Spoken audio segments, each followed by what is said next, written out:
Kept you waiting, huh? There you go. At least I assume the stream started with that.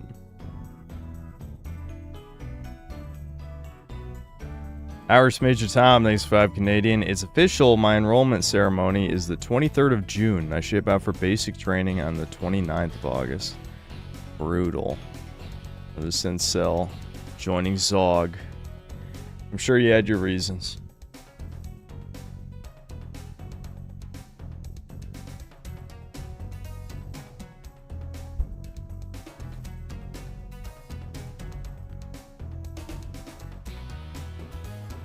I was seeing Obsession now. I know a lot of chuddies been bringing it up. I don't know. Is it a hate watch? I doubt I would make a video, but sounds like it's a hate watch. We're all Zogbots here? Yeah. Maybe so. Strange Sneed.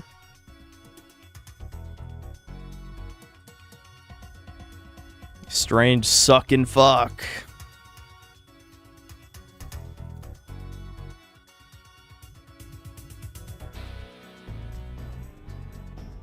Why didn't I talk about Kingdom Hearts 4? That's how little I care about Kingdom Hearts 4. I still didn't play 3. So, yeah, I didn't even bring it up. Devin did for like, I don't know, 15 seconds or something. When are we playing Zero Parades when the Disco Elysium team woke? Well, I never played Disco Elysium, so I didn't really have interest. No Spyro figure, fake sell, fake fan, unsub. Yeah.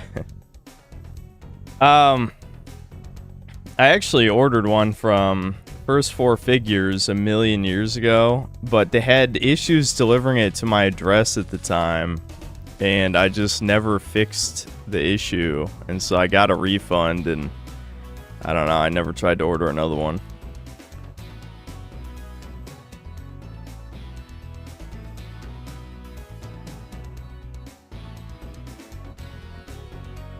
Puar is blocked. Yeah, that's true. Pale Dramon is blocking Puar a bit.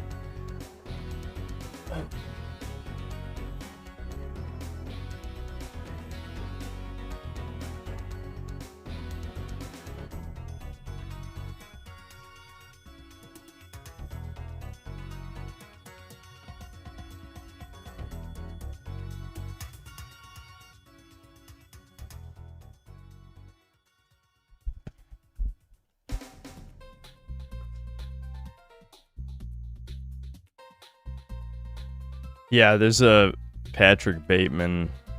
There's like this company that makes like mock, I don't even know exactly what decade, 80s style action figures, you know, the cheap ones.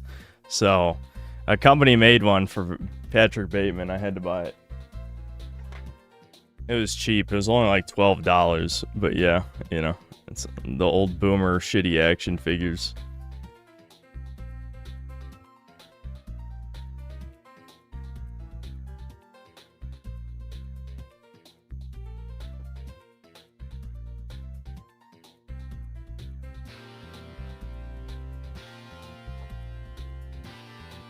I guess one of those Pyramid Head spears fell off.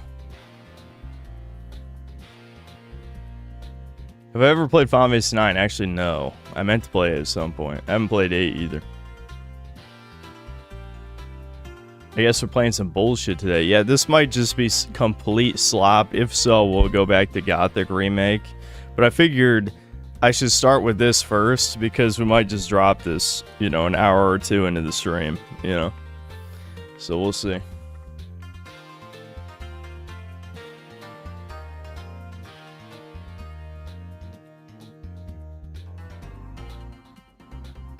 When you get a chance, look up How to Be Responsibly Racist by Basic Logic. Oh, you reminded me of a YouTube comment. I wish it wasn't the weirdest shit that gets under my skin. It's almost unpredictable. You know, you'd think countless years online reading stupid comments that I wouldn't still get mad at stuff. But I read a comment about me the other day that was something like, I like Synth, but I hate when he tries to pretend that he's canceled. Like he's nothing compared to Sam Hyde. Which, first of all, Sam Hyde's like he's a millionaire. He has a really positive reputation online with people. Like, Sam Hyde, despite being an open anti-Semite, generally has a positive reception online from most people. Like, unless we're talking about literal bread tubers, normies like Sam Hyde, or at least are neutral toward him. When it comes to me, if you're not a part of my fan base, or maybe one of the handful of YouTubers that approves of me, you don't like my channel, period. So I don't even know what the fuck, like, this is already like retardation. I don't even see how it's comparable. Oh, another thing that annoyed me, in a million fucking years, none of us would get an opportunity to make a TV show. I'm sure that's what this kid is thinking about, which I thought about it, and the way it was written, it's probably a pseudo-intellectual teenager type, is what it read as. But Sam Hyde got to make a fucking TV show. We could write the best script ever of all time, and there's no way in a million years we're gonna get our own TV show. So yes, he got blacklisted from the industry because of the Jews rock thing, obviously. But this is just ridiculous. There's no assessment where my situation and his are comparable. If he had said Alex Jones, I would have been, okay, yeah, that's fair. But I mean, I wouldn't ever claim in a million years that I'm nearly as canceled as Alex Jones. It's also not usually how I talk about shadow banning anyway, so I don't know what bullshit this guy is saying. But the shit that really drove it home, it reminded me of the base slop comment, is that the last sentence of the comment said something like, also synth misunderstands basic logic's dialectic. I'm just like, did this motherfucker hear the word dialectic last week and just wanted to use it in a sentence? What the actual fuck does that mean? Genuinely, what does that mean?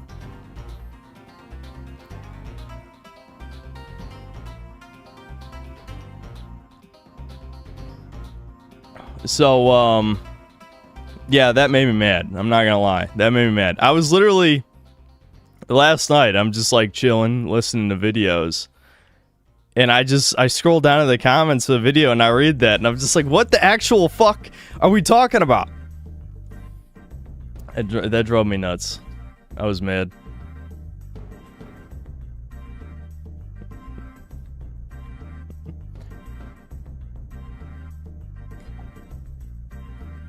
I should have replied. It's not worth it.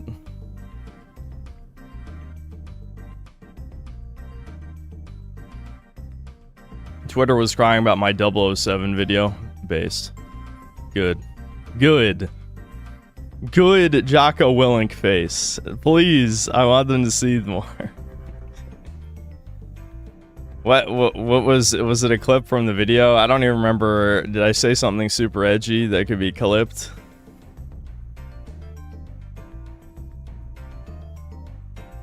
Will I ever have long hair again? No, because I'll look like trailer park trash. I've got barely hair left any hair left as it is. So every time it grows out a little bit, it looks terrible. This seems schizo, but I'm wondering if H3 killed Oliver Tree. He had a mid-air helicopter collision. Oliver Tree. I'm not sure if I know who that is. Is the Space King figurine new? Yeah, new-ish, yeah.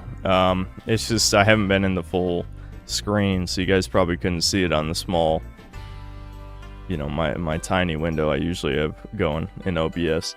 Yeah, back in October, I ordered, Flash gets this, like, Space King bundle, which is where the shirt, I got 2 shirts, a sweatshirt, and the Space King figure, but they came in like 3 weeks ago or something. So there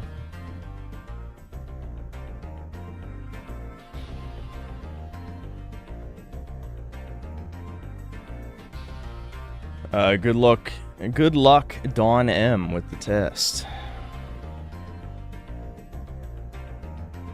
Zoomer ass artist, of course I never heard. What are you fucking talking about, retard? Racist Mario was the most viewed video on YouTube. The most viewed. And it's also over a decade old now. Shut the fuck up.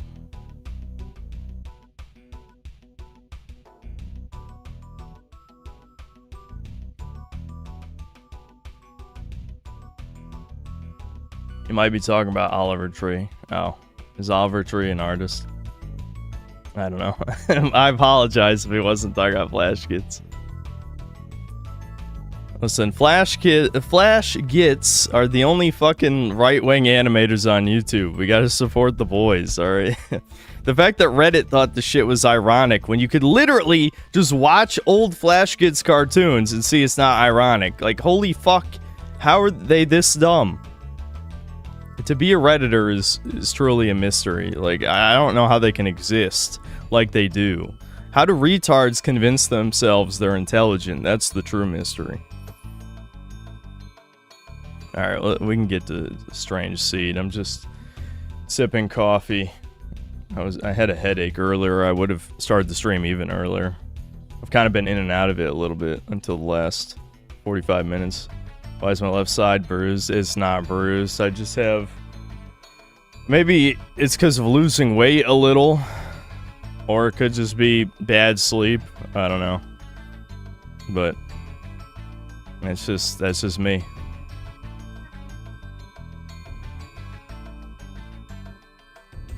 It's the mold, yeah. Dark circle maxing, yeah.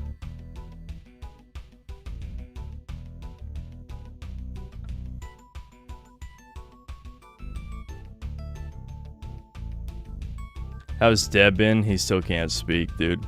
Like, recording the video took it out of him. I don't know, man. Like I said, he's like in his injury arc. Why is the other camera not turning on? There we go. He's in his injury arc. Nothing is healing. You know, if he really has an autoimmune disease, he might be fucked for a long time.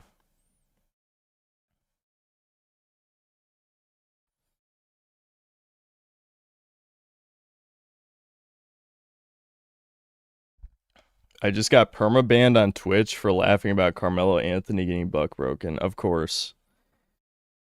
Yeah, Twitch is very gay. Very gay.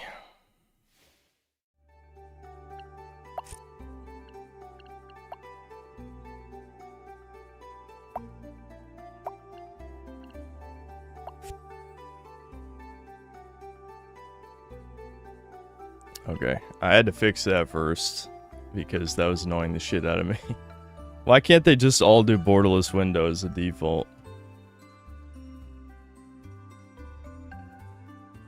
Whoever named this game needs a massive raise, you know. I don't know if we're going to be depositing any strange seed in some creatures. I don't think it's that type of game. What I think of the full dev interview, I kind of like skimmed over it because you know me, no attention span. Plus I was trying to rush to get the video out, but it does worry me. It does worry me. Someone unfortunately informed me that it was a YouTube ad, which is why it had so many views, which makes sense to be fair. I never saw the ad, but maybe I could have guessed that there's no way Spyro would ever get over 10 million views. But yeah, I never got an ad, which is weird because Google's targeted advertising is usually pretty good. You'd think they would know I like Spyro, but I never saw the ad. I'm trying to think, what else did I want to say regarding the video? There were a few things. I don't know, when people talk about Dragon's Dogma 2, it's very frustrating to me because you can tell a lot of people shit talking or not fans of the original. It's like, yes, you're right that 2's a disappointment, but I don't think you even understand what the real problem is with the game. And so when people talk about it, it's annoying to me because people are doom posting about the wrong shit and they didn't even listen to the video, I think, as well.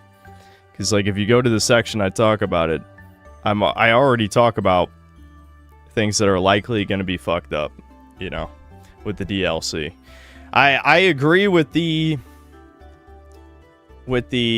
assumption that it's a low budget sort of like, we need to sell this on Switch 2, so here's Dark Arisen version and the snow map's just going to be reskin enemies. Maybe there'll be a couple real new ones, but that isn't necessarily bad because a lot of Bitter Black Isle enemies are also reskins, but there were new ones. So there need to be at least new bosses with completely original animations and stuff.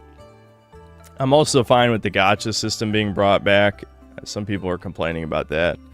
Because, like, Bitter Black Isles gacha system really isn't bad if you know how it works. I mean, it's not ideal. But at the same time, like...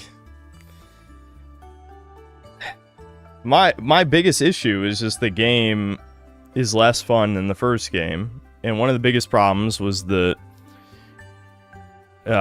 downgrade from 6 skills to 4 skills. That's huge. But in August, they're fixing that, which is crazy. Like, I think the Warfarer class is probably going to be completely broken with 6 skills.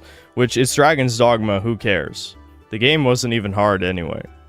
But, yeah, 6 skills again is going to be awesome because Warrior never even had, you know, it only had 3 skills in the original game. And so 4 was actually an upgrade in 2. But now it's going to have 6 skills, so you'll be able to do, you know, everything that you'd want to do as a warrior.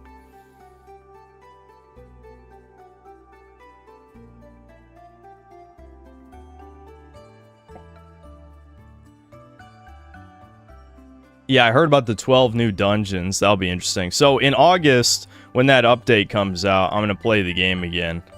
I might stream it because you know me these days. A lot of times if I'm playing any game that would even be mildly interesting to chat, might as well stream it. But, yeah, so we'll just do Nappler again. I don't feel like making a new character. We might switch out the woman pawn. Maybe I'll just make a Vegeta. We'll have a tiny little manlet Vegeta. I don't think they have anime hair in the game. But if they do, it's not that type of anime hair. But we can try and make a Vegeta.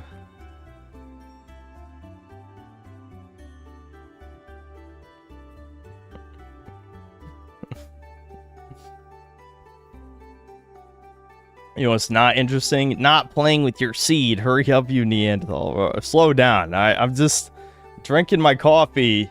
I don't know, man. I actually slept plenty and I slept a bit early, but I'm still a little out of it today for some reason.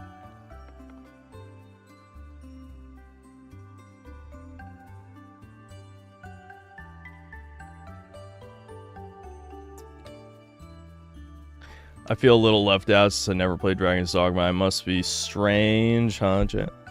You should play the first game. I might stream a little bit more of the first game as well, since I probably need the footage anyway. Alright, let's check this out. This could be complete dog shit, but, you know, it reminded me of Spore, so I had to give it a chance.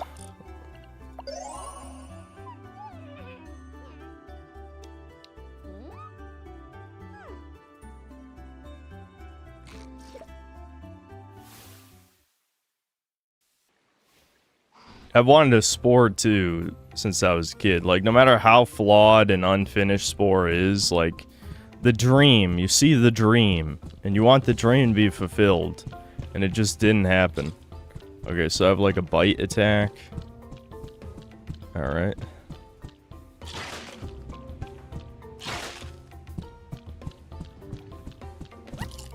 Alright. Cool. We ate meat.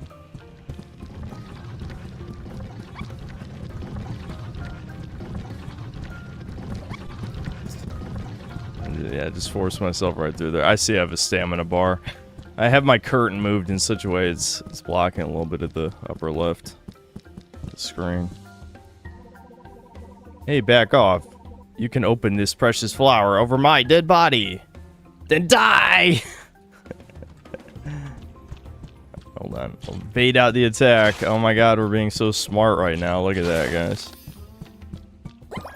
300 IQ. Okay, so we need to accrue biomass, I guess, so we can evolve to not just a stupid little cube thing. We can mutate into other animals. Alright, let's kill this lizard. Yeah, die, salamander, you fuck.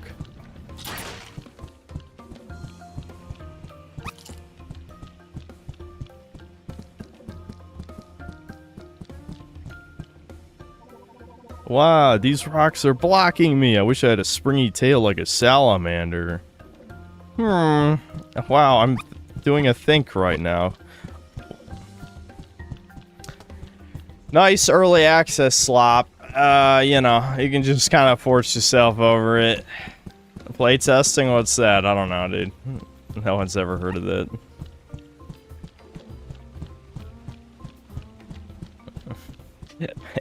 People have said I'd make a good QA tester. I just think when it comes to... Especially when you're trying to play games as a form of entertainment instead of just complete the objective as fast as possible, I think a lot of people are just more inclined to fuck with things, to find little flaws and shit. The thing is, no one actually wants to be a QA tester. Especially, I've heard they don't even really listen anyway. Like, it's just like, okay, did we get the bugs? Like, all the major bugs? Alright, good enough. Like, they're not gonna listen to any feedback. Like, if you say the game is boring, dog shit, you know, throw it in the trash, the devs should all kill themselves. I obviously wouldn't say that. Obviously you wouldn't say that. But you might think it, though. You might think it. Okay, so I could have just walked this way anyway, so that was pointless.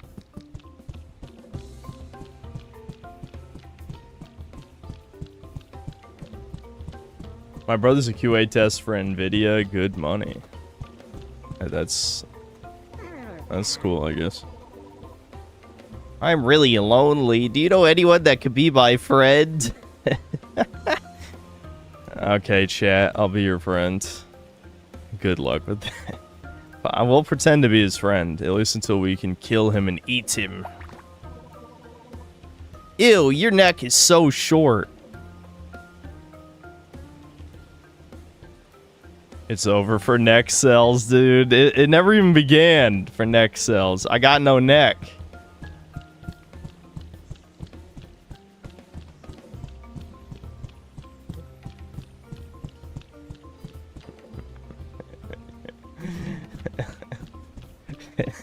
We need a neck and then we can kill him and eat him.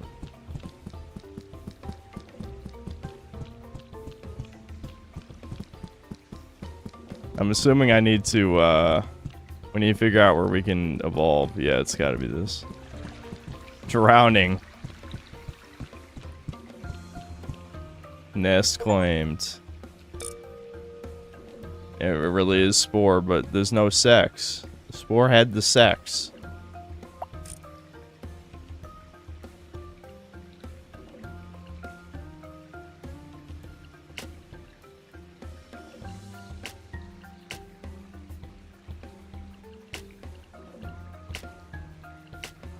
Okay, so I've only unlocked a couple salamander parts so far.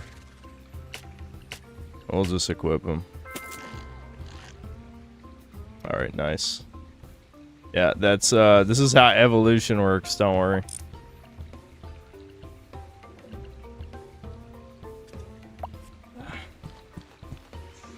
What the f- and this doesn't seem right, somehow.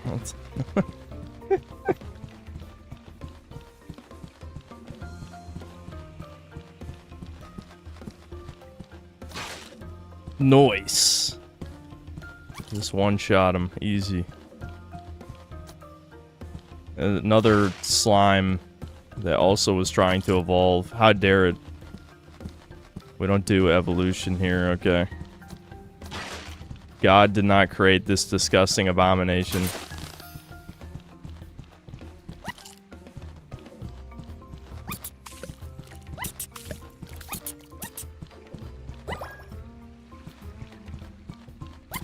Oh shit. No! No! No drowning. I can only jump like 2 inches.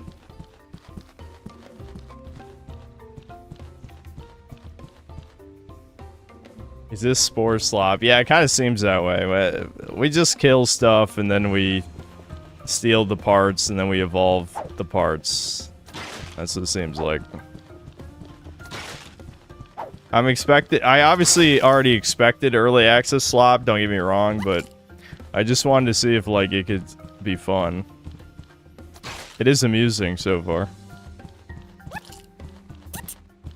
Oh, we can get beetle wings.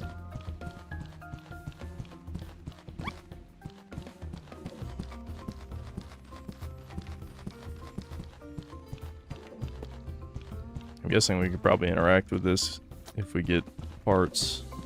Maybe we can be a bee.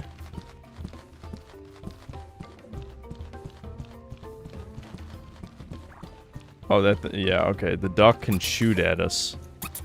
That seems concerning. Oh, God. Fuck. I might need to switch to controller, honestly. Hold on. The way that this controls is a little jank. Oh, is it one of those? Okay, there we go. Okay.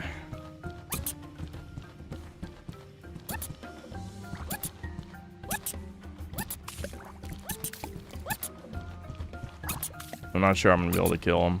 We'll try. What's attack? Shit, I'm gonna die. What the hell is attack? Oh, it's R1. Okay.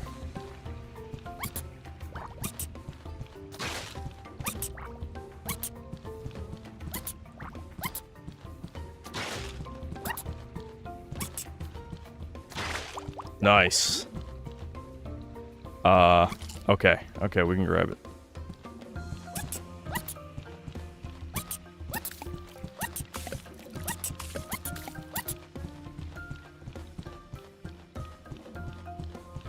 Is that it? Yeah, okay, it is an enemy. What the hell's wrong with these things, man? I mean, is this guy a fucking crocodile tail sticking out of his head, or whatever the hell that was?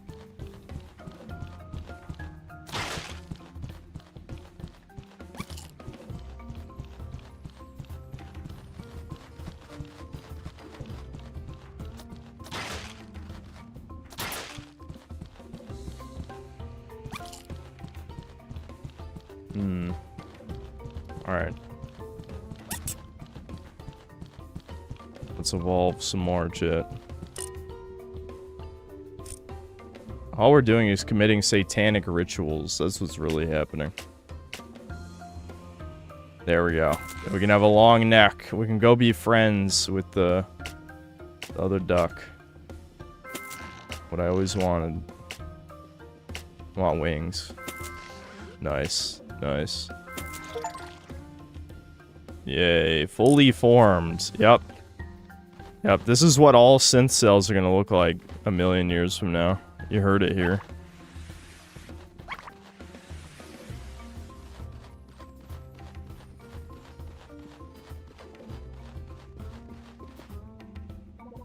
Sorry, but you can't pass. My queen needs help. Turn around and go into the big tree. But why would I want to help? My goal in this world is to devour creatures and mutate into them. Oh, okay. Now I shoot the water blast. Can I aim that? How does this work? This seems... Maybe with the lock on, it auto shoots on top of him. This seems like a bad matchup, shit. Yeah, what? This head sucks. This is fucking terrible. What? I can't even hit this thing. I mean, legit. I actually don't know how I'm supposed to hit this. Maybe I rotate around him while aiming. No, I genuinely don't know if I can hit this guy. Okay, I did hit him right there. I have to lure him into my water ball. This is fucking terrible. Oh my god.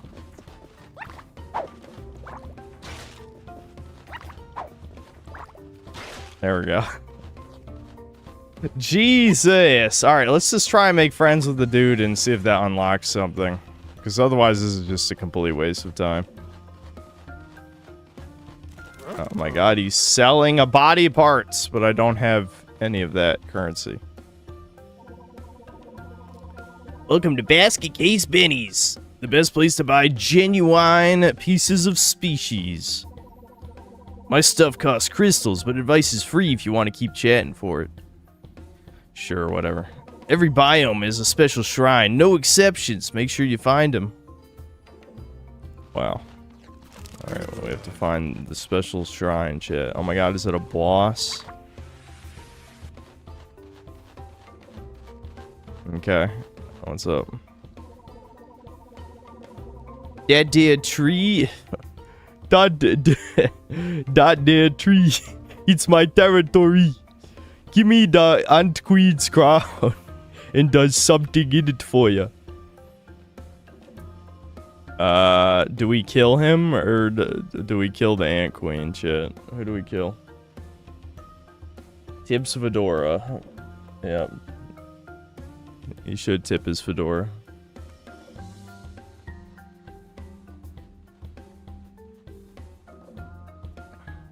Both? I guess we could kill both. Let's try it. Why not? What's the worst that could happen? The combat in this seems super jank anyway. Oh my god! Whoa!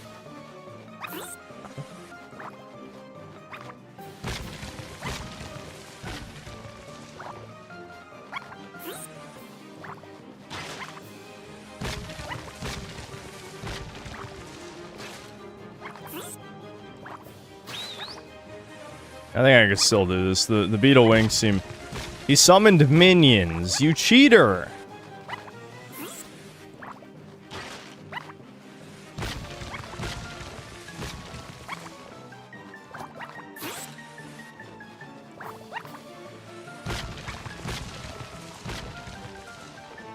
Oh, what? He's got an ultimate. He's got an ultimate. How does the salamander do this? What the hell is going on here, chat? I don't think salamanders are Dark Souls bosses.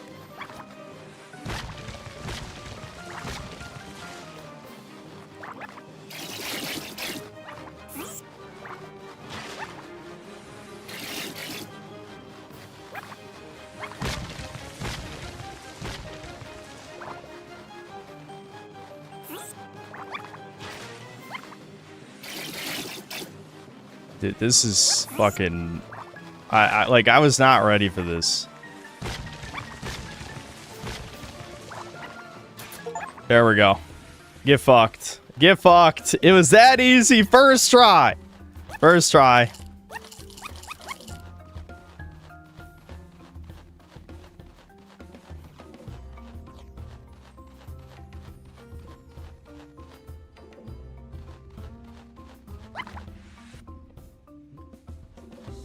This game is retarded. This is really stupid. Mystery liquid. What does that do?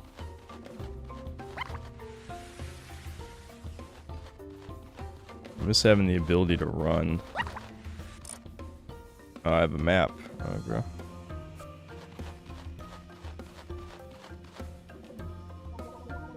Some scary statues over there. Why did it look like stuff is growing out of its head? I don't know. Can I kill these guys too? It wouldn't even let me aim at it, so probably not. Which button did I hit to zoom the camera like this?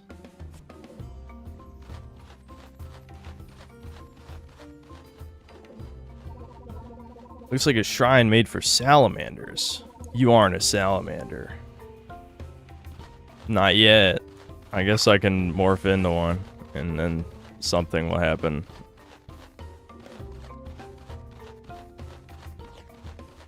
I haven't even seen a nest in a while.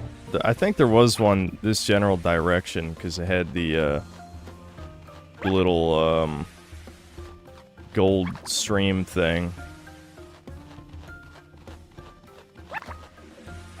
I don't know why I thought we were in like prehistoric times or something. Is it supposed to be post-apocalyptic? Of course, everything has to be post-apocalyptic. The door has a keypad on it. Your brain can't even comprehend what a keypad is. Yeah, I guess that's fair. It's a little mean, but it's accurate.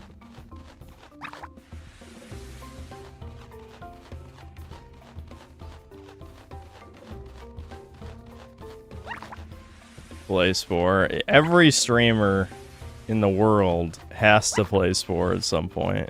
I don't know who mandated that, but it's true. Oh yeah, this looks finished, guys. Yeah, nice. I can't even break these crates.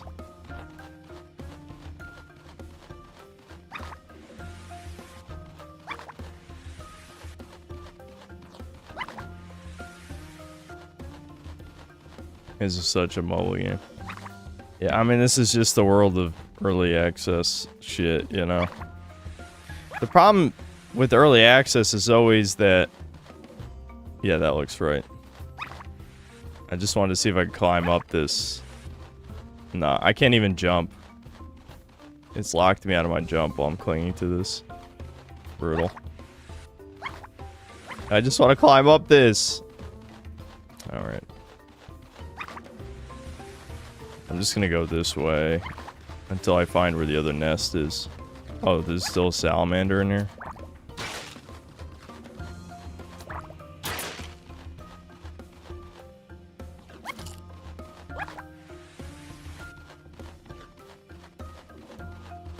This game mogs RE4.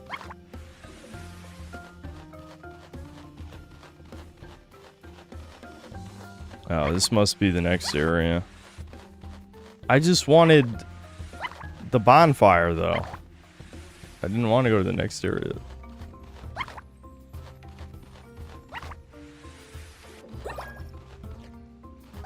Beetle skin. Okay.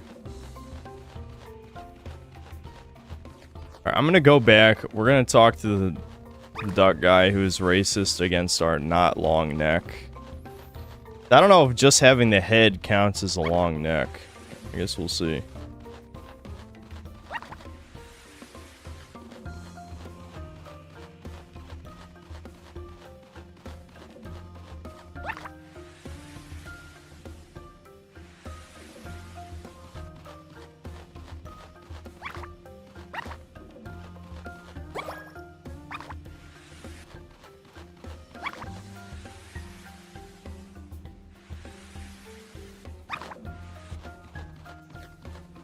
Sonic 06, greater than Dark Souls 2, greater than this game, greater than RE4. Dude, I literally read just recently on V someone saying, actually, Sonic 06 was never one of the worst games of all time, and most of those bugs you see are really hard to replicate. Dude, what the fuck is wrong with Zoomers? Go get pumped, bro. What are you talking about right now?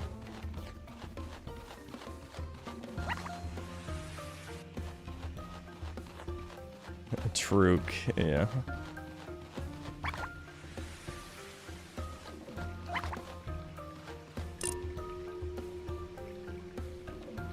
Change size. Oh. Okay. Can I be stronger then? I'm assuming these are permanent upgrades. They better be. What currency is... Wait, hold on.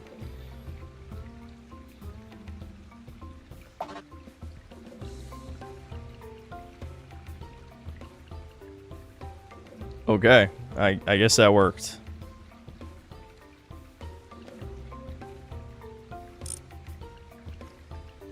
What does changing my skin do? Oh, right, I can be the beetle skin.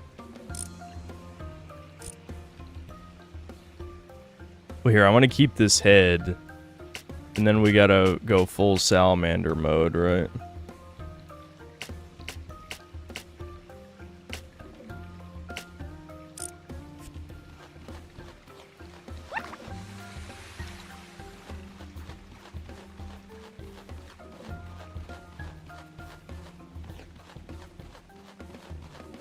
While Sonic 06 isn't good, it's better than most modern Sonic games. Okay, how many games are we listing as modern Sonic games? Because I don't think that's true either, I'm gonna be honest.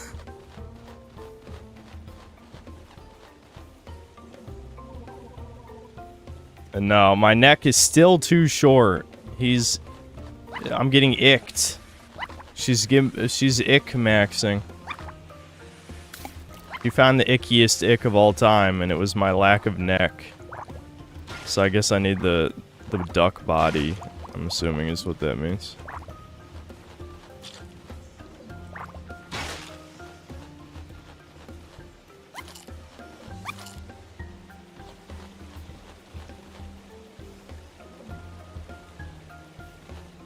I know, well, just the head of the duck doesn't count. It must count the torso, too. Because it didn't work. Behind the waterfall. Oh my god, it's a video game. Wow. Confirmed video game. There was something behind the waterfall. What? Okay, clearly I am supposed to be able to destroy these, right? Wait, why can't I shoot right now?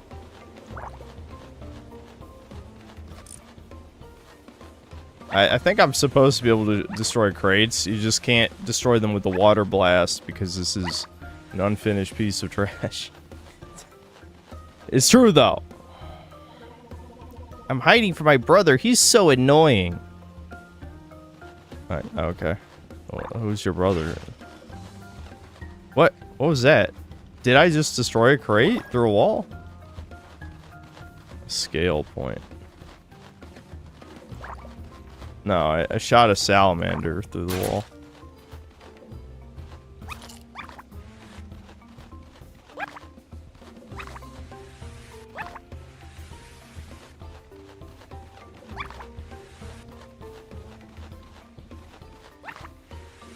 Synth, I got the neck.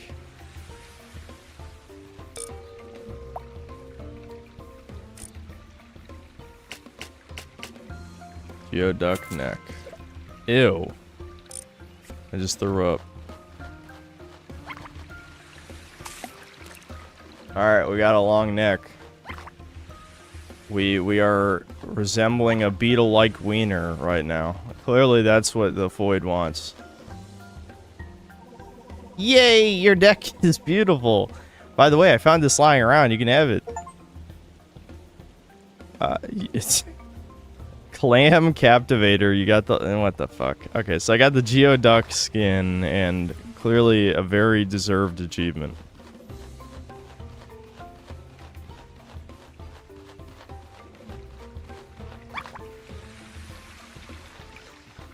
She gave you 4 skin? What does the skin look like? Yeah, that's... I don't know. Normal enough, I guess. Hold on. What does it look like on, let's see, arm, neck, legs, torso. There we go. There we go.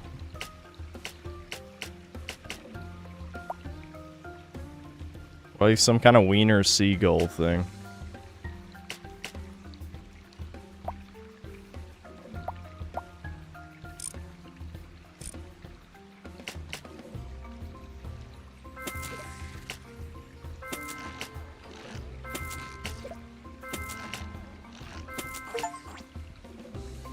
Whipped all parts from a single creature. So am I allowed to still have wings, even though they don't have wings? I guess we'll find out.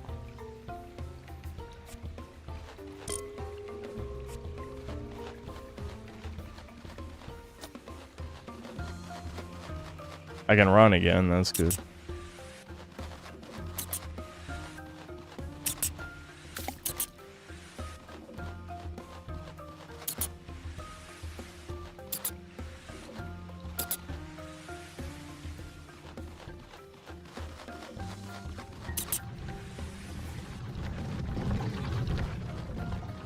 I went the wrong way. Fuck.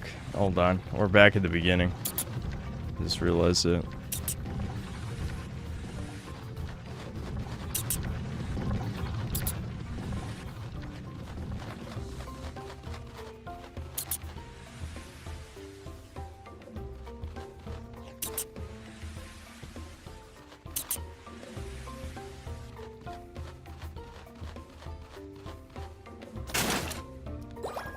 Fucking hell, man. How did I know that you're supposed to be able to destroy crates? I knew it. Alright, now we gotta go back and destroy all those other crates. I'm sorry, chat. My Collectathon platformer brain is kicking in. It's kicking in. Over 1,000 people watching this thing.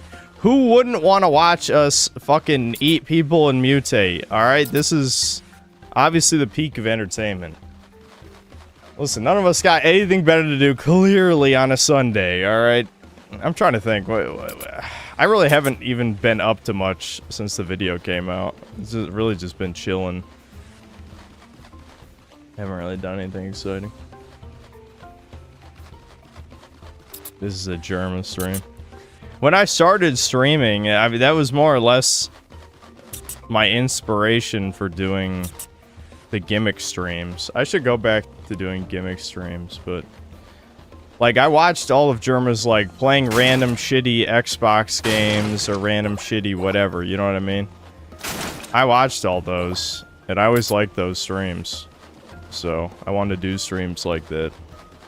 I just play random dog shit games and either make fun of them or they're surprisingly good. Okay, you can in fact kill the non-lethal NPCs. It's just the water blast only targets enemies. All right, now we're fucking in business now, chuds. I'm killing everyone. They're all dying. See, this is player choice. We talk about all the time we want player choice. This is my idea of player choice. Let me kill every NPC on the map. If there's an achievement for it, that'd be base as fuck. Kill the void duck. Kill the void duck. Yes. Bad seed. You killed a lot of non-aggressive creatures. All right. That's Kino. The game's Kino. It's confirmed. They knew. See, this is the devs who made this. They might be incredibly, you know, questionable people, but even if they are, at least they're gamers, you know, because they tried killing people. They wanted the player to be able to kill people, so that's respectable. You killed creatures that just wanted to talk. Yes! Even more achievements for slaughtering the innocent. Because there are no innocents. That's the twist. Did I talk to this one? Oh, that's an enemy anyway. Okay.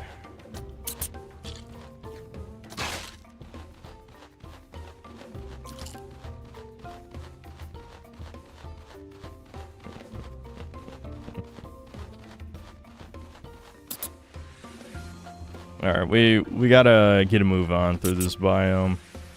I want to kill the Ant Queen, just so that we can kill everything. This is a genocide run. Wasn't expecting an actual semen particle on my screen after clicking on this. Why didn't you expect that? That's the real question.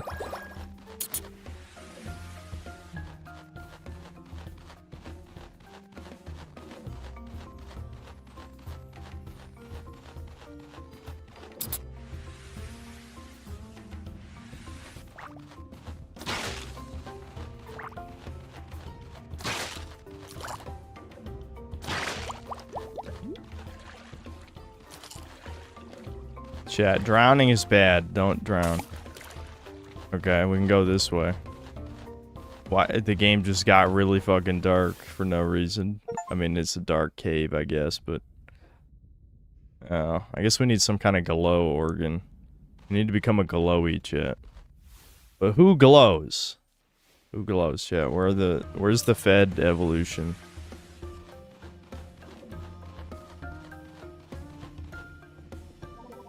I want to go up the tree, but it's so high. Beetle wings make you better at jumping. Salamander, blah, blah, blah, blah, blah, blah, blah, blah, blah, blah, blah. Bye.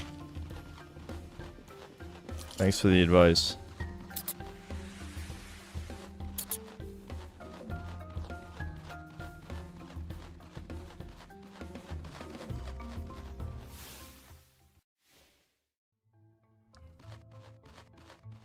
Alright, time for the ant tree. Why do the salamanders want to talk now? They've been trying to kill me this whole time, and now you're talking? Boss says if we could beat her up, we get them sweet eggs. But how I gotta get over there? That works. You found the queen ant. Amazing, you got the hat. Wait, what hat? What hat? Oh, from the salamander boss, right. Here, take my reward and give me a little while with my eggs. What?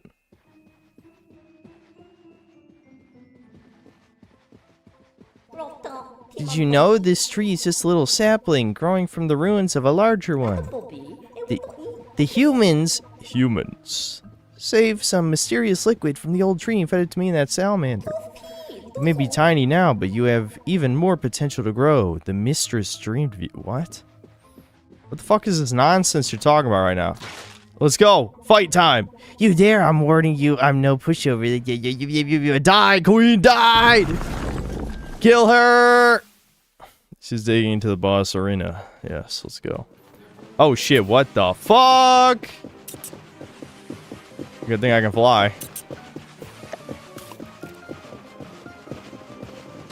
Holy shit. Oh my god. What? How is this fair though? Natural deselection.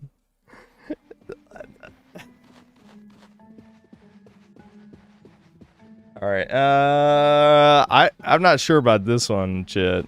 I think we might need to come back with an actual combat ability of some kind, because like sticking my tongue out, that's not a good attack. That's usually used for things that don't involve attacking. Oh my god, I'm drowning. What? Fuck! What? Why are the ducks just trying to jump me? I'm trying to kill everything that moves, and the ducks are preventing me from doing that shit.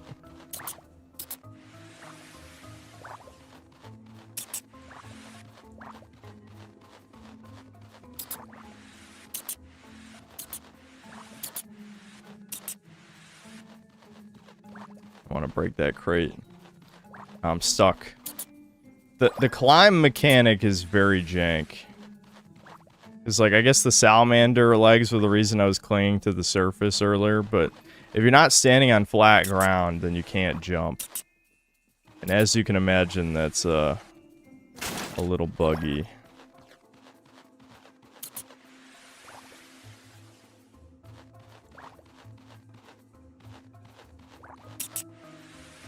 And of course the ducks are sniping me. What did I do to deserve this?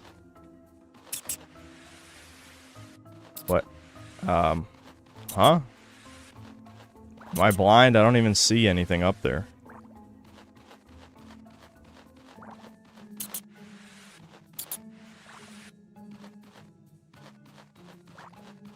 Shit. Alright, I don't think that leads anywhere. You'd think it would, but I don't think so.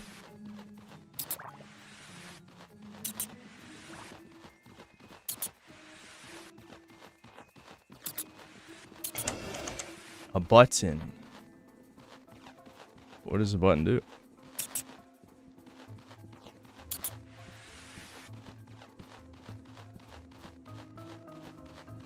Can we get the honey? No, this is cosmetic.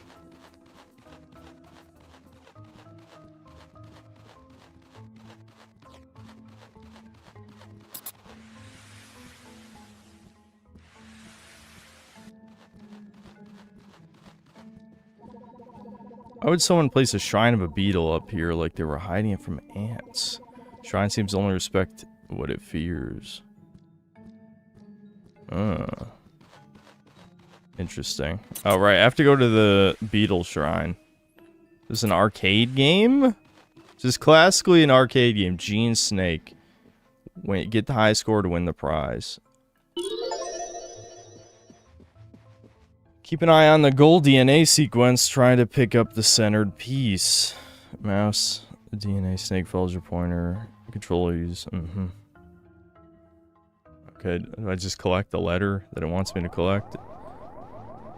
Okay.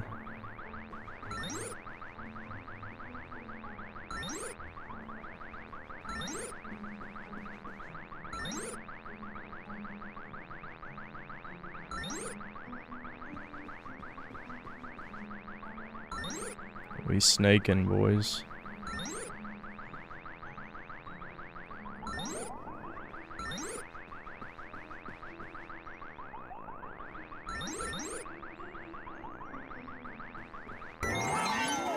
Wow! First try, dude. First try. Alright, what does a blue cap do, though?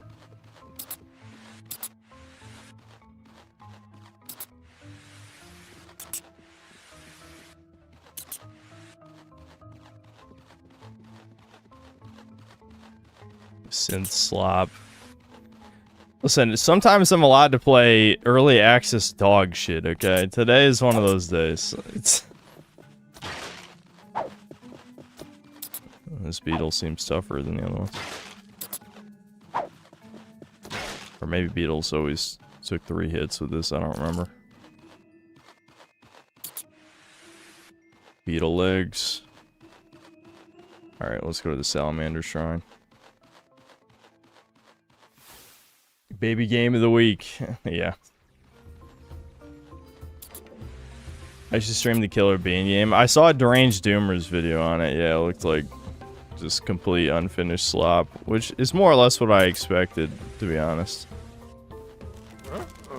Oh, okay, so the purchasable part is different now, since I already had the other part. I might as well get it, just because I don't know what else money's used for. Consumer, you learned about capitalism! Oh my god!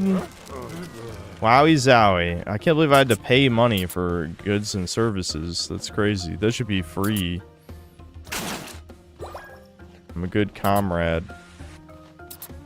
I'm the hardworking proletariat. I deserve free things.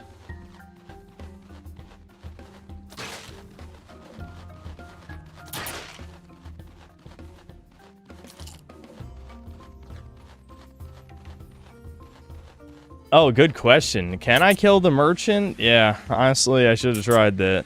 I hope it's not like Dark Souls, though, and you kill the merchant, and then, well, the merchant's gone.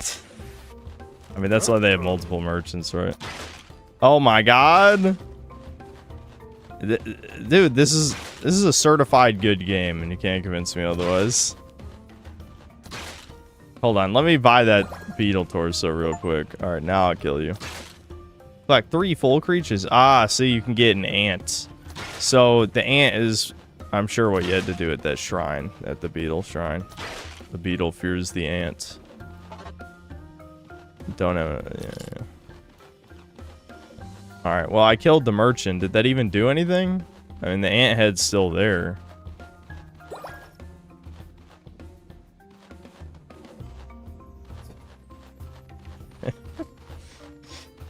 Alright, sure, yeah, I guess that makes sense. There's a gravestone where the boss was.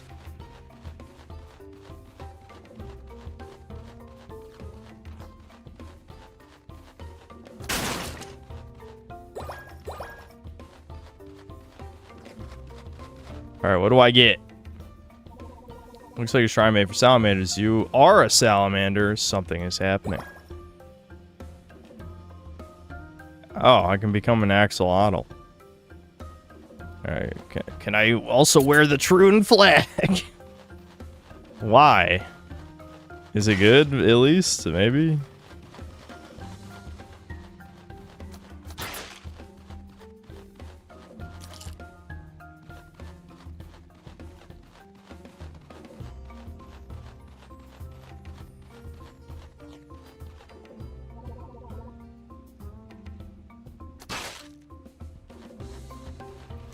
There's just no consequences for killing everything. Wow, chat, look at that. Look at that. We climb, dude. We climb. But there's nothing. Alright, seems like I've more or less explored the whole first level.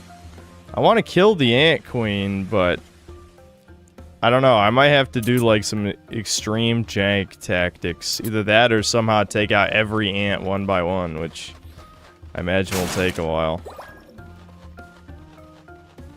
I don't know, what are we thinking? Do I beat my head against the wall? I mean, it doesn't feel right to keep the boss alive. Every boss must die. I'll have to see, I assume I can unlock the Beetle Charge. The Beetle Charge seems like a better attack move than what I've got. Especially if we can hit multiple enemies, right? So we can mutate into a beetle. I should also check what the axolotl does, too.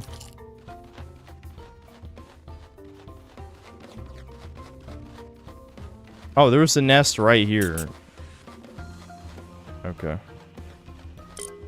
I'm blind. Alright, let's see. Let's see our other mouths. So Axolotl head. Axolotl can't attack. It can swim underwater. Okay, so that's the point. I don't know if there's actually even anything in the water in this level, though. It didn't really seem like it. I assume that'll be useful later. Yeah, ant head is just a bite. Yeah, so attack, charge. The ant does the most damage, but I assume I want the charge, because I could probably hit multiple enemies, at least I hope.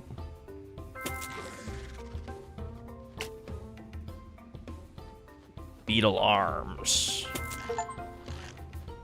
You raised a single stat really high. Really high, dude. Really high, dude. If I get the Geoduck neck, I get even more attack. Yeah, we're min-maxing right now. Beetle legs is stamina. Maybe I'll keep the speed from the salamander legs. Defense, HP. HP, stamina, and speed. Nice. Okay, okay. Geoduck wings just give damage reduction. They can't fly. I might need fly to cheese. Stamina jump. Oh, okay. Axolotl gives you attack stats. Alright, let's go. Let's go. The Ant Queen must die. Let's see this charge attack. Yeah, okay. Let's go. This mutant abomination. We really are just spore maxing now. This actually feels like a shitty spore creature. That's what I wanted. That's what I wanted.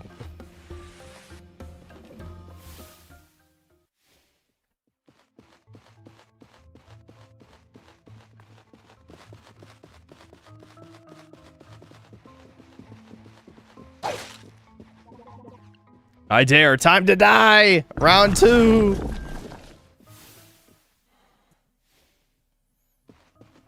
Here they come. No, it only hits one at a time. There's no way they do 15 damage per hit. Oh my god. Of course it only hits one. Of course it only hits one. Why would it hit multiple, chat? Why would it hit multiple? Why? Why would it? That would make sense. It's not that type of game. I think we might have to come back to this area, chat. This is gonna take a year. I'm slowly chipping away at all the ants. Oh my god, man. Why do I do this to myself?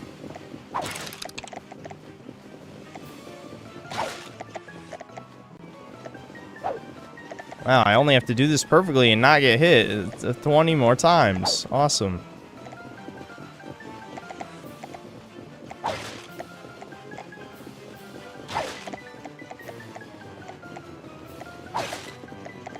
This is retarded.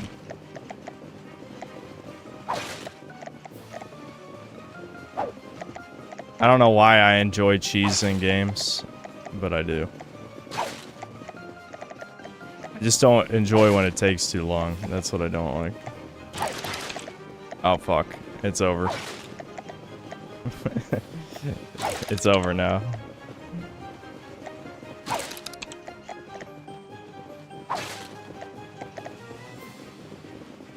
These guys... I don't think these guys even drop anything either, so you can't, like, heal during the fight.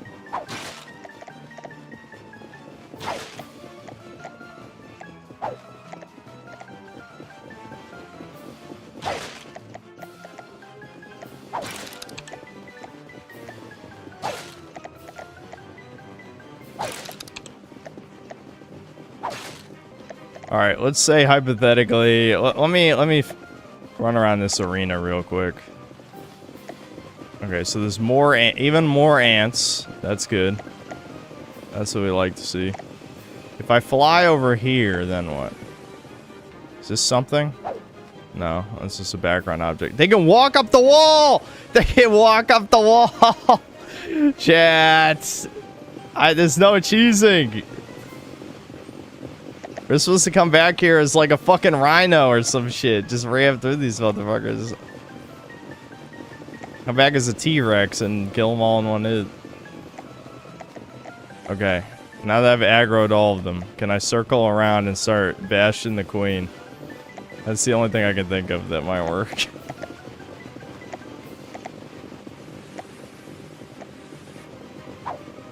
That didn't even hit. That didn't even hit. Her butt isn't part of her hitbox. You've got to be kidding me. That's retarded.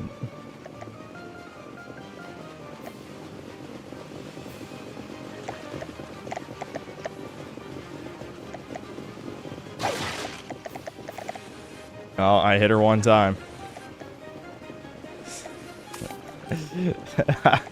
Chad, don't worry. Just, you know, VOD watchers, skip this part of the stream.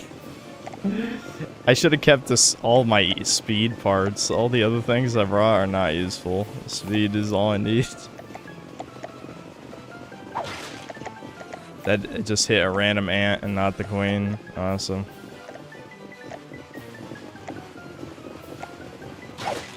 So did that.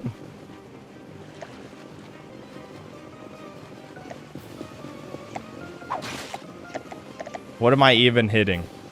What am I even hitting? She's huge.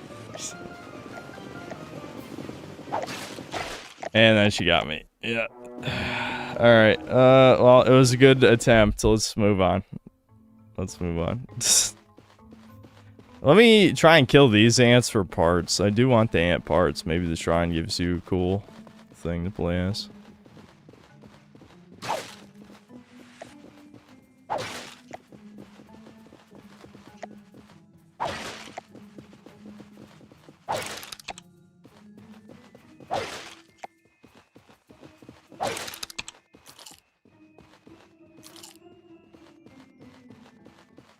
Ant torso.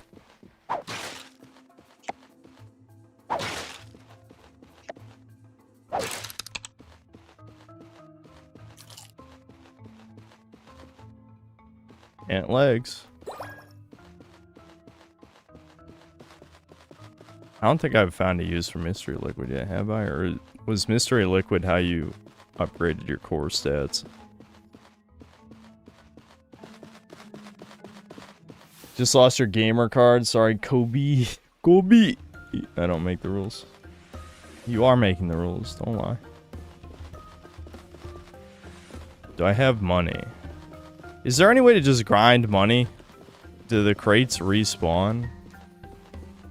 I wouldn't be shocked if the game that's, you know, this unfinished.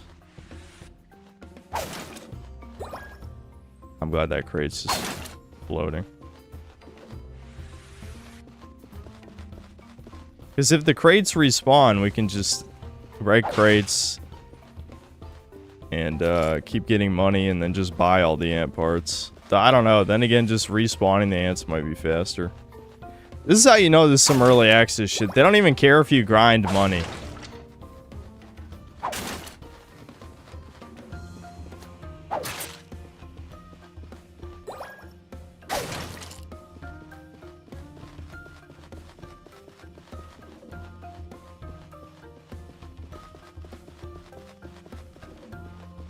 Based early access keynote. Alright. Rip basket case Benny. There's an inscription. The sales pitch didn't go well. You can pay 15 biomass to resurrect them. Will you do it? No. Is there even a point to resurrecting him? His shop still seems to work. Okay, so yeah, there's still more ant parts.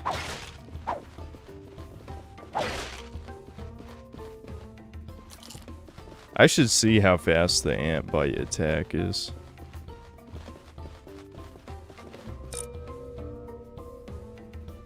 Oh, hold on. Yeah, let me see change size. So I can upgrade again. So let's see. HP, jump, attack, speed, jump. I think speed is definitely a good one. And then more attack. Okay, yeah. What are accessories? Oh, I can just wear...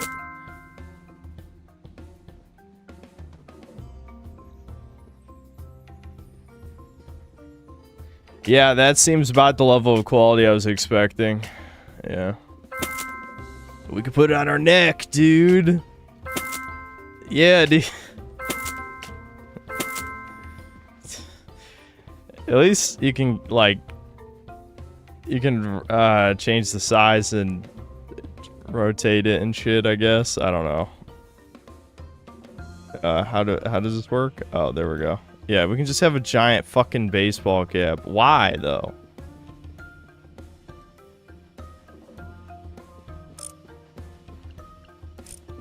Can I take... How do I... Yeah, let me take this off real quick. Wait, hold on. This is important. The fedora. The fedora is really what we need. Alright, hold on, hold on.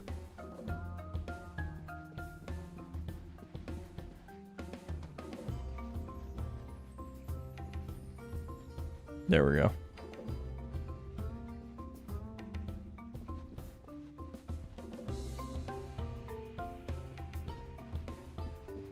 How do I move it forward and backward? Is that an option?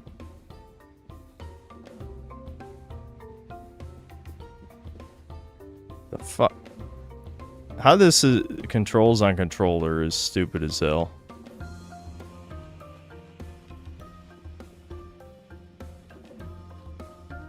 I don't care anymore. I'm ready. I'm ready. Oh wait, we forgot to evolve. Hold on. I need to evolve. That's important.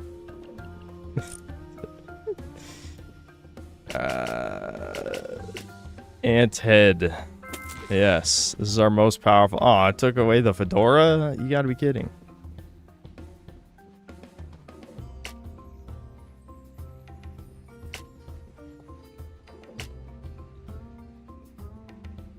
Yeah, so ant legs are fast. That's good.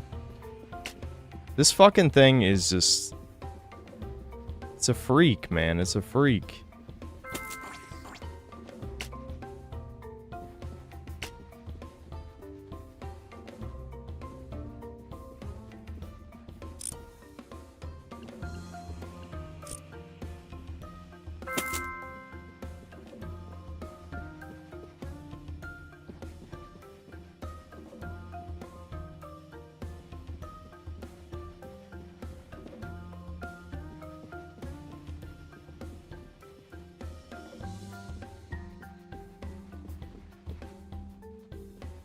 I don't understand the way this positioning works. I should probably move the mouse and keyboard. It'll be easier this way. No, it's still... This is like... Who designed this? This is like Spurg tier. Just let me put it on his fucking head! What? Like, what? How does... This is... You guys are seeing this, right? Like, this is clearly fucking nonsense. Jeez. Why can't I just move it backward? Like, the way that it sits on the head is clearly wrong. Alright. Hold on. Maybe I'll just have it sort of like leaning forward a little.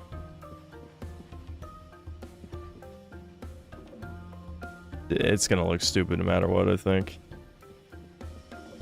Yeah, because rotation only does this. Woo! Whee! Alright, let's not do that.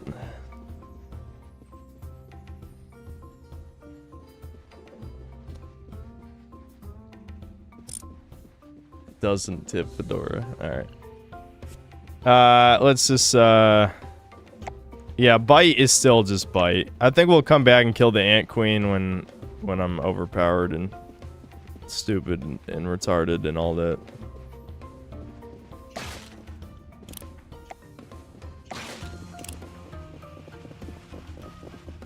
Then again, I could just try it again.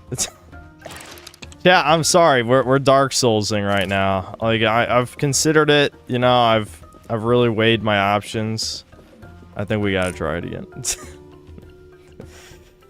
I think we have to try it again, chat. Stamina defense. Okay, I think I would rather have the attack.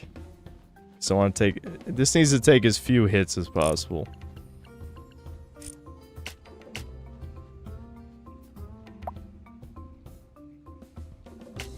Yeah, what does the axolotl skin look like on my other parts? Dude, we are just turning into a wiener, though. Hold on. Yeah, that seems about right.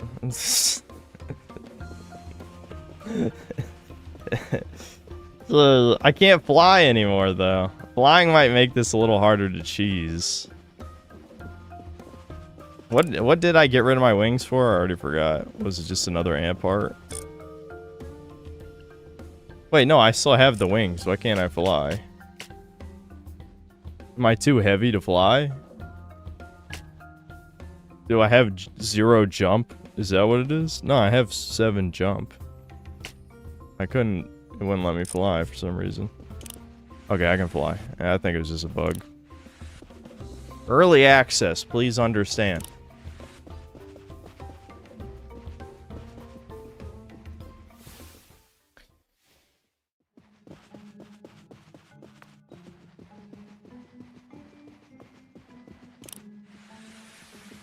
Is this a yeah or nah? Dude, I don't know, man. Does this look fun? It's kind of fun.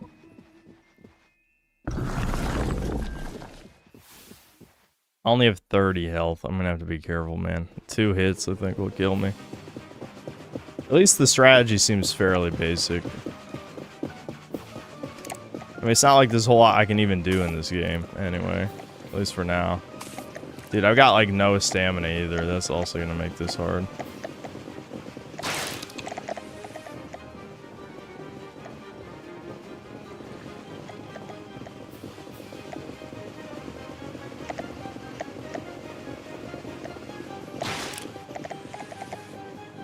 I think I can actually beat her.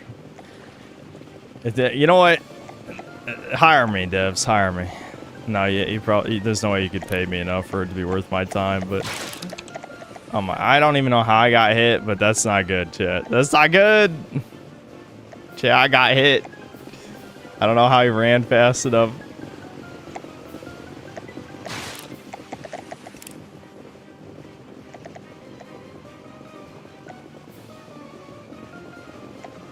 Come on, let's get in there. I did it! Defeated Ant Queen! I need the meat, though. I need the meat, though. Okay, we did it. We did it.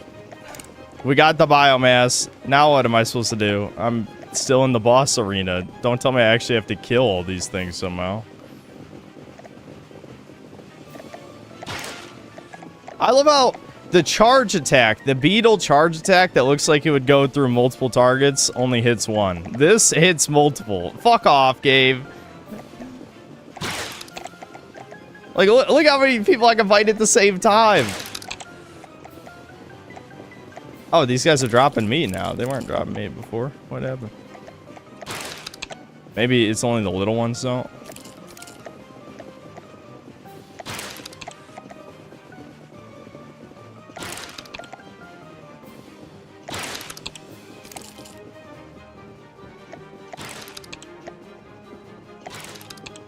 Let's go, Chad. I killed them all.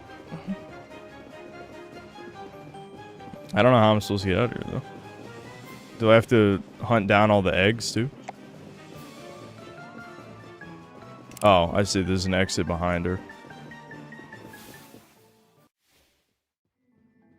Alright, I have to, I think I gotta replace my neck so I can activate the beetle shrine.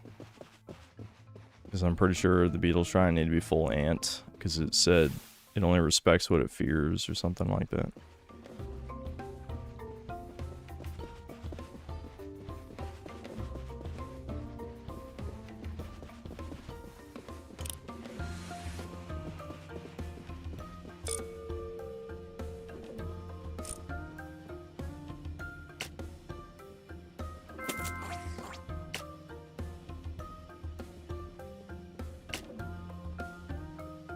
Is there no ant neck?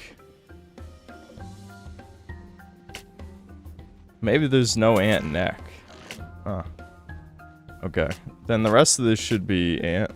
I need to check the shop just in case, but I'm assuming I would have got it, right? I killed like 1,000,000 ants. There we go. Okay, now we're an ant.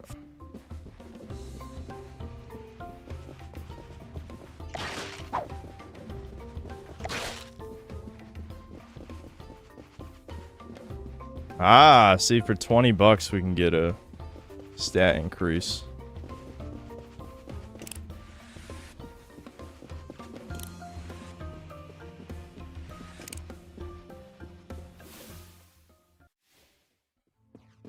Looking like a pelican spider? A pelican spider. I'll take your word for it.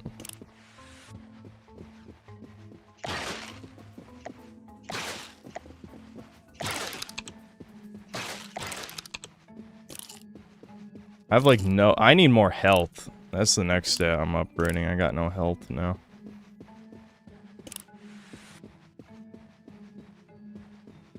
Come on, you jankness. Let's go.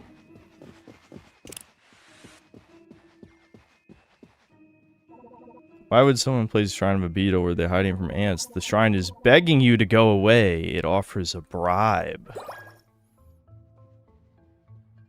Devil's Coach Beetlehead and Beetletail. Cool.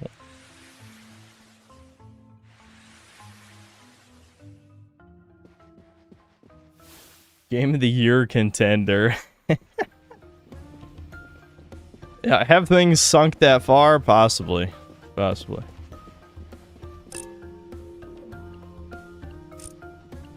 Alright, I'm gonna upgrade body. Yeah, there we go.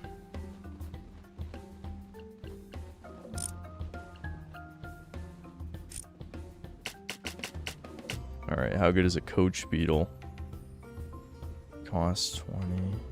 Can't attack? Can't attack. So, none of the special shrine animals can attack? They're just for show? That's pretty fucking lame. At least the axolotl can go underwater. We might need that. Especially, apparently, the next update to this game. That's the reason I'm playing this, by the way, if you weren't here. We saw this at one of the game show cases. I don't remember which one, to be honest. But I saw the trailer, and apparently they're adding water levels and water monsters and shit. So, I guess that's what it would be useful for. I just want max attack. Just give me those beetle arms back.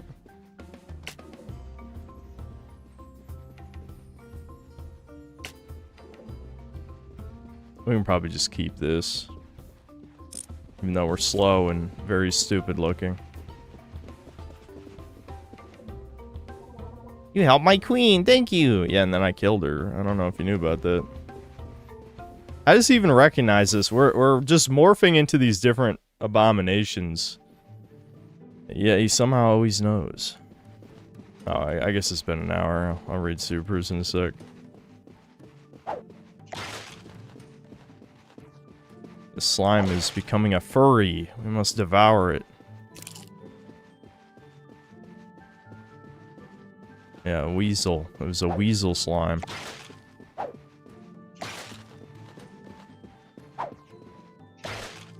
The giant ant has devoured the weasel. This game is pretty amusing, I'm not gonna lie. It's really holding my attention. It might be slop, but it is fun. It actually is fun.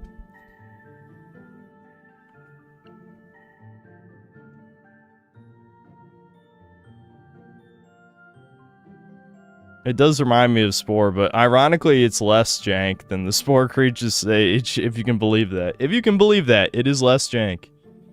It has less charm than Spore, obviously, but this Spore is such like an unfinished game.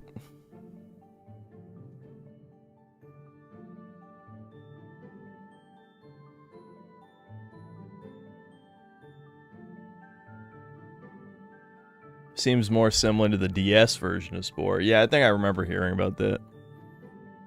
Synth admitting he has the taste of a 7-year-old. 7-year-olds and 30-year-olds like all the same stuff. It's only when you're a try-hard teenager, which some of you are eternal teenagers, where you have to pretend to not like that stuff. ZX Nightmare, thanks to the 250 euros. Rest in peace, Oliver Tree. Yeah, I just don't know who that is. Who is that shit? I guess I can look it up.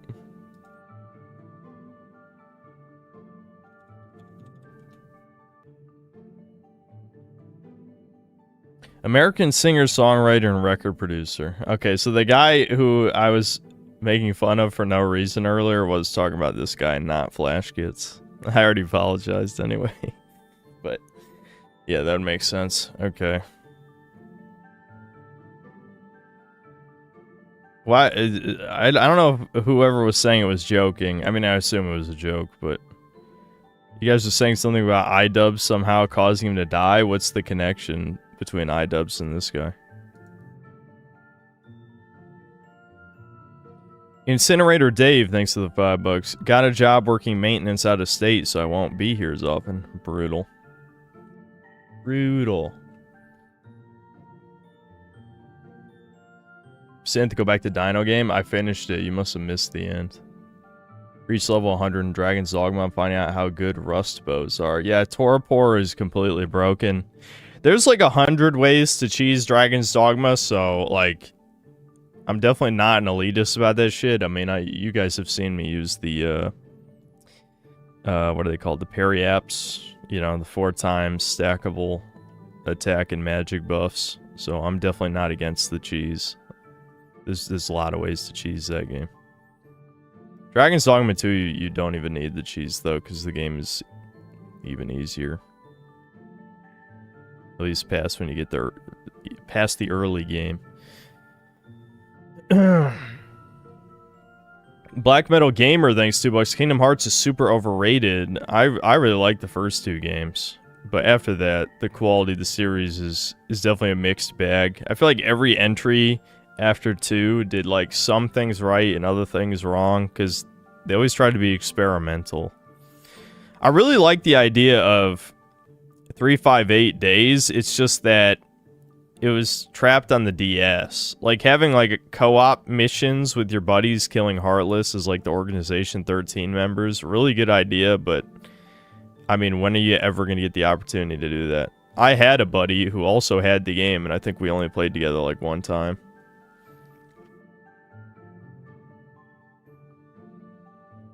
Mr. 10 years in the joint, thanks to the 16 months membership. Strange Seed. Synth drinking.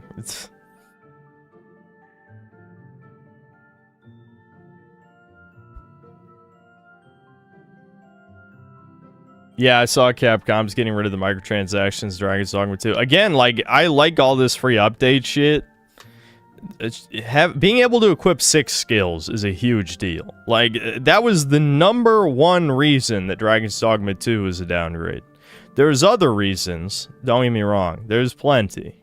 But that was #1, and they're fixing #1, and that's good.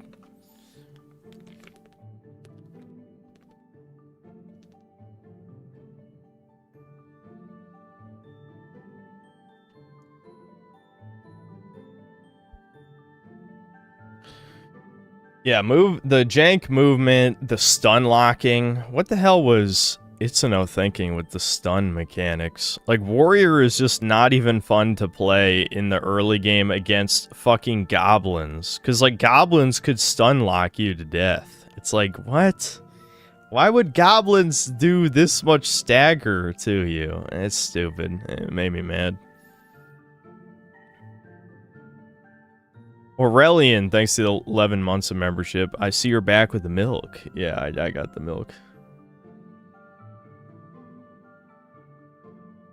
Them feels when you get a game to play with buds and you only play once. That's why I tried to save the buds from Deep Rock Galactic Rogue Core. Because, like, we were gonna play it, you know, the week after I streamed it, but I don't know, man. I just know we would only play it one time and never touch it again. I mean, the boys didn't even really like Deep Rock that much, so there's no way they'd play Rogue Core more than a few hours.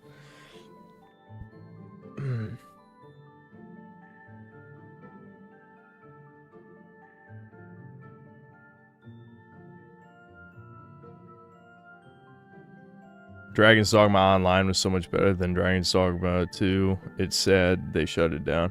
Yeah, I never tried it. Lord Particle, thanks to $20. Rest in peace, Oliver Tree. I don't know if everyone except me knew who he was here, but yeah, I just didn't know.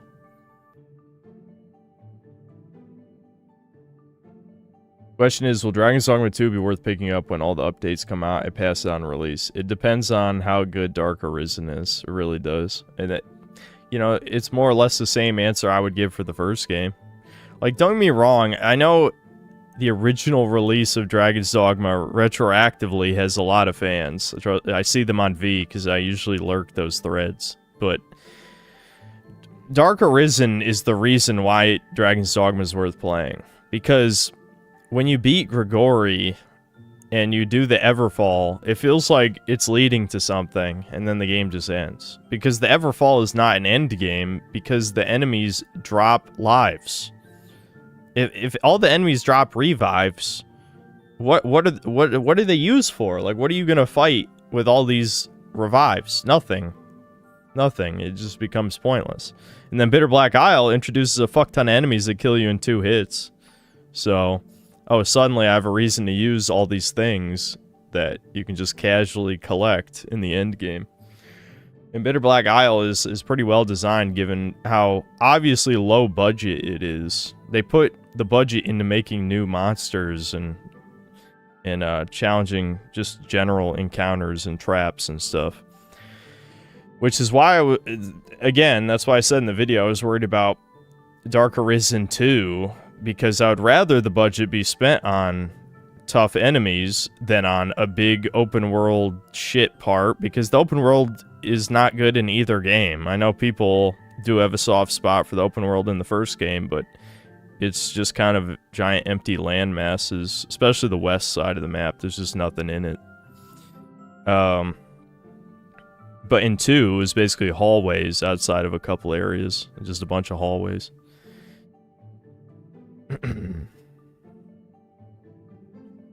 Deco93, thanks to the 14 months of membership. Enjoyed your 007 and Summer Game Fest reviews. Good work, Synth. Thanks. Yeah, unfortunately, as far as I know, I might have to look it up. Maybe chat, you guys can confirm. I don't think there's really much coming out this summer, so I'll have to get creative with videos. But I'm going to take a little bit of a break for now.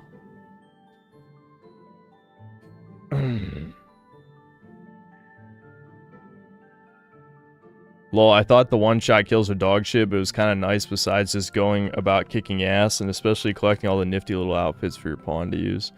Yeah, I mean, there's parts of Dark Arisen that are annoying if you watch the streams. Like, especially the one room that has 2 condemned gore cyclops and then 10 or 15 of the fucking evil pawns.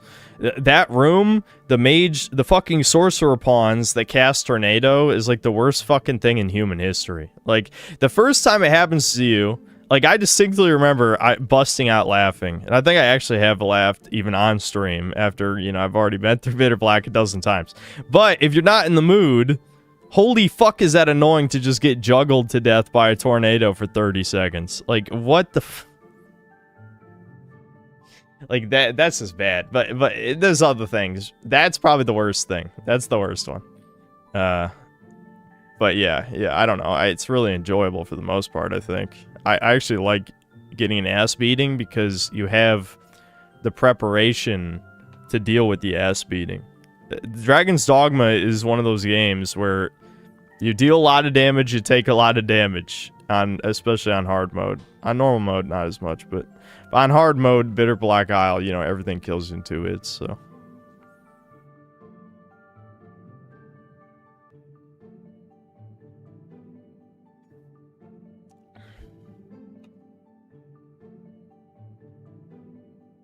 Dude, that fucking Lich did that to me too. The other day I got a tornado hit. My pawn and I tried to save him, got hit as well. The funny thing about the Lich is, in my head, I always think he's like the easiest one, but that's because the way I used to play Dragon's Dogma is different than how I play it now. The way I played it younger, I always did the high attack classes like Assassin and Warrior, whereas the last couple times I played the game, I tried to either do a mix build or focus on magic, and you need that attack stat to beat his ass. Like, a warrior can easily beat the Lich's ass, but if you're using magic, then you don't do shit, and he's actually a challenge.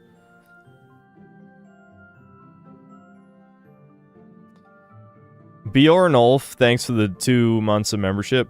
Tom and Don make me chuckle. Yep, they're funny. Yeah, Tom is such a chud. He's absolutely a chud.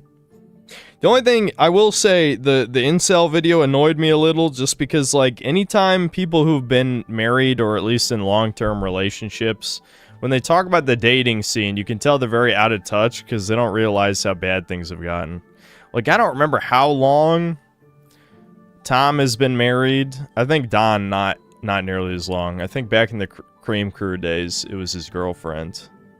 But Tom has been married for a long time, I think. So whenever people who've been married a long time talk about dating stuff, it's always going to be a bit out of touch because they don't realize, you know, hoflation is at a peak in human history. And Black Metal Gamer, thanks to the $2. Twitch is the Reddit of live stream sites. Yes, absolutely. Dick Penisecki, I haven't seen you in a while. Thanks to the $5.56. I love receiving Synthetic Man's strange seed. First time I see him, he drops a 24% comment.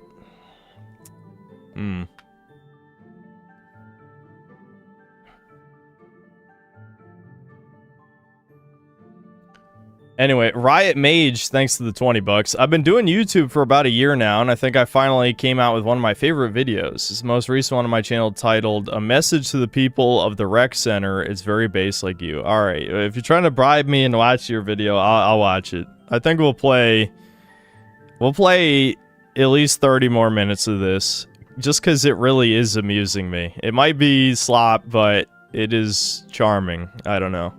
I like the Spore-esque aspect, even if it's very video gamey. And I mean, granted, in Spore it didn't make any sense really either, but I don't know. And this is even more basic. Like you kill a guy and then you just get apart and then you just mutate.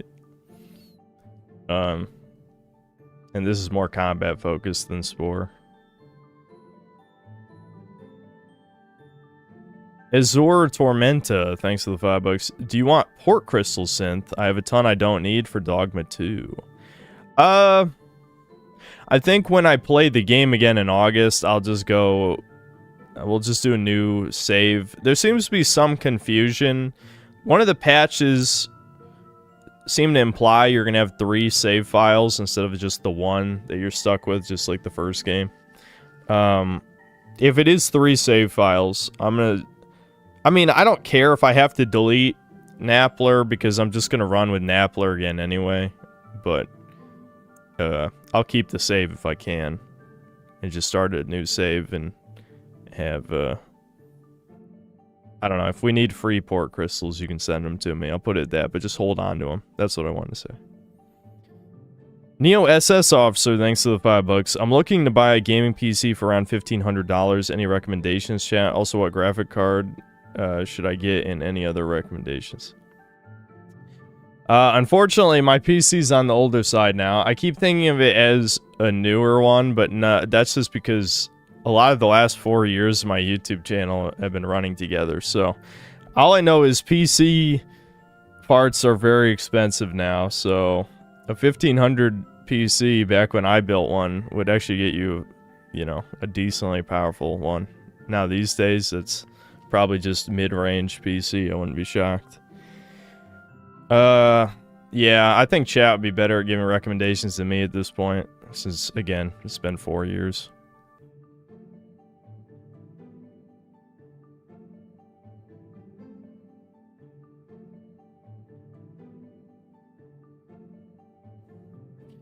Dinkelberg Gaming, thanks to the £5. Hey Synth, normally I can't watch live, but since my baby chud's son is up all night, I've got a crap ton of time to watch videos, lol, hope you're good. Yeah, I'm doing pretty good.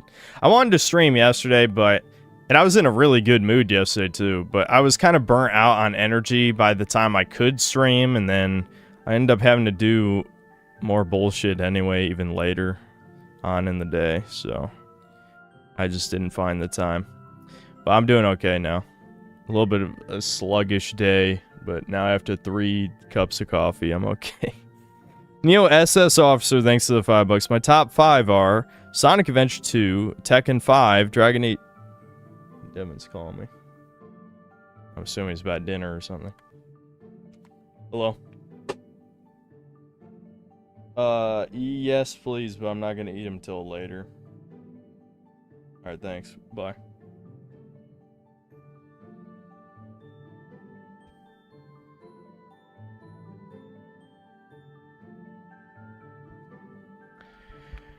The nuggies? No. Devin was gonna grill some burgers.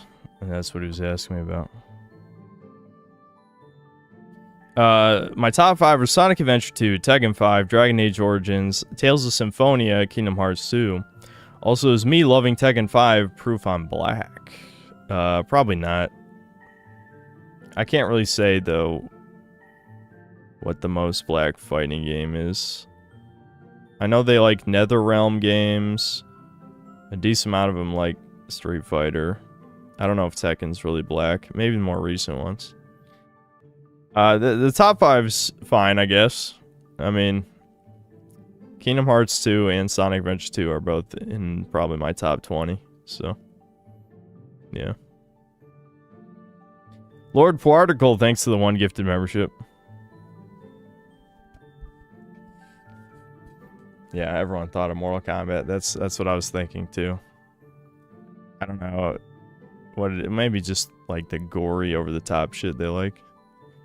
The EGAD, thanks to the $5. Obsession is Zoomer Slop. It's a movie that could be solved with 1 phone call to the police. Made me think Gen Z dudes are deathly afraid of women. Well, that part might be true. I know chat was telling me some stuff. I'm guessing it's one of those fucking... Like, it's trying to justify women. I don't know. I don't even want to watch it, to be honest. But just the way you guys were describing it to me, it just sounds like women want to bitch about men type of movie. Yeah, anti-inkwell propaganda. I want to remind you, in the UK, there was a recent study. They found out 73% of women hate men. You heard that right, 73%. And I believe only 30% of men hated women. But incels are the problem. Not crazy ass bitches who hate men, which is literally the majority of the population. No, incels, clearly.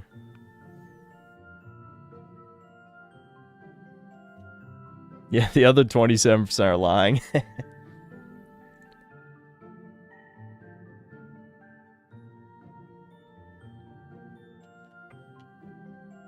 Xbox huge, thanks to the $2. I like to rub my belly and let out spicy perhaps.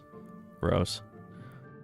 Luke MGS Snake, thanks to the $10. Use the range water attack to cheese the queen. Yeah, that was not a bad idea. I think the way we did it is funnier, though. But yeah, that could have worked, I guess. The problem is there was no safe spot. The ants could follow me anywhere, so...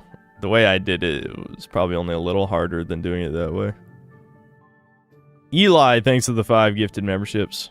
Brian C, thanks to $2. Am I going to try the Killer Bean game? I'm 50-50.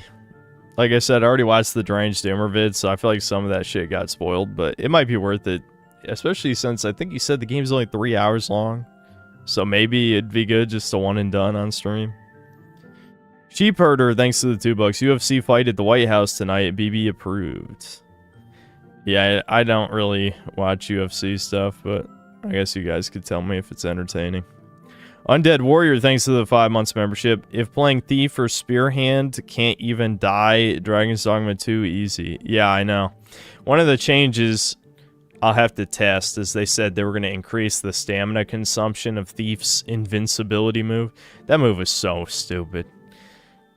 I don't know, man. Like, I swear I've said this 30 times or more on stream in the last 2 years. But I want to see like a development documentary on what went wrong with that game. Because you just fucking know that a good chunk of it is not Itsuno's fault, and he probably just wanted too much budget for a game Capcom had no confidence in, right? So they just released it.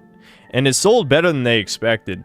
I see a lot of people shitting on 4 million sales, but it's like, I don't even think Dragon's Dogma 1 sold 4 million. Maybe after 10 years, but definitely not near release. Like, Dragon's Dogma was a cult classic game. I wouldn't be shocked if it was like 2 million. Someone will have to look that up. So 4 million was definitely above their expectations because no one cares about Dragon's Dogma. Actually, for videos, you can make a lot this summer. June, Star Fox Remaster. Probably leave that to Devin. July, Assassin's Creed Remastered. True, I will do that. And Halo, August, Game Freaks. Game Freaks new game. September, Dawnwalker, Wolverine, Onimusha. Okay, I guess there are more games coming out. Yeah, because I want to. Yeah, I will want to do Assassin's Creed, Halo. The Game Freak game, I guess it depends. And yeah, Dawnwalker, I did kind of want to talk about. Wolverine's definitely with, like, no matter what. And yeah, Onimusha, pretty good. Yeah, okay. Okay, that's not so bad. Yeah, that is more games than I thought.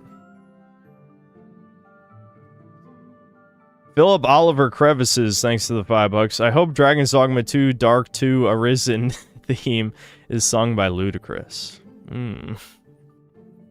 The fucking name, man. The fact they called it Dark Arisen, they know what they're doing. They know what they're doing. It might save the game. It's possible. Would I bet on it? No. But it's possible. Halfradrim, thanks for $5. Strange Seed, finally. A game that subscribes to your life philosophy and meaning. Breeding. Billions must procreate. Yeah, but unfortunately in this game, there's no breeding. It's more like you just eat people and then you turn into them. There's no breeding in this. At least Spore had breeding. Okay, so this gets a -1 for no breeding.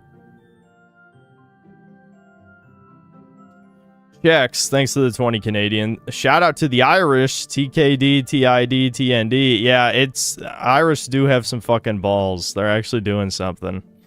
That's crazy. I mean, good for them, definitely. Especially since I'm sure we're going to be seeing a lot more, you know, Africans, Muslims, etc., trying to decapitate white people for no reason. So, you know, hopefully Europe does stand up and start doing shit. This might inspire other happenings. Checks, thanks for another 5. 2 lightning bolts. Hail victory.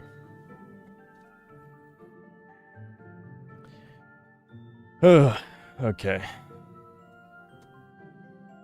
Alright, let's play some more of this. Maybe I'll watch some videos, because I'll check out the guy's video that he wants me to watch. And we can watch some other videos. And then we'll play some of Gothic Remake. That'll probably be the stream. I think I'm going to probably play Fable 2 soon, because I do want to play it before the new Fable. And I'm kind of in the mood for a cool fantasy game.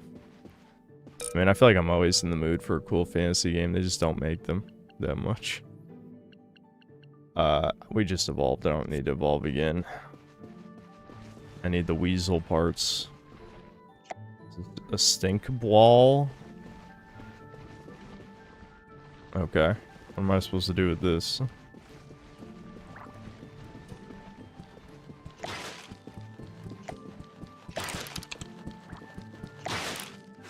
Mushroom boy. Look at that little mushroom. That looks like a croc enemy, dude. His little eyes? That's a croc, dude.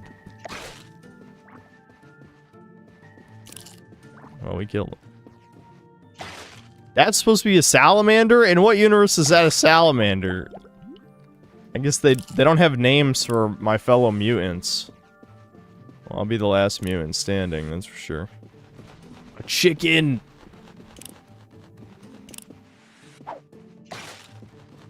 This is the biggest problem with this game, is like a jank slop, like, early access title, is all the enemies stop to attack.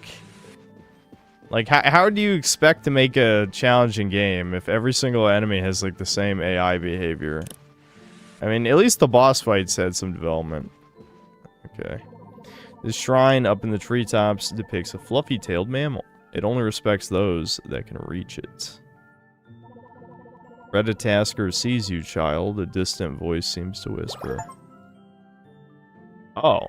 It's that easy to get the squirrel? You just have to get there. Okay.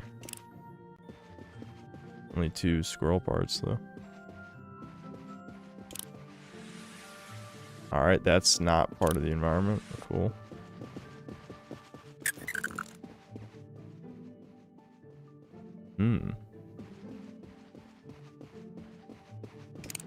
Alright. Do I get something for killing the beetle? Shit, I'm stuck again. Damn it. The wall climbing mechanic is not good. Stag beetle baby. Okay, yeah, they charge like the normal beetles. They're just tiny.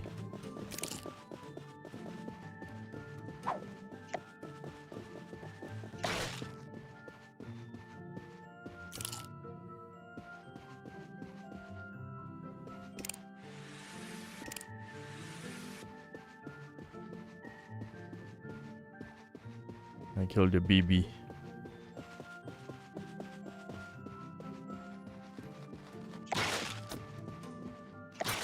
Trying to think, was there any YouTube slop I've watched? It's worth discussing. The problem is, like, I click on so many different vids. My YouTube recommended has gone to shit. Like, half of them are now videos under a minute. And not YouTube shorts. I mean, like, old-ass, viral, under-a-minute meme videos. And I don't know how this happened. I don't click on those videos. So why the hell are there so many of my recommended? I mean, I did watch a few now, but I swear they just came out of nowhere. Also, YouTube broke the comments again. I don't know if you guys have noticed this. It happened to my Summer Game Fest video. And it happened to a bunch of other recent videos I was watching. But none of the top comments will display. They're just gone. I don't know what happened. It doesn't happen to all videos, but it happens to some videos. Since I'm your PR guy, instead of saying tiny, say small. It's more wholesome, Chungus. Alright, well, we killed the small beetle. Yeah, they're trying to force short form shit, maybe. Yeah, it's horrible. Anyway, so apparently, I don't know. I don't give a shit about speedrunning, as you know. But I guess there was another speedrunning scandal. A guy was cheating at the Pokemon Battle Factory, I think it was. Oh my god, cheating. Cheating in a meaningless accomplishment. Who would do that? That's the thing that baffles me, though. I mean, this is an accomplishment only extreme autists would care about, and you're gonna cheat? Like, no one gives a fuck. Like, this... I don't know, man. The whole speedrunning shit, to me, is stupid as hell anyway. Like, I don't care if you want to play a game for 10 billion hours, but the fact that people will respect anything as long as it's challenging is a serious problem with society. Can people just do something that's useful and also really hard to do? You know what I mean? Like, the thing is, even with, like, spectator sport slop, at least, like, that's a competitive thing, right? Speedrunning is literally you decide by yourself to just beat a game as fast as humanly possible, waste untold hours of your life playing that one game to just shave off seconds. And people actually like that. They actually like to watch that and think it's interesting. And it's always the most mentally ill individuals, extreme autists, Troons, etc. I mean, all that springs from autism. Autism is the great curse of our modern times. And again, I feel bad for shitting on autism because I know quite a few of you are definitely autistic. And I'm definitely not normal by any stretch, but I'm a different kind of freak. A different variety of that sort of thing. Ah, you're a seedling. You remind me of those humans. They're all gone now. Of course, it's post-apocalyptic. The one who made you, she was a good one. Well, how would he know? With some others, they weren't so peaceful. That reminds me, I need to go ahead and grow more children. Will you bring me I just killed them. Will you bring me 4 compost balls? Do it. Great, just roll them into my... Okay, so that's what you do with the balls. By the way, there's a stag beetle in a hidden cave. Her head is pretty good for pushing compost. Okay, so we need the stag beetle head to help push the balls.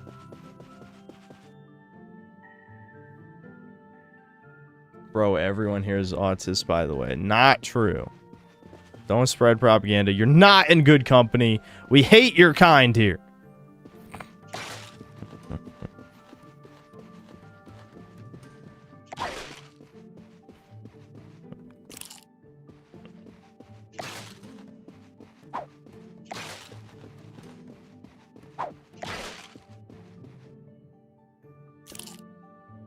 I'm a different kind of freak. Put that on a shirt. That could really mean anything. Normality itself is not normal because society's, like, the pushed norms by the elites are in itself not normal.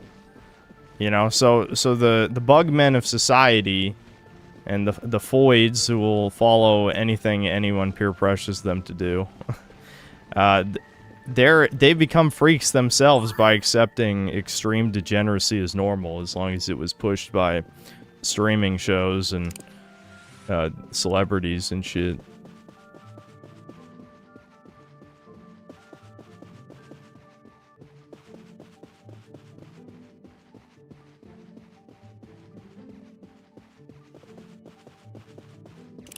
I assume the hidden cave was somehow connected to the stag beetle that went over here, but when I tried to go this way... Maybe you can destroy this? Yeah, this looks like it's interactable. Maybe you need a, I don't know, a special head to, like, head bash that and break the rock. Little rock wall. That's probably what it is. Maybe there's a bomb or something.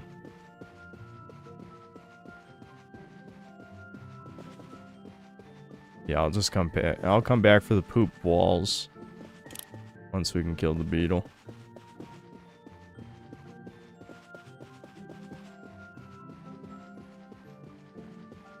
What is considered normal by our society would be considered insanely radical by nearly all of humanity throughout history. Yeah, and always the copium is just, yeah, well, we know better now. We know better now. It's like, no, you don't, you fucking retard. We're literally, you know, some of us, some ethnicities of us are literally going extinct because of the stupid-ass shit you believe, so... But no, it's okay. It's okay. As long as all your fellow girl bosses believe it, it's normal and acceptable.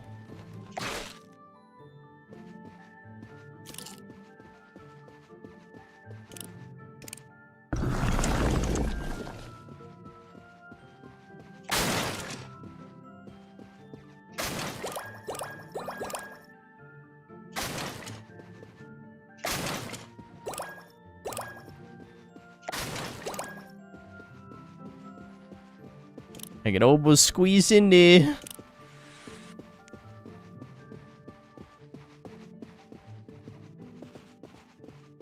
Maybe there's a hidden button for the other cave?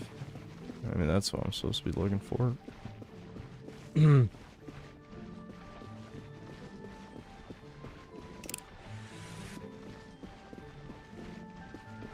Haven't I heard all humans in history were crazy and dumb, but all of a sudden in 1965 we knew all the answers and built a perfectly rational world?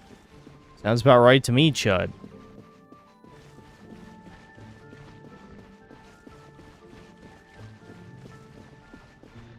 Does my mutant creature use wind to attack? Are you making another fart joke right now? Oh, he's an ant. He bites people. I know it doesn't look like a bite. Oh, shit!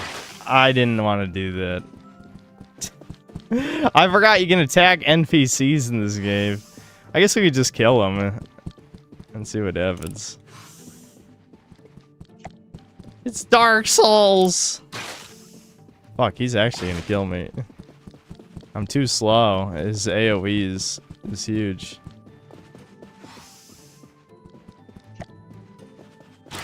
Yep. Natural deselection. Well, maybe he'll un-aggro. Yeah, let's figure that out before I waste any more time pushing around poop.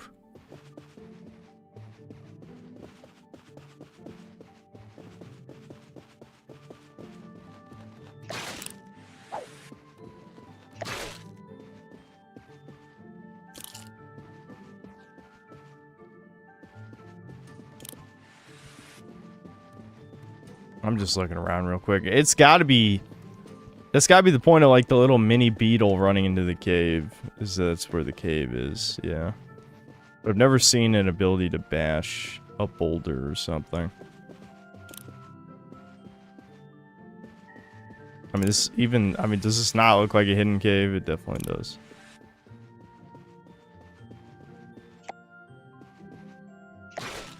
Well, I just killed him, but that was the one who runs into the cave, is that little one.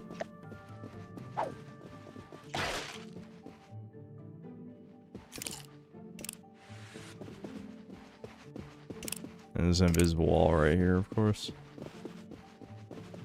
I love invisible walls, chat. I love them. All right, let me check the other heads. Did we get the mushroom head yet? We got a chicken head. Chickens can't attack? What? Ah, that's painful. What is a mushroom? Okay, mushroom just releases spores to attack. And what is a squirrel? A squirrel can't attack either. Yeah, so I'm pretty sure the shrine monsters are just, you know, they can't attack. They're just gimmicks.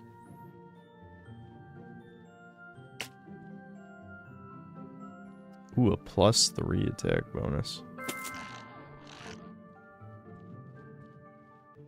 Tiny little mushroom arms. A weasel neck.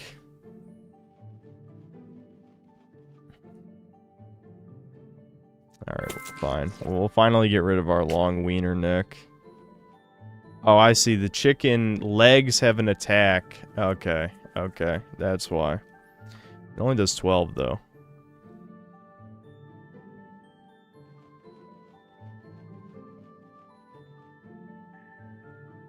I'll keep the stamina.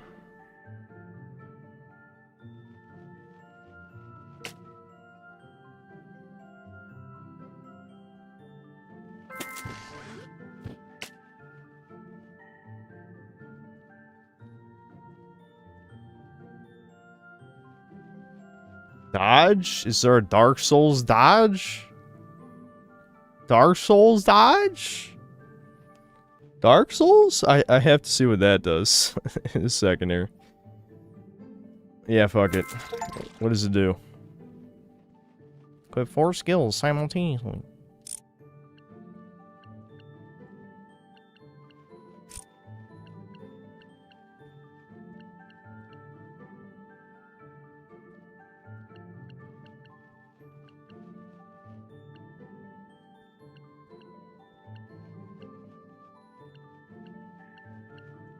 So it looks like the first upgrade gives you the biggest bonus.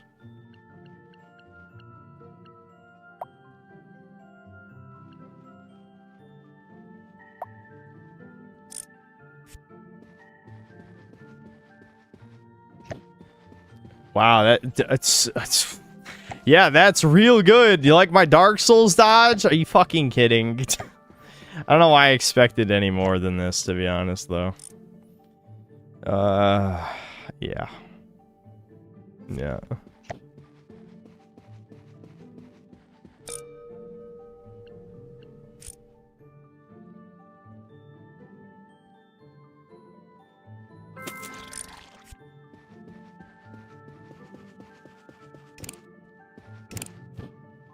Oh, I see. The chicken wing doesn't glide, it just flaps. That's kind of neat, though. That could be useful.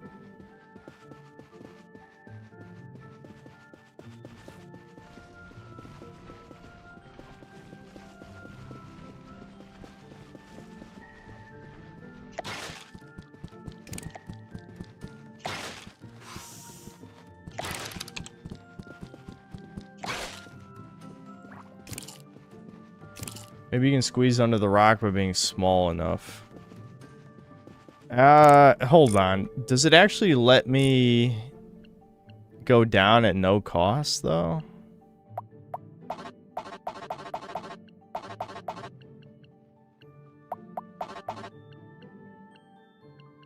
I don't know. This seems to be small. I guess I could have made everything small, but it doesn't seem like I can really get that small. Like, that's tiny. That's not a bad idea, but I guess you can only become 80% of your normal size.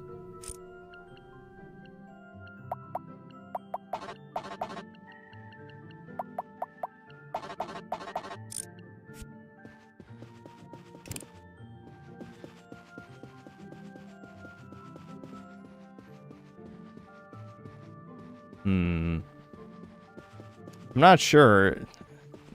I'm not sure. Maybe? That might be what you're supposed to do.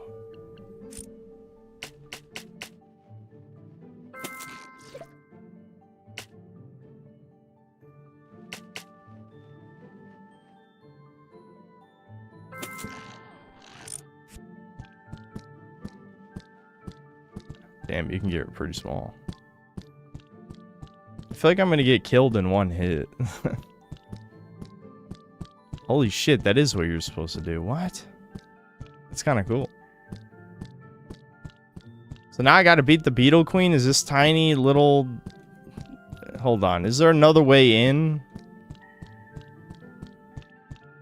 No, this is the only way to do that. Fuck. Alright.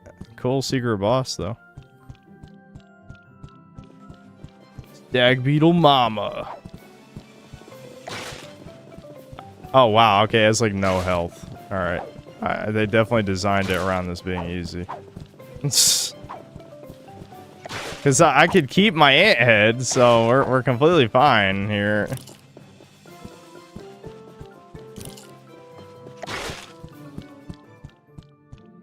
Yeah, that was not really a boss. But it was cool that you had to be creative, though.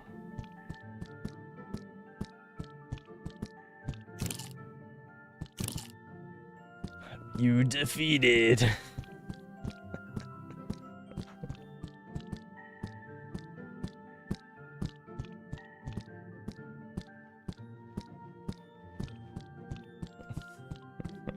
Dragon's Dogma human bosses be like, yeah. Yeah, dude. Were there even any human bosses in 2? I really don't remember. Give me the mushroom boy legs. Fuck it. I'll be a mushroom. I want the fucking wiener neck, dude. I'm sorry. It's just too funny.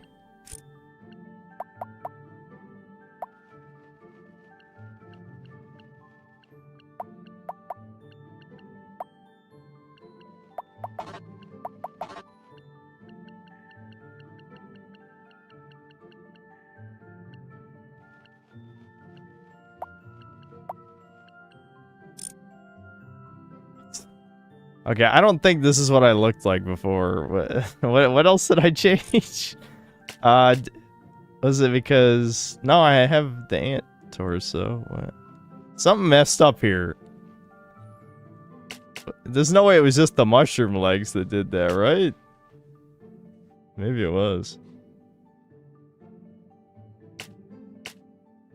I look even more retarded than I did before. I don't know how I've managed this. Alright, whatever. This is what we look like now. Oh my.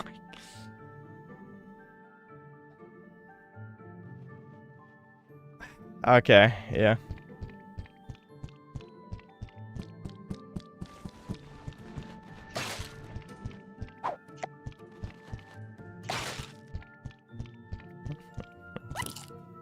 Chat, what the fuck, chat? Oh, right, I never tried out the stag beetle head. That was the whole reason we killed the boss. Sorry.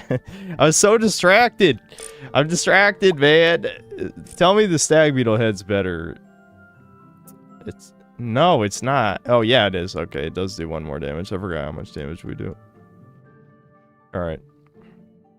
The problem is the charge is actually worse than the bite because it could only hit 1 person. Though maybe this can...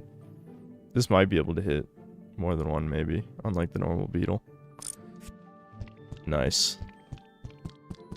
I'm telling this has the spirit of Spore. This dumbass shit you're seeing right here. This is Spore.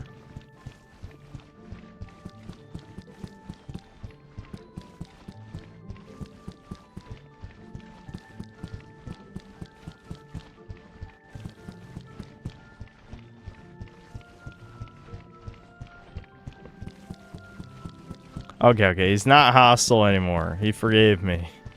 After beating my ass. We'll get our revenge after I do his quest. Oh, did it reset? I think, yeah, reset all the walls. That sucks.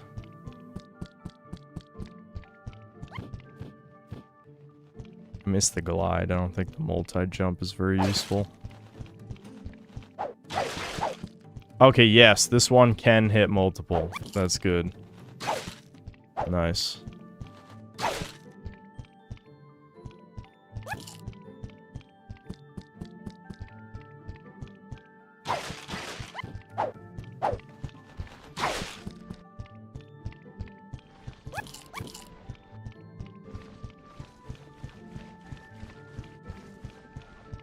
That's a freaky looking penis. What? Are you saying your guys doesn't look like that? I thought that was normal. And before you ask, yes, my wiener has wings on it.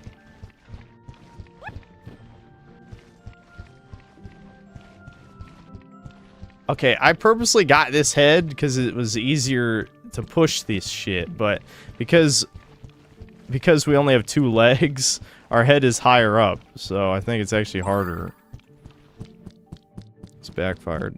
Was there a poop over here? I don't remember. All 4 must have been that early area. Oh, never mind. What is that thing? Hold on. Oh, this is a flower.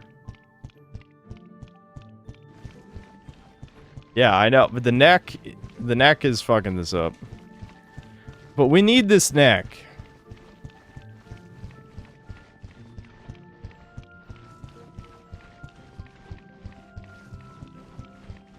The wings are normal, just not the horns. Are you sure? I think that this is... Never mind. Not even this.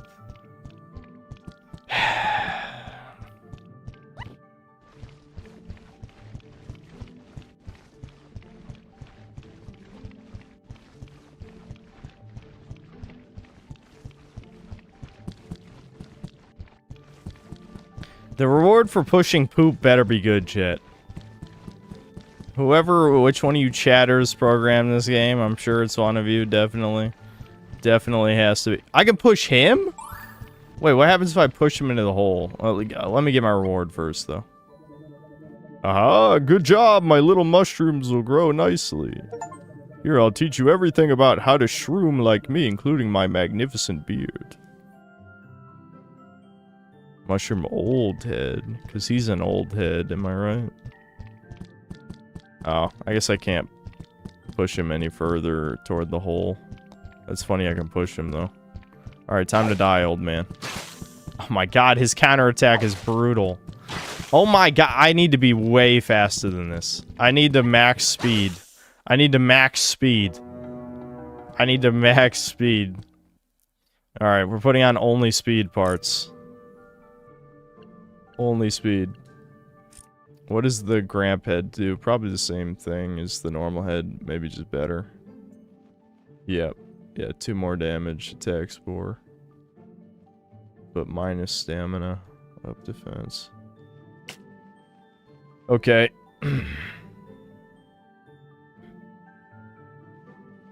Alright, none of these arms have a speed bonus.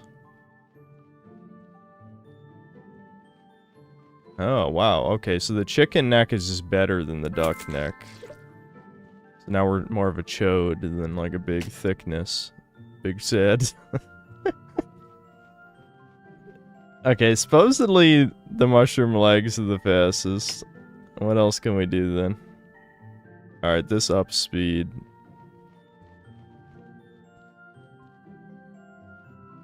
Alright, chicken torso.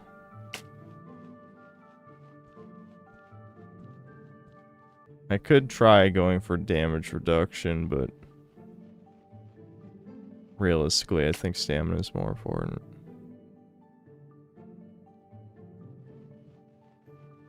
Alright, ant tail up speed. Alright, this has got to be good enough. As long as we can outrun his giant AoE, he should be easy, because he only has 1 attack. And I only lost 1 damage. That's not that big of a deal.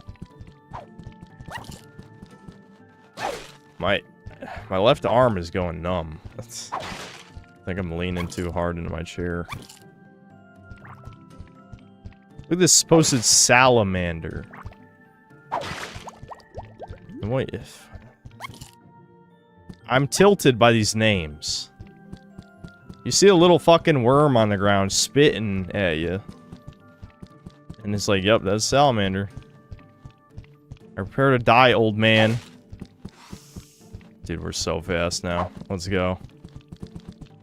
Of course, oh my, fuck! Hold on, I gotta like bait. I gotta bait the attack. Yeah, like that. I just gotta get the rhythm down.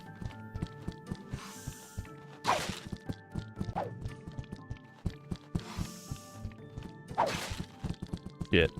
Oh shit, I fucked up. Ooh, I fucked up by dragging him this. Okay, never mind. This is a big open area. We'll probably be okay.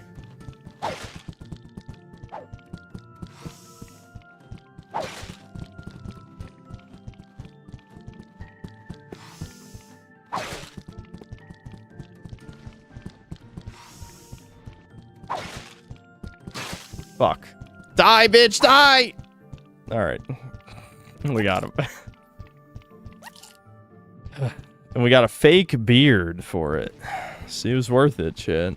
A fake beard, that's so important. Alright, what the fuck is this thing? Again, this is a spore creature. This is what people make in spores. Stupid shit like this. Sad big leg mushroom. I heard there's a special treasure nearby. It lets mutants like you and me change without a nest. But I can't get past the barrier there. I could break it down, but those guys keep spitting at me. Kill him. Kill him!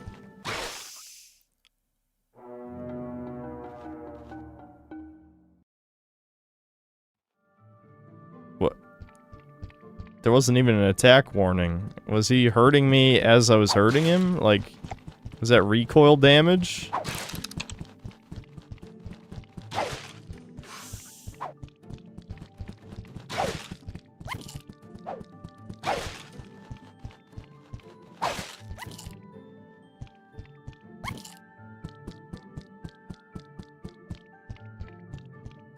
Is it fun? It kind of is. It kind of is.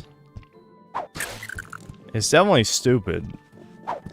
But it is, for being, you know, like early access slop, it actually is fun. Alright, rematch, you cheating fuck. Do I need a ranged attack to kill this guy? Okay. He just attacks really fast. It's not recoil. He just attacked way faster than other people for no reason. Ow.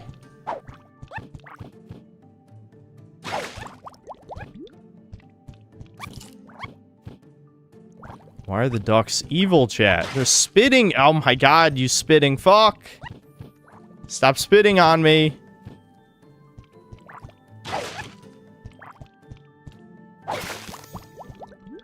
Alright, we got his ass.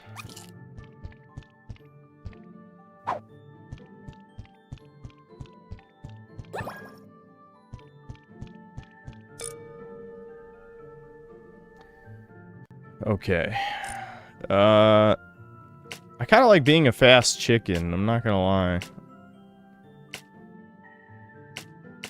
Like, do we really need a tiny bit more damage and a tiny bit more defense? I kind of want to see what the spore does, though. If it's a huge AoE, this could actually be pretty strong. Look at this thing. Yeah, this is like some trippy, JRPG type of NPC shit. You're in like a dream sequence.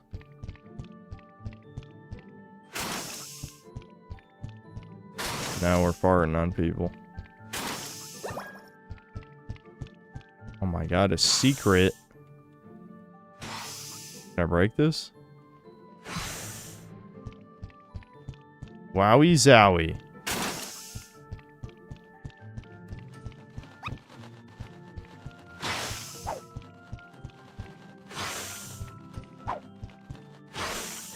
What is that chicken doing? Are you seeing this?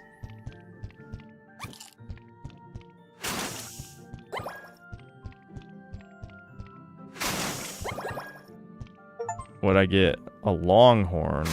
Okay. I think it's just, yeah, it's just an accessory, not an attack item. Evolve slots unlocked. Use the above buttons to switch between creatures instantly. You can save different creature designs at the nest. Oh, okay. That's cool. We can just have 2 loadouts.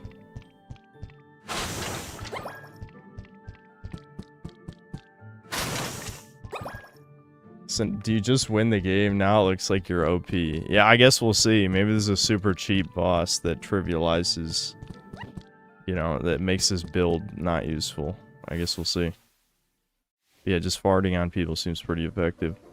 Honey cliffs.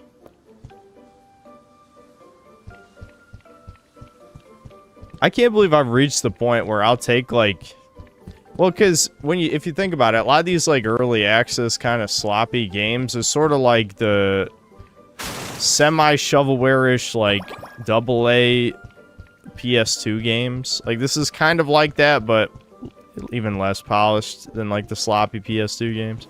But that's basically what this reminds me of. Mutant. They're chicken raptors, I guess. Something like that.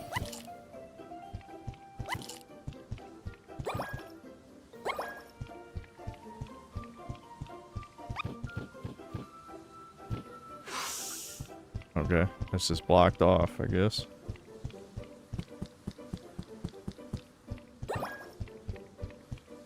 Mushroom Mid.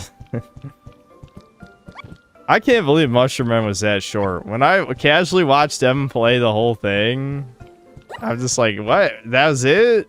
That's the whole game? I mean, don't get me wrong. For what little there is, it seemed pretty decent, actually. But, yeah, I mean, they only had enough in the budget for like 4 hours. Everyone's a mutant now. How does my dude know the difference? I mean, so am I. I'm playing as a mutant.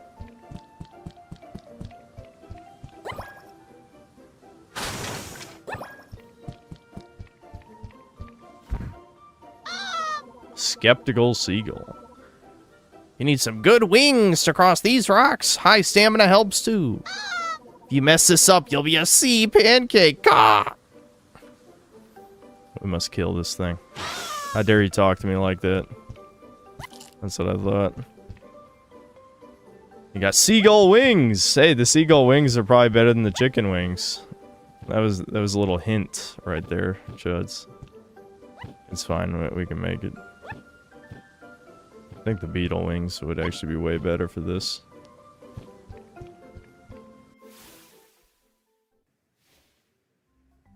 Total skeptic death. Bleached Beach. Oh my god, is it White Boy Summer? Bleached Beach. Some interesting names in this game. Between the Strange Seed and the Bleached Beach. I don't know. The devs are trying to tell me something. I'm listening, dude. I'm listening. Oh, did I really never get... Yeah, I never got another upgrade.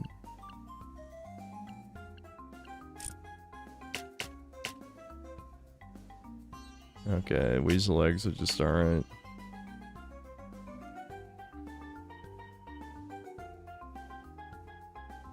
I guess I'll just try the seagull wings. I'm assuming they're just the same thing as the chicken wings, basically.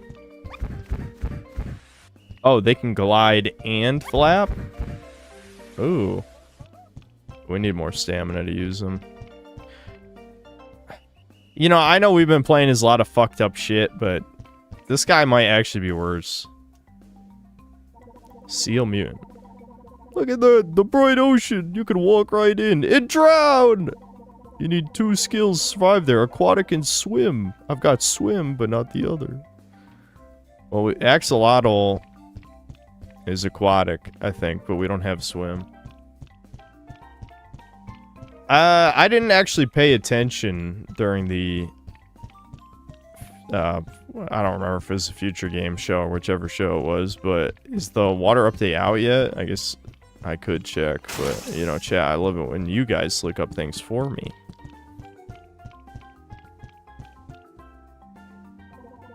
That guy seems to be bugging out right now. The guy at the left, the monkey man, he's stretching. Oi, sailor! You want to race with the world-famous land racing crew? What? We're world famous. You know what? Never mind. Let's just race. Okay, let's race. Alright, go through as many race gates. What the fuck? They got a head start. That guy just bugged out, I think. Yeah, the other guy's still bugging too. I have no stamina. I don't think I can beat these guys. Yeah, look at how little stamina I have. I can only run for like 2 seconds. This is... Dude, this is such... I mean, the problem is, people will say I'm being dishonest, not you guys, but, you know, if other people who don't like me would say I'm being dishonest when I say this is better than AAA games, but, like, I get it's dog shit. I'm not pretending. There's no pretending, but at the same time, this is, actually has, like, charm and some fun how you play it, you know what I mean? Like, yeah, I get it's not good, but... like, at least they attempted to make a fun video game. That's kind of my point. Yeah, so... I got second, I guess. Wow. Stock clapping sound effect. At least I still got an achievement, whatever that's worth. Did I get anything for second place? Finish the race. Good job. I'll explain the prize rules. You're scored based on your time, but you lose a lot of time if you miss gates. There's 4 prizes for 1st through 4th. You get the prize. Okay. Hey, I got a stat up. There we go.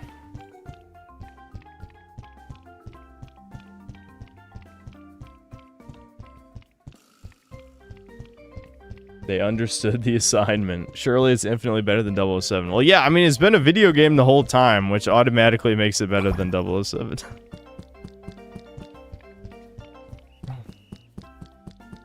I'm tired of shield campaigns. Like, you can get away with shield campaigns in places where you kind of just expect dick sucking, like Reddit, you know what I mean? But, like, when you see them on V, you're just like, dude...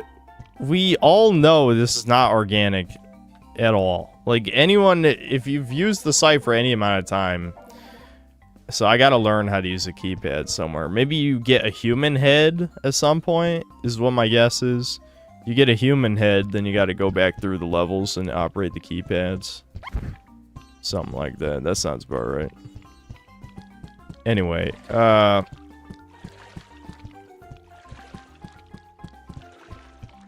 what I was saying is, I swear my brain is a little more scrambled than usual at the moment. I slept plenty. It must have not been great sleep. But all I was saying is, like, 007 is such like an anti-gamers game, you know?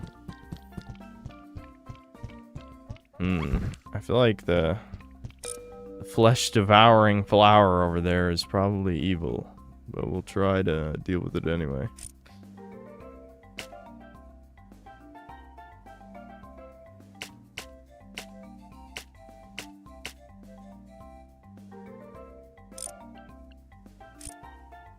Can I get any more speed? Oh, I just noticed, like, the different... like, lowering your wing size actually ups your stamina. That's interesting. Yeah, everything else is a downgrade, huh? So you would actually want smaller wings to win the race? That's interesting. I have to keep that in mind, but I don't think we can win the race anyway. That's probably got to be way later.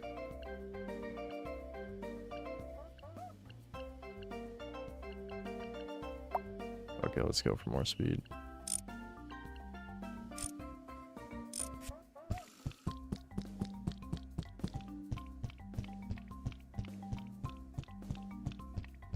It's even got teeth in there. Oh, shit. It's a boss. Yep. Okay. Oh, my God. It shoots spikes like a machine gun.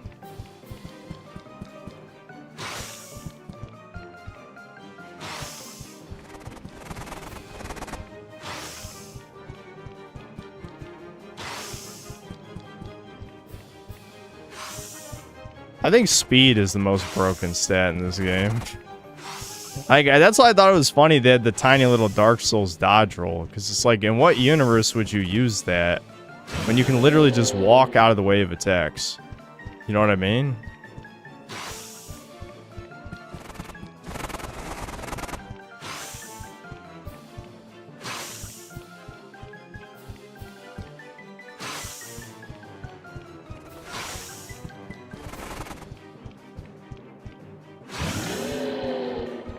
Oh, he's mad.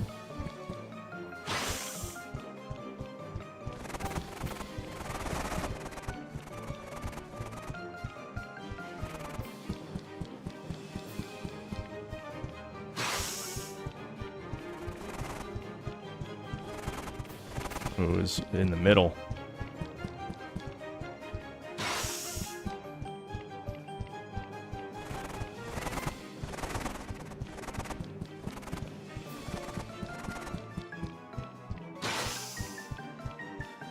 I find it funny if, like, these are, like, one-hit kills.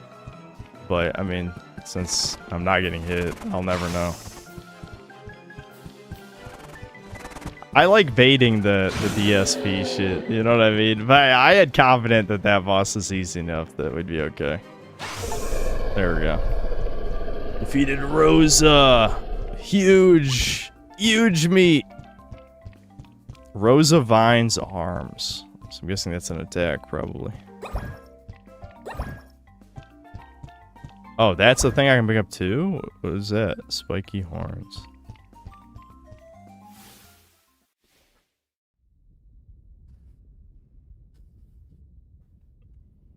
Oh, it's another dark zone. We still haven't come across... We need to be a glowy. We need to be a glowy, chat. We're not a glowy. We still haven't found any glowy.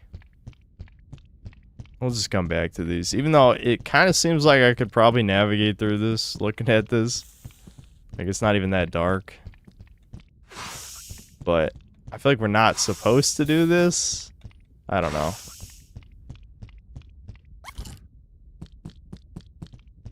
Oh, shit. Okay, never mind.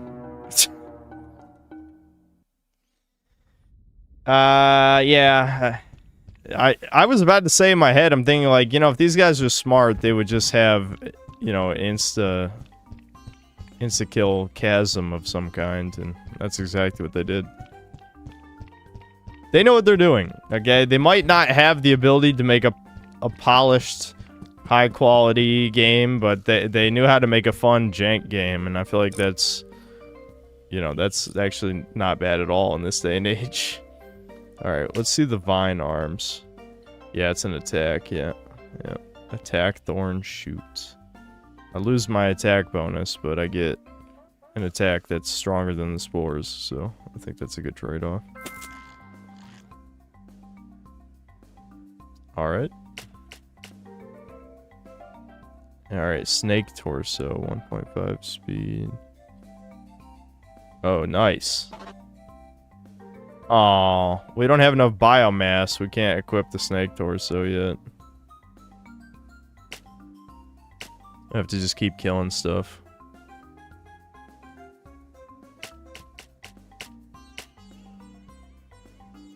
I could... No, I want to keep my AoE attack. Yeah, we'll just be this for now.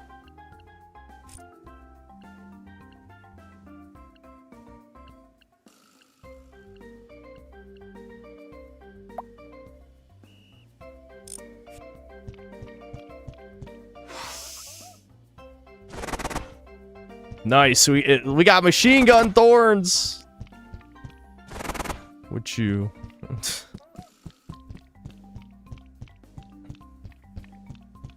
Pokemon at home vibes.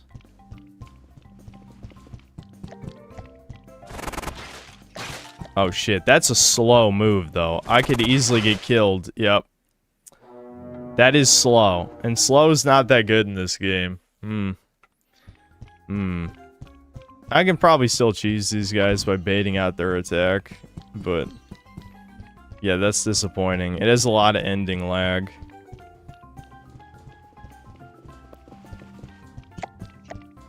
Yeah, like, it's just spinning around at... Oh, shit, never mind. That's a fast attack. I'm not respecting this guy.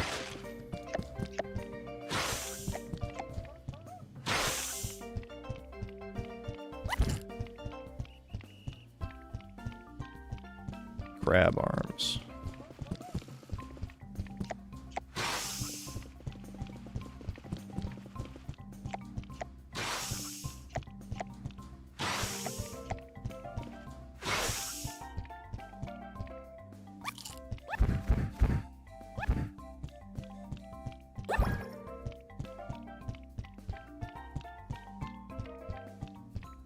Is gaming saved with this masterpiece?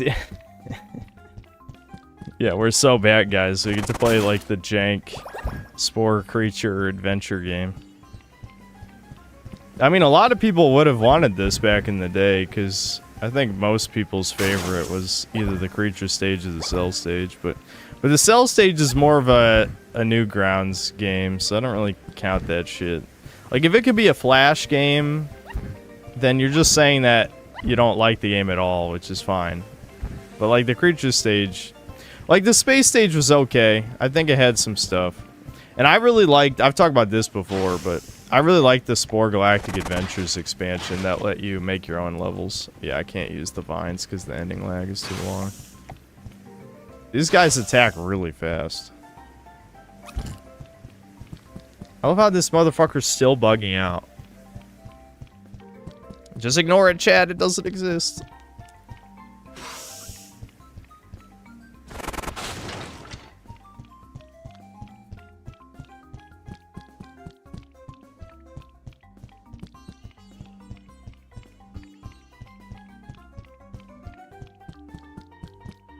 We can kill, yeah, we can kill seagulls.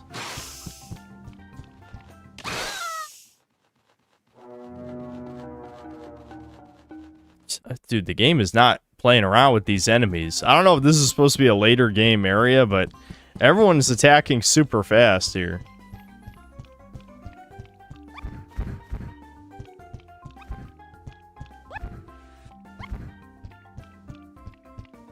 Can I... Yeah, thanks. Yep. Yeah, let me get through there. I just didn't want to kill the... Uh-oh. Drowning!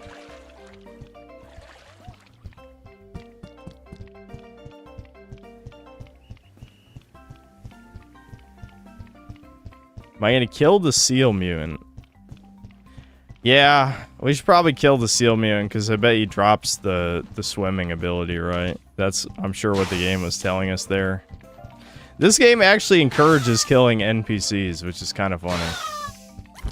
Like, it's one thing that you can kill them. This game is like, yeah, you should kill this guy. I mean, he's telling you should kill him. Alright, give me the water ability, you fucking cuck. It's mine. I deserve it! I'm the main character! What even was that attack? I think he bugged out. Alright, thanks, dude. Alright, let's check out the water. Yeah, seal tails. So we can do axolotl head and seal tail, and we should be able to swim now. Oh man. See, we need to keep a combat ability, so I need to downgrade something else. Maybe like ant legs. How much does the seal tail cost? 80? It costs 80? Alright.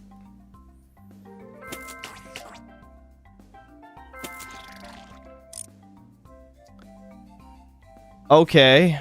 Yeah. Yep. Mm-hmm. Let's swim. How's this swimming? Excuse me?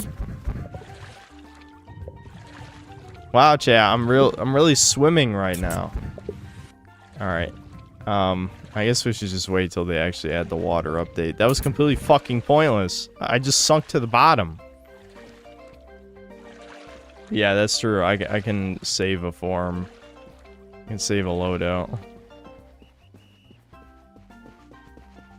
I don't know if I was doing something wrong there or what, but That was both abilities, right? Yeah, we've got swim and aquatic.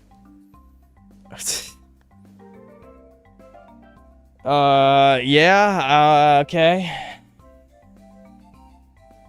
The water update's already released.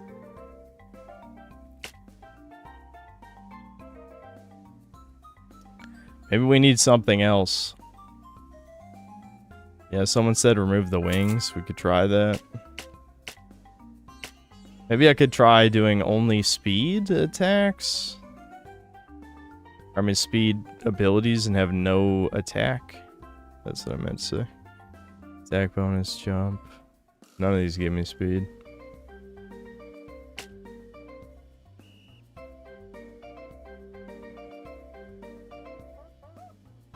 I don't know what.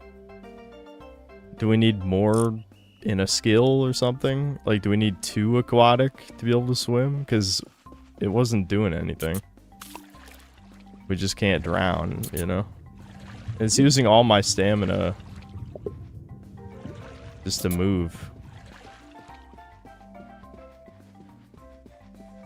I don't even notice weight being a thing. I mean, I see the logic. Well, yeah, there's a weight stat. Do you have to be super light, maybe? Yeah, maybe that's the thing. I don't know. Okay. I could just remove the arms. Have no arms. I assume we need legs to move. Yeah. Ant legs are heavy shit.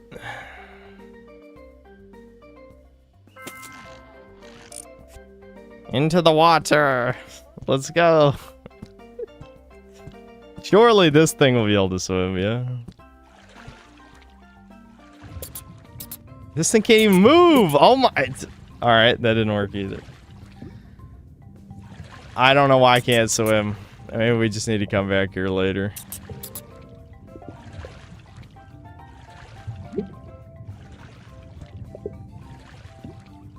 Did I make the tail smaller? Yeah, but... I'm not sure that's the problem. I'm actually stuck, chat. I'm actually stuck. There must be a reason why I'm sinking. And maybe it is connected to... I don't think it's a different button. I'm hitting different buttons.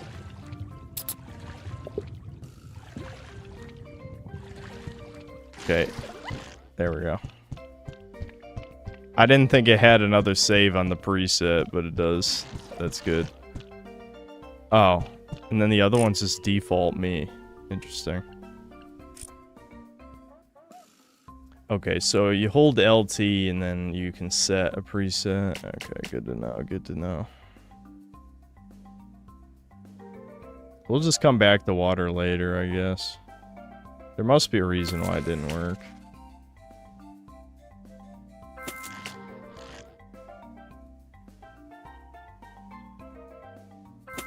I'm wondering if we can win the race if I just build something that's only good for racing. Yeah, like this ups stamina.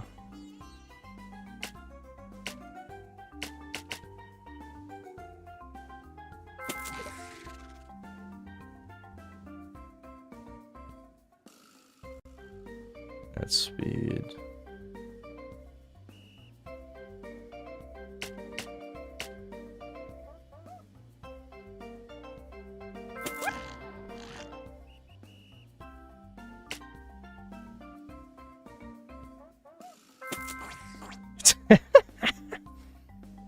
Well, now we have to change the color of the snake torso. You know it, shit. You know it. Okay, wait. How much is 1.5 speed? Yeah.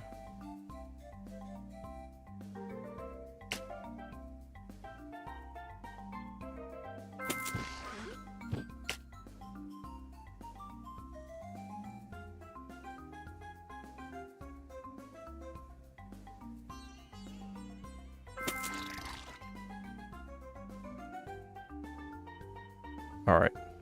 Hopefully this is good. I can swap out stamina for speed, but I think stamina is more important for this. Yeah, I'll just make this, yes. I'll overwrite that creature. Hold on though. I should have changed the skin to the wiener skin first. Which one was the one we're using for the head? I think it was this, yeah. And then what was the rest? Blob?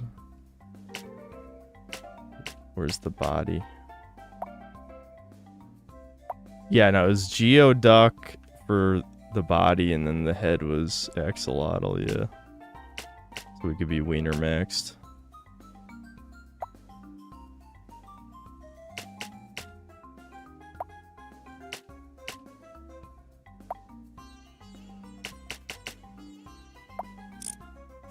No, we don't want blob. I'll make that. Alright, good enough, whatever. Let's see, can we win the race? Is this fucking... Look at this fucking thing. Look at this fucking thing. I don't know if this is fast enough, but let's try it. We must win the race. Let's go. Bring it. Ignore the glitched creature. There's no bugs in this game. I love how they get a head start, though. That's some fucked up shit. Oh, we're still not fast, though. Why are these guys so fast? Look at how fast that motherfucker is. What are his parts?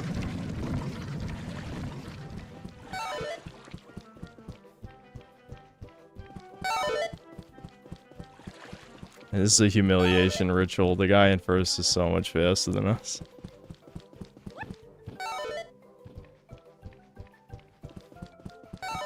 I'm wondering if flight might actually be the answer. We'll have to come back to this later, because I think flying is faster than running.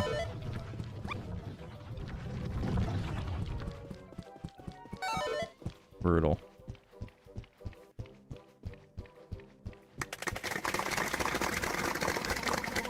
Yeah, I need wheels. I need to become wheels. Where's the wheel mutation? We know there's wheel animals out there. What else was the... How else was the wheel invented? Clearly, it's because God created a wheel monster that we humans copied off of. Oh, right. This has no attack. I was trying to attack that thing, but there's no attack equipped. Hold on. Let me morph real quick. There we go. You saw nothing. I forgot that this guy is fucking diabolical. Just attacks in a millisecond.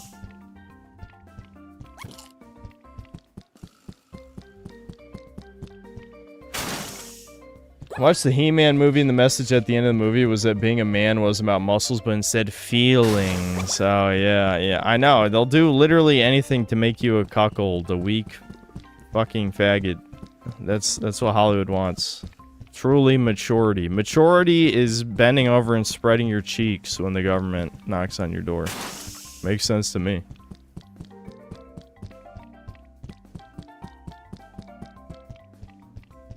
Hold on, I want my vine arms back.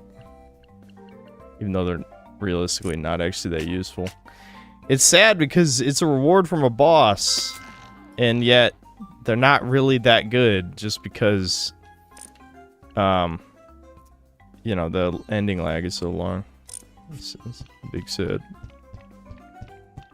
Is there even anything? I don't think there's even anything else actually here. Alright, let's go back to the other area.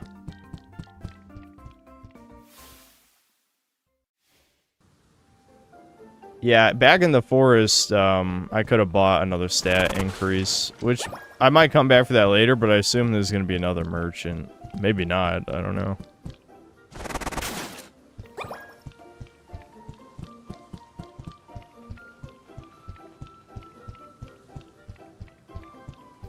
Wait, what? That area is open now? What happened?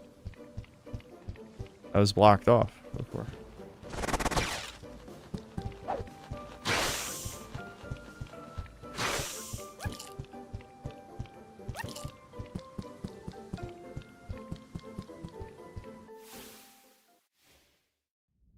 Oh, this is the other end of the dark cave for the beach. I guess when I stepped into the cave, it opened the shortcut. Interesting.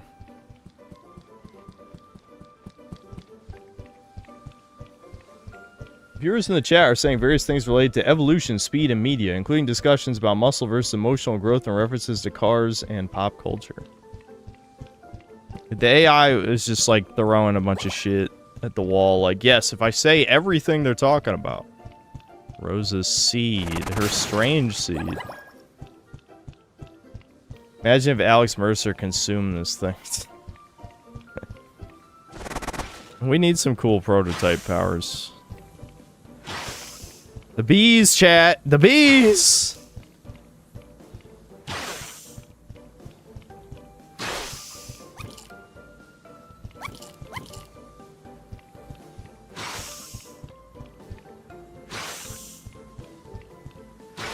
There we go.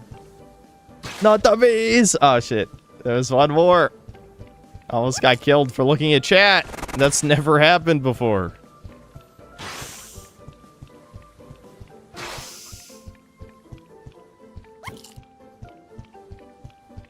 Is Prototype 2 any good? It's super streamlined and way easier.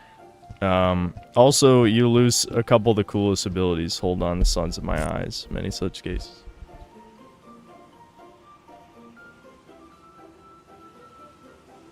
I have to turn the light on here. It's getting dark. Hold on.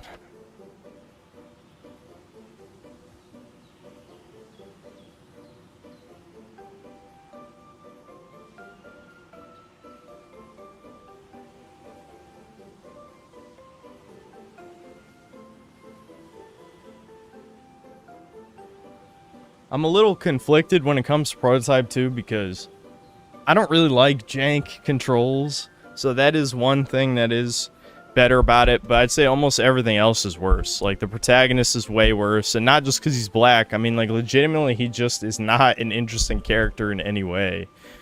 Obviously, replacing a white character with a black character, that did not happen a lot, or at least as much back then. You know, that was, it was ahead of its time, clearly. Damn it, the sun's still in my eyes.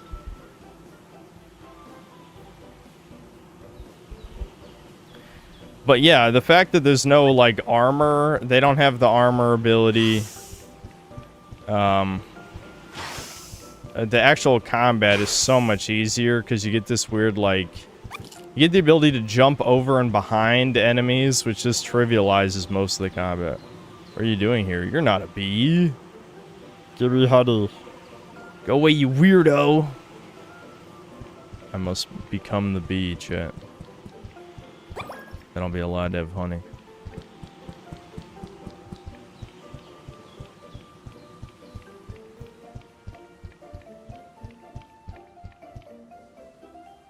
Cole McGrath didn't get replaced, thankfully. Does he know? What? Those are just casually raptors. There actually are raptors.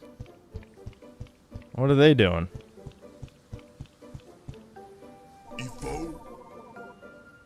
What was that voice line? She! Hey, Chuck! You wanna go to the plane? Yeah. This Komodo. What is he saying? No way, Chuck! Not unless you get what we want. Fine, what is it? I don't even know what they're saying. We're tired of meat. We want to try some honey. Wait, they are supposed to be black? But I hate bee sting, so get it some honey, yeah? Alright.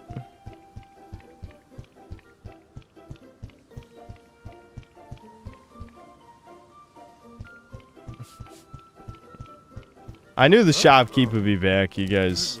You had no faith. Okay, so I can buy weasel torso or seagull head. I guess you have to cycle. Oh, we got another arcade game. I never tried picking up the X. I'm assuming the X, it works for any of them, right? That's probably right. We might as well test it. Yeah, it does.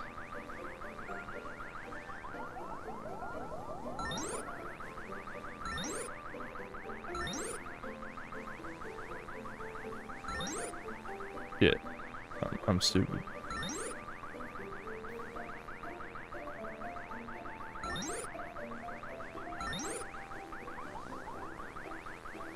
I missed it, Jet.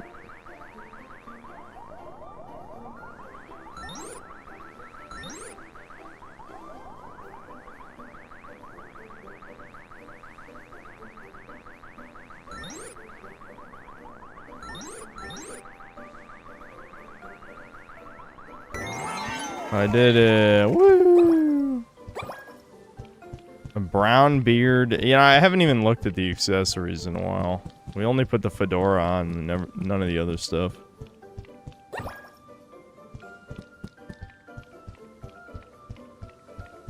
Oh my gosh, a secret. Let's go this way. This doesn't even look like it's textured. Do you see this shit? This... Listen, they got the most important part of the game done first. That's all that matters.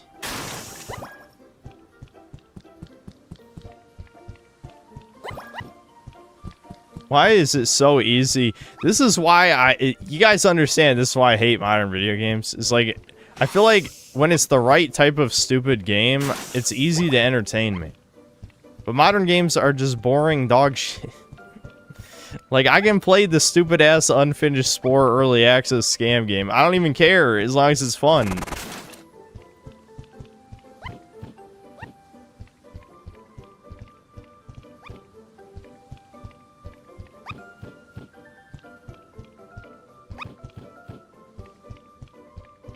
Damn it, get up there. Am I gonna have to put on ant legs? Nah, we're good.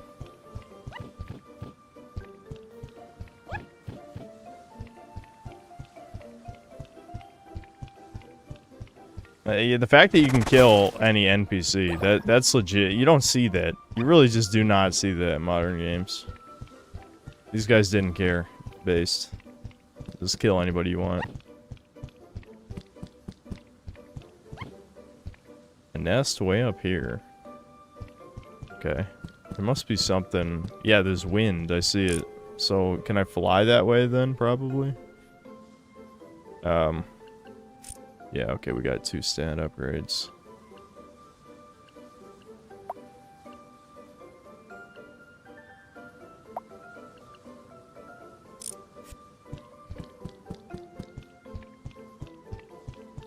Let's fly, chat! Wait, I don't think the chicken wings can actually fly, though, right? Or do I have the seagull wings? No, I think these are still the... Even though they don't look like chicken wings, I think they are the chicken wings.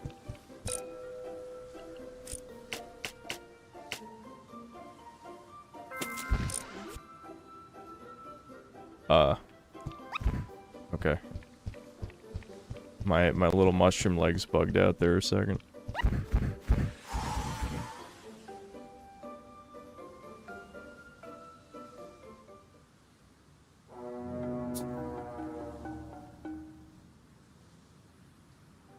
Well, it definitely looked like there's something over there, but I guess I can't get over there right now. That or I just need more stamina. I mean, this is definitely like a wind draft. I don't know. Blah, blah, blah, heavy blah. Okay? It's not like I have any... Like, there's no reference. Like, how am I supposed to know what the right size is? I can just take shit off.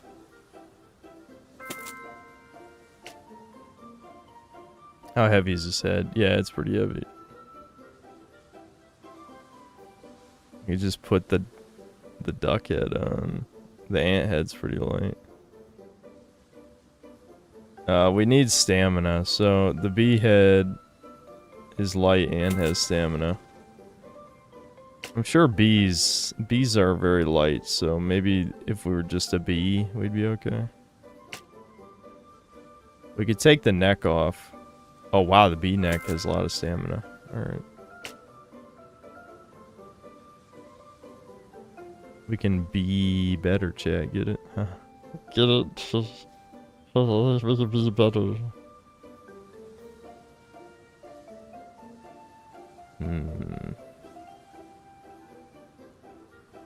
If I just do no legs, what happens here? Let's find out. Wow, 5 attack bonus on the bee torso.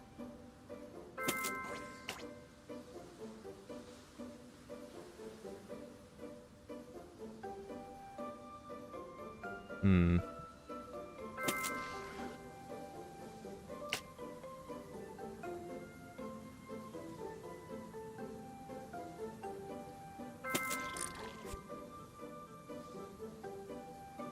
All right, fly. Fly, my little creature. Go. It looked like we were being... The draft was working for a second. Maybe I shouldn't have touched anything. Hold on, let me try that again. It did look like the wind was carrying me, but then as soon as I hit jump, it stopped.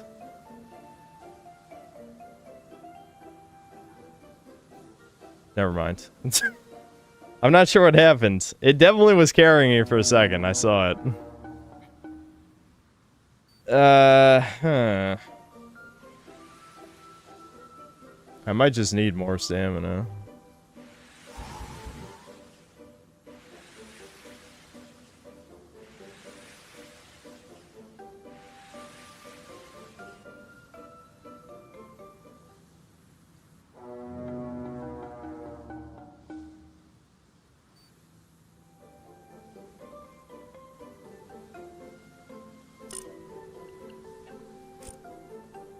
Let me see, okay, so if I am smaller, I get more stamina. I guess we can just, this will reduce weight even more if we're just smaller, right? Yeah.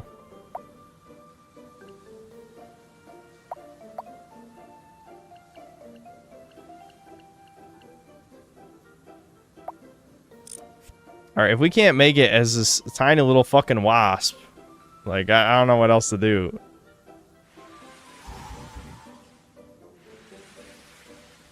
Maybe we were supposed to keep going up with the draft with more jumps. And then, like, it'll do a loading zone or something? Yeah, it must be what it is. Maybe you just as long as you keep going up in the draft, I bet it, like, loads an area or something. That's gotta be what it is. What else would even make sense? No. No. That's not working either. There's no pull up. That's not a thing that you can do. That you can't pull up. It just changes direction. It definitely seems like you're supposed to go with the draft somehow, but I just don't understand how it works. Look, there's even an arrow pointing, so clearly that's what you're supposed to do. The arrow on the map.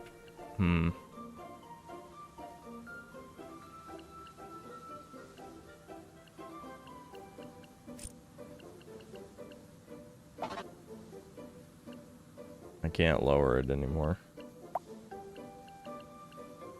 There we go.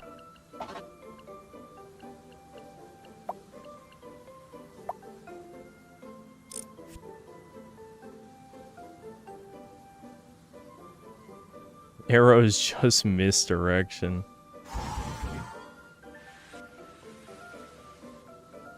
Damn, I mean, it looks like I'm getting close. It's... what else?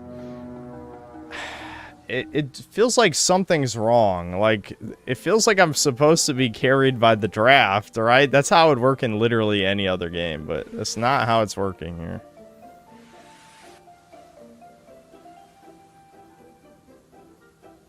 This is literally Spyro.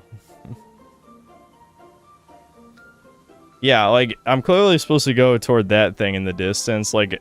some kind of loading zone will activate or something once I get far enough.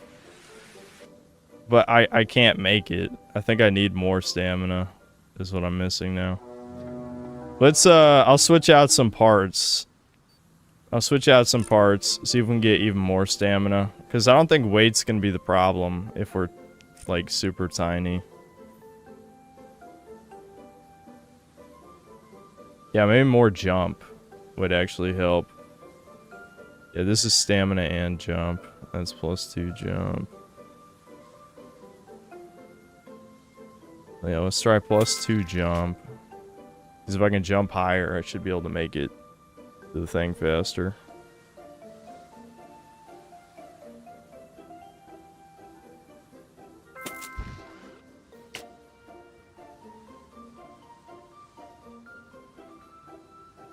HP stamina speed.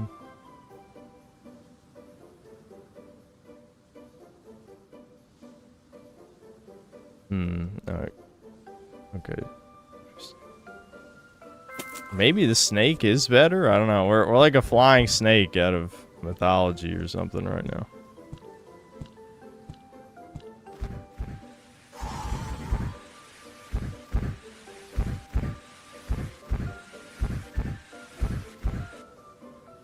Damn.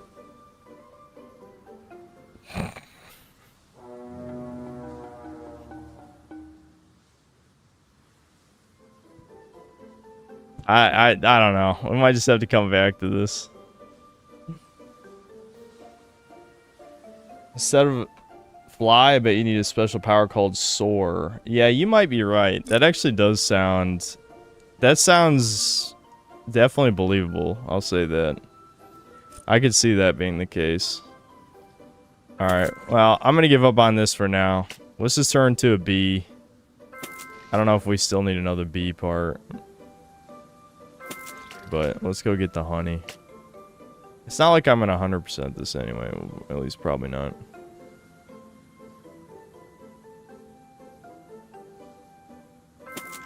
I could just give him the mushroom boiled eggs. Nah. Well, the last time we did this, it didn't matter if I had extra parts. So it probably doesn't matter, but who knows.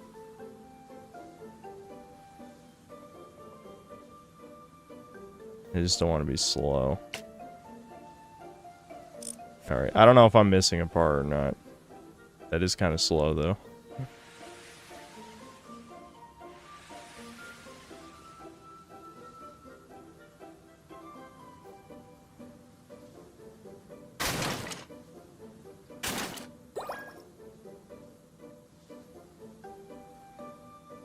There are a lot of YouTubers react to Spyro 4 reveal, but none of them include the synthetic man.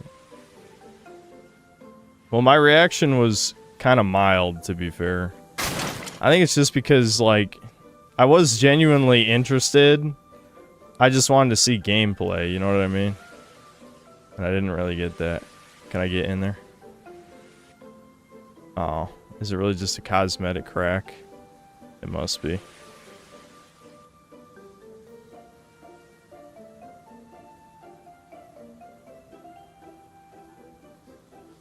Yeah, I can't believe the humans died, dude. It's over for human cells.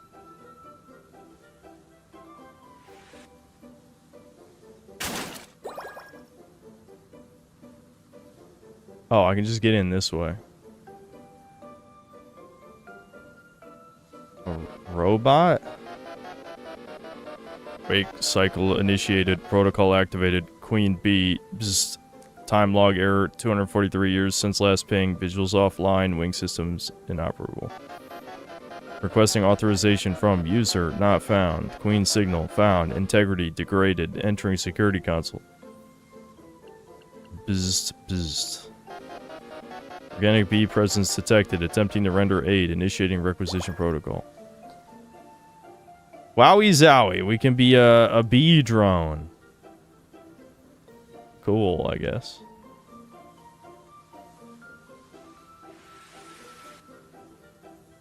We can be better, chat. We can be better.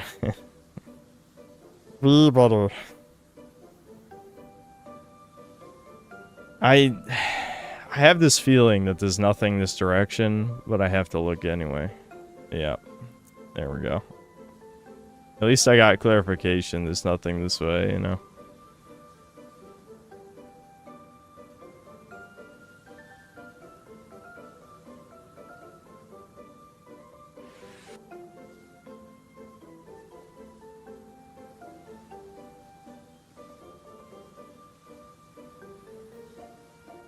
This game has better game design than any new games lately. It does have some pretty good exploration and decent progression.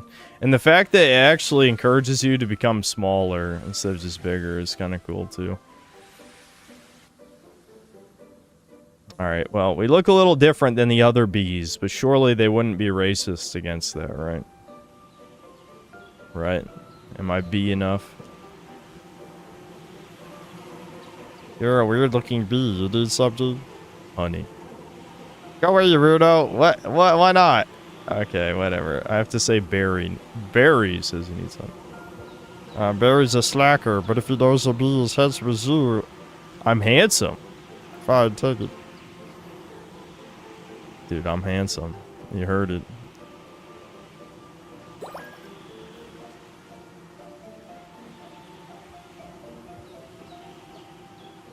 My Road Core video was posted in the Road Core subreddit. Oh my gosh. I get the feeling whoever posted me is baiting. Usually the only time I get posted anywhere is if people are baiting. This Komodo. She honey! Yeah, goo. Get out of here so we can eat private. Okay, raptors. Whatever you say. Hold on. Need the mystery liquid. A long time ago, there was a strange species called humans. I researched them a lot. Humans are special in two ways. Hair on their head. That is pretty special. Does that mean I'm not going to be human when I'm bald? These fucking pieces of shit. And a love for killing each other. What?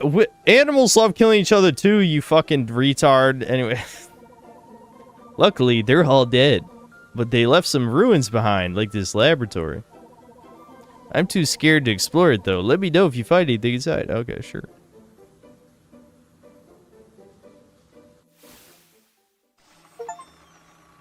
That's a mushroom, though. Yeah. Maybe the mushrooms don't love killing each other. But they said that was what made humans unique. It's like animals of the same species kill each other, too.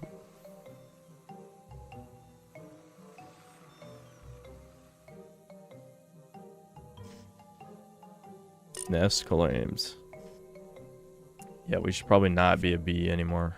I can just do my preset. Oh yeah, this is my racing dude who can't even attack. Probably shouldn't be him. Yeah, here we go. This is more like it. Kill the snake. That's not a snake. That's a fucking worm. In what universe is that a snake? You see that thing? Oh, I couldn't eat him.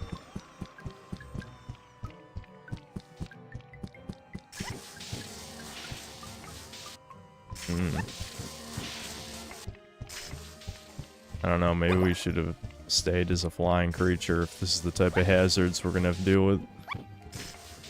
Ooh, how am I not dead? That's an invisible wall, you fucking asshole game. Ow! It's not an invisible wall, it's a glass door, but why is there a glass door there? Dickhead move, dude. Maybe we should have kept the bee. I think this thing... No, this thing can't fly. Hold on.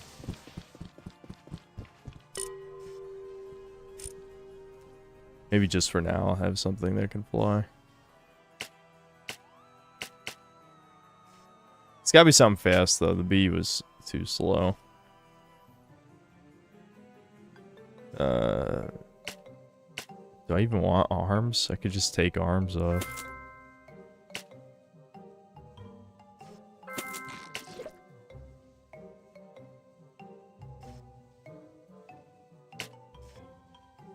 Drone torso. Ooh, so actually it's damage reduction. Because it's a robot, I guess. We can be a robot now. Thing is, I'm sure it's heavy, so there's no way it can fly that well, right? Drone wings. Wait a minute. Huh. 35 plus... Maybe the drone was good enough to fly up to that shit that we couldn't get to before. How high is the damage? 16 for that. Oh, the Devil's Coach Beetle could spit. It only does 8 damage, though. Okay, the drone bee is the same as the normal bee, but it has a health bonus. Drone head. Okay, let's just be a robot. That's kind of fun. I don't even remember which save is which, though. I think up is the one that I want.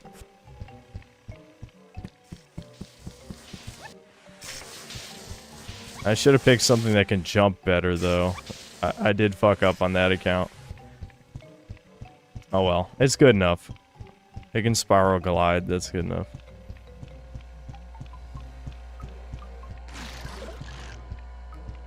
What am I interacting with? Your brain is too small, you can't read. Well, how do I get a bigger brain, dude? The game's calling me retarded. They're making fun of my disability right now. Yeah, there's a human head in there. I need that. I just walked right through that.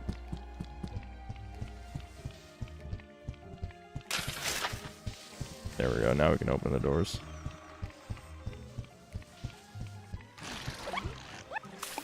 Ow. Hold on. I need better jump legs, like, right now, dude. I don't know what I was thinking.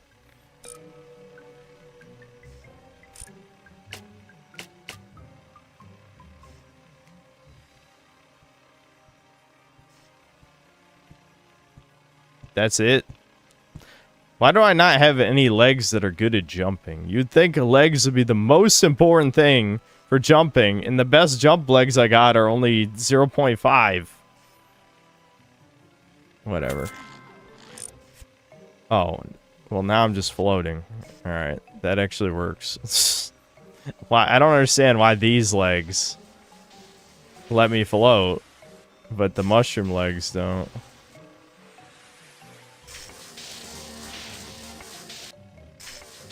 I can't even interact with this. This is a very finished game, as you can tell. Very finished. Was I even supposed to come this way?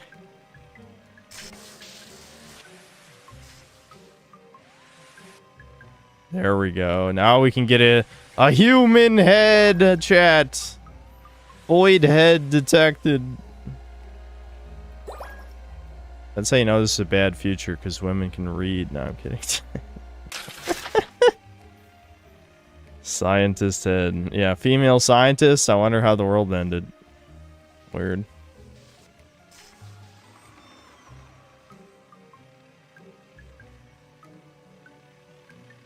I want to keep this. I'll mutate this and put a human woman head on this thing, because it's funny as hell.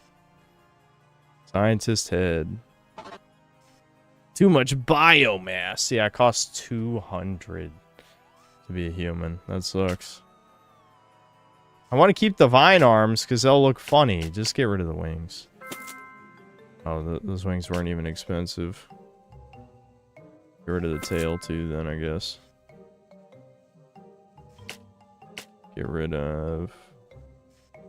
What else is expensive? I bet the vine arms... Yeah, the vine arms are too expensive. We gotta get rid of them. I'm sorry. This... Don't worry. This will be a perfectly normal human right here. Yep, that's a human. I'm glad the pink wiener color just makes it look like she's got, like, a really bad sunburn or something. Yep, this is a human woman. Alright. My god. What the fuck is this? An old scribbled diary is here. I lost my original notebook. Maybe I dropped it back in Outpost 3 in the old tree. Better go check. Outpost 3 in the old tree. So I'm guessing now that I have a human head, we can somehow interact with those keypads. But I would assume you would still need some kind of code, right? Like, it's not like she would just know the codes. I should have saved... Hold on. Let me... I don't want to save this, though. I need a third save. Because I want to still be able to turn into a flying drone. Because I bet I still need to fly in this area. How do I get in there? Maybe there's a way to open all the doors? Yeah, like, look, these are monsters. The little human chicken head thing. This kind of reminds me of what the Cuckoos looked like in Twilight Princess. They had, like, uncanny humanoid heads. Not this human, but still kind of like in the same vein.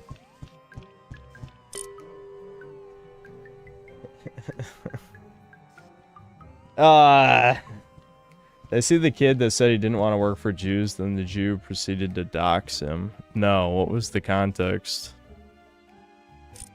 Alright, let me... trying to think, how can I make this work? I think I'm gonna save this. Yeah, we'll save this as the thing on the right. And then on the top, I'll give the drone a better attack, because I think the sting is too shit. Oh, I didn't realize I switched off of the mushroom legs. The mushroom legs don't let me float. Yeah, how much does this sting do? 16. Oh, fuck it, whatever. I'll try to kill him with this. How hard can it be?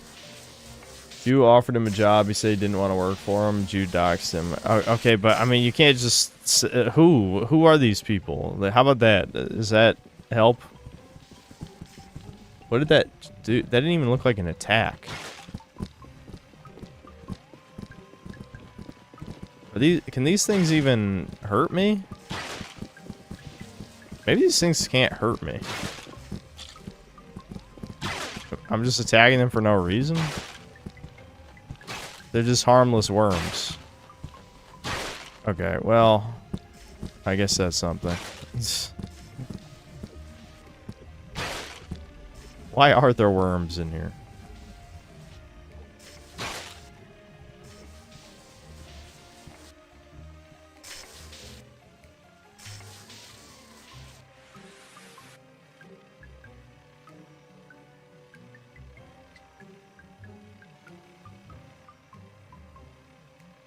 So the main romance option in women's books.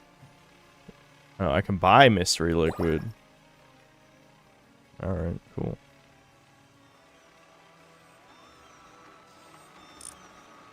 So, I can combine creature parts?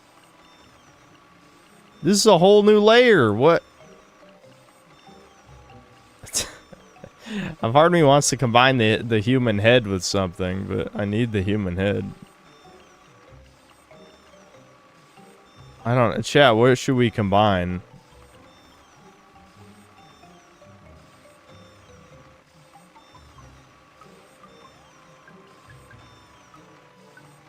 There's RNG to this? Ooh. So I'm assuming I'm going to have to reacquire these parts if I get rid of them. That does worry me. I don't really want to grind the animal parts.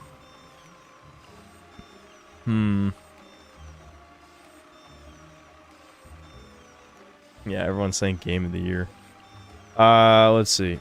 Can I select... How do I select the other... It looks like there's a way to select... Yeah, okay, it's R1.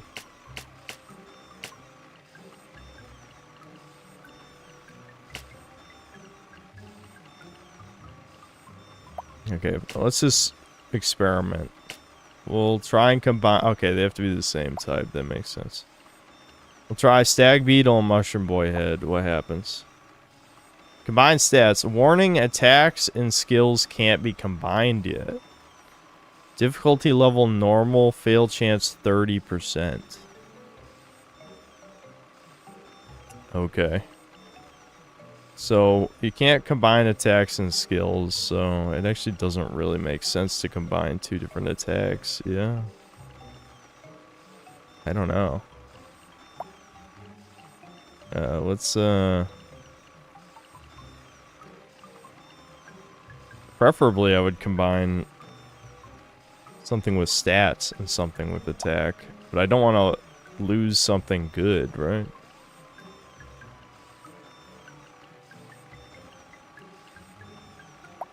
Alright, whatever. Let's just test it. Squirrel head, stag beetle head, what? Oh, whoops.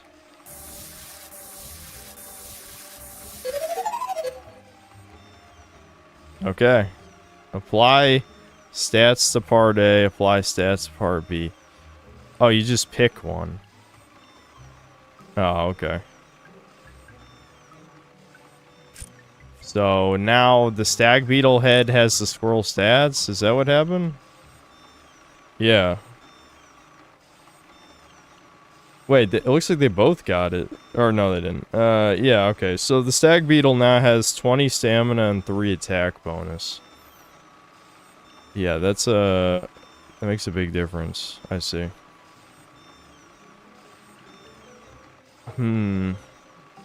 So, I mean, ideally, I would want to combine the mushroom old head, since that's the head I've been using, with something that has good stats. Is really what I would want to do. What happens if it fails, though? Let's just fucking see. Is the squirrel head the best one?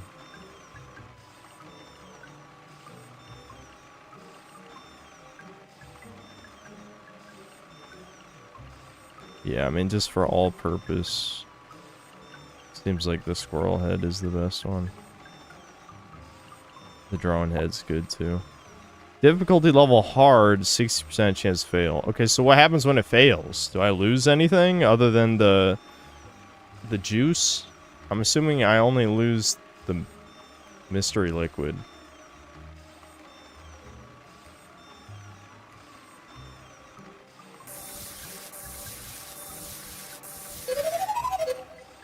Nice.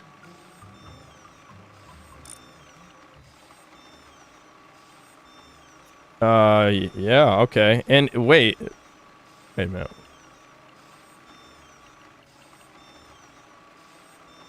Huh.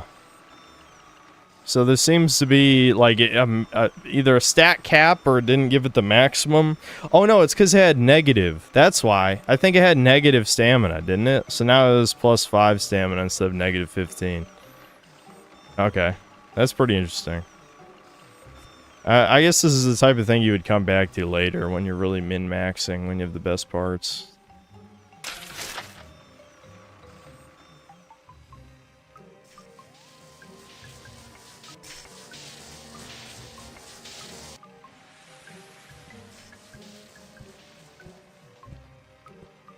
Danger. Ooh. I don't have a combat. I don't have a combat thing going. Okay. What the fuck are those things? Let's make a combat setup real quick first.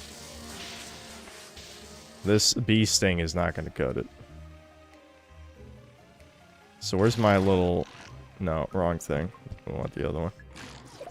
I thought I saved over... I keep forgetting to save over the drone for some reason.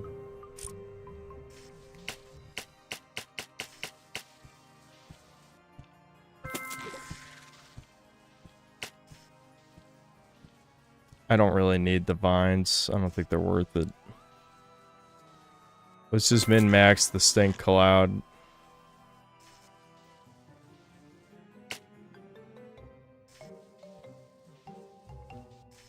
Attack bonus jump. Yeah, at this point I just need to move fast and that's it.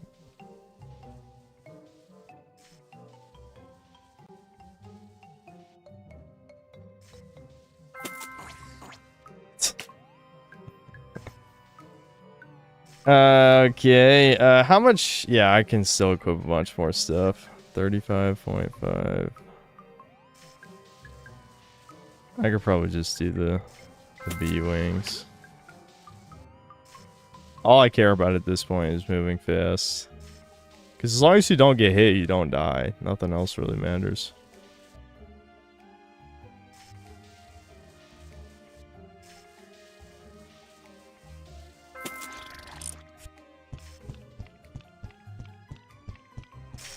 The only thing...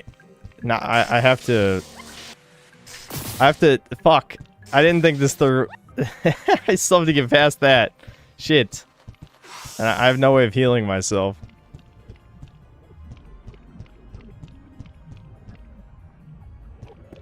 They're just like worshipping the body parts? They're actually not attacking me. What? Should I attack them? Fuck it. Let's attack them. Scientist. Oh yeah. Okay, so these used to be the humans. What happened? How are the humans all these weird crab creatures?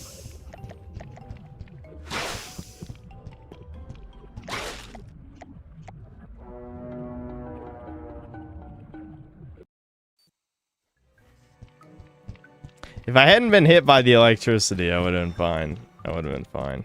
Damn it. Alright, wait. What happens if I just interact instead of attack?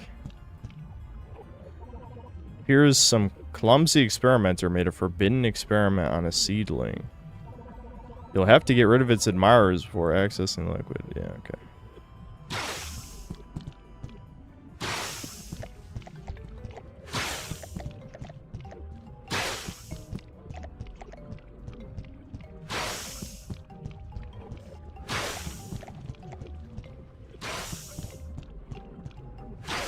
Alright. Easy. Easy, chat. Easy. You managed to get a biomass sample from the seedling. Slug torso, slug head. Alright, we can be a slug now. I know that's what everyone wanted when they played this game. I could be anything, and I choose to be a slug. Makes sense to me. I'm assuming that's what I was here for, the side quest. Either that or maybe just the human head. Alright, I still have the question of how I get in there, though. This just looks like a closed off room. Something to do with that pipe, maybe? Oh, never mind. There's a hole right there. We gotta be tiny. We gotta go be tiny again, shit. Gotta be the real synthetic height of 2 inches tall.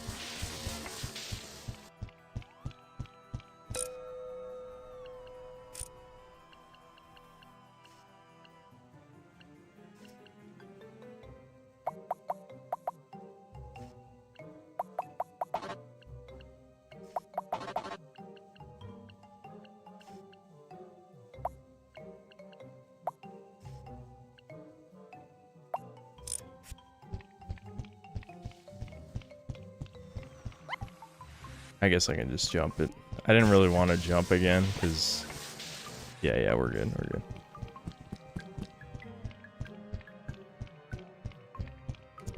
Our head is too large!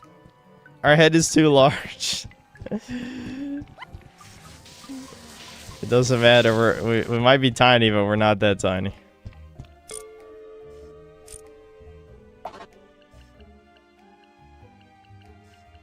I actually don't have enough. Hold on. Of course, the YouTube studio page died on me. Damn, it's 8 o'clock already. I wanted to drink another cup of coffee. Shit. I guess I still could. I definitely need it. I will in a second. I know I'm drinking coffee at 8 p.m. That's how you know you're gonna have a good sleep. Fuck. I fucked up. It's funny because when I started this stream, I'm like, oh, 3 cups of coffee. I'll be good for a while. And then I just never drank a 4th cup, so, you know, that's not good. That's not good. Let's just, can I just put on a smaller head? I don't know if head size even works that way, to be honest. Look at that. Look at that.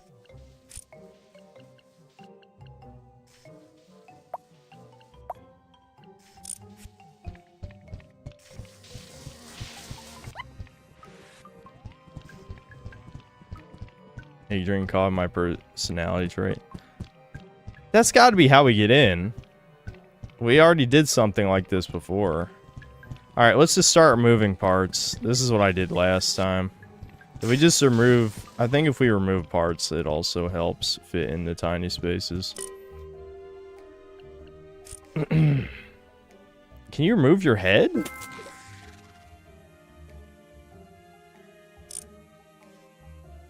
I'm not sure this is gonna work, though. Let's remove the wings, too.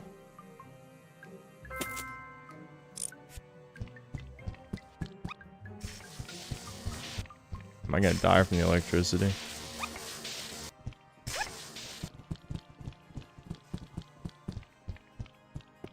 There we go, there we go. We just had to take our head off. boy, we're playing Snake again.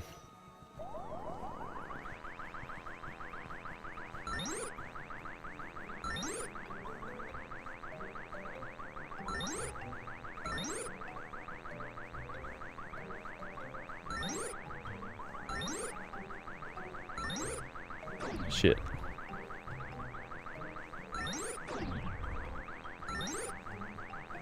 Chat, I'm shitting it up. Fuck, there's a lot of... Damn it. Alright, this one's a little harder. It doesn't... but I'm also ass. Is part of the problem, too.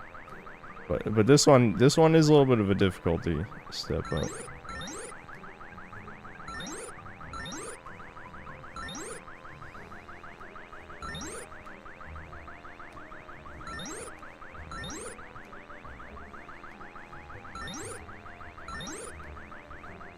Literally steered away from the sea.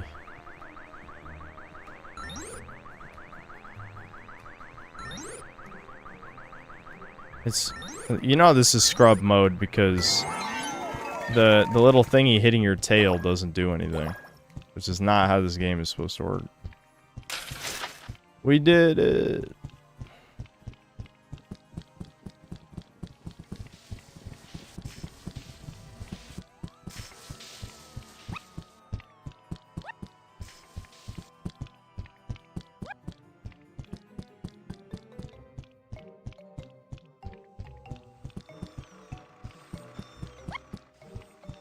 Alright, chat. I'm gonna take a break. I think we can watch some videos now. I think unironically, I'm gonna play all the way through this on stream. It's holding my attention too well. Too well, dude. I don't know. It's pretty entertaining. I'm not gonna lie. It actually is fun. It actually is fun. Hold on, let me save over this, having these legs. We don't want these legs. We don't want these legs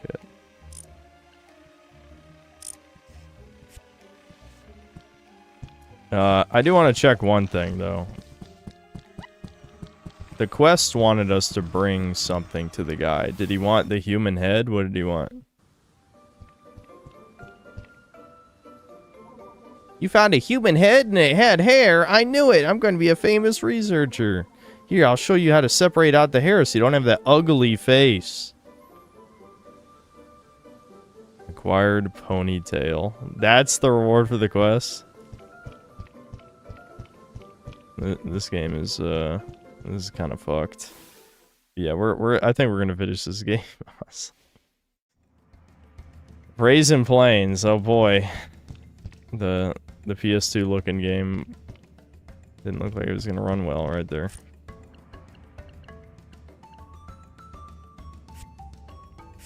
Why did I hit no?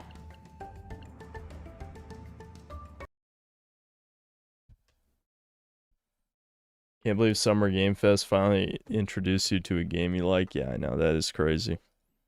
We did find a game. We did find a game. Alright, I'll read the supers when I come back, just because it's already late, and if I wait any longer and drink coffee, I won't be able to sleep, so... I can't believe it's 8:15. I was enjoying myself too much.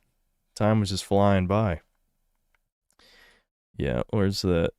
Oh, I made Gold Poir, by the way. I don't think the 2-year membership has happened yet, but you guys will see Gold Poir.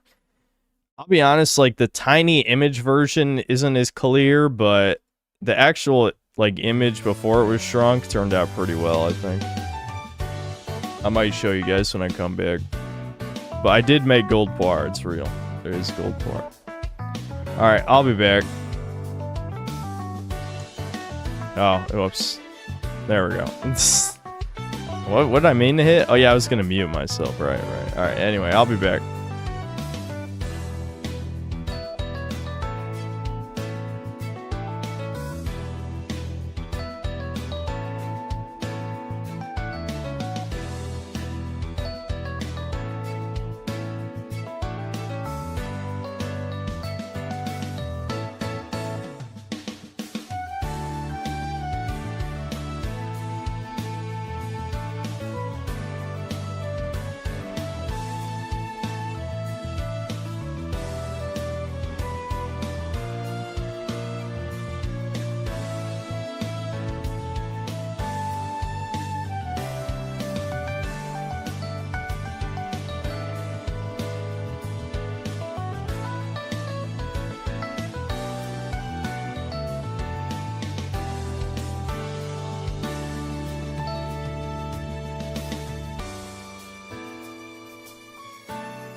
Did you get scared?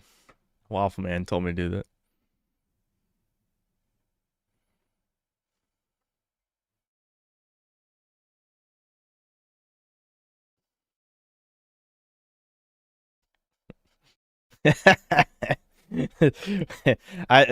Waffle Man said do that. I think that was a good idea.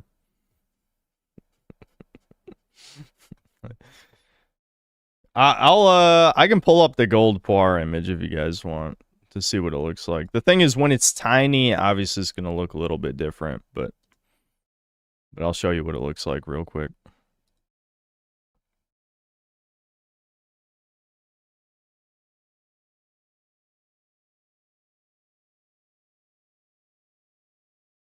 There you go. There's golden Poir. This is what the 2-year membership is gonna look like. I actually made the gold texture myself.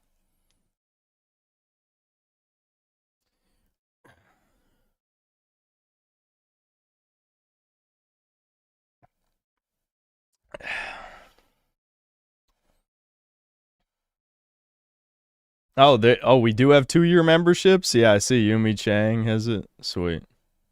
Yeah, so we've had 2 years of memberships.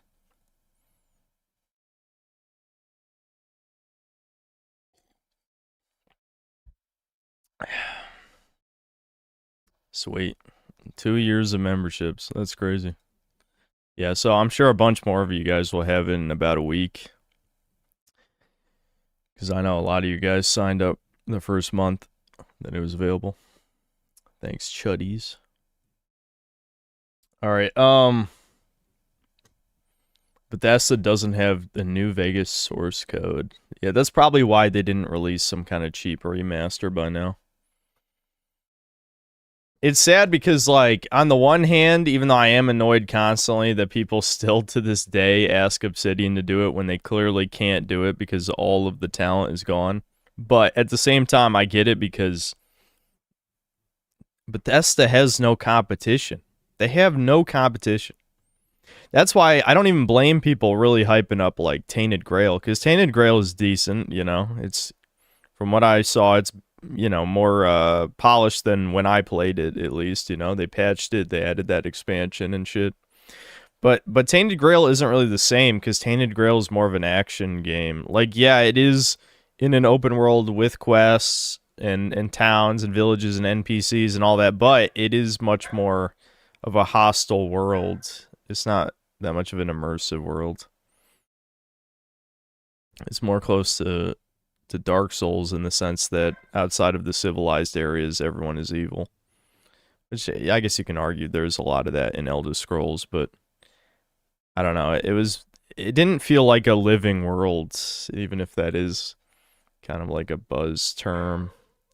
All right, what was the video I was going to watch first? Oh, right. I should read Super Chats first. Yeah, because I'll forget. Let me read them all first.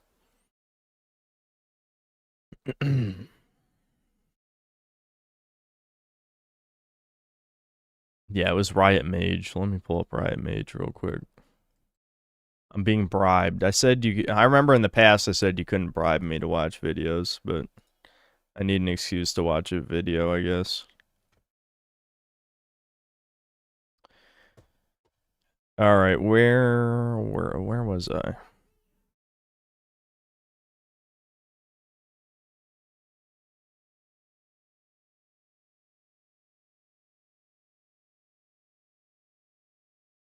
Here we go. Emilio Obergon, thanks to the $5. Would you get the rubber duck version of Metal Gear Solid 1 or 3 Snake Toy by Tubbs Collectibles? No, I don't really like the rubber ducks. First comment, watching since Dragon's Dogma 2 streams. Yeah, I don't really hate them like a Funko Pop sort of thing, but I don't really care too much about the rubber ducks. Ves Molo, thanks to the $2. Trump announced an end. He actually kept troops out. An end to the Iranian conflict? I haven't seen. I'm not, you know, you guys know me. I'm not that informed on real world news sometimes. I mean, I try to keep up to a degree if it's relevant, but I'm usually at least a couple days behind. Emilio, thanks for another 5. Chud the Builder looks like your Starfield character. I forget what he looks like, actually. Chud the Builder.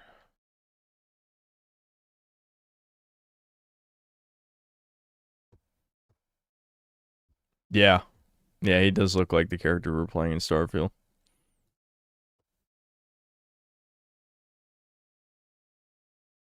Chikai, thanks for the £5. At least this game doesn't have a sassy non with a fade telling you how evil you and capitalism are. Yeah, we're just playing as fucking animals eating each other and shit. You know, I was killing all the peaceful NPCs because why not?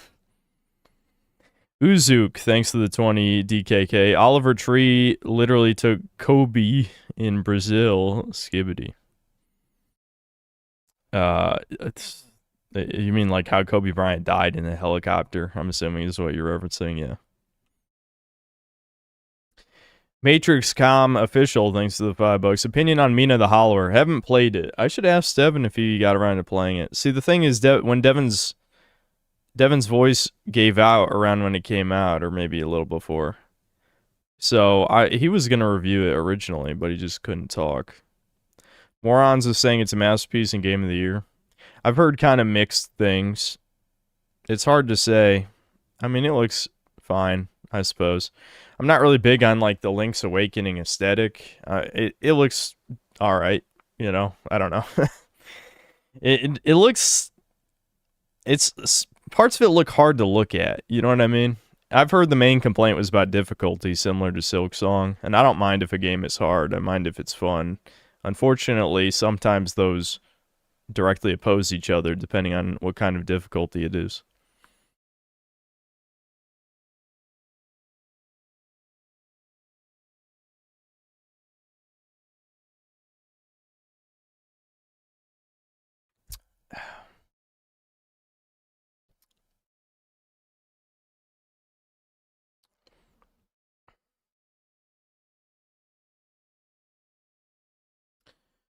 You're loving the black screen, as you should.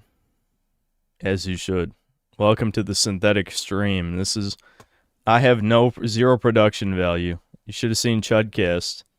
It was just the Resident Evil 2 pause menu, but badly edited.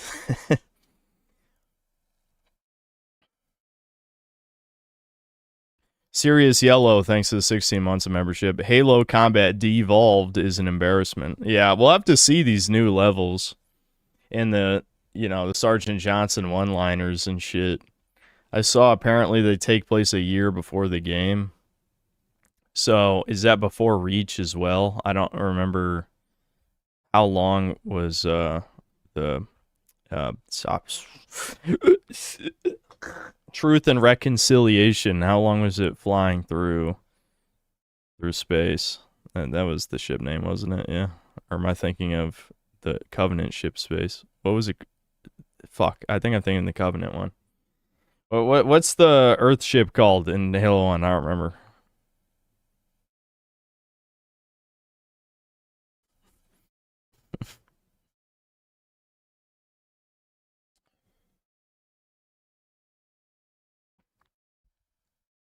Pillar of Autumn. Yeah, was a Pillar of Autumn flying through space for more than a year when it left in Reach? I have no idea. I'm not a Halo expert. I mean, I played the games, I guess, a couple times now that... Well, I haven't played every one of them twice, but you get what I'm saying. I guess I played Halo 1 3 times. Anyway. Just a few weeks. So this is so the new levels take place before Reach. So this is just some random like fan fiction stuff, I guess. That's weird.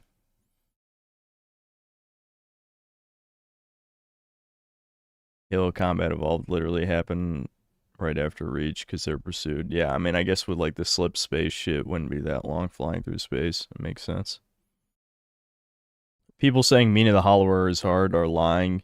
I played the game with 0 upgrades and beat everything easily with the hammer weapon and am on New Game +4. I mean, normal fags and like the women types are usually bad at games. So like it doesn't surprise me that much people are complaining it's hard given the target audience for that game is probably not people good at video games, but I don't know, that's just what I heard. I have no idea if it's good or not.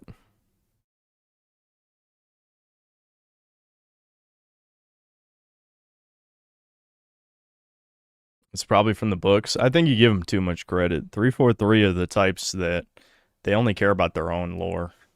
Maybe there is a post Halo 4 book that takes place in that time. I don't know. If so, maybe it's based on that shit, but I don't think they like any of the original books. Lord Particle, thanks to the $2. The seed is definitely strange. Fuck the books, only modern autistic devs rely on non-game material to hand-wave inconsistencies and bad writing. It depends. I have a mixed opinion on lore. It depends more, ironically, on fan reception, I would say. I think the problem is when it comes to fan bases, you have to have your ear to the ground for these things. You have to know who's an autismo retard and who is like a guy who actually has good taste and should be listened to. The problem is I get the feeling modern game devs, you know, they just huff their own farts 24/7 and think they can do no wrong. So they would never bother. All they care about is positive feedback. And the people constantly choking on, you know, the fans who are just slobbering all over it are usually the Teasmo tards who would consume the slop regardless. So they're not the incredibly good taste havers. Dude, my vocabulary is suffering today. Of chat is what I'm saying, of course. Only this chat, the Synthetic Man chat, has the best taste, obviously.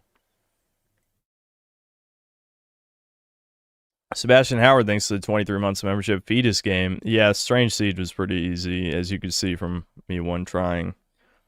Well, I didn't one try the ant boss. The ant boss was crazy, but you could still cheese it, obviously. Just a best friend, thanks to the $2. Have you seen Netflix Punisher 2017 Barry based? Yeah, I did watch it. Season 2 was cringe, though.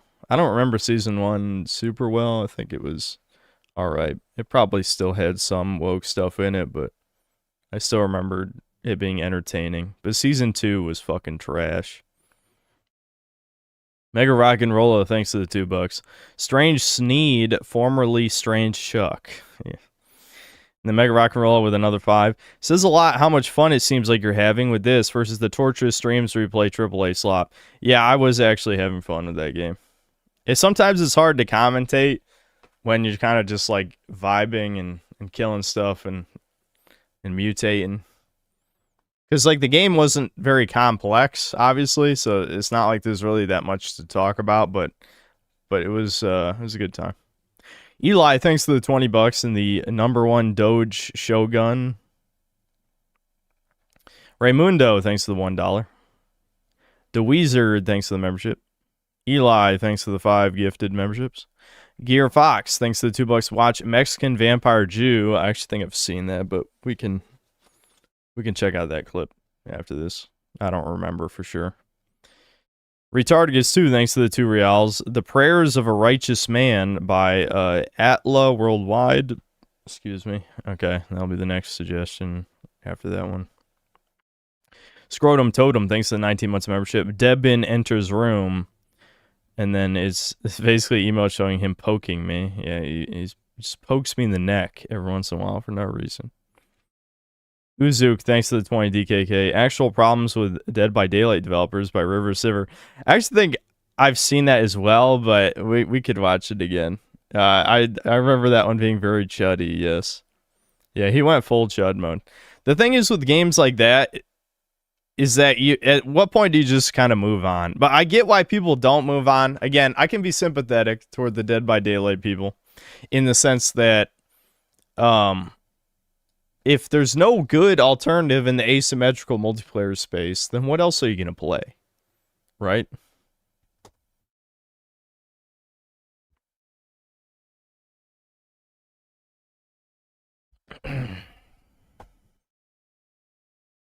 Let me double check. Did I miss anything? I don't think so. Whoever Severs a toucan, is he actually Jewish? Did he say so? That's funny.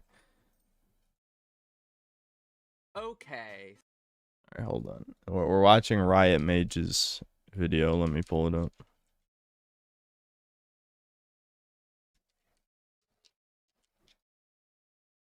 Okay, so today I wanted to do a bit of a vent video on the people of my local rec center.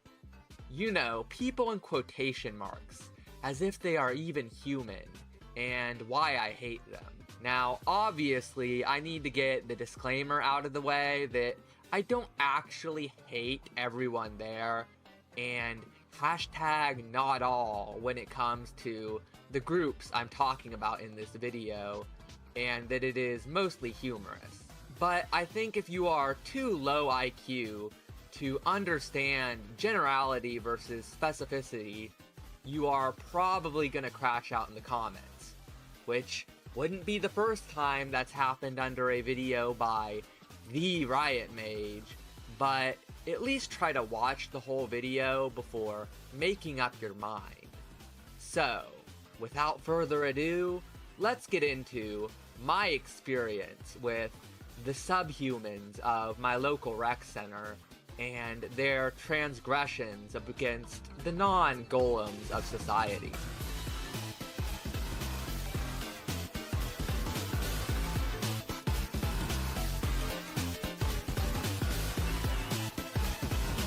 Yeah, I am going to speed it up. I definitely have multiple critiques. Many multiple critiques, but I mean, you did give me money, so I am incentivized. Maybe my inner Goldstein, I want to go easy on this, but I definitely have some issues. To start off, I would like to make a generalized statement about my gym/rec center, which is that I believe the low price of entry, due to you only having to be a member of the county and paying a small fee, allows for the lowest common denominator of humans to gain entry. Let's start out with the first group of Australopithecus individuals, that being the people who sit on their phones at the machines, or as I would like to call them, the screen cattle.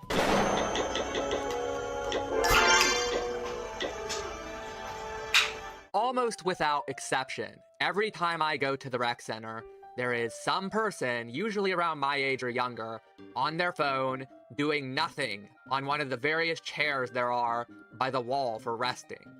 The longest I've seen one of them do this... All right, I don't even know what you want me to work with this. Okay, so keep it brief, talking too slow. Too many qualifiers. If you're going to be edgy, there's no point just saying, actually, guys, I'm not racist against everyone. There's no point doing that if you're just going to go full edgy anyway. I don't know. It's too try hard. Chat, I know, is commenting on the voice, but what do you want him to do about that? Get a new voice? I mean, he gets this, that constructive criticism. Get a new voice. You know, take growth hormone to deepen your voice.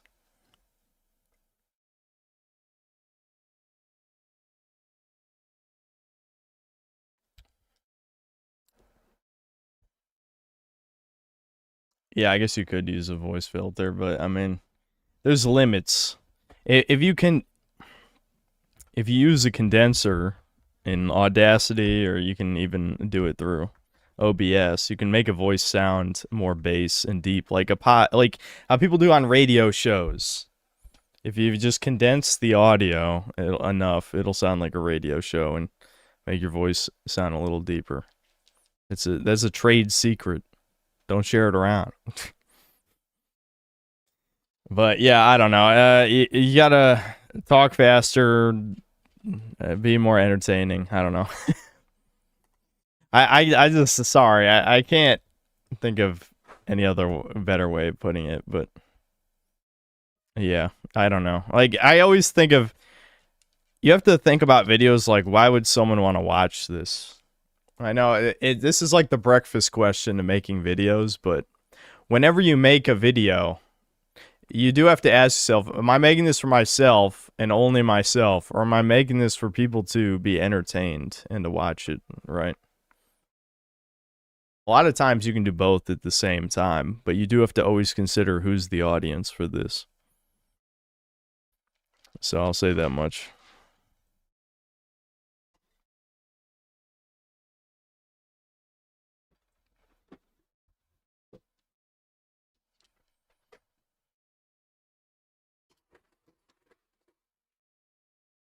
Just smile and be yourself. All right, hold on. Let me, what was the next video suggestion?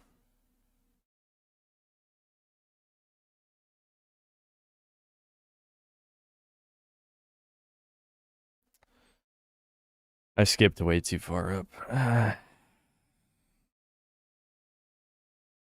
I think it was Mexican Vampire Jew, wasn't it? I think so.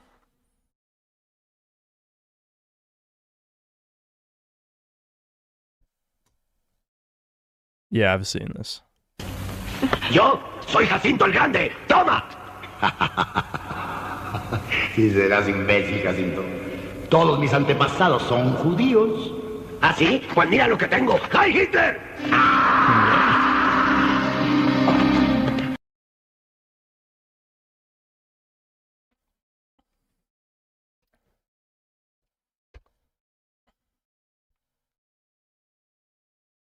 The prayers of a righteous man.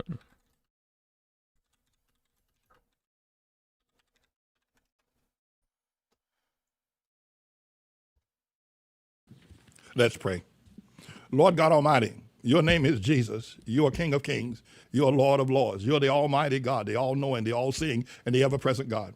I ask you, as your humble servant, I ask you, as one anointed with the anointing of David and with the power and the spirit of the Holy Ghost, please, Lord, quickly eviscerate every black politician, those that are even lying in the hospital on their sick bed dying, or those that are dying of a terminal cancer, such as what Al Sharpton, perhaps starting with Al Sharpton first.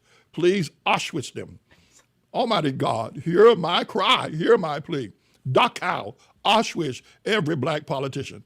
My only regret is that I can't include Barack Hussein, the long-legged Mac Daddy, Obama, and that cry to have them genocide, because Obama's not black, and neither is Camelback, ain't Black Harris. But Lord, set us free. Lord, rain down fire and brimstone as you did on that fateful night there in Sodom and Gomorrah. Or if need be, the way you caused the flood to flood during the days of Noah. Please relieve us of every and any black politician, past and present. Please remove them, all of them, from the face of the earth and from their plague upon humanity. I'm James David Manning. I pray this Auschwitz Dachau genocide prayer, this Sodom and Gomorrah, this Noah's flood prayer upon all black politicians. And in the name of Jesus, do I make this prayer. Hallelujah and amen. Wowie zowie.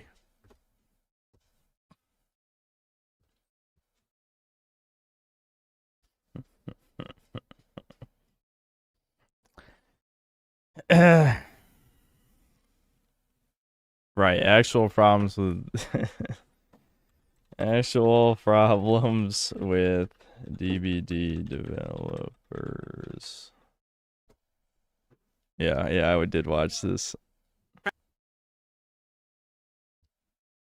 There have been many DBD creators who have regurgitated the whole behavior bad philosophy and talked about how they could do so much better while being unemployed with zero self-awareness. But as obnoxious as these crackers are, their criticisms don't come without merit. It seems like for most modern live service PvP games, it doesn't really matter what the developers do. The community will hate them and talk about how much they hate the game, despite streaming their game 8 hours a day and only being Oh, we're still in speed up. I just realized this. So that I didn't even notice with the black guy, because he must have been talking slow.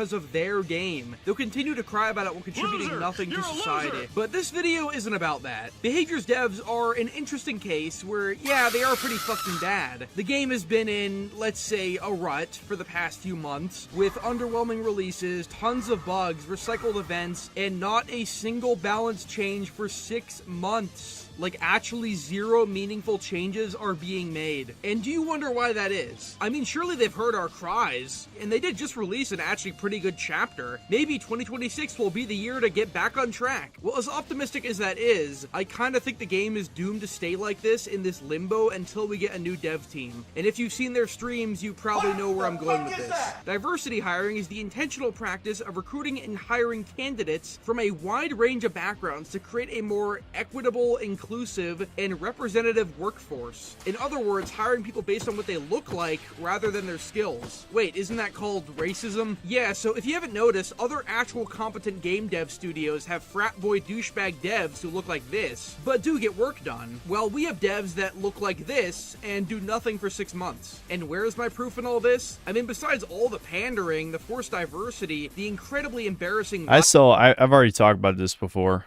But this is why leftists are fucking retards. It's like if a right-wing developer made a horror monster and it's like a fat black woman with a pit bull, they'd be called a racist. How the actual fuck... I guess if you're left-wing, you can just openly do racist stereotypes and no one cares. It literally is just a fat black woman with a pit bull. This is the horror monster. This is so fucking retarded. I can't even believe it's real and no one cares. Like, legitimately, it's mind-blowing. It is mind-fucking-blowing the mind of the leftists, truly.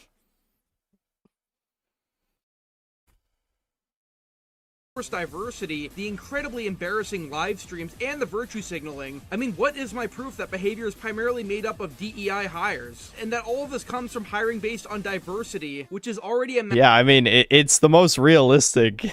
It's if we're going for realism, yeah, that is the horror. Fucking, you can't trust. I've already told this a long time ago, but back when I lived in my dad's apartment, there was a black lady who had 2 pit bulls who was walking around, and her pit bulls hated people. You know, it's fine that Sammy, you know, little Papillon, who can't hurt anybody and has never bit anyone and doesn't even try to bite people she doesn't like, by the way. She just is scared. But someone who has fucking pit bulls that hate people, yeah, that's gonna end well. The bitch can't even control the dogs. Massive problem in Canada. I mean, Behavior is the largest independent gaming company in Canada, a country that's actively been eaten from the inside out by the massive floods of shitskins and sanders they let in simply for the sake of diversity, not because they contribute anything. So what if they're Canadian? That's just anecdotal evidence. Well, let me introduce you to the Wheel of Privilege, a forgotten relic of Behavior's past. Yeah, yeah, I've seen this post around. See, because I've listened to a lot of these Dead by Daylight slop videos in the background, and it's just like, this is who makes video games. And I Reddit retards can cope, seed, dilate, etc. forever that it's the evil corpos are the reason why games are bad. But these are the people making video games. Do you think anyone who's interested in making a good entertainment product or even a good piece of art would create the Wheel of Privilege? No, this is a fucking joke. About a year ago. This is a real thing. There were articles about it. It even made it on the libs of TikTok, the most reliable news source there is. So what is the Wheel of Privilege? It's this. This is the only known image of this cryptid. It's been mostly lost to time, no one really talks about it, but it is a training the neckbeard flannel hipster higher-ups forced down the throats of all the whites at Behavior for being so toxic and oppressive. It is a wheel that measures your worth as a person, not based off your personality, interests, skills, no, nothing like that. It's based off of how you were born. That's your worth. This wheel they allegedly force recruits to go through gives you an overall number based on your privilege. Like, for example, if you're fat, which is controllable for the most part, you're less privileged, I guess. Or if you don't speak English, you get more points. You gotta love how gay man and cisgender woman are in separate spots, just to make sure you don't get away with the crime of being born as a man. I personally scored a 15 on the scale, which must mean I'm pretty privileged, with the outer rings counting as 3 points, the middle external rings counting as 2, and the inner rings counting as 1. Tell me what you scored in the comments below. I will make sure to hire you purely off that and not your talent. And what I'm saying here is mostly true and without much irony. When you have employees take a course like this is what's going to happen. You have employees like the creature dork with such fucking useless jobs. She's a community manager, whatever that does. Like, what does that? You know what's funny about this, though? I probably should have brought it up, but again, I had so many topics to cover. But the black woman, and I didn't even notice during the stream, by the way, it was me looking through the footage afterward. But the black woman who is working for the Coalition, the Gears of War devs, is the fucking, like, narrative lead. She's the bitch who's, like, writing the fucking story. It is the black woman writing for Gears of War. Like, at least the technical director, the old Troon, is the same guy who's been working at Coalition forever. He just trooned out. So he knows what he's doing, even if he's mentally ill. Why the fuck is there a black woman writing for Gears of War? With such fucking useless jobs. She's a community manager, whatever that does. Like, what does that even mean? Reposting unfunny millennial shit on Twitter all day and talking about pants? That's your job? Cringe warning, by the way. Who is getting some pants and escaping her shorts and skirt purgatory that she was in for a bit there. Talita mentioned, yes, pants! Thank you, Eric. We love pants! Pants! Chat, spam pants emotes. Yeah. I don't know if those exist. And finally, I am so fucking sick of looking at Dork during every single one of Behavior's live streams with her double-barreled nose and Robert Rose hair. It's basically Behavior's official mascot at this point because it's fat, black, and female. It just sits there absorbing all the happiness from the room in every live stream while saying the most milquetoast, snooze-inducing verbal diarrhea. And I asked you all to guess on socials which perk I worked on, and you all got it wrong. It was conviction. Ta-da! Oh, you mean to say you worked on Conviction? You mean the incredibly busted and abusable perk that hasn't been nerfed for months because it's a survivor thing and is still actively bailing out shit players? Yeah, how is that not obvious to everyone? What do you do? That's the only thing I've ever heard it talking about that it did for the game. It, and all these diversity hires for that matter, just sit and doom scroll in the office all day and take 15 mental health breaks an hour because they have no hobbies or personality, and they're allowed to get away with this because they're black. I'm not even saying this to be edgy for the most part. This is probably one of the major things. Yes, definitely not being edgy. I mean, to be fair, telling the truth is edgy these days, but still. Things that's killing the game. When you have a company full of these useless faggots who are too busy saying, woe is me, oppression Olympics. My skin color is 2 shades darker than yours. To actually do anything, why do you think we haven't gotten any significant content for 8 months besides Stranger Things? Why do you think we get nothing but stale, recycled events? What the fuck have they been doing all this time? All right, Squidgen, I got you, dude. I got you. What, Hitler Starfish? Hold on. What's fucking? I probably can't even show this on stream.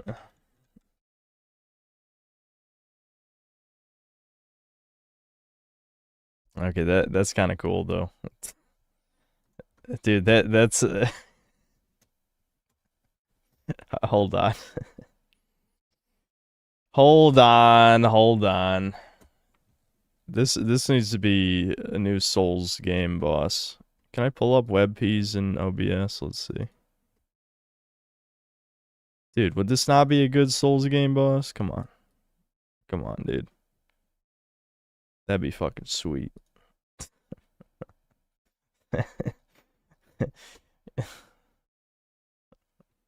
Anyway. I'm serious. What was Behavior doing during September, October, November, and December of 2025? We basically got a failed Operation Health Part 3, which could not have taken all their time away. And the occasional live stream where they talk about 90% skins. They don't add gameplay anymore. There's no gameplay changes anymore. The last significant change to base gameplay... I've already said this about this game and many similar games a million times over. But I just hate that this community is the one that like probably hates their own game more than almost any other one in existence. They might actually be number one. But because they're leftist retards, they will not stop playing the game.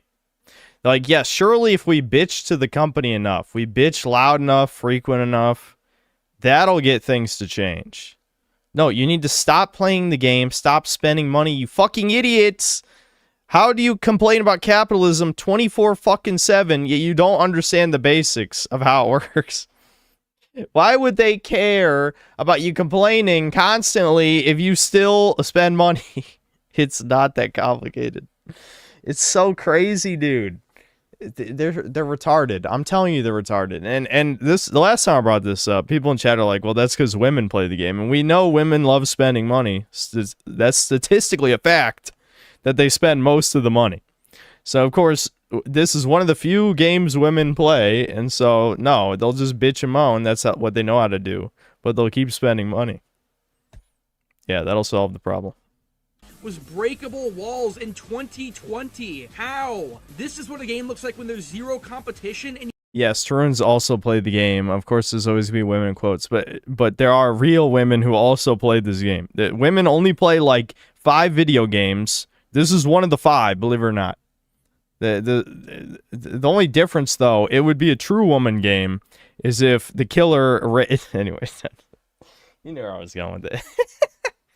if the killer rapes the woman, that's what I want to say. Anyway, moving on. you don't hire people based off talent. There are 1,300 people employed at Behavior right now. What are they doing? How have we gone this long with no changes? It is so depressing to get recycled killers, no balance changes, reskinned events, and meanwhile see other games thrive and innovate their gameplay while we get this. I see a game like Overwatch get a monumental update, adding tons of new content, tons of quality of life, massive gameplay changes, 5 new heroes, all for the better, and we're just stuck with this. We're kept in this infernal hellhole, only to see a ray of hope like the health update, which is what this game desperately needed, only for it to fail 3.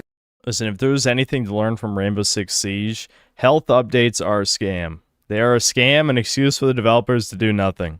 I was playing Siege when the health update happened, and you know what it fixed? Fucking nothing!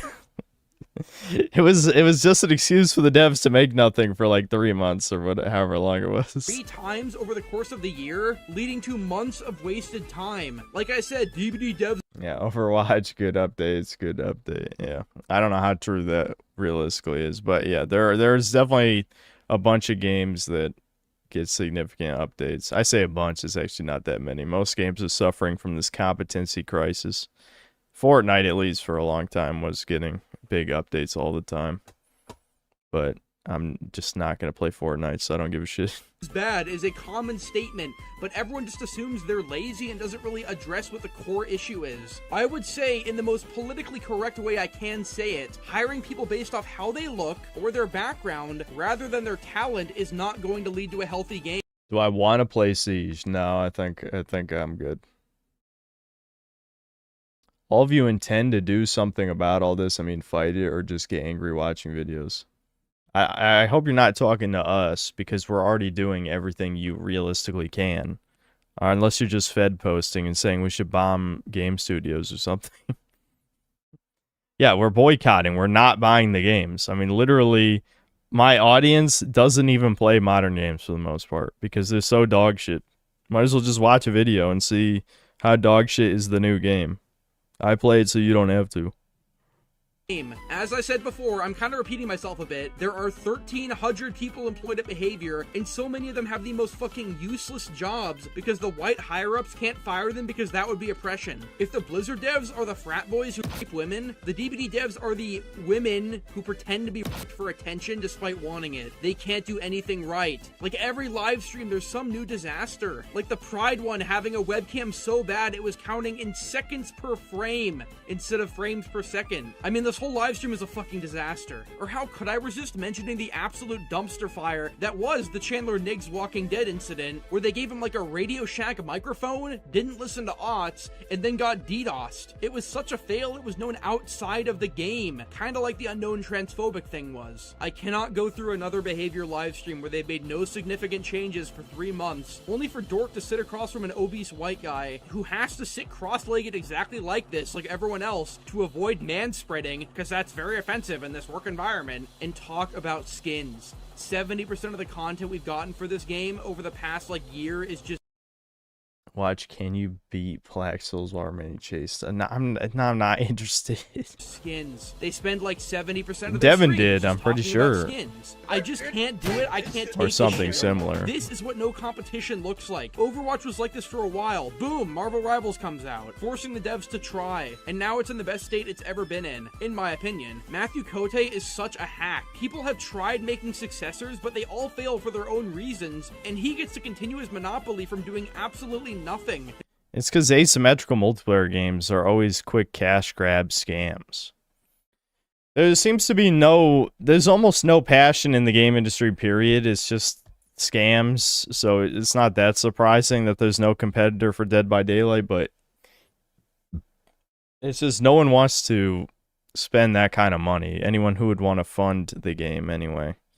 Like, I wouldn't be shocked if half of Dead by Daylight's budget is just securing licenses for the crossovers, and then the other half is, you know, what little development they do on the game to make the characters.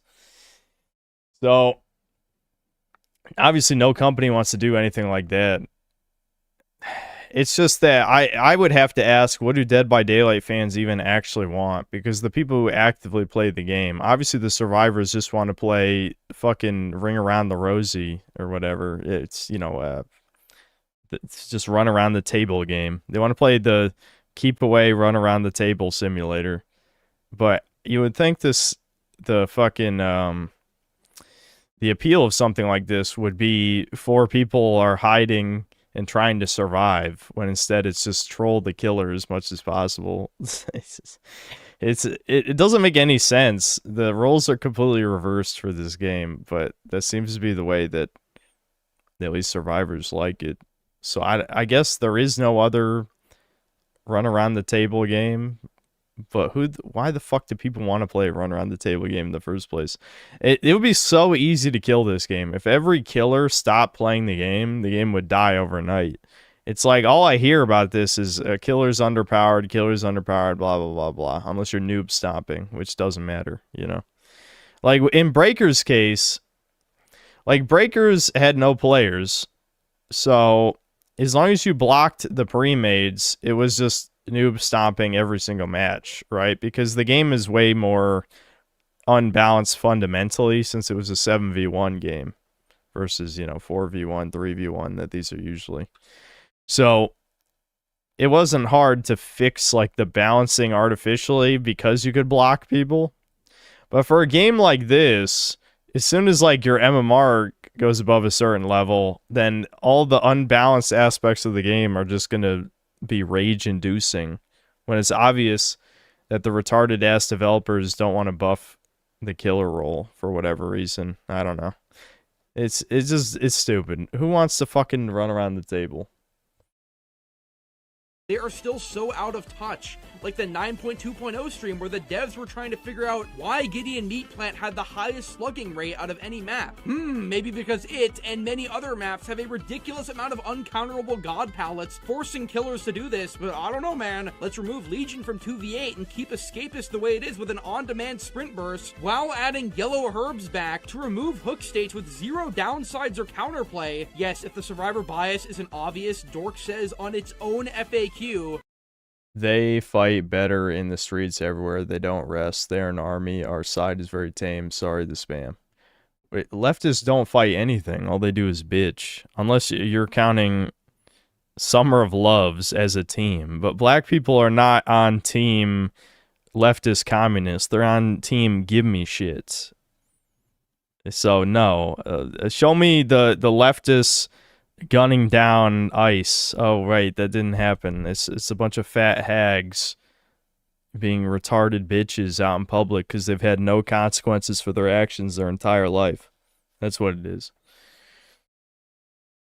That I love playing Survivor mostly, but I do play Killer. Oh, it's one of those. Yeah, I wonder what Killers it and the rest of the behavior slop employees dabble in. I wonder. All 1,300 of them doing absolutely nothing for months and months and making their salary by just being black. It also says, I want to use my position as much as I can to advocate for people of color to be more accurately and easily represented within the media we also present in. Speaking for myself, I feel incredibly seen when I see Yeah, I mean, like, a lot of the things in this video aren't going to make sense if you haven't played the game. All right, you get the idea, though. Yes, he's saying diversity hires killed the game. All right. Mr. Anime Nugget, thanks for $5. Hey, Synth, I have a video recommendation. Salt Mines Carmelo Anthony Verdict Edition by iHypocrite. You know, iHypocrite doesn't like me. And it was for a really gay, retarded reason that I don't feel like talking about again. Like, he thinks me pointing out the woke slop in video games is actually supporting the woke slop video games when he literally reports on leftist shit for a living. Like, this makes no fucking sense. Like, the actual retard tier take. Actual retard tier.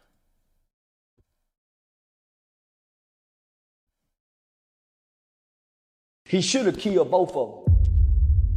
He should have killed both them Peckerwoods. With a that's minding his motherfucking yeah, lives up to his name. Yeah. Bring harm to nobody. This kid ain't a bad kid. These bully white boys just fuck with the black baby. I met with his father. I've been meeting with his father regularly. He go beat these charges. I was under the impression that he brought a knife to school. So I take a knife to school, fuck him. He didn't take a knife to school. He didn't even know these two white boys. These two white boys just came over there with him. What do you mean he didn't take a knife to school? Did he materialize it in his pocket? What does that mean? This is, see, I listened to some of the Ibs video on this shit, and it's just like, they literally just make up an entire narrative that didn't happen in their head. Like, this is woman behavior, where basically it's like, okay, he's black, I'm black, so I'm going to tell you how it went down with no facts. That's what women do to defend other women. Because he was with another kid that knew those white boys. So he a new black kid who these big old white boys, big white boys. He a small frame kid. One of the white boys was on that side, one of the white boys on that side. So either way go, they had him blocked in. So, yeah, I already knew where this was going.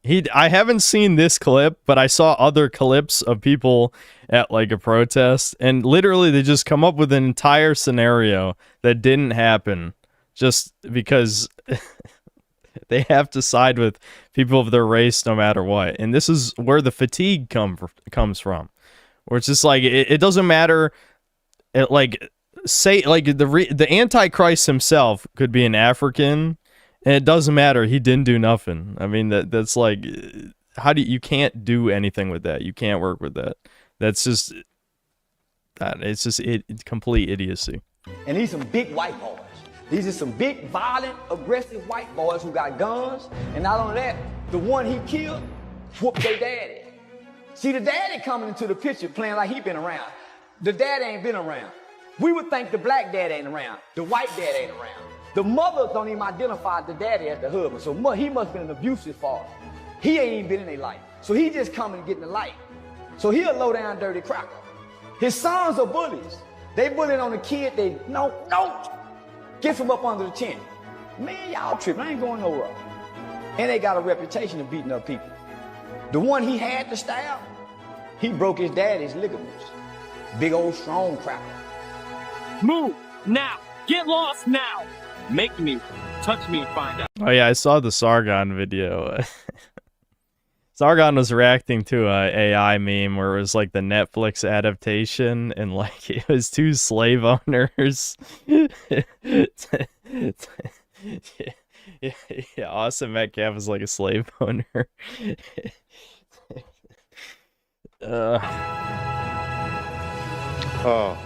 It says here, Lori is telling us, we, the jury, find the defendant guilty of murder. Yes! That's the verdict from the jurors. I fucking told you! Yes! First, guilty of murder. We're finding that out. And I think Russell Wilson with the brevity. Yes! Thank you. Thank you, God. All right, so, I mean, what we know is... There it is. There it is. Self-defense claim. Yeah, outburst in my jorts. That the use of deadly force... Life in prison. Was excessive, and... we'll see 35 about years. that. 35 years in prison is what they sentenced him to. He was 17 when he committed this crime. That's twice as long as he's been alive. That's what they gave him, 35 years. Now, it's sad, it's tragic. Should have all been the way around, right? execution. A child lost their life. Another child's life is altered forever now. Even without the sentence, the fact that he took somebody's life and he has to live with that trauma and that regret. He has no trauma. He doesn't give a... Dude, this is the retardation. This is the problem. This is always the problem. There's absolutely zero trauma, zero remorse. Regret and just on his conscience forever and ever. But this is a reminder. Let this act as a reminder for every person of color. Systemic racism exists, and it's real. Oh, really? What was the racism? Let's find out. What does he say? And it works perfectly as it's intended. And that's what this is. This is a form of systemic racism. Let's call a spade a spade. How?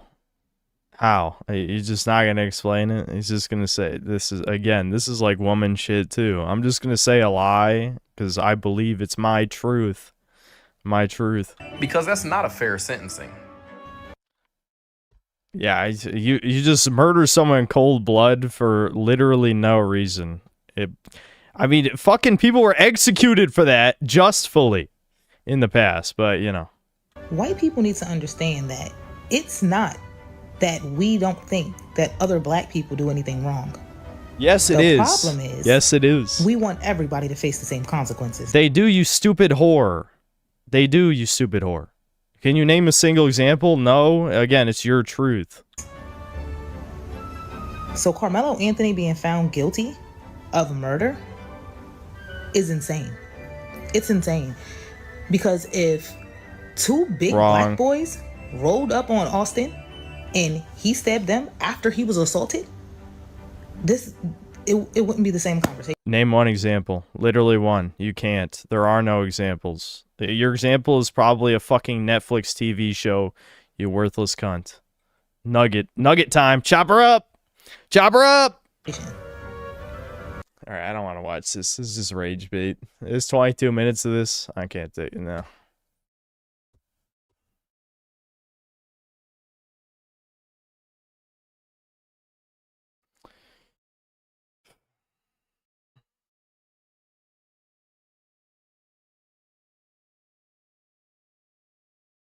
Sendatsu Gaming, thanks to the 8 months membership. Hollywood keeps destroying male heroes. Snarky J. I was going to make a video game version of that. I mean, I might still, depending on how dry we are for content.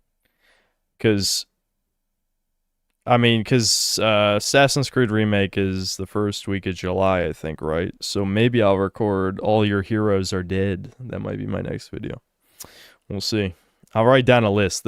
All I have to do is go through most of the disappointing sequels of the past, 7 or 8 years probably, and they always emasculate the heroes. In the case of Samus, it wasn't even emasculation because she's a woman, but even Samus had to take a back seat because, the Jew nerd and all these other worthless fucks had to help her.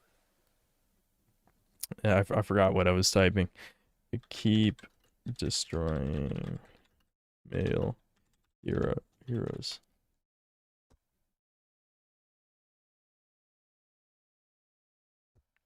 We're listening to a woman, so everyone's about to hate on this guy, I'm gonna be honest.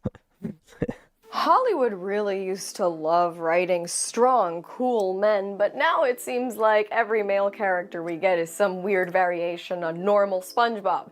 No yeah, rough already edges bad and video, it's a woman, bad video.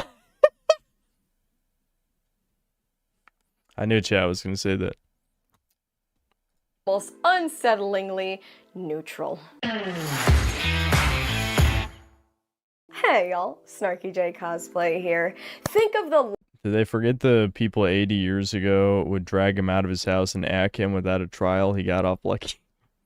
Well, they just act like that's what happened that time. If you just pretend it's the same thing. last time you saw some of your favorite male icons. I know I'll think of it, but let's do this together. An aging, grumpy hermit Luke Skywalker drinking alien milk straight from a weird Tibby Han Solo. Listen, that wasn't the problem, okay? Everyone likes to make fun of that. I would have drank that milk. It's no, I don't think I would. I'll be real. Even I wouldn't do that. I'll try most food or drink. I don't know. That was pretty gross. Let's be honest. I have my limits. Even I have my limits. If it was a hot alien, if it was a sexy alien, I'd try her milk. That was like a gross abomination. I don't even remember what it looks like, but it was gross, whatever it was. Luke Skywalker drinking alien milk straight from a weird tibby. Han Solo as a divorced failure of a smuggler. Indiana Jones. Oh my god, Harrison Ford, what are you doing here again? Old and miserable. Boba Fett sitting around talking politics while a woman does the hard work for him. Yeah, I love this shit. This is like the classic. This is just the Disney package where it's like, oh, you guys want a Boba Fett show? All right, here's a bitch telling him what to do. Yeah, he actually sucks. He's like, I get, obviously the actor is gonna be old, but I mean, still, I don't know. It's whatever. It just all adds up. Who the hell, when you think of, and look, I get it. Star Wars fans are always kind of retarded when it came to this shit. Like, Boba Fett is a cool ass design, but he went out like a bitch in episode 6. So I feel like that completely hurt his aura, as the Zoomers say. So I wouldn't care, honestly. I don't even give a shit that, you know, the books have him crawl out of the Sarlacc pit or whatever. Who cares about that? He went out like a bitch regardless, even if he lived. So that ruined it. But you know, the nerds still want him to come back because the design's good. And then this is what they do. Yeah, I remember I watched a couple episodes of it. I used to be willing to watch any dog shit show, but I think that time is long past. I'll sometimes watch like little bits of shows my mom's watching, and I'll just be like, this is too terrible. I can't watch this. I can't do this to myself anymore. For him. Din Djarin reduced to babysitting. Thor turned into a screaming punchline. Lightning McQueen being mocked for aging. And most recent of all, Sheriff Woody being taken down with a bald spot joke. Well, none of that looked cool at all. Yeah, that's because they're not anymore. So what happened to our male heroes? Jews.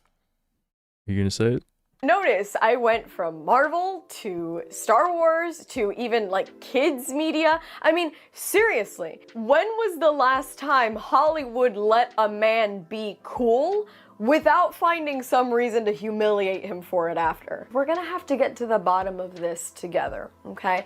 But first and foremost, let's talk about the archetype of the male hero that we used to admire. Our male heroes back in the day. Oh, dude, this is the other thing I want to talk about on stream. I'll save it for a second. There was that comment I told you guys about earlier, but the other thing was about the Kratos controversy. But I'll save it because I think it'll tie into whatever she's about to say here. They were incredibly competent. They were sincere. They were masculine, which sounds like a dirty word now. They were flawed, but admirable. And above all, they were aspirational. They gave us characters where we wanted to aspire to be like them. They were inspirations for young men, and honestly, inspirations for young women, because I identified with and admired so many male. Okay, whatever. She's just rambling about nothing. Okay, so what the controversy was, if you don't know, and this has actually already happened before, but it happened again for some reason. But on Twitter, for whatever reason, dudes were like talking about traditional, attractive, masculine characters or something like that. So they brought up Kratos. And so, of course, there's like a million replies like, do men really think women find Kratos attractive? I mean, you know, he's old, he's angry, he's bald. Women hate bald. Blah, blah, blah. As we know, modern women are attracted to literal faggots who get their asshole blown out by Kratos. This is what... The problem is this is a dangerous thought process because there's no way you can think about it without it getting gay as fuck. But it's reality. It's reality. That Love in Deep Space twink that weirdos, freaks keep posting, that guy literally got fucked by Kratos. Like, he has to wear adult diapers for the rest of his life because Kratos raped him. That's what women are attracted to. They're attracted to, which, first of all, I guarantee all these dumb bitches. The funny thing is, I agree with the women. I actually agree, because anyone who knows anything about lookism or the black pill knows women really don't find someone who looks like Kratos attractive. Let's be honest. That is true. I don't think they were lying or anything. However, at the same time, I bet none of these bitches know Kratos is 7 feet tall. Do you think one of those bitches knows Kratos is 7 feet tall? I guarantee they don't. Okay? If Kratos stood next to him, all of a sudden they'd think he's attractive. So that's strike one. So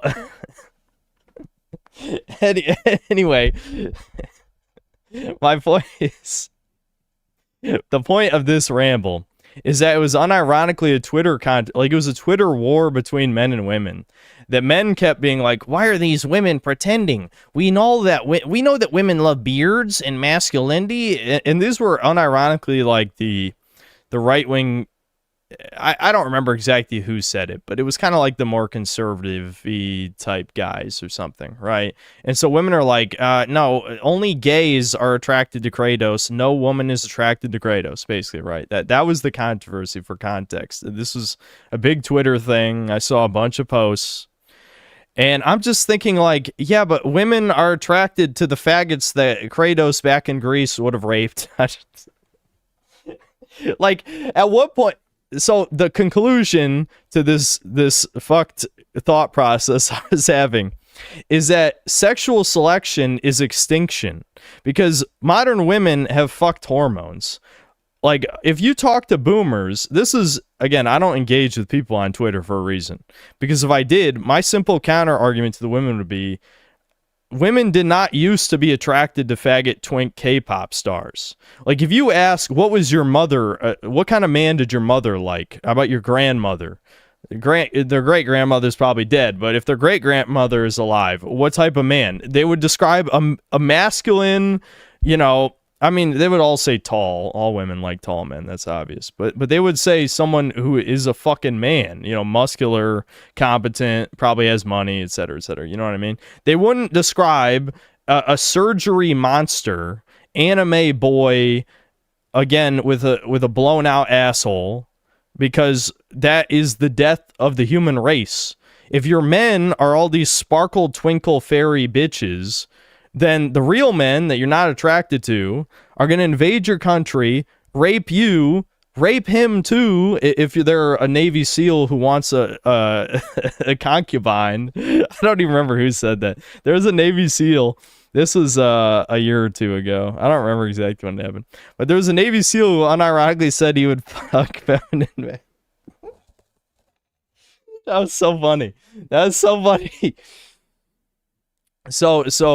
So women being retarded, but also at the same time, anyone who knows anything about lookism or the black pill could have told these retarded conservatives that no, women are not attracted to Kratos. Okay, that was not surprising. That's not the controversy. Women don't like bald. They don't like the overly mean, like incel rage look that Kratos has. But they do like these 7 feet tall. They just didn't know because they know nothing. They're fake nerds. Get off the internet and get back in the kitchen. All right, that's the end of my semi-gay rant. It does make me mad. That women are attracted to actual fags. Like, that is what modern women are attracted to. And part of it is because of birth control, because if women have low estrogen levels, they are attracted to more feminine men. That is a fact. And so part of it is women are constantly on medication that fucks with their hormones, which is why every woman is mentally ill on top of having sex with 1,000 men over the course of their 20s. Robert J. O'Neill is the SEAL who said that. I'm glad someone knew in chat. That was so funny when I saw that. That rant will go hard in a red jur video coupled with AI true and that is yeah.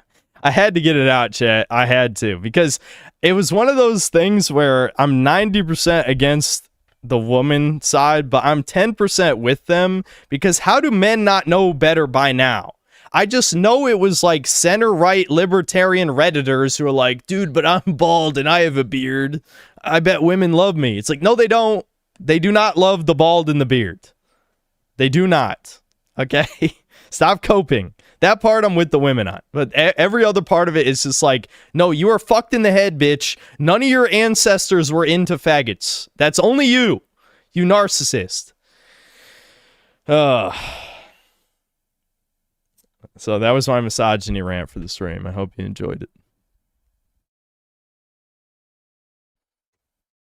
characters growing up that, to be honest, I think some of the qualities of these characters were universal. And what characters am I talking about here? Let's give Harrison Ford his flowers, right? Han Solo, Indiana Jones. Let's talk about Aragorn from The Lord of the Rings. I got that video coming soon, you guys already know. How about in Gladiator? All right, I'm not listening to this anymore. Next. Choke a bitch, thanks to the $5. Opinion on Alice Madness Returns and would you play it? I've been asked that about 1,000 times. I actually have nothing against the game at all. I just don't think about it. Like, if someone came to my computer and set up the game for me, I would stream it, but I just never think about it off stream. I should play it. I should, but I haven't played it.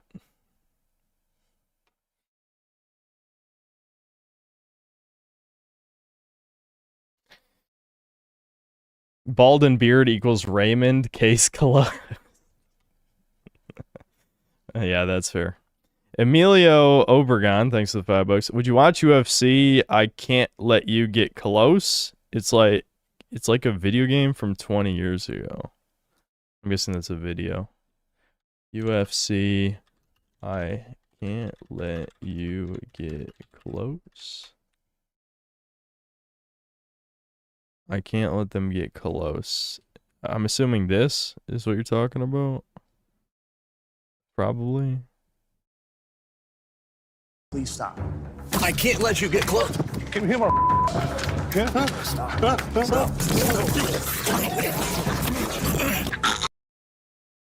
Okay. I don't know if it was that exact version. I'm guessing this is taken from. I hope you no hurt the hands, no hurt your. Because man, you're never gonna forget what I'm gonna do with you. Man, I'm gonna hurt you a lot. You're gonna see.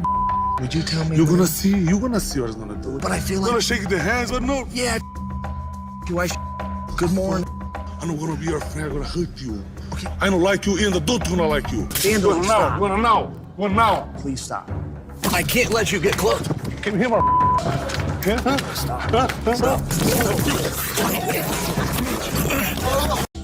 I hope you no hurt. I don't even. Yeah, Oblivion dialogue.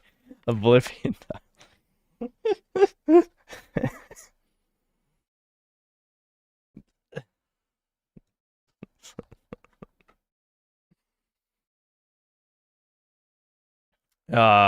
Mega Rock and Roller, thanks for $5. Watch a response to Josh Peters' documentary on George Gilbert by American Krogan. Okay.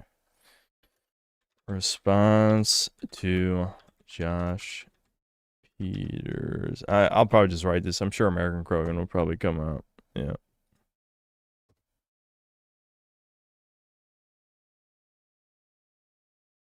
American Krogan presents Lessons in Deconstructionism and Pseudo-Intellectual Moral Factory. Recently, a South African YouTuber, Josh Peters, released a documentary exploring the personality of George Gilbert, a young Englishman who was kicked off the British reality TV show Big Brother for supposedly making anti-Semitic remarks. The documentary doesn't reveal what the remarks were, but George explains them on Andrew Gold's YouTube channel. Nobody ever is wholly good or evil. I think people who are evil are probably misguided. People who are good, yin yang and all that, they've got some bad in their personality. Who's the most evil person ever to exist? If you ask Joe Public, who's the most evil person? Hitler, most people would say. And there's a case for that. But I said, Hitler probably wasn't sitting there funding the Holocaust and going, oh, I'm so evil. He was probably going, this needs to be done. I'm a good guy. And Jews are at the trouble of Germany's ills. Yeah. They're the root cause of all this. Yeah. And now we know that's wrong. Now, whatever you think of Hitler, these comments can hardly be taken as anti-Semitic. Although, technically, George does take things a bit further later on. Some of the finest minds in human history, from Cicero to Shakespeare, Voltaire to Henry Ford to Roald Dahl, all of those guys had anti-Semitic tropes in their writings. Yes. Now Here we go. Let a chud talk too long. He's going to start digging a hole. This is why they can't ever let me on anything like this. some of the most intellectual people of all time. They don't write about Shylock in The Merchant of Venice for a laugh. They got their head screwed on, and they must have thought what they think for a reason, like them or hate them, right or wrong. And anti-Semitism has been around for millennia now, centuries upon centuries. Now, all I said was, so it does make me think, is it a case of no smoke without fire? Now, yeah, I know. Noticing patterns, how anti-Semitic. to give credit where it's due, Andrew, despite being Jewish himself, did recognize here the nuance of George's statements, and it's pretty obvious within the broader context of the interview that George has rather favorable views toward the Jews. I think it's terrible how the Jewish community, even in London, a lot of Jews are fleeing London because they don't feel safe. There's a lot of reasons to love Jews. Yeah, I wonder why they don't feel safe. Do you think they maybe advocated for millions of immigrants who want to kill Jews? But it's totally fine if those people mingle with the natives.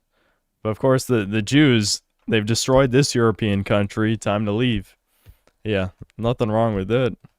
I think they're great with integrating. They contribute to society more than many other communities. Now, to be clear, I don't share George's views here, at least not on this particular subject matter, and the work I've done over the years should make that readily apparent. I'm also very critical of Andrew Gold's stated attitudes toward English identity, which are largely just as deconstructionist as the quote-unquote woke people he often critiques. Of English ethnicity then, how do we boil that down? What do you do with kind of Saxons, Anglo-Saxons, Celts, all of those kinds of things? So this is an argument that leftists would always, and civic nationalists. But Andrew is not a shock jock or a sensationalist. Peters, on the other hand, took a soundbite of what Gilbert said on Gold's program and made it appear a lot more offensive than it really was.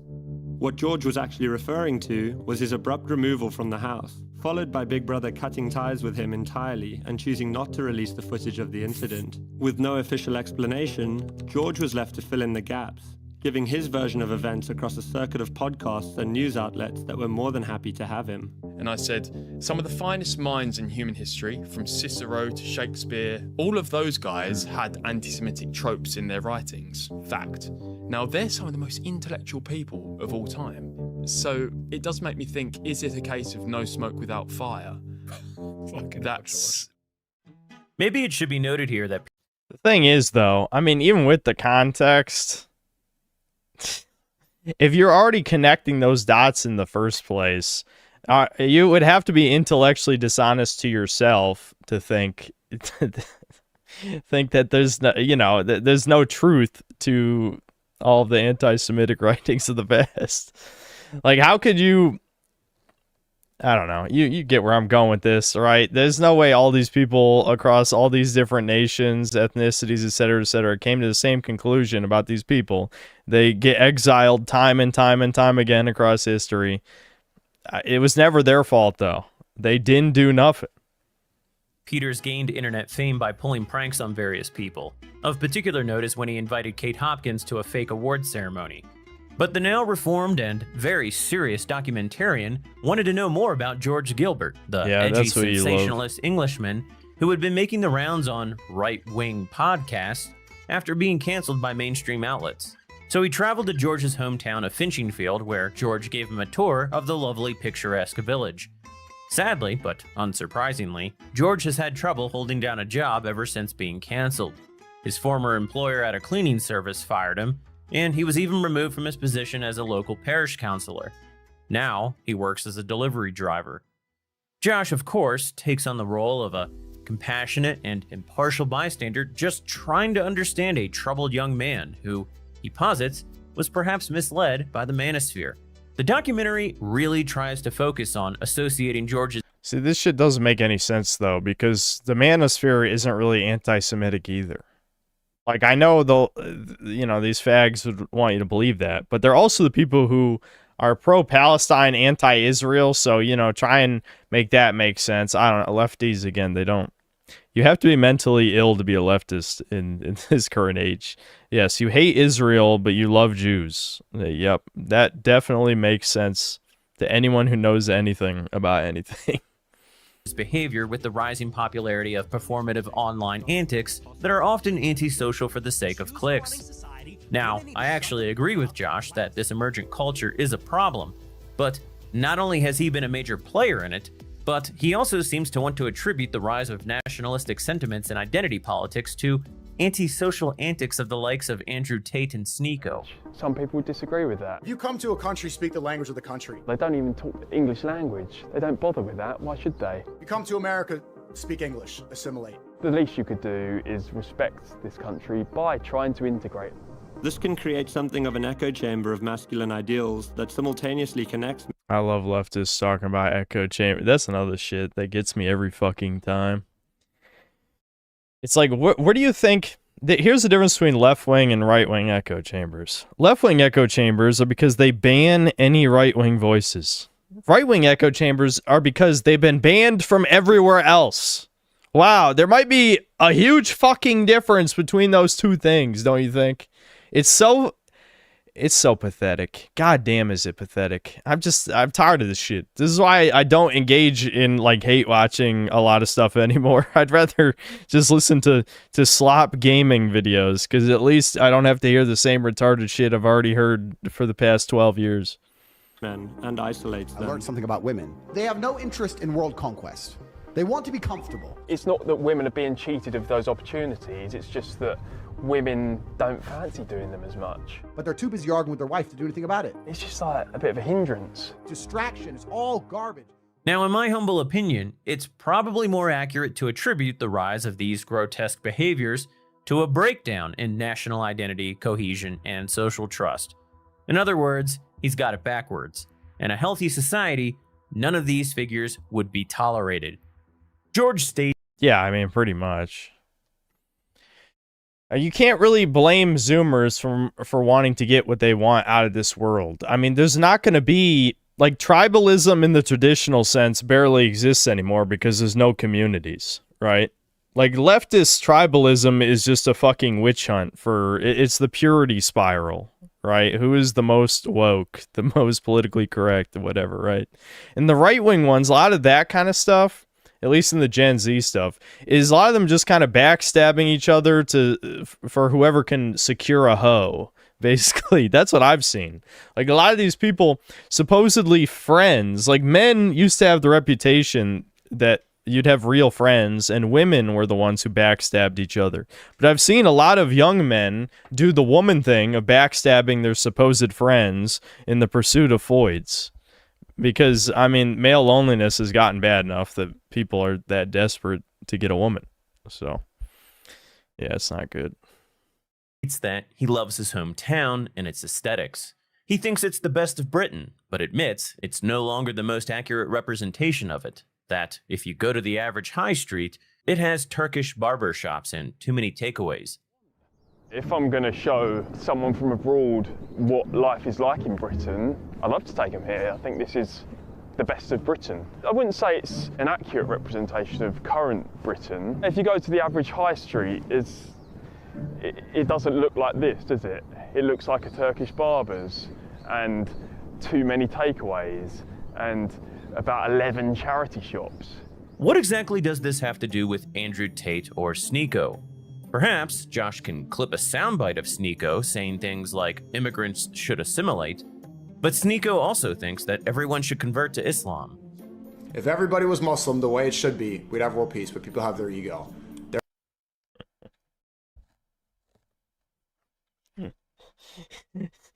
I don't think it's ego, dude. I don't think ego is the reason that everyone's not Muslim.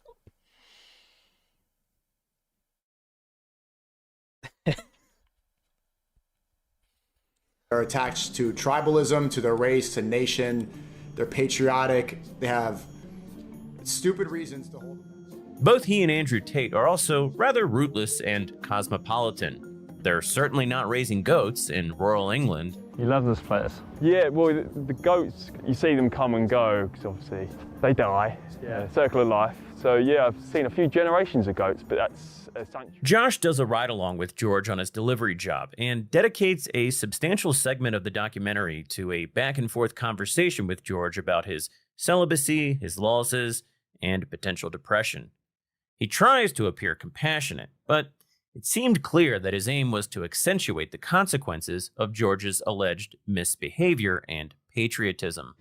I felt like I had everything. I was a parish councillor, the YouTube was going well, and in about 10 days on Big Brother, I fucked it up. I'd lost it all. And yeah, you just feel futile. Like, what's the point? All I've got is a blooming delivery driver job. I'm not even earning minimum wage. His antics become fairly obvious at certain points. For example, earlier in the documentary, Josh noticed a bottle of hand lotion on George's bedside stand and has the camera focus on it before he places it behind a picture out of sight. This was extremely distasteful to do to a man who had invited him into his home and was, for all intents and purposes, being sincere and honest with him. The irony, of course, is that Josh had accused George of being provocative for the sake of attention. It seems like sometimes you ask questions more to be provocative. What the hell is even wrong with being provocative in the first place? That's, again, more this fucking... Is that even female behavior, though? That's just being pathetic. Because women are provocative all the time, just in a different way. I don't even know what to call that, but it is absolutely pathetic. What? Oh boy, you might have offended someone by asking questions.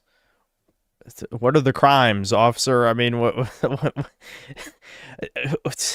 this is, I get that documentary slop garbage like this is just meant to be, you know, women are bored. They've already watched all their dog shit shows, so they got to watch something else. And this came up on the front page of their Amazon Fire Stick. But, like, this is fucking, I don't know, this shit's so fucking stupid. People just consume this garbage and just don't even think about it for a millisecond. Call it being facetious. Again, Josh himself had built an entire brand off provocation, and in this instance, despite trying to remarket himself as a thoughtful documentarian, he was being juvenile with this little antic, especially in the broader context of George's overall presentation. George is a very well-dressed and kept man. His room is highly presentable and orderly, and he's articulate. Yeah, I mean, that looks way... This is what I'm saying. This is always the problem with these retarded lefty documentaries sometimes, is they really pick the worst fucking people. But the thing is, when the target audience is a bunch of bitches who will just believe anything you say because, I don't know, I guess in a woman's mind, maybe documentary filmer is an authority figure. Can I see your documentary license? I mean, like, I don't know. I don't get why you would even listen to this garbage. But regardless, look at this. This looks way better than my room. My shit's not organized like this. If it was my room, there'd be like a coat of fucking mold dust on half my shit. Those empty water bottles. You know, there's just, you know, a bunch of crap. There's so much crap everywhere. Like, I would obviously clean it up if I knew I was gonna be, you know, if there was a documentary to be filmed. But still, I mean, you look at this shit, this dude's taking care of stuff. Articulate and thoughtful. He's clearly not some disheveled porn addict. In fact, what stood out to me was just how resilient and perseverant George is. Despite all his setbacks, despite all his obstacles, he refuses to even accept the idea that he's depressed. We didn't build an empire through feeling sorry for ourselves, sitting in bed all day. It goes against what we should be as men. Josh once again tries to make a connection between George's sentiments here and the likes of Andrew Tate. A lot of what George had said to me throughout this documentary was eerily familiar. Real men cry, and if women can cry, men can cry too. There's nothing wrong with it, and there absolutely is something. See, this is how easy it is to manipulate women, though. Like, listen, I hate to talk about my mom like this, but this would work so easy on my mom if you just showed any Trump quote. Like, literally show anything Trump has ever said. It doesn't even have to... If Trump was talking about taking a piss and it was played over this part of the documentary, my mom would be like, yeah, I hate this guy. He's like Trump. It's like, Jesus Christ. This is why I say shit like repeal the 19th, because you clearly... I don't know. Like, I know it's a broken record to say women just think with their emotions constantly, not with logic, but that level of emotional manipulation is like a toddler. You know, oh, I just flashed Trump on the screen. Oh, you hate this guy now. Wow. Wow, that's easy. The hallmark of a real man is controlling himself, controlling his emotions, and acting appropriately. I share Josh's sentiment that the manosphere can be a rather bizarre and unhealthy place. You actually took a hammer to your face to shape your jawbone. But it probably only exists because feminism and other post-war liberal doctrines have eroded an otherwise stable and functional societal paradigm. Basic male and female dispositions have remained and are in conflict. Yeah, I mean, like, this podcast is such a good example. I would never watch this shit, but I've seen so many clips through other channels of the whatever podcast. And it's just like, women, you want women to look bad? You don't have to listen to a fucking incel. Just watch clips of women talking. Unless you are the biggest, most pathetic fucking simp on the planet, which again, Redditors are. It's a whole hive of them. Women make themselves look bad every fucking day. And you can't say it's anecdotes when there's like, it's the fuck... It's the size of like Mount Everest worth of evidence how modern women are, right? Like, it's just, you cannot ignore when it's thousands and thousands of video examples. Like, seriously, you just look at the shit on TikTok, you listen to this podcast, shit like this. Women will just be horrible confidently, horrifyingly terrible. It's unbelievable. It's actually unbelievable. With the new asserted values. The end result is a void full of antisocial characters. I'd like to say to thousands of women listeners who imagine that they're enjoying life at the kitchen sink. Women unite. You have nothing to lose but your kitchen sink. So are you suggesting that marriage is out of the picture? What do you gain? Shit. Yeah. Yeah, that's it. Unfortunately, people have to be realistic about that one. Yeah. Listening to George Voice's attitudes about women, he doesn't exactly sound like someone regurgitating Andrew Tate talking points. He sounds like he wants what most English men and women wanted 80 years ago. What does the right woman look like for George Gilbert? Someone who's well-read, well-educated, speaks well, dresses well, polite. Josh explains in the documentary at one point that he's half Jewish, so perhaps it's not surprising that he took issue with the fact that George had books about Hitler on his shelf. George explained, however, that he also had books about other historical figures, and that his aim was to learn about history and why certain things happened. But you do seem quite intense. Yeah, it's just suddenly, whoa, I can't believe. Dude, who would believe that, dude? That's crazy. What a coincidence. I'm talking about it. Yeah, but I've also got a Karl Marx book. I've also got an Alex Ferguson book, an Elton John book. Why aren't we talking about that? Because you've chosen to, because it looks good, and it'll make this go viral. Because you'll click this and go, who's got Hitler books? I told you he's an anti-Semite. I'm not having a go at you, but this is what people do. It makes for good content. So yes, people are going to look at this and go, oh, I'm so concerned. He is an anti-Semite, he is a Nazi. No. This is, again, somewhat ironic because the big thesis of Josh's documentary is that George was probably a sensationalist who said outrageous things for attention. Made in the UK. Is that even a crime?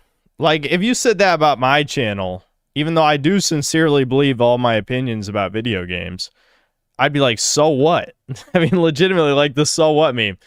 Oh, wow, he's a sensationalist. He says outrageous shit. Yeah, it's called being an entertainer, you retarded faggot. Like, what? Oh, wow. Wow. It seems that for those looking to get into the limelight, a shortcut has emerged. Outrage. 1,000 men in 24 hours. What a fucking observation. The left would never be an outrage merchant, though. That would never happen. That's never happened. The left has never, ever stoked outrage for money, ever. It's never happened. It's never happened. No, of course not. Xanax, benzos. Kids loved Hitler. What's even more remarkable, though, is that Josh expresses in the same scene confusion as to why George wouldn't have had the forethought to remove those books from his room before allowing the film crew in. If I were you, and I had a film crew coming to my house today, I would probably have moved those books. Yeah, well, you wanted an authentic take of my life, and these are topics I'm interested in. Yeah. But yes, I'm not going to hide things. This is who I am. I mean, this is what I'm saying. Like, if any man, like an actual man, was watching this just makes the dude look good, even if it's supposed to be a hit piece. Now, I realize the irony that obviously American Krogan himself is cutting certain clips to show to us. I'm sure the cuts in the documentary make him look worse, but just the stuff that he's shown to us makes the dude look good, not bad. You know what I'm saying? So, it reminds me, there was like a documentary not that long ago that I watched Sargon talk about. I can't remember what it was, but it was basically an anti-incel documentary. And there's a part of the documentary, and it was also British, by the way. Interesting. I don't know. It's whatever. I'll save the edgy spiel for a second. But the documentary, there's a part of it where they ask a researcher how many, murders were committed by like confirmed incels worldwide, and the guy said 7, and the dude's like 7 this month, 7 just in the UK, 7. No, the guy's like 7. Yeah, it was 7. And they left it in. That's what's crazy. It's like, who would keep watching this after that? You retarded ass bitches, again, have been convinced that it's the inkwells are the modern dangerous society, not like Muslim rape gangs, violent crimer types, none of that. No, the white male sitting at his computer writing slurs, that is the guy who's a danger to society. And then the reality is 7 kills. Because these dumb fucks, like, I don't want this to turn to me. Talk about my mom. My mom watched Adolescence. She actually didn't even watch the whole thing because even she's like, all right, this is stupid and bullshit. She only watched, I think it's in 4 parts, right? So I think she watched only the first 3. And it's just like, I saw her watching it when it came out. And I'm like, Mom, you realize this doesn't happen. And the original story this is based off of, it was a black guy who did it, a black kid who did it. And they made it like a white 12-year-old boy in the show. When in reality, it was like, I don't remember how old he was, like 17 or 18, the black kid who killed the woman. But in any case, Netflix is like, yeah, actually it was like a white 12-year-old boy. Even though I know officially it's not based on a true story. So then it's literally political propaganda that you can just casually, I don't know. Anyway, I don't want to get into this huge rabbit hole of what should or shouldn't be legal, but in a healthy society, the people who created that would be hunted down and killed for treason, for stoking racism against, like all the things. If people actually cared about racism, then the people who made Adolescence would be publicly executed. Like, period. I'm serious. Like, what you can call a Fed post or whatever. Seriously, if anyone actually cared about racism, like what racism means, the people who made Adolescence would be publicly executed. Like, it's just that simple. It's just that simple. But if anything, this was a remarkable showcase of just how much more character and backbone George has than the average person. He's not being provocative, he's being principled and courageous. In another scene, Josh accuses George of not learning from his mistakes. I don't see it as a bad thing. If someone said, But you don't have to see it as a bad thing. You understand that can be perceived as offensive by people, and you've just said it on camera to an audience of people, and so it's almost like you don't learn. At another, obviously the proper response there is, who cares if people are offended? That's what you're supposed to say. I mean, I don't know if he was ready in the moment, but that is always the response. People are always offended. I'll just say, I'm fucking offended that you even said that. Are you going to apologize to me? I mean, seriously, just turn around on these people. Who gives a fuck? It doesn't matter. Another point in the documentary, George also expresses how we white people are an extreme minority in the world, especially those of us with fair hair and eyes. This is something he has repeatedly stated in public settings. Josh seems to be threatened by this. One of the rarest genetic makeups with blue eyes, white skin and red hair. I feel like I should carry that on, and so maybe I should find a partner who can do that. Is that not a bit, you don't think that's a bit weird? See, you know what, he could be 5% Jewish and he would still say this shit. I'm just saying, You know, it's at what point do you schizomax the demon shit? I'm just saying how it's weird to want your race to continue existing. Okay, Israel, I've retargeted the nukes toward Israel. Well, they shouldn't exist. They shouldn't exist. You said it, buddy. Bye, Israel. You're all dead. You're all dead. I agree with your logic. Bye, Israel. Nuke. Now. Die. No. I've seen influencers who are black. They call themselves melanin goddesses. I love my black skin. Good luck to you. No, I don't Go think you. it's- I don't think Yep. Get fucked. Get fucked. Come with them. I don't You are think coming it's- for me. Why is that? Yep. Absolutely. I think it's weird to love your own genetics. I do think it's weird to be sort of into mating with someone with the same genetics in order to have offsprings who carry those genetics too. How is that weird? There is absolutely. How is that weird? In what way is that weird? Even though Jews literally do that all the time, by the way. So, like, you could easily just... I mean, it's so stupid. Absolutely nothing weird about George's sentiments here. His desire is a perfectly normal human behavior, and as he highlights himself later, a myriad of ethno-religious groups around the world practice it overtly without others questioning it. The behavior is only pathologized in white people. Curiously, in another one of Josh's documentaries, he interviews Lily Phillips, an OnlyFans star who undergoes a publicity stunt of sleeping with 100 men in a day. I'm Lily Phillips, and today I'm getting ran through by 100 guys. He doesn't call her weird, undermine how she makes her money, or seriously question the trend of young men and women degrading themselves en masse. He calls her a businesswoman and claims her parents are, quote, forward-thinking and open-minded. Again, this is the thing. Like, obviously, anyone can cover anything they want. But the only reason... I've heard people say this as a criticism of my channel. Oh, this is the other thing I want to tell you guys about. I actually forgot. So, fuck, this is turning into complaining about my mother's stream. So my mom wanted to help my channel. So she decided to ask ChatGPT to review my channel. The problem with AI is 80% of it is true, and then the last 20% is just complete bullshit. Whether it's hallucinations, just objectively false things, etc., etc. It literally cited Reddit, by the way. Like, as part of the review for me, I think it cited Reddit for evidence that I'm racist, sexist, blah, blah, blah, which is true, whatever. That part's true. But it also cited... It cited a YouTube video as evidence that I didn't click the link. I'm assuming it was maybe dead domain, one of dead domains or something. But there was a YouTube video that was evidence that I have factual inaccuracies in my reviews or something. Which I do have factual inaccuracies in my reviews. I'm not even denying that either. But the AI is saying, because I sometimes get things wrong, its final review score for me as a game reviewer was a 4 out of 10. And its reason for that is that I'm not objective enough.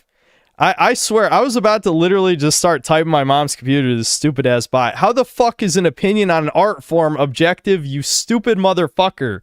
Was EFAP part of its training data? Like, what the fuck are you talking about? Like, if I say, like, I mean, seriously, this is so stupid. But you know what's funny, though? What was kind of like the kicker? I actually did laugh at this part. I wasn't actually that mad.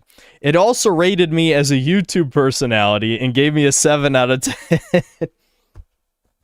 So I'm a 4 out of 10 game reviewer, 7 out of 10 personality. Yeah, I won't yap on about this too long, but she asked us some follow-up questions about how to, like, improve my videos in the algorithm, and it just wrote a bunch of retardation. Like, some of it was just objectively wrong. Like, my mom didn't know how to phrase it, so she asked, like, how can Synthetic Man force his videos through the algorithm? And the AI's like, there is no way to push a video, you know, to guaranteed push a video into the algorithm. That's false. That's fucking false. There's a reason these MCNs exist. What do you think multi-channel networks do? That is literally their function, to push videos in the algorithm. Night Media absolutely pushes all of its fucking talent, you know, the Asmongold, Hassan, et cetera, all those people are artificially pushed in the algorithm, period. But you know, AI is a retard, absolute retard. So, fuck you. Anyway, that did make me mad. There was some other details I forgot. I need to go get some water, but we'll keep watching this. I'll be right back. Is she aware of the demographics in your chat? Well, that was the other thing. Okay, there was one last thing. She was begging me to like shill a bunch of sponsorships, and I was like, did you not see what happened with Devon's? Nobody bought anything. Devon made like $0, other than obviously he got paid up front for like the Temu shit, Temu, whatever.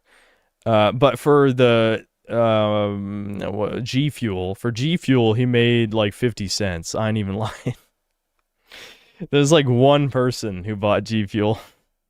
At what, like, the damage to your reputation is more than like the potential money you could make at a certain point. So, yeah. Now, what if you asked Chat GPT on how to be a better parent and plugged in your experiences in front of her? Then I'd get kicked out of the house, and I can't afford that right now.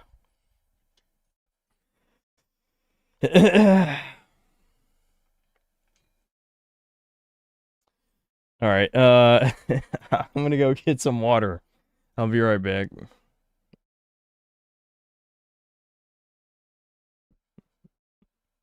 Yeah, everyone hated the Raid Shadow Legends ad, but part of that was just salty Halo fans because of, you know, in context, I'm shitting on Halo, but I'm shilling Raid Shadow Legends. But I think it's pretty obvious that you're just doing it for the money. But I get why people are mad.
Yeah, I see Capcom's Dragon's Dogma 2 live stream.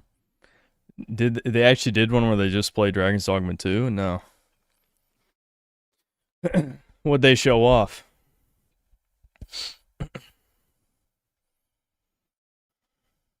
For supporting her. Your family and your parents are proud of you and what you've achieved. Your parents must be very sort of forward-thinking and open-minded, which is great, because I think... Yeah.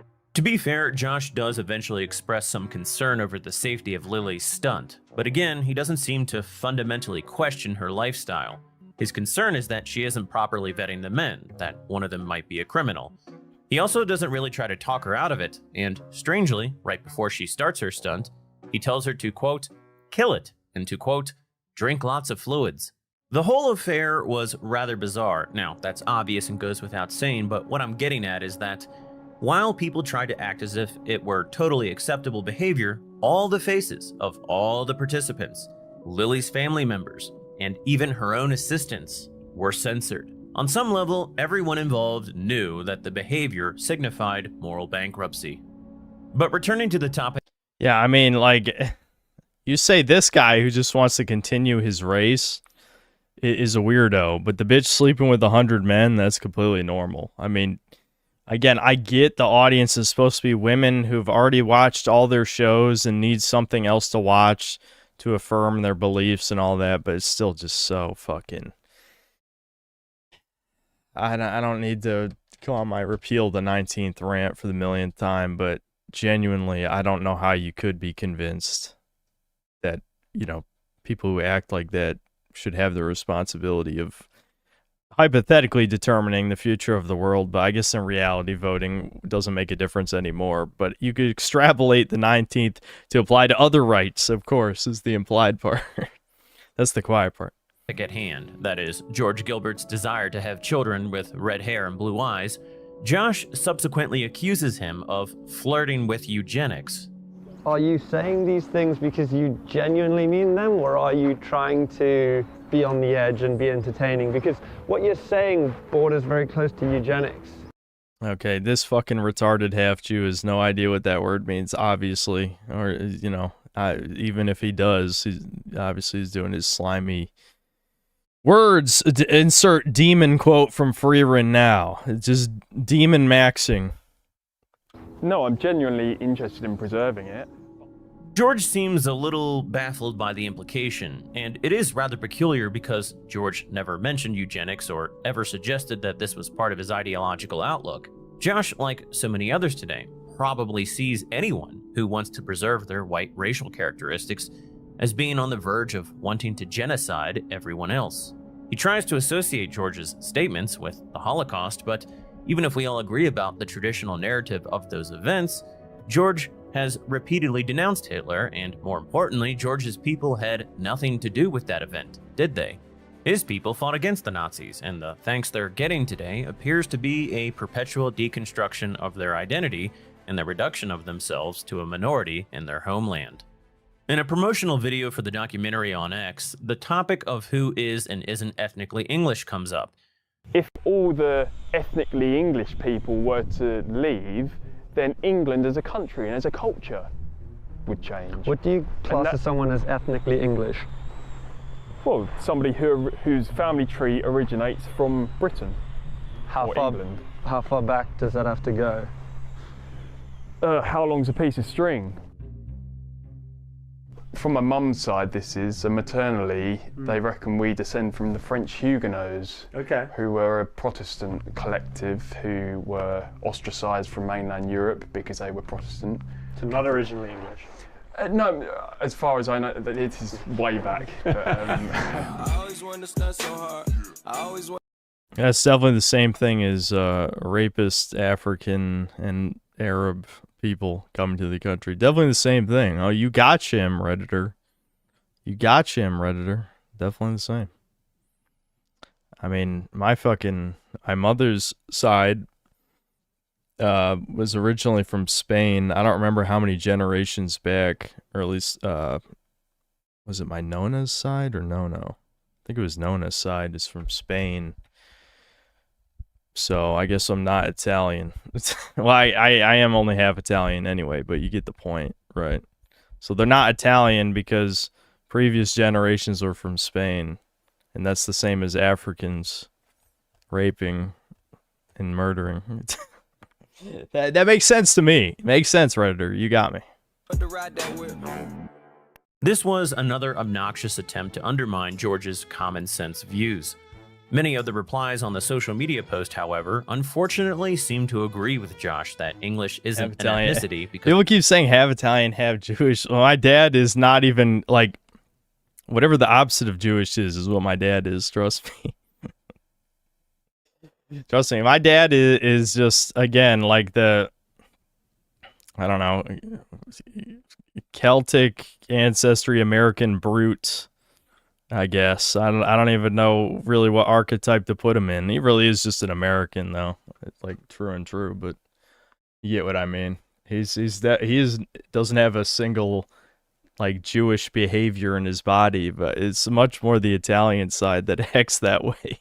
That's where Devin gets his behaviors from, is definitely the Italian side. It was formed from smaller distinct groups. Basically, that there is no such thing as English because of the Norman invasion or because of limited mixing with Celts, etc. The reality is that there is not a single ethnicity on the planet that was not formed by 2 or more previous ethnicities. Thus, is Josh arguing that ethnicity doesn't exist? That it's an entirely illegitimate concept? I don't think so. I don't believe Josh and others would claim, for example, that the Maori or the Sikhs aren't ethnicities. I don't think, for example, that if Josh encountered a Khoisan activist in South Africa, that he'd undermine his ethnic identity if the individual in question had some limited amount of Zulu or even white ancestry. Josh reveals in the documentary that he's half Jewish, so let's deconstruct that identity. There are 3 main Jewish ethnicities: the Sephardim, the Mizraim, and the Ashkenazim. Not one of these groups has a pure lineage that traces back to the Levant. The Ashkenazim, for example, underwent an ethnogenesis circa 900 AD when Levantine men moved to northern Italy and took Moved to Italy. I was just saying. Local European wives. 100 or so years later, they became rather insular again and remained endogamous until about the mid-20th century. This is all well attested to in modern genetic studies, but do Jews accept this as grounds for the deconstruction of their identities or their claims on the Levant? Does Josh go around interviewing rabbis who think their lineage traces to King David? Listen, I'm just saying, like, as far as both my grandparents know or knew, because my no has been dead, but as far as they knew, they weren't Jewish, but that doesn't mean that they don't have any Jewish ancestry. I'm just saying, I'm like 99.9% sure that none of that behavior comes from my dad's side. That's all I'm saying. That's all I'm saying. Does he no longer consider himself half of something that doesn't really exist? Now, one can argue that populations have always undergone change throughout history. This is basically how David You and Thomas is like that Sunshine Road, Dark Road meme, since your genetics originally come from Spain. Thomas. Listen, Thomas, deep down, I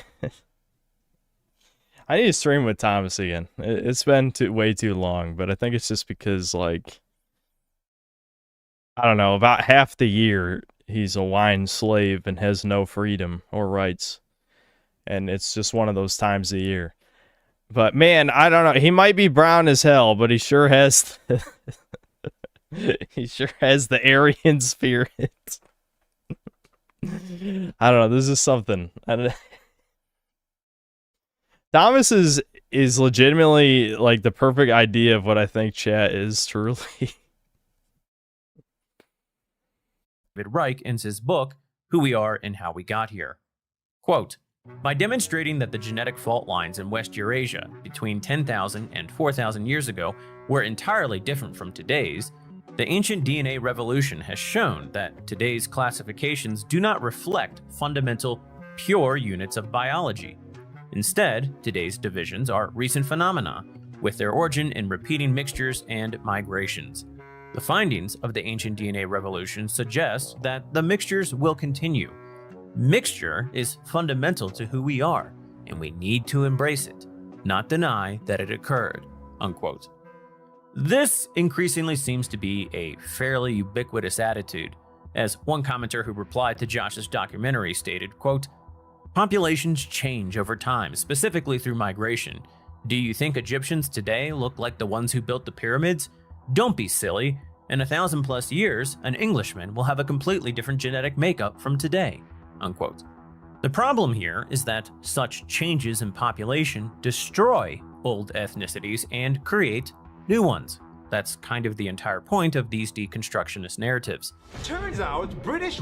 Well, that's the thing they always say is a conspiracy theory, but then they just proudly state that they're replacing you. Again, that's why, you know, I mean, I'm sure we all enjoy videos like this, but there's no point in intellectually deconstructing the left anymore, I think. I'd rather just be an extreme edgelord and insult these people, because that's what they deserve.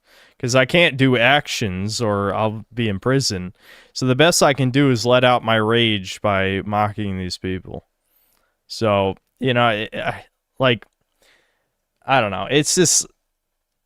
that's always my approach with this kind of stuff. It's not so much with American Krogan, but more like people who still try to pretend to have some kind of intellectual superiority. That's an issue you'll have if you still watch Sargon. Like, as much as Sargon has slowly shifted over more right wing, he still has this belief that we're on some kind of equal playing ground and we have to play to their rules. When it's just like, no, these people do not deserve to be respected. You should not treat them as if they're the same as us. They're not. The people are intellectually compromised completely. There's no point in debating the left.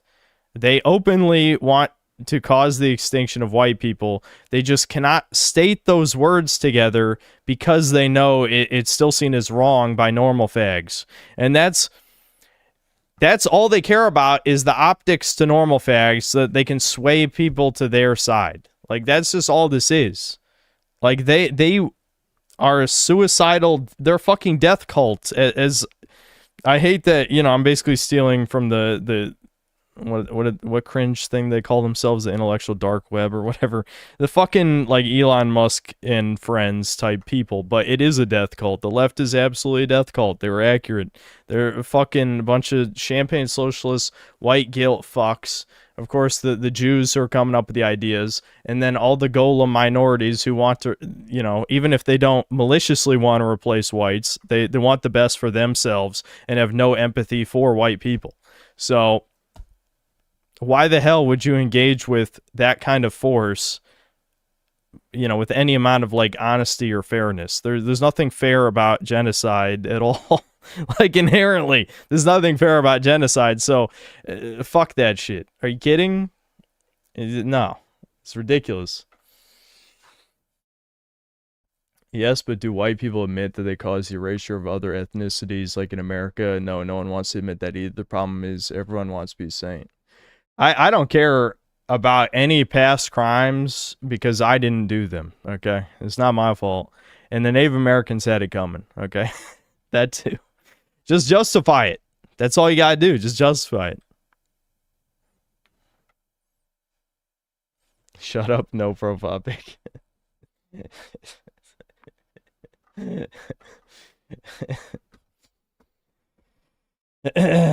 White people in London are the minority, and the majority? Pakistan, India, France, Senegal. People from all races and...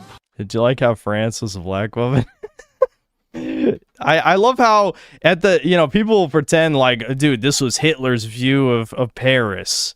How racist. It's like, it's literally true, though. He was 100% correct. Majority? Pakistan, India, France. Is this a native French woman I'm seeing right here?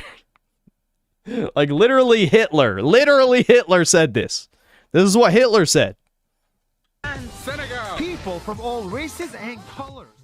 There's some debate over the genetic continuity of the Egyptians following the Bedouin Arab conquest of North Africa, but there has been an undeniable change in identity and culture. No one today in Egypt There are a lot of black ancient. French people. Okay, there's a lot of Muslim British people then, by that same logic. What are you talking about? There are always Muslims. What do you mean? Always Arabic. England was always Arabic. And Indian. I guess the Indians were there a little longer. Egyptian anymore, or practices the old religions. Thus, it would be much more accurate to say here that in 1,000 years, there simply won't be any more Englishmen. Of course, all of this ignores the much more important concern, namely that the consent and the will of the English people to undergo such a process is being ignored and discarded. This too is ironic because supposedly the quote-unquote British values claimed as the foundation of modern post-war British identity very much involve the concept of consent, which mass migration clearly violates. I disagree with David Reich and others who share his views. We do not need to embrace any of this, arguing that because population change took place in the past that we are now forced to accept it in the present is a lot like saying a woman must accept rape today because maybe her ancestors were raped in the past.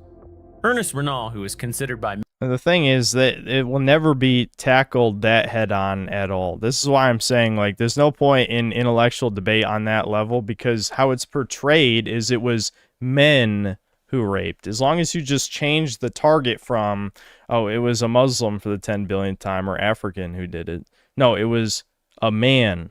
So women hate men. They don't hate browns. They hate men, right? So, again, like, it's kind of pointless to address it when the other side doesn't even see it that way to begin with. Many to be the father of civic nationalism, argued in his work, What is a Nation, what he felt were the requisites for a national identity. He said that there must be a shared possession of a rich legacy of memories, including both glories and shared suffering.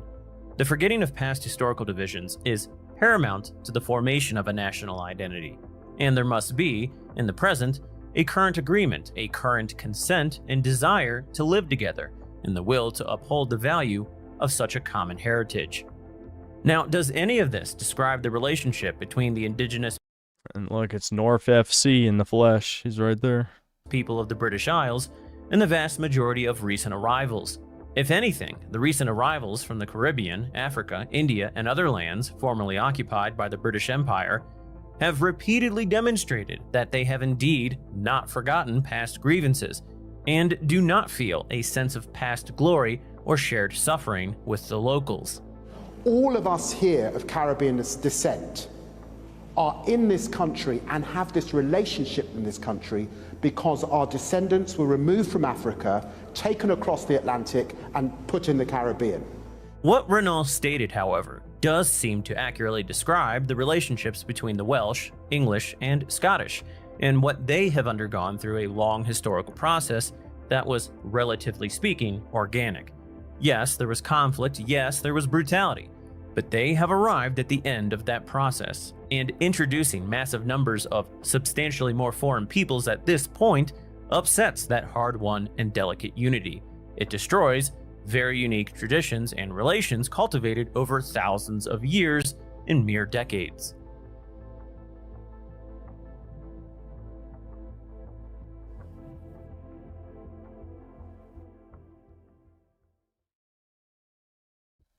There you go.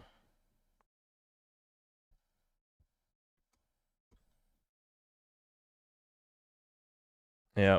Again, women, they vote. This is what they vote for. The thing is, even if you vote for the other team, they're not even going to get rid of them. I mean, that's happening here, too. I mean, like, the fucking right wants to flood the U.S. with Indians. At least the establishment, conservatives, Republicans. Republicans want India to replace us. Democrats want Mexico to replace us. You know, what's the other option? There's only one other option.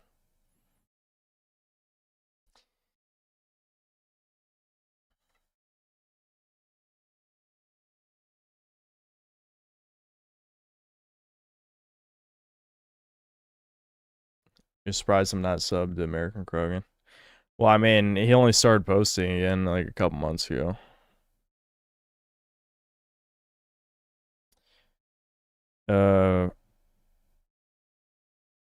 Let's see.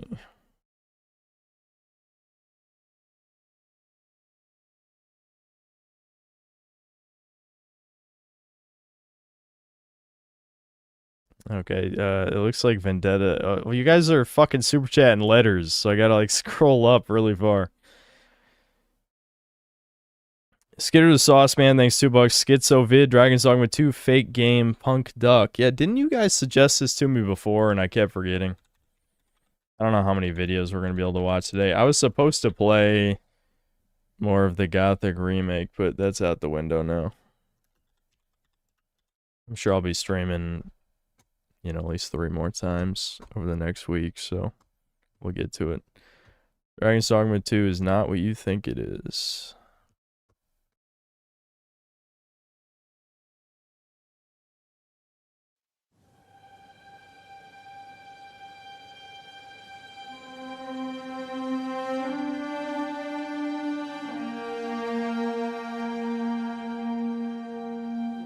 I mean, it's a cool intro. I just wasn't expecting it to be French.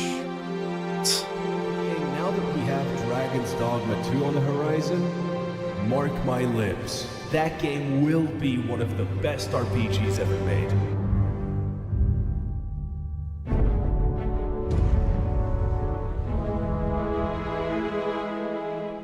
Frog Fractions is a browser-based edutainment game developed by Twinbeard Studios for the Adobe Flash and released worldwide on October 25th, 2012. It was lauded for its wide range of gameplay mechanics, atmosphere, and intense on-the-fly mathematical equations, rewarding a methodical playstyle which was uncommon for its genre at the time. Described as the greatest game of all time by Rock Paper Shotgun, players take control of the titular frog, named Hop, with the goal of stopping an onslaught of bug-adjacent creatures from taking her stash of fruit-adjacent consumables, all whilst teaching you, the player, basic to advanced numerical fractions. A sequel was announced via Kickstarter in March 2014, but was seemingly never released.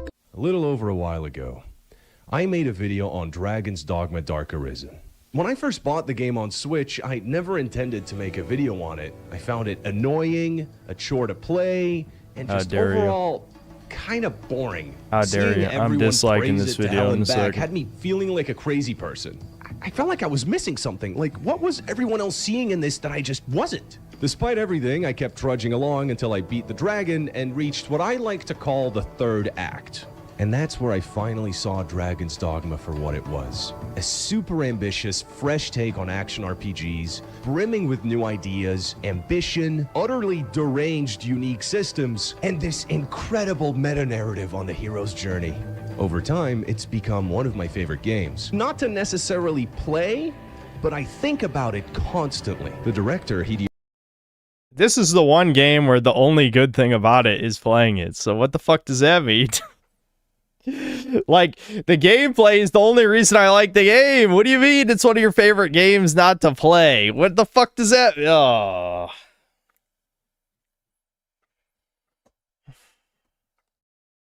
Hideaki Itsuno clearly poured his entire Itsunosi into this project, and you can tell that he wanted to do so much more. There was a foundation built here for possibly one of the greatest RPGs ever made that came just short of being realized, either due to budget constraints... Well, I would say more than just short. It needed a lot more. It needed a lot more. But, you know, like, the thing is, I don't know. After a certain point, I don't know if he's going to bring up Monster Hunter in this video. I guess we'll see. But the issue is that the perfect game is somewhere in between what Dragon's Dogma is and what Monster Hunter is. And Monster Hunter is much closer to that game than Dragon's Dogma is. Or time constraints or fucking whatever. There was constraints sprinkled all over this. The years went by, and the series, if you could even call it one, went into limbo. Itsuno went on to work on DMC4 Special Edition and Devil May Cry 5.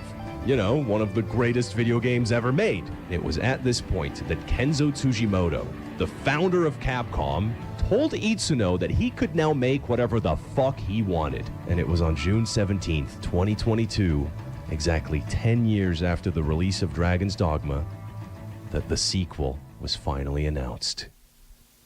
And I was there for it. Backed by the merit that he earned off of DMC5, Itsuno could finally bring his true vision to light, without any of the constraints that he faced in 2012. But the more we saw of the game on the lead up to its release, the more apparent it was that this wasn't just going to be a sequel.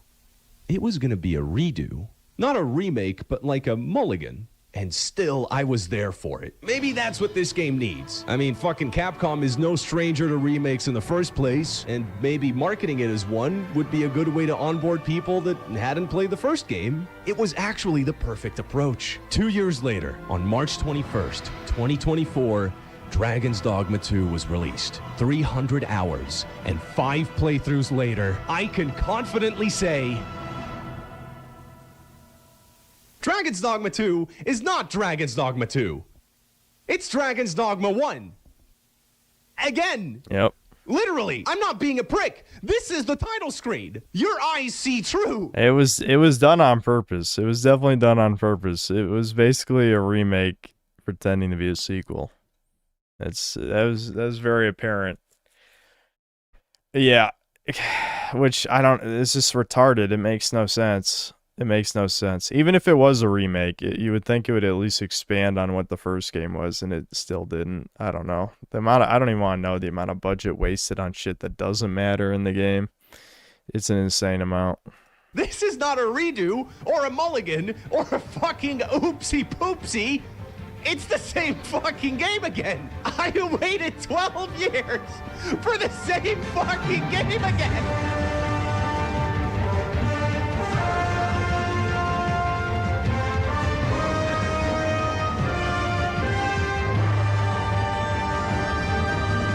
Even after all this time, I still can't believe what I'm seeing. Or saying. Itsuno made me wait a decade for this game, and all he had to show for it was Dragon's Dogma 1 with fucking ray tracing. I don't know if I should... Well, honestly, that's being generous, honestly, because it's a downgrade in so many ways. You can't even really say that, you know? Like... You could basically name the number of things it improves on the first game on one hand. It genuinely is just a downgrade in so many ways. I don't know. It was the final straw for disappointment. It's honestly the reason Dragon's Dogma 2 is the reason why I couldn't even fake a soy reaction for the Spyro 4 reveal, because my brain is too conditioned by now. Like, it's one thing for a game to be disappointing on the level of it's not as good as the last one. It's another to not even meet like your basic expectations. And I've played way too many games that don't meet my basic expectations in some form or another. So the sad thing is, like, at the end of the day, I think I still had more fun playing Dragon's Dogma 2 than 80% of modern games I've played over the past 6 years of this channel. But, you know, I mean, that's not saying much. You see the type of games I play.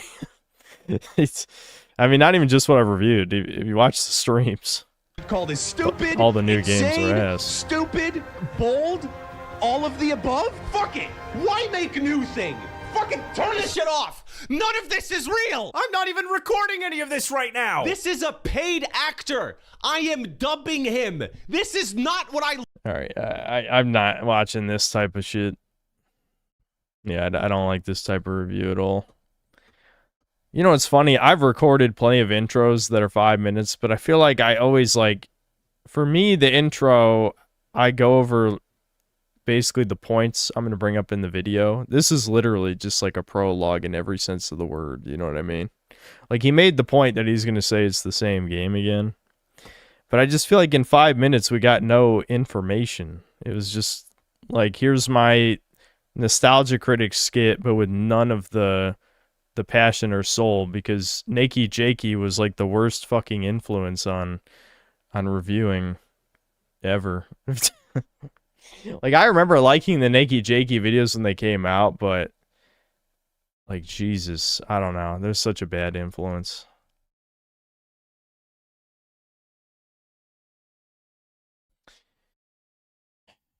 Okay, Anismo Joe, thanks to the 22 months membership. Deco93, thanks to the 10 pounds, just showing some support for the channel.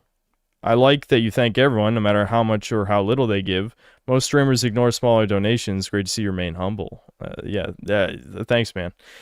Yeah, because I don't do, like, text-to-speech or any of that stuff, and, I mean, of course I'm going to read all the donations. I understand why some channels, especially the ones that get, like, hours of donations, wouldn't read, like, anything that's like $5 or less, but for me, it's like this. I mean, you guys, the streams are the majority of my income and have been for, excuse me, like 3 years now. So I should probably thank the people who give me money. You know what I mean? Like, I feel like as soon as streams became more profitable than videos, I'm just like, okay, well, you know, I gotta just keep. You got to keep acknowledging this shit more than ever. I don't know. I always did this though. I did, like, from the beginning, reading every super chat. Anyway, Inslayer Cologne, thanks to the 2 pounds.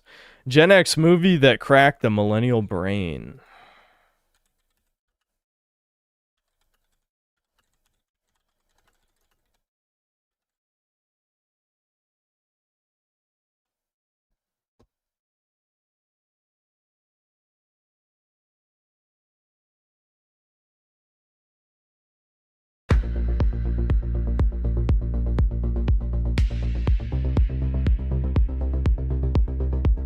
not every movie that attempts to screenwash its audience succeeds right away. Sometimes the agenda being pushed is so outlandish and ridiculous that it needs more time to take hold. That was the case in the late 1990s, as the powers that be began ramping up their crusade against prosperity by attacking Americans' rosy view of the past with a clumsy Pavlovian sledgehammer. So in 1998, when most studios were busy greenlighting asteroid destruction porn and CGI bug invasions, an attack on order and virtue slipped into theaters disguised as a high-concept sci-fi.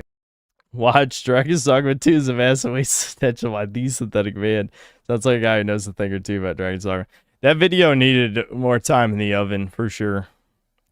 The thing is, I wanted to, like, autistically spurg out about all the vocation stuff, but, like, the way that it came out in the final video was not too good. Because I was... Yeah, I don't really listen back to my videos after they've been out for, like, a week. But I was listening to parts of it because I needed footage for... I think it was the gameplay loops video.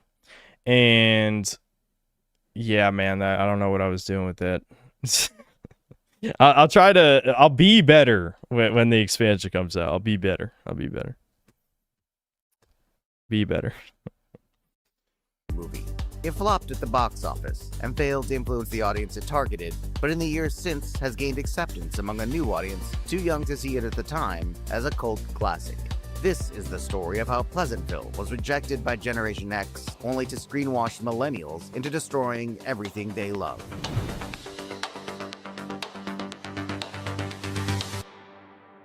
Pleasantville begins with a teenage boy who escapes abuse and neglect at the hand of his parents and his peers by escaping into an idyllic world of classic television. It ends with him accepting his crappy situation as fine because he has no right to expect anything good, and everything just is what it is. In between those two bookends, he destroys an entire town, and the movie works hard to convince the audience it was all worth it because now they have brighter colors of red. Tobey Maguire stars Why in did the Spider-Man film as do Dave, this? a teenage boy with a chaotic living situation and no social life.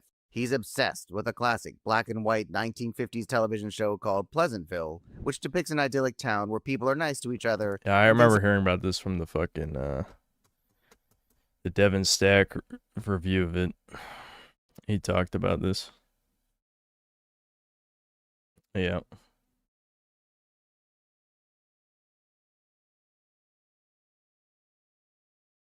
Yeah, I watched the Devin Stack review of this movie. Very subversive, yeah. They're going well. Basically the opposite of his own life. For reasons that aren't ever really explained, Geeky David and his self-described slut sister Jennifer, played by Reese Witherspoon, are transported into the TV by Don Knotts and find themselves actually living in the black and white world of Pleasantville. God, David, just give it to me. Forget it! No way, Bud. Get it, Mary Sue. What, Bud? It's mine. Give it back. No, Tyrion KPX, he just will not play Dragon's Dogma. Like, if I hounded him, if all you guys hounded him, if everyone on the fucking planet is like, you gotta play Dragon's Dogma right now, the only way he'll play is if you, like, you know, if some demon or something promised him it would fix his health problems if he played Dragon's Dogma. That's the only way to play it. For David, who is now called Bud by the townspeople, it's a dream come true. And Pleasantville is every bit as pleasant as its name suggests. The basketball team never loses, and Main Street is perfect. Dad earns a living, Mom makes pot roast and How takes care of her horrible. kids. The local diner only serves cheeseburgers, and dating mostly revolves around whether or not to hold hands. No one is ever hurt. That's what's funny. It's like, here's a perfect society. This is bad, says the hook-nosed individual from space. The toucan-ish alien pretending to be human. No one suffers. It doesn't even rain. The fire department's job is to get cats out of trees because no one has ever seen a house fire. People are happy and everything runs perfectly, always. Their only problem is that the entire world is black and white, except it's not a problem because none of the residents notice. So Pleasantville is paradise, but for Jennifer, who everyone now thinks is a girl named Mary Sue, it's a hellhole. It's a hellhole. Yeah, the whore is like, this is boring. This is boring. How can I whore here? How am I supposed to whore max in this boring utopian society? That's... my media literacy license is activating so hard right now. You don't even know how literate I am. No one's been more literate than me. which is ironic because I can't read. That's my favorite bit from the streams, not being able to read. That's my favorite one. Because she's a slut, and the town's virtuous residents don't want to have sex with her because they're committed to saving themselves for marriage. So Jennifer sets out to destroy it all because she's really horny. I think I better go home now, Mary Sue. Why? I think I might be ill. Something's happening to me. That's supposed to happen. Seriously, that's Jennifer's actual motivation in this movie. I don't even. This is reminding me of a bunch of other shit that's just so retarded. I don't know. It's just. I'm not gonna go in this rant. We'll be here all day. But yeah, that is another popular tactic of theirs. Yeah, always appeal to lust. How do you think? You know, we got to modern society with everyone being a porn addict. But as a movie, Pleasantville wants to be a story about repression, about how nostalgia is a lie, about how the good old days weren't that good. Safe enough, predictable enough, but boring. As everyone was previously screenwashed to believe by movies like The Graduate, boring is the worst. So it frames Jennifer's horniness as the result of boredom. Jennifer hates boring because boring doesn't get her laid. Pleasantville wants you to believe the town is dystopian, but not because it's cruel. It's dystopian because it's orderly, because roles exist, because people behave, and no one should have to behave because that's boring. So as Jennifer begins seducing virgins, colors start to appear in the black and white landscape of the town. Yeah, look at the horror. Ruin everything. I love that this it's funny, like, you know, that's the difference. That's always the difference. I totally side with all these guys and I agree with everything they say. But the difference between me and, like, you know, Devin Stack, American Krogan, Wyatt Stagg, whatever, all these people who deconstruct it in like a more intellectual way. Me, I'm like, this is about a whore being a whore and we got to take away women's rights. Okay, there we go. I like my way much better. Much better. I'm trying to be better right now. Before long, it's clear that intense pleasure and emotion cause the black and white to be replaced by vibrant technicolor. As color spreads, chaos spreads with it. You'd think David would try to stop it because he loves this place and loves what it represents, but he soon joins in destroying Pleasantville, seemingly unaware that he's just recreating the world he left and didn't like. It wasn't part of the cultural lexicon back then, but David is a prototype for every bad transplant stereotype. You know the one. It frames them as locusts who flee their state to avoid crime and overregulation, only to set about turning their new state into a copycat of the place they just left. David does it because he likes the attention. They love me. And he knows he can always go back where he came from when he messes things up. So when colorizing everything turns him into Technicolor Jesus, in the eyes of the attractive teenage townsfolk, David embraces it and basks in the reverie of a full-blown savior complex. The movie, of course, frames this as enlightenment. And when he gets violent in the service of the town's newfound hedonism, he's rewarded with colorization. You know, that is a lovely shade of blue. Don't you think that's a lovely shade of blue?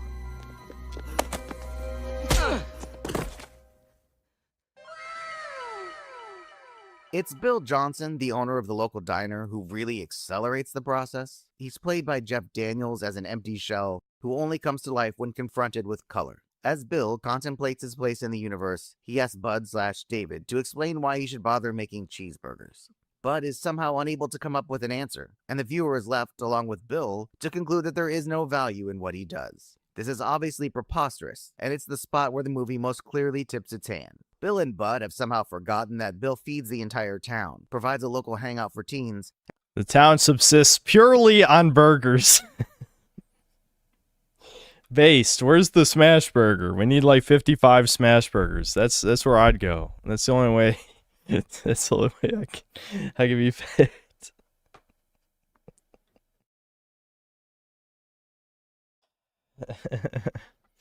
All right. Yeah. I mean, since I didn't remember because it's been years since I saw the Devin Stack video, but yeah, I do remember now this movie. Yeah, it's pretty fucked. Xbox huge, thanks to the $2 and the N. I wonder what that stands for. Mike, thanks to the $2 in the I. We seem to be spelling a word.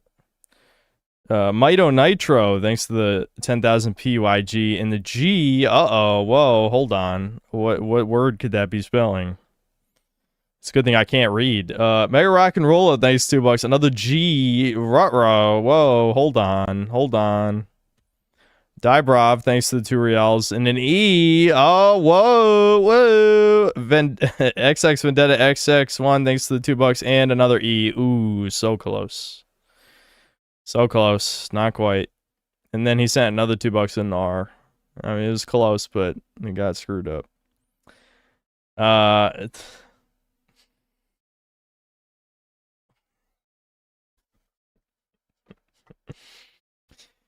then Vendetta with another $2 and F. Another $2 and an A. Mike, another $2 and a G. Well, you don't even have to keep spelling. That's already a slur. Vendetta, another $2, another G. Vendetta with another $2 and an O. Another $2 and a T. Okay, so you guys got faggot. You did get that one. Didn't quite get the N word, but it came pretty close. Nick Zadik, thanks to the $2 and the K. Dick Pinaseki, thanks to $2 and an I. Mito Nitro, thanks to the 10,000 PYG and a T. I don't think that was the word they were going for, buddy. Black Metal Gamer, thanks to $2. I'm not fatigued. I'm lactose intolerant. That's pretty good. Vendetta, thanks to the $2 and he said coin clipper type.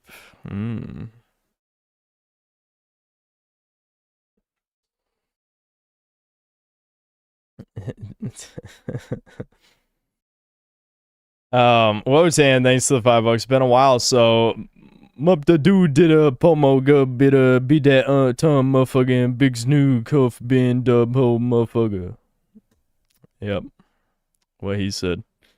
Mega Rock and Roll, thanks to the $5. Seeing Carmelo only get 35 years makes me realize why the Cool Kids Club used to hang some ends for their light sentences like this back then. You know what's funny? I'm not even making this up. This was shortly after on the mainstream news. I saw it wasn't that. It was the case in Ireland, right? They were talking about that and also about the migrant houses being burned and stuff. Literally less than 5 minutes later, the news reported on a random cross being burned. Can you guess which thing my mom got more mad about? The black guy slicing the dude up and like stabbing his eye and all that stuff, or the random cross being burned that was probably a setup to distract people.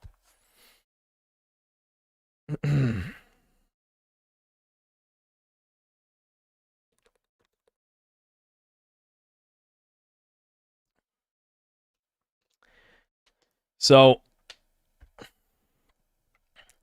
anyway, Eli, thanks to the $5. Anybody else turn off a video when a woman comes on? Most I'll do is if she's talking about something ridiculously technical. Yeah, I'll be honest, I don't really watch. Yeah, I don't watch any videos where a woman is the host, the creator, or whatever. Yeah, no. I'd say the most I do is sometimes I'll listen to Clownfish TV. And the wife, I've listened to some episodes with the wife rambling about whatever.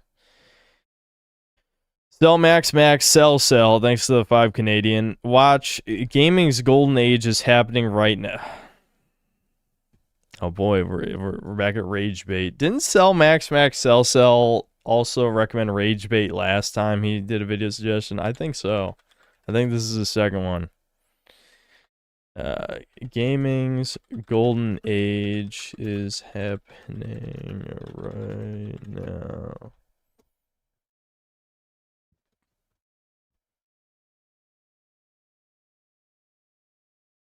Oh no, the games industry is crumbling! False. AAA game companies are in a rough place. Online weeds certainly choking themselves out. But the industry as a whole, and especially we, the players, we are living in a golden age of games.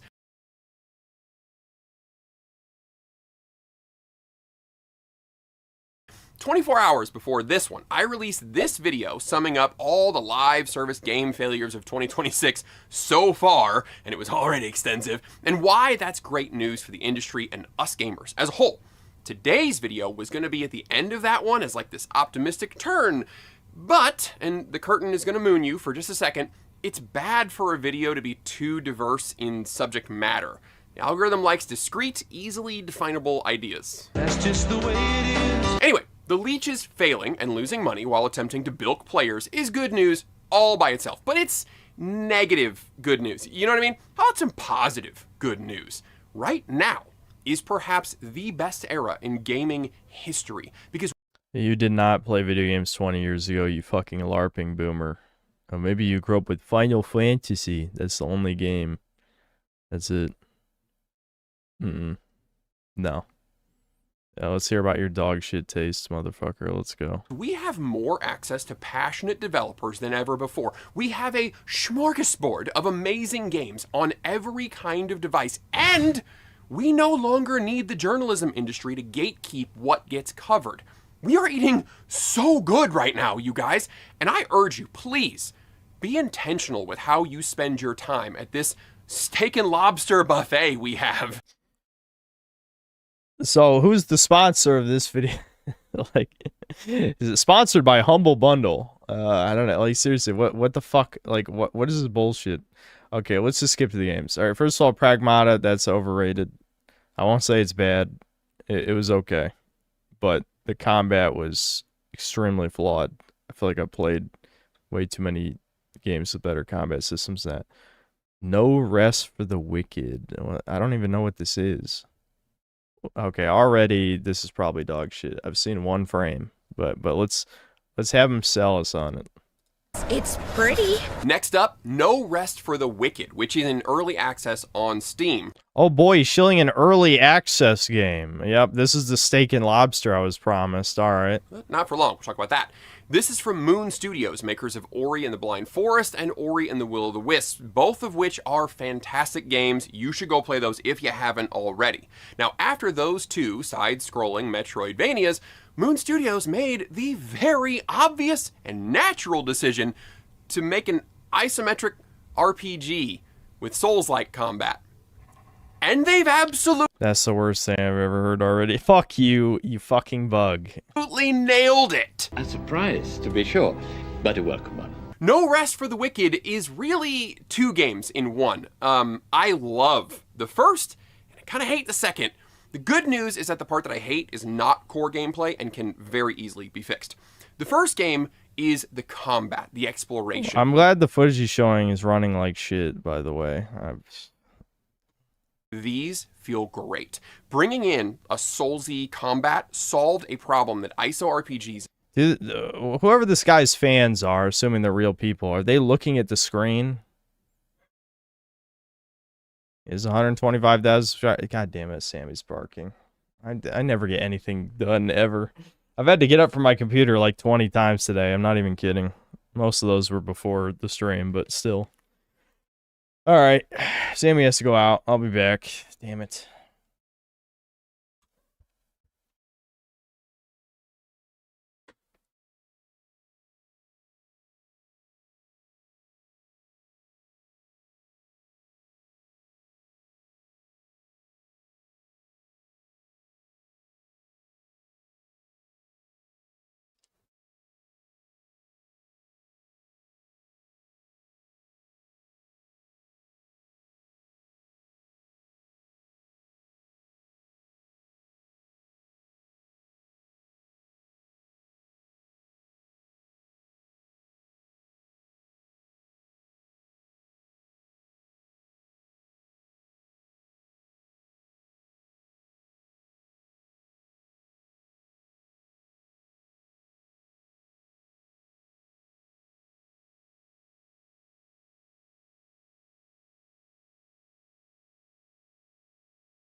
Sometimes shit just goes wrong, chat. Sophie threw up downstairs twice. Jesus, man.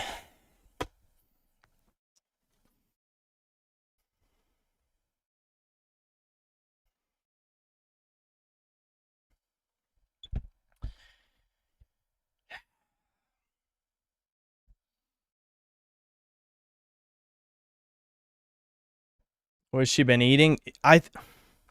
This is going to sound really stupid. But the dog somehow chokes on ice cubes sometimes. We actually stopped giving her ice cubes for a while because of that. And she must have choked on it again. I don't know what to do. Other than I got to give her something else as a treat. She can't eat ice cubes anymore.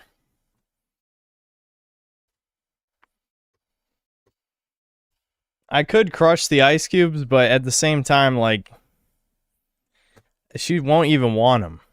She likes chewing on the big-ass ice cube. I'm just going to give her something else. Have had for a while, where the object is just to optimize the math to make number go up. Now, I'm on record as a spreadsheet game lover. Say my name.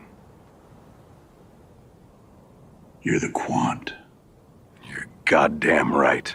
But they have a ceiling. No Rest for the Wicked makes the combat fun and engaging instead of the goal being a build that just lets you face roll through the level, which, again, it's got its own charm, but it does have that enjoyment ceiling. In case you're wondering, I'm eating a Klondike bar right now. It's crunch flavor. They do this by bringing in elements from Souls games and other action RPGs, like you need to dodge, you can parry, there are status effects that actually do something, you need to manage stamina, you can put points. This sounds like every fucking slop game that's come out in the past 15 years, and he's saying this is evidence we're living in the golden age of gaming. An isometric Souls-like. Like, are we fucking for real right now? Alright, let's skip to the next example. Wait, does he only name, okay, rapid fire roundup. Okay, I guess he quickly names some. But he only names 3 games. One is a 6 out of 10. This is him just shilling an early access game. What's the third game? Good work. Last one, before we do some rapid fire at the end, a game that is due this year, and I am bursting with excitement about it. Order of the Sinking Star is the next game from Thekla Studios, founded by Jonathan Blow. Oh, hello. Known for... Damn, he's looking old, dude. Jonathan Blow is one of those people who's simultaneously based and cringe. You know, there's some people like that out there. He says a lot of base shit. He says a fuck ton of cringe shit too. He's up his own ass. He's very, he's very full of himself in that way. But he does say some base shit. If you listen to him, he absolutely just dumpsters on a lot of indie shit. Like, for the funniest reasons. There's like a clip of him ranting about a game with a bad title screen and like asking him all these questions before he starts. He's like, this is already shit. This is so bad. This is the worst thing ever. He's at the title screen. That's the shit. He has some great clips, but he definitely says some cringe shit for sure. Oh. Known for Braid and The Witness, which is outstanding. With Braid, they had an interesting story that was told in a fragmented way, and there were some pretty cool puzzles that explored a time mechanic. I might have to find it. I might have to find it for you guys because it is a good clip. It's a good clip.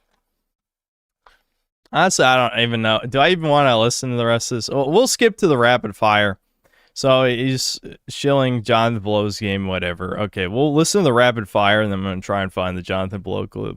There are so many more. It's going to be another crazy year where my biggest problem is going to be not having enough time to play all of the incredible games out there. What games, you may ask? Well, I'm glad you asked that question. Let's do a little rapid fire at the end. Control Resonant is coming this year. Control is fantastic. Criminally underrated game. What? How is it underrated? He's just saying you can't listen to these grifter motherfucker. I just spit Klondike bar on my mic. Awesome. We're just DSP slob maxing today. Whatever. This is why I don't eat on stream. I mean, really? How the hell is Control underrated? Everyone was shilling that shit when it came out. I remember. Really fun gameplay and upgrade systems, cool X-Files story, and a haunting atmosphere that's inside a shifting top Haunting secret. atmosphere. Haunting? What the fuck? Dude, this is... You guys wonder why it's hard for me to make positive reviews? Because, like, whenever people praise games, it always feels so inauthentic. There's very few games where I would have glowing praise, you know? And I'm not going to even say baby games. Not counting baby games, since that's like a me thing. Like, yeah, if I talk about Resident Evil 4, it's going to be me saying only good things, because the game has almost no flaws. But, like, I can't talk about that, about like, for 99.9% of games, because there's too many negatives to talk about. So it's hard to focus on the positive. Building. Control Resonant is coming in September. Another trailer dropped yesterday. That's State of Play. It's looking outstanding. Lords of the Fallen 2 is coming out and is no longer exclusive to the Epic Game Store. The studio raised enough money to buy out their contract with Epic. Let me get this straight. I should have pointed this out a second ago. The whole point of this video is that we're in the golden age of gaming. These games aren't out, you fucking worthless prick. You're literally shilling games. These are not out yet. How can you say it's the golden age? They're not out. You stupid motherfucker. The 125,000 people, assuming there's no bots here, all retards, all fucking bugs. Though who knows, maybe they're dead subscribers because this only has 17,000 views. I don't know. I feel bad when my positive, or not even necessarily positive vids, but whenever a vid of mine is like less than 100,000, I feel like a complete failure. But I really should be happy with my numbers, all things considered.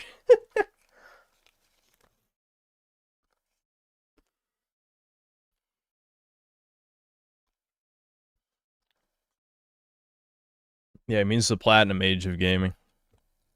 So that players wouldn't have to switch stores just to play their game. The studio and the director, Stop James hiding Lowe, behind are my mic when I laugh. pro-consumer and pursue that at fans' request. And, I mean, it's also a great business move because, look, I'm looking forward to this game, but the buffet is full of great choices, and I probably wasn't going to go over to Epic just to play this one. But now, I can't wait. Guys, I'm a simple man. I love puzzle games and action RPGs. Speaking of one of those, Kena, Stars of Cosmora is coming this year as well. It's the sequel to another. The first game was the most mid shit I've ever played in my life.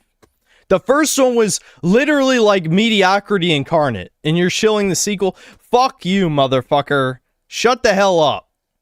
Painfully underrated game that's on PS5. No, that's you're Bridge of Spirits. Your entire existence is vastly overrated. Fuck you, whoever you are, who...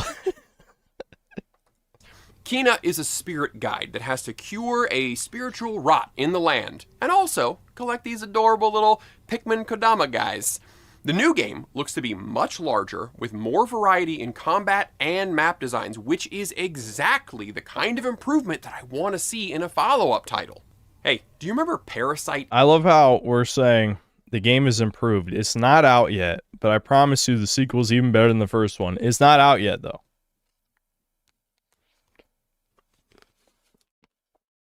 Eve from the PlayStation 1 days? Well, Parasite Mutant is not related to that, just a spiritual successor, and it is maybe coming. Possibly, I don't really know, but I'm still excited about this one. Phantom Blade Zero is coming in October now, and this one looks so stylish and smooth, Snuggly will trade you anything for it. But those are on the way. What about right now? Well, in addition to the games that I've already talked about in this video, Code Vein 2 came out in January. That's anime Dark Souls, basically, and the first one... I heard that was worse than the first one, though. I mean, honestly, I didn't hear people talk about it that much in general, but I really didn't hear much. Was very fun. I haven't played the sequel yet, but I haven't played it yet. We're in the golden age of gaming. Here's a bunch of games that haven't come out yet, and I didn't even play this one game that already has come out. What the fuck is wrong with you? This is what... Again, I hate when lefties are right, but the grifter shit... Again, they're right about a lot of the people they say are grifters. Like, a lot of them. Like, a lot of them they're right about. A lot of them. We're seeing an example right now. I intend to. Final Fantasy Tactics Remake came out in the fall. I cannot recommend that enough. The tactical gameplay It's a game that came out over 20 years ago. Is excellent, and the story is great as well. Guys, this has been one of my favorite games of all time since 1997, and this updated... So it's almost 30 years old. Your evidence that we're in the golden age of gaming is a game that's almost 30 years old is being re-released. Yeah, the jokes write themselves. Version just makes it even better. Claire Obscure Expedition 33, you have undoubtedly heard of, but it bears repeating how incredible it is. Okay, so now you're saying a game from a year ago. I mean, at least it's a game that came out, but it is overrated. It's good. It's good, but it's definitely overrated. People say it's the best thing ever. It's good. It's good. It's not the best thing ever. Is if you have not yet gotten on the hype train. Guys, look, there is a feast of amazing games right now, and this was so trash, it's unreal. Why is it every time? And I get these people, they're always, it's not usually people like this, it's usually like gaming circles or troll type people, but I've seen this claim that indie games are better than ever, blah, blah, blah, blah, blah, usually something to that effect. And every time you ask them to name games, it's rancid shit. And then they pretend like, oh, you're just going to say these are bad. You never tried them. Yeah. It's like, shut your fucking whore-ass mouth. I don't even believe you like the games you said, motherfucker. I don't even believe you. I don't believe you. All right, what are the comments? Yeah, maybe gaming is past the worst of the 2020s, more appropriate title, but I like your optimism. Okay, ignoring the multiple typos, even that's not fucking true. Is there any evidence things are getting better? Glad to see Greg posting again. Oh, did he, like, disappear? Let's see. 4 days ago, 5 days ago, oh, yeah, 3 months ago. What happened? He disappeared for 3 months. Mossad agent called. He got replaced. I don't know.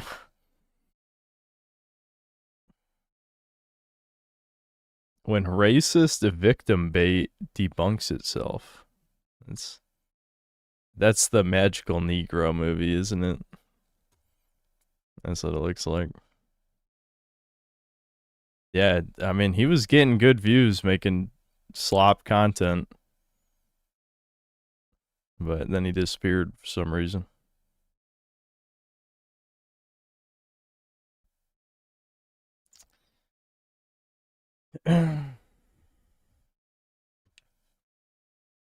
Yeah, I think someone recommended this, the 7 Deadly Sins of Millennial Writing. Didn't someone recommend this on a previous video watch segment? Because I don't think I clicked on this on my own.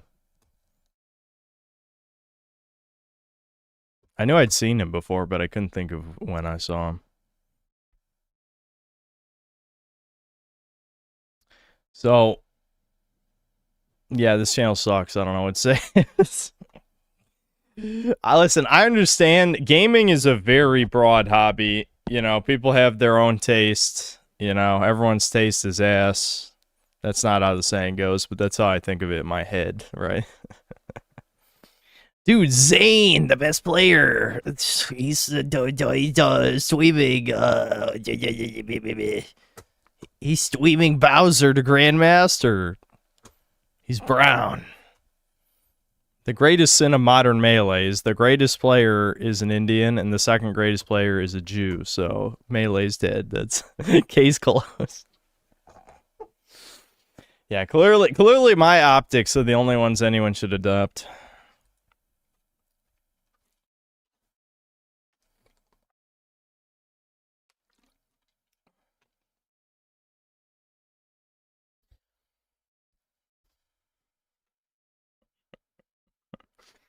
Anyway, let's read chat's comments that I'm sure they commented. What's with... Oh, no one from chat commented this time. Okay. What's with the clickbait title? First video I've seen of yours and probably the last. So you make the argument we're now in the golden age of gaming. that's your mission statement at the beginning of the clip, and then completely ignore that statement. Let's talk about 3 games that I've been enjoying recently. Like, how is your subjective enjoyment of some recent games? Anything even close to an argument that we're currently in the golden age of gaming? I mean, a lot of us, older crowds, people got to stop with the run-on sentences, but anyway, whatever. Older crowds strongly disagree. Like, from my perspective, for example, we're in a terrible age for gaming, an age where the customer is no longer considered and games are made for shareholders and engagement. As opposed to the consumer, you have an argument title and then zero information to back up that claim or argument. So might as well have just been called 3 games I'm enjoying recently. Well, obviously that no one would click that title. Not that anyone clicked this one either. This is pretty bad views. But still. Yeah. No, just no. Based. Okay. That's the correct answer. Correct answer. Can't believe Chad didn't comment. You've disappointed me. There's a happy medium between yellow paint and a rock that looks the same as every other rock. Plenty of games manage to make important objects noticeable without signposting them to a brain-dead degree. I don't know if he maybe brought that up during the Pragmata section. I don't know. I didn't hear that. What the fuck? Dude, this is a bot, man. Even if it's a real human behind the screen, it's not a human in my sense of the word. On mugs, I have so many that are cute, but either broke or are not suited to drinking. I use them to hold pens and handfuls of yard flowers the kids. This gotta be a woman or something? Okay, it's like a old lady or some shit. Why are you watching the gamer video? AAA game dev in the USA is going to shrink down to a fraction. The cost of living is just too high in the USA, meaning inflated salaries. Most of the layoffs we have seen in the AAA are USA-centric. Yeah, it's cost of living. Nothing to do with them making video games that don't sell, I'm sure. Gaming's golden age was in the mid to late 2000s to mid 2010s. No, see, like this is kind of like the Zoomer take. It definitely was late 90s to like 2000. I'd say at the latest, you could say probably like 2011. Like late 90s to 2011. Literally the time that birthed like 90% of what we know and understand as gaming today. That's the problem. This is not a good thing. You wrote this like this is a good thing. Every game copied off the PS3 360 era. That's why everything feels the same. Because that's what appeals to the lowest common denominator. This is not a good thing. I know people think this like it's a good thing, but every game playing like a shittier version of a PS3 game is not a good thing. Most of the biggest brands and best games of most series. After 2016, we saw a gradual decline in not just writing quality. We're talking about video games, and the first thing you brought up was writing quality. This is how you know the type of person we're dealing with right now. That's, if I'm matching my shock, the guy who says the golden age was, you know, the 2010s, up to the mid 2010s, is the guy who writes writing quality. How about gameplay? Have you ever heard of that before? The huge pushes toward DEI checklist hiring with their own consequences, and that's also where things started to become increasingly badly optimized. That's all true. I still consider Batman Arkham Knight to be the peak of fidelity to performance ratio. Yeah, that's also probably true. Let's keep in mind a GTX 1080 from 2016 had about a quarter of the performance of today's equivalent GPUs, and in a lot of cases, the game still looks similar, if not better than 80%. Yeah, I mean, I agree with this entire thing for sure. We do still have gems today. That's questionable. But the fact that a lot of that comes from studios that are intentionally doing things differently from the rest tells you all you need to know. Well, that's my point, though. That's why I think the PS3 360 era is more like the Silver Age, because it set the standards for all of the copy-paste slop we play today. Those games are better than the games now. But even at the time, a lot of them were seen as downgrades from a gameplay perspective compared to games from the 2000s.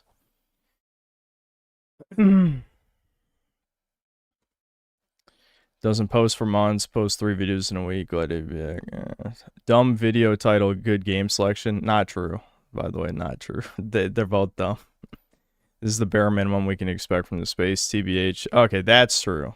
I would agree that the bare minimum is being shilled as the golden age. I see the stronger indie devs in the line. All right, I don't know why I'm still... Wait, I saw false dichotomy, so I must listen. Okay, here's the yellow paint point that I didn't hear. Also, I guess, because people whined about yellow paint on climbing spots, the ore nodes are very naturally colored, and they blend into the background quite well. So you're going to... Okay, he's a retard. Certified retard. The games you supposedly grew up with, because you totally are a fan of video games since you were a child, did not use yellow paint, you dumb motherfucker. Oh, it's totally because games are too graphically complex now. So that we have to have yellow paint. Idiot. Idiot tier argument. Are you kidding? Yellow paint has only existed for like the past, 3 or 4 years. What do you think they did in all the years previous to that? Fucking grifter slop. It's crazy because this is the type of content the YouTube algorithm rewards. And I know you could extrapolate this to describe my content. I'm obviously self-aware enough to realize that. But I hate that just shilling commonly held opinion over and over again. Like, this is how you get 100,000 subscribers in the current year. Like, you chuddies, all you chuddies who are like, how do I be successful on YouTube? Just make dog shit. Trust me. Make dog shit. Pretend to have a real opinion, but it's the safe, normal fag, center-right, libertarian opinion. You'll get 100,000 subs. You'll get 100,000 subs. I mean, this is just... What even is this, man? There's 100 channels just... was there a swastika in there? What? Okay. I was just saying. I feel bad about shitting on this guy in particular, but I just think there's 100 grifter channels like this. If everyone talk about milking farm, this is some astroturfing, okay? I told my mom about this the other day. I'm not even lying. She tried to debate me as if the thing doesn't exist. By the way, never mind. This literally became a complaint about my mother's stream after a certain point. I don't want to do that. I've done that enough, I think, in my life. But seriously, I was telling her about this, and she was denying that it was porn the entire time. Like, literally, I'm like, Mom, would you have a problem with someone watching fucking, Brazzers in public? And she's like, it's not the same. It's not your thing. This is pornography in the written word, and women think it's completely fine because, you can't see it. No, we see the cover. It's a fucking minotaur raping a woman. That's the book. Okay, unless you're pasting something over that cover, we all know what that means. They all know that's porn, and women do read this in public.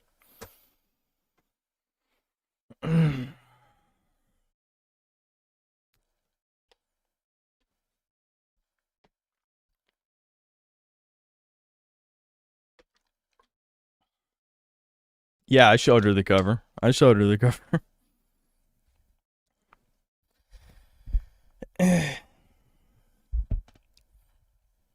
Just get a new mom. I'm 30 years old too. I have to keep saying this. I'm 30 years old. Diprob, thanks to the 5 reals. The internet made it so obvious it was never about skin color. Ends are literal, uncontrollable animals. Not even good bioweapons in the long term, really. Those are definitely words. Lord Varticle, thanks to the $5. Watch, I learned 3D animation to make this one video by Sornova. Okay.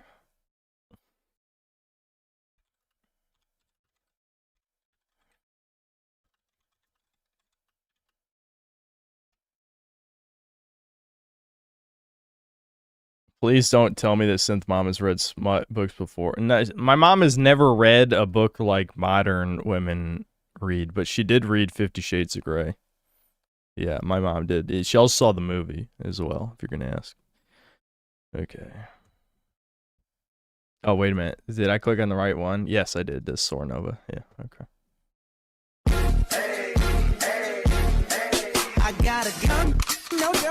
girls got it. I wake up with no doing. Julio, I can. Baby, get you and your penis and compliments. Just jump in the car. Okay.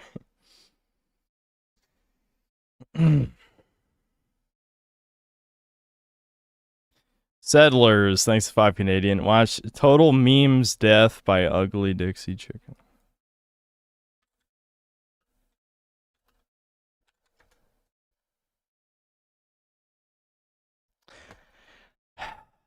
Yeah, listen. Before we watch this,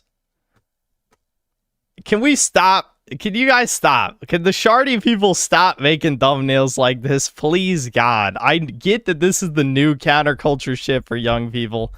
I hate this. I fucking hate this shit. I'm just gonna be honest with you. It's gross. It's gross. All right.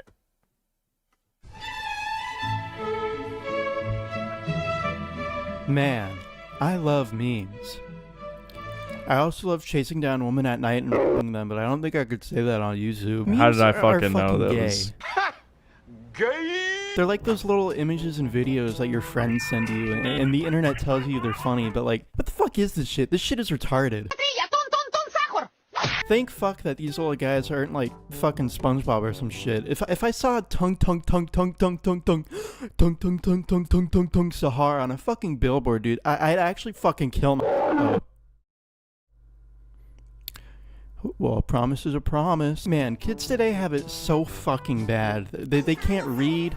They're fed fucking Beast Burger. Yeah, I wonder why they can't read. He says as he posts a bunch of fucking soy jacks and shit. I wonder, you might be contributing to the next generation not being able to read with this fucking retard shit. I'm just saying. On Roblox, groomed on Discord, Israel exists. Man, we gotta go back to the classics. I'm gonna bring you back to the past. You remember Dat Boy? I fucked your mom. It's like, I can't argue with that. We was kings and shit. We had fucking Migusta, Herpderp, Poker Face, fucking Rodent, classic. Man, we're getting good. We're not done yet. And the wider internet can still feel its presence even today. Like, the fucking Trollface is the missing link. I think I saw him in a cave painting one time. And even in spirit, Rage Comics are still alive with shit like Wojacks and Swayjacks and Jack and Jack Specific and Jacking Off. And honestly, I'll take a good hearty Cobson over a Brain Rock guy any day of the week. For the champions!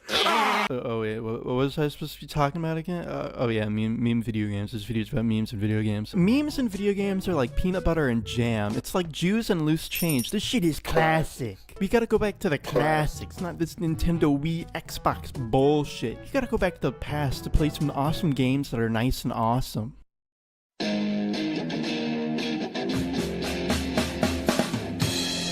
Gonna take you back to the past to play some awesome games that are cool. He'd rather have a big pool party with all his friends, and he is so nice.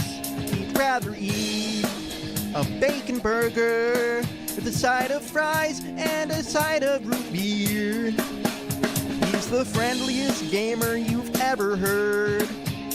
He's the friendly Nintendo nerd. He's the friendly Atari Sega nerd. He's the friendly video game nerd. Bottom line is, if you like this guy, you're likely some kind of jardy cuck. Alright, this is like caveman time original OG shit. This is what inspired Pong. We got Rage Wars, nigga! I played this. The game don't work. I can't play it. What the hell? Okay, I figured it out. This game is actually kind of cool, but like pretty repetitive. I think Masada orchestrated this game just so we can have troll face emoticons on Steam. You're a loser. Okay, so that game, you know, it was an OG. You gotta respect it. It's like an acquired taste. It's like adrenochrome. You know how it is. So we about to play some meme run. This is like a deep cut. Even Scott the Woz doesn't know about this one. Swag.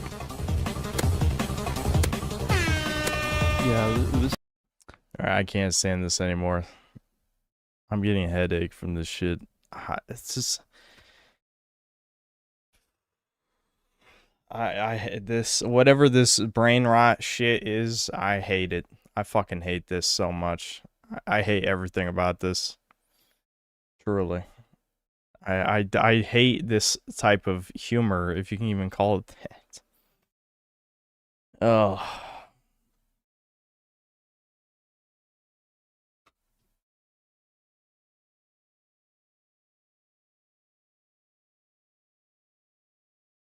That did not feel like 3 minutes. I know. I mean, I'll give him this. He inserted a lot of information at 3.5 minutes. I would not say half as many things in that amount of time. Absolutely not. But that said, I mean, I think my brain just melted. Some of it just dripped out of my ear.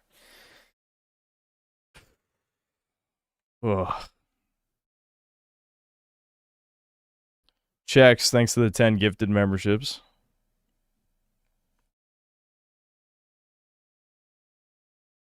Finish that Pikmin video on the side. I binged like almost this guy's entire fucking channel.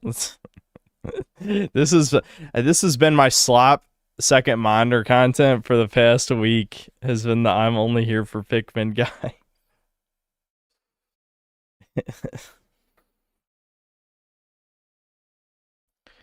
Eli, thanks to the $2. Did you watch Seto Kaiba's Bad Business Decisions? I'm not sure. Let's find out. Dude, I'm losing it. Seto Kaiba Bad Business Decisions.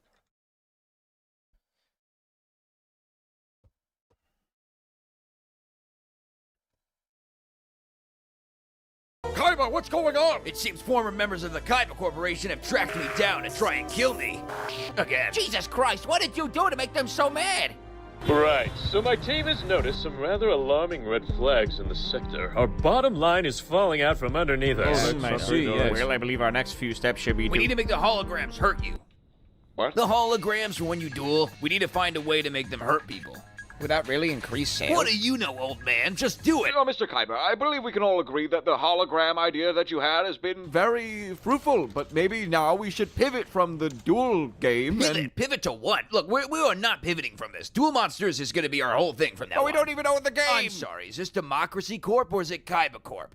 Okay, well, does anyone else have any ideas they'd like to present? That center around Duel Monsters, of course. Well, my team is suggesting a sort of social media. Oh, good. I like that. We're going to rent an entire city. We're going to rent a what? We're going to rent out Domino City in its entirety and make the whole thing a tournament where it's all kids and 30-year-olds.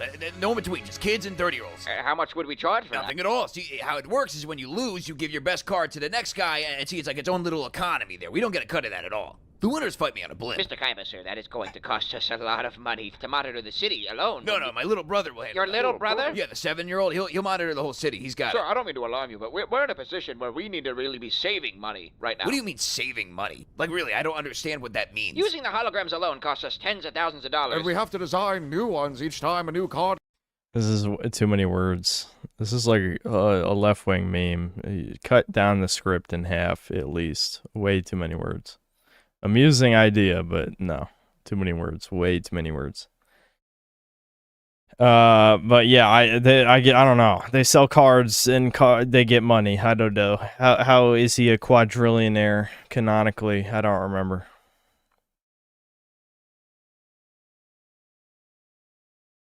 The Tilda handle, thanks to the 11 months of membership. You're a real one, Sin. Thanks. Keep it up. Thanks, man. Synth went too many words, more than 5. Listen, I remember, wasn't this last stream where someone's like, oh yeah, I was talking about Peeb's video. I don't remember which stream that was. It was one of the last few streams. And the dude is trying to troll me. He's saying something like, well, at least he has real jokes set up in a punchline. You just say edgy things. It's like, yeah, and who's the funnier guy? Me. It turns out just saying edgy things is funnier than setting up an unfunny joke. You know, humor is not that complex. Okay, we're not stand-up comedians. We're e-clowns, which I don't know. I guess there's probably a little bit of crossover there.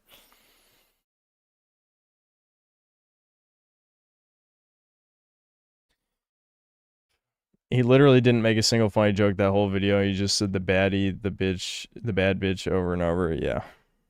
Yeah. That's why it was just, I don't know, it was some guy trolling. But it's like, you can't really troll me like that because saying edgy things is awesome. Firestorm, thanks to the membership. Wotan, thanks to the $2. All 3 desert beliefs promote global brown hell. Yeah, clearly the Middle East was a mistake. Glorious Europa, that's the future and the present and the past and all good things. Black Metal Gamer, thanks to the $2. Happy to see at least Ireland is growing a nutsack. Yeah, I was impressed by that. Eli, thanks to the $3 and the blushing Doge. Why would Doge blush?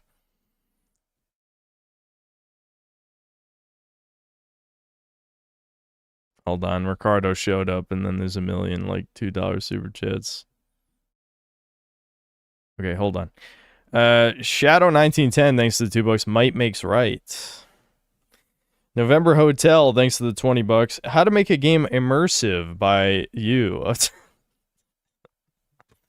right, well, no offense to the other guy earlier, but I hope it's better.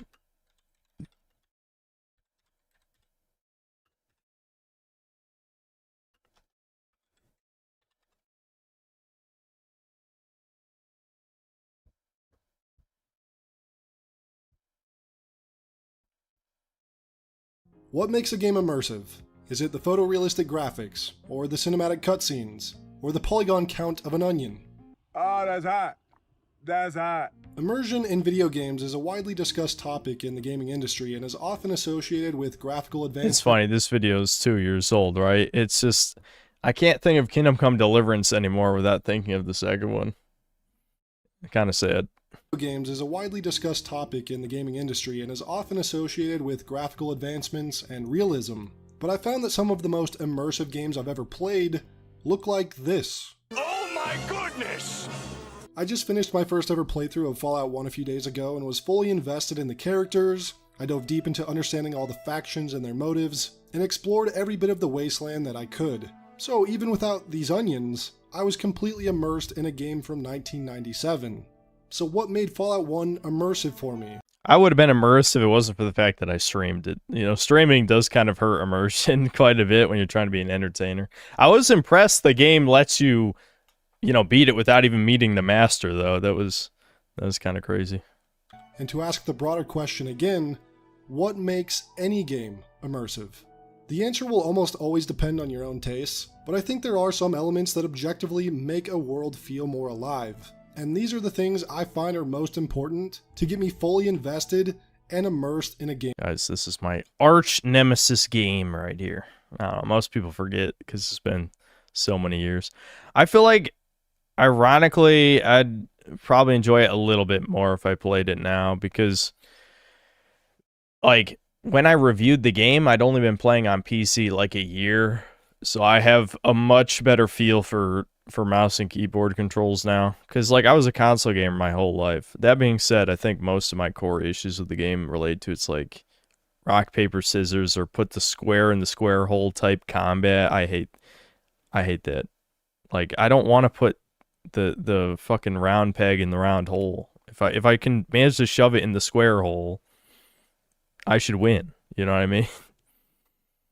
Games world. Environmental storytelling is a way of delivering the story through the gameplay systems and the world design itself in a non-linear way. It's funny, despite the soundtrack not being like one of the better ones, I do recognize the Kingdoms of Amalur music in the background here.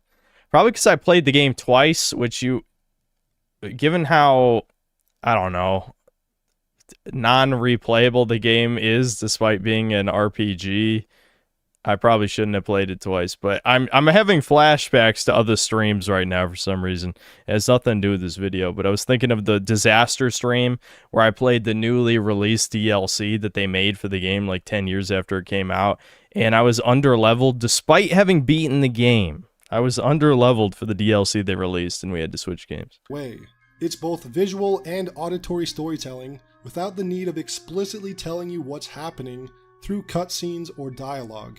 It's the scenery, or the placements of enemies and items, the ambient sounds, or lack thereof, that set the stage and speak for themselves. BioShock is one of the best examples of how a game's environment alone can be effective at telling a story. If you were to remove the audio diaries and the characters that speak to you like Atlas or Tenenbaum, the world of Rapture would still convey an engrossing and haunting story through its visuals. It is crazy. Again, this just shows how strong aesthetic is. You look at this is better looking, you know, at least more pleasing to the eye than most games now, and this came out in 2007. It's just that there's no fucking... Everyone sucks now. Like, BioShock is a very overrated game for various reasons, even disregarding the political propaganda aspect. I just don't think the shooting is very good. But the visuals are completely timeless. Like, people... I wouldn't be shocked that most people like the game more for the visuals than anything else. Through its visuals. New Year's Day, 1959. This underwater utopia was turned upside down. Chaos ensuing amongst every district, from high society clubs and theaters to farmers markets and fishing ports. Each area does a great job at showing the kind of place Rapture was, and then what it became after shit hit the fan.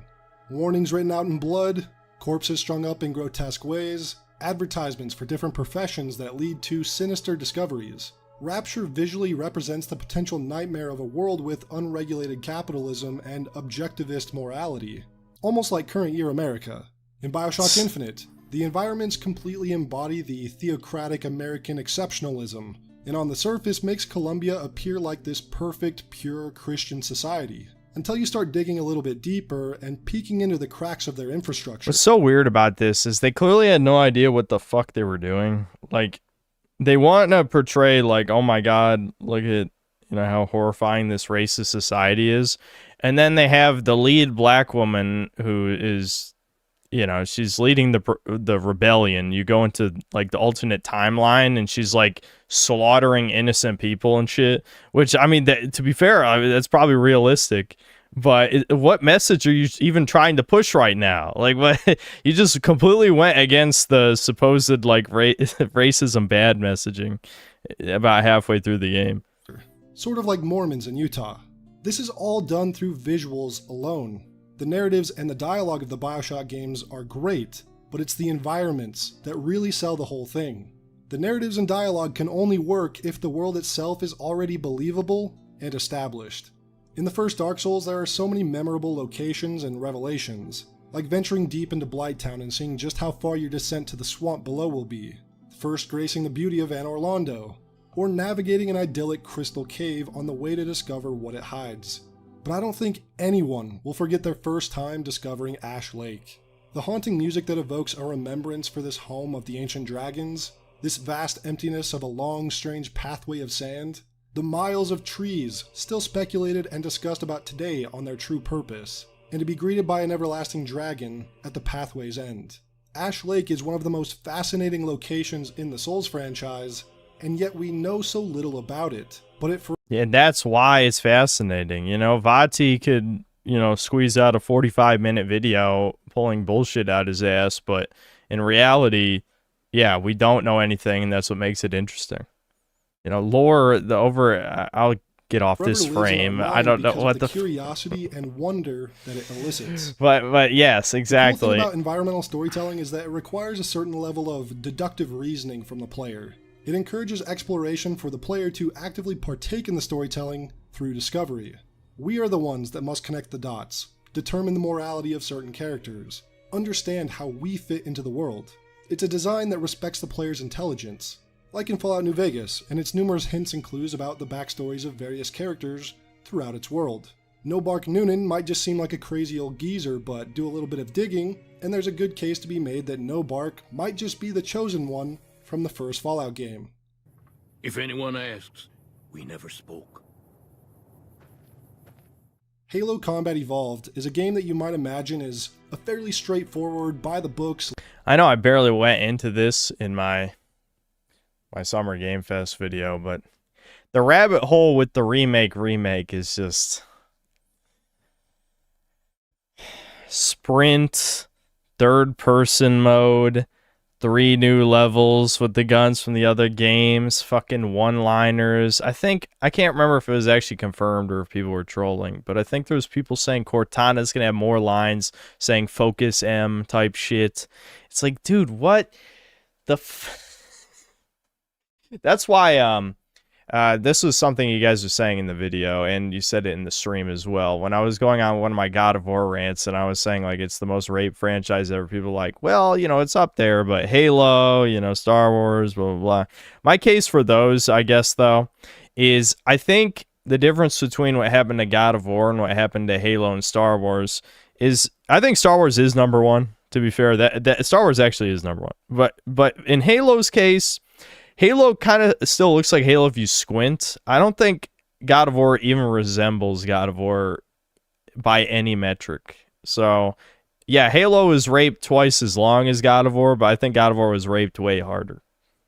Like Kratos did to those Korean pop stars that women like. Sorry, you know, that rant. It was something I was thinking about, just like, I was just seething for no reason, because I think I was doing yard work or something. My brain was just wandering.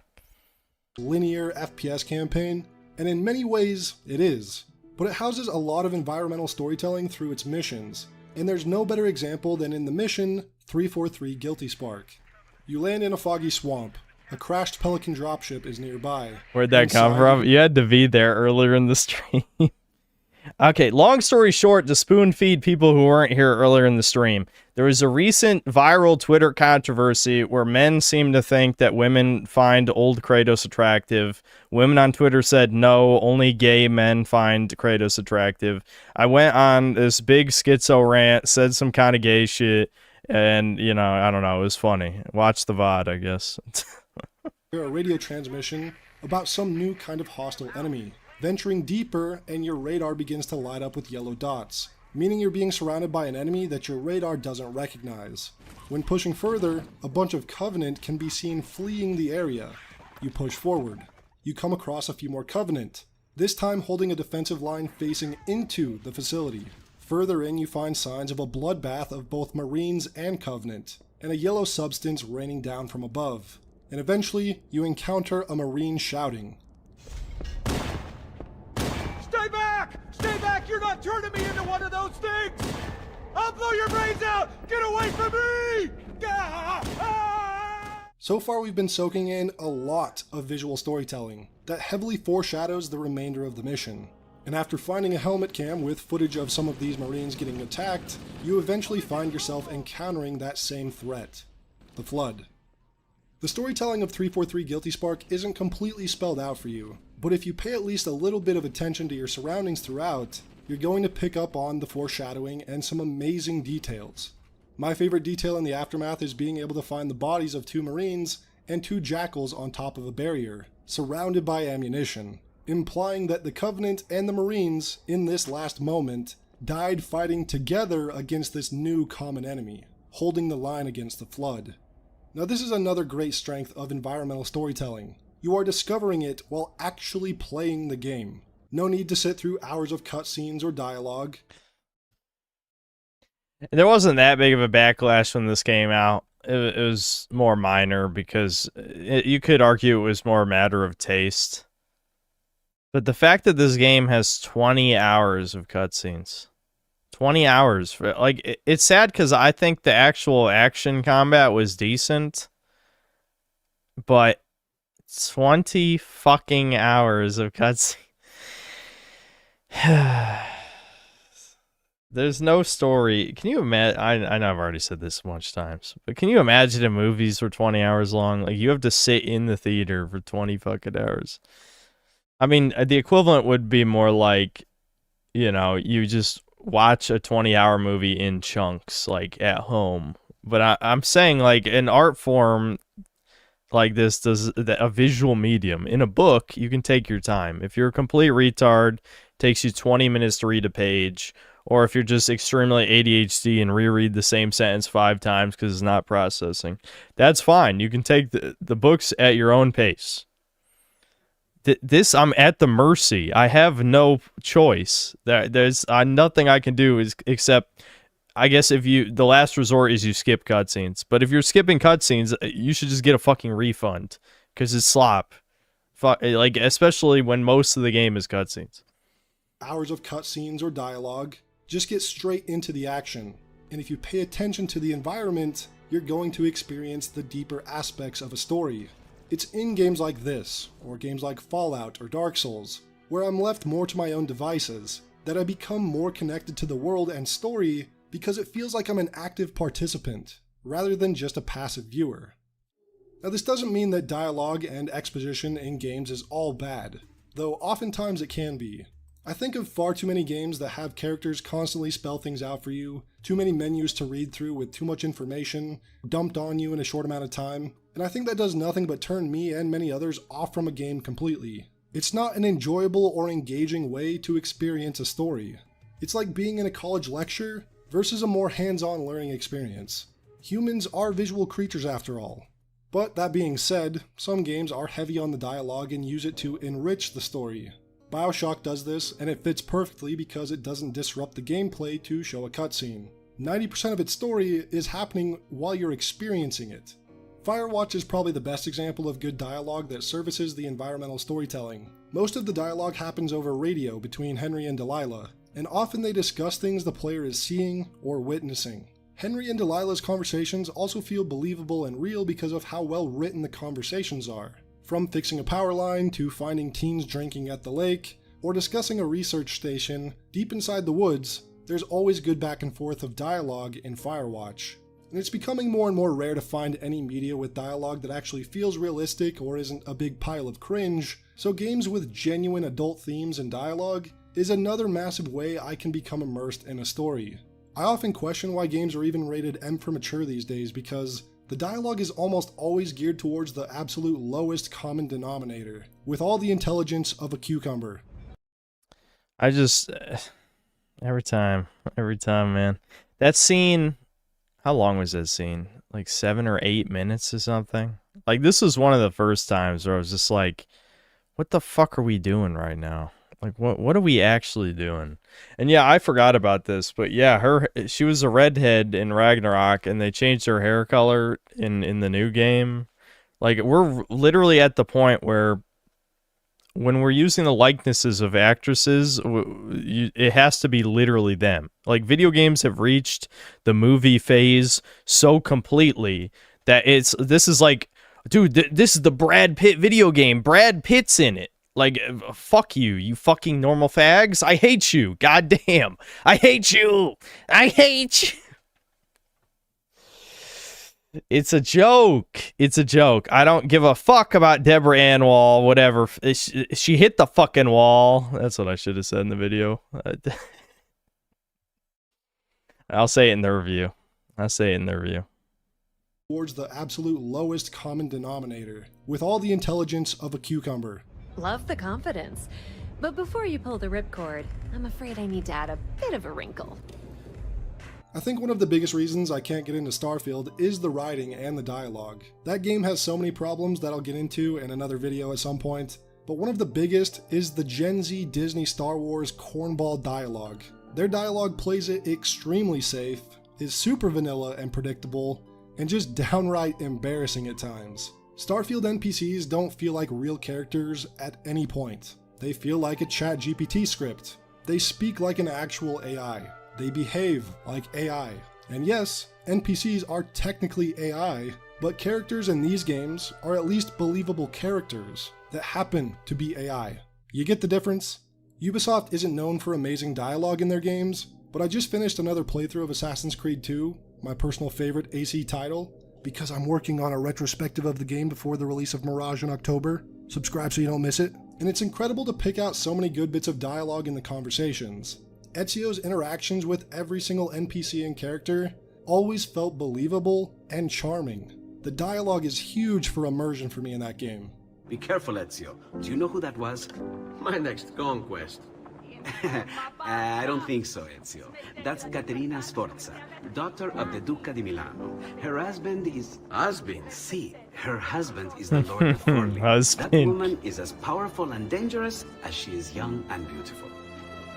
Sempre come una donna per me. He doesn't even care that she is. Yeah, well, you know, video games used to be written by real humans. Now they're written by, you know, the lowest dregs of society. I'm so happy about that.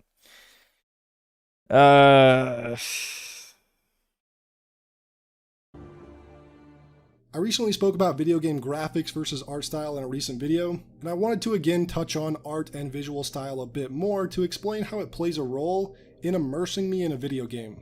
Now, I'm a fan of almost any art style. I may have stronger preferences than others, but these three games have wildly different art styles and visual styles, yet I would consider them some of the most immersive games I've ever played. I think what art style and visuals need to do is be consistent. From Software games always feel like you're inside a painting. The side-scrolling Ori games also achieve that same feeling. Borderlands has a look of a comic book, and Hi-Fi Rush is a bit similar with its cel-shaded art style. A game like Battlefield 1 went for a very photorealistic look, and all of these games can be described as immersive to me because they are consistently catering to their visual style. Now I'm gonna rag on Starfield a bit more here because there are times that the game looks pretty good, mostly when looking at landscapes or close-up textures, but the lighting of most areas is always inconsistent, with many indoor areas feeling... This is a huge thing I've noticed for modern games, because, you know, if you've seen one of my video thumbnails, you've seen them all. I just need a close-up of a face with good lighting, and you'd be shocked how hard that is for some games. Genuinely difficult to just get a character's face in a well-lit area. Yeah, that's realistic lighting for you. Washed out or too dark, with conflicting light sources, and of course... Oh yeah, this one doesn't even make sense. Genuinely, yeah, that one's just... what the fuck? I don't know. Of course, all the characters are often incredibly ugly and even more uncanny than Cyberpunk. I don't know how Fallout 3 and New Vegas from over 10 years ago can have a more consistent visual style and art direction, with somehow even less ugly lighting and characters than Starfield, but it really is true. Since video thumbnails are creatively bankrupt. At this point, though, that's like my thing. Like, the way you know it's one of my videos is if it looks like that, you know? The Starfield. The sad thing about the Starfield NPC thing is I feel like we've seen multiple other games that have similar looking characters. They're just never in first person, because I think even just subconsciously a lot of this, you know, like a lot of this stuff is just DEI stuff. They got to get that ESG funding and all that, you know, we talk about it a million times. But if the player sees it like it's really in your face, then it's distractingly horrific, right? So a lot of times when they have Starfield tier NPCs, it's not going to be a game where you look at them. You're going to look at them in a fucking Bethesda RPG. Of course you are. That's like half the fucking appeal of these games. That's why it's so absurd.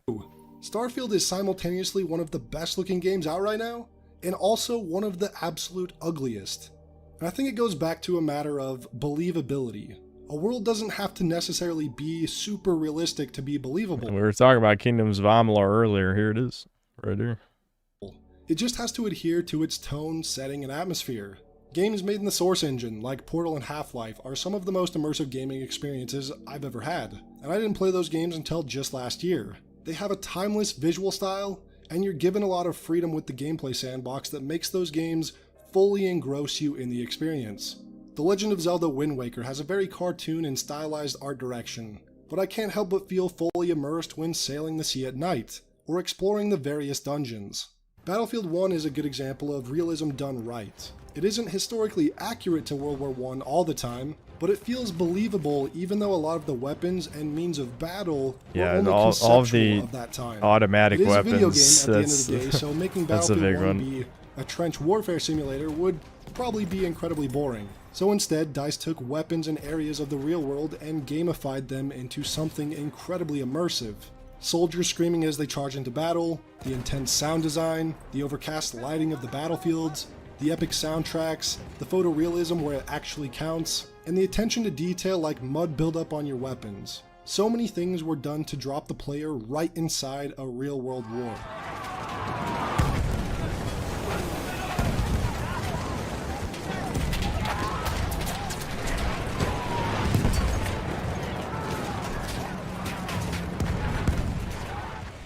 But one underrated aspect of immersion that doesn't get a lot of attention is in the interactivity of a game's world.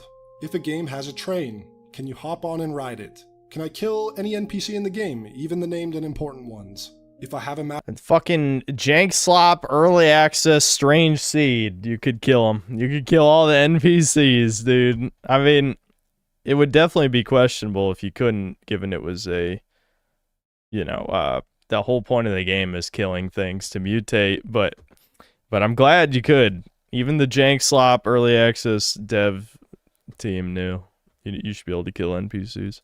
Of the world, is it in a menu, or does my character actually pull out a map and read it? Far Cry 2, Firewatch, and Sea of Thieves do maps perfectly. Or using your Pip-Boy in Fallout to access the entirety of your UI is another great example of in-game interactivity. It lessens the layers of video gaminess and makes even the menus feel in-universe. Again, Starfield really struggles here with 60% of the gameplay and exploration all taking place inside menus and loading screens, rather than say a more clever system like what No Man's Sky has implemented. Also, why is there no gore in that game? Isn't the game rated M for mature? Why? That's just crazy. They literally just basically ported over Fallout 4 shooting, but they removed gore. They purposely made the most sanitized game ever of all time. It is so mind-boggling. Bethesda went out of their way to remove gore from Starfield despite being a staple in every game since Fallout 3 is just beyond me. It makes the game feel much less reactive to your violent actions when enemies just kind of fall over. But I digress, that's enough about Starfield. So what makes a game immersive? Well, I'm going to try and sum it up in a short paragraph. It's a sense of grandeur, mystery, and player discovery, world building through character dialogue, and environmental storytelling. A lot of show, don't tell. In-game interactivity, and a consistent art and visual direction. This is what immerses players in a game, and so many different types of games can reach that criteria. But let me know what you guys think in the comments section. Yeah, I agree. Good video. Solid. Subscribe to November Hotel. Since he gave me $20. That's how low my price is these days. But it was a good video though. Anyway, Ugly Bad 4, thanks to $5. I started playing Yellow Taxi Goes Vroom because of you, and it's spectacular. Never stop recommending retarded baby games, King. Yeah, that I mean, I have no regrets shilling that game because it's the best 3D platformer that's come out in like the past 10 years, which is kind of crazy. But I'm sure I will compare all future 3D platformer releases to that game alongside all the other, you know, old games I've played.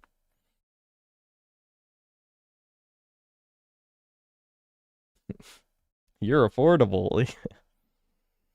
No, you guys know me. Like, I don't really like it's the type of, I don't know. It's basically the situation where I do like giving people constructive criticism. That video was pretty solid though. I got to be honest. I don't have too much to say on this one. This was actually good.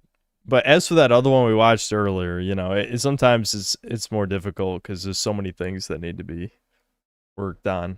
But you got to start. You got to start somewhere. So just do the important stuff.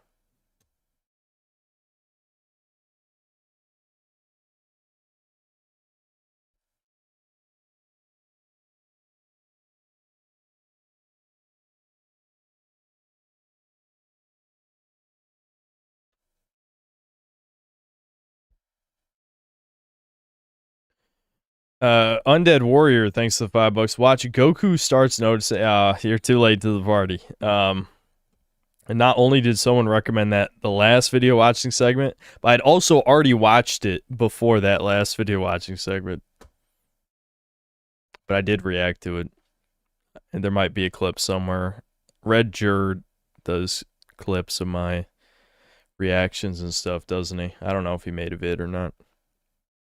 Stallion Milk, thanks to the $5. Watch Oy Vey Shut It Down by Ragstein Rev.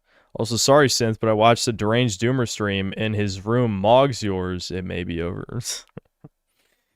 Maybe when I move, I'll try and gamer it up or maybe clean it up more. But this is what I got. By any chance in the future, would you stream the 2008 OG Dead Space? I did a few years ago, but I guess I could again at some point. Probably not soon, though. I was actually thinking about possibly streaming Dead Space 2, because I think the last time I streamed Dead Space 2, I didn't even finish it. I think I played about 2/3 of the way through, which is ironic, because I actually like Dead Space 2 a little bit more than 1.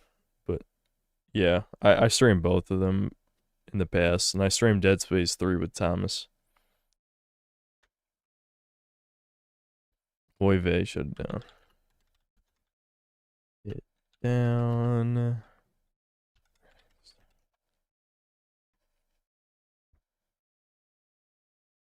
I've actually seen this guy before, I think. Not this specific song, though.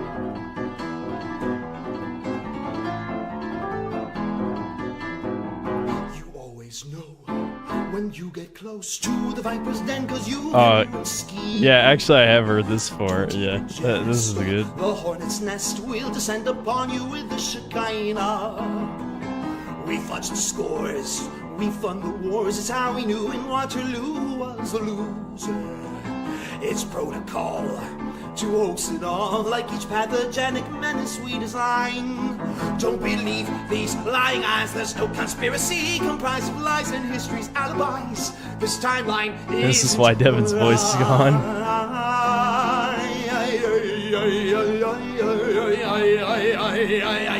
Oi, they shut it down, the Goyim know too much. We rule the land with mighty hands that had the Midas touch. Call me Meshuggah for noticing a trend. There's certain things you cannot say, so sing them all instead. Hey!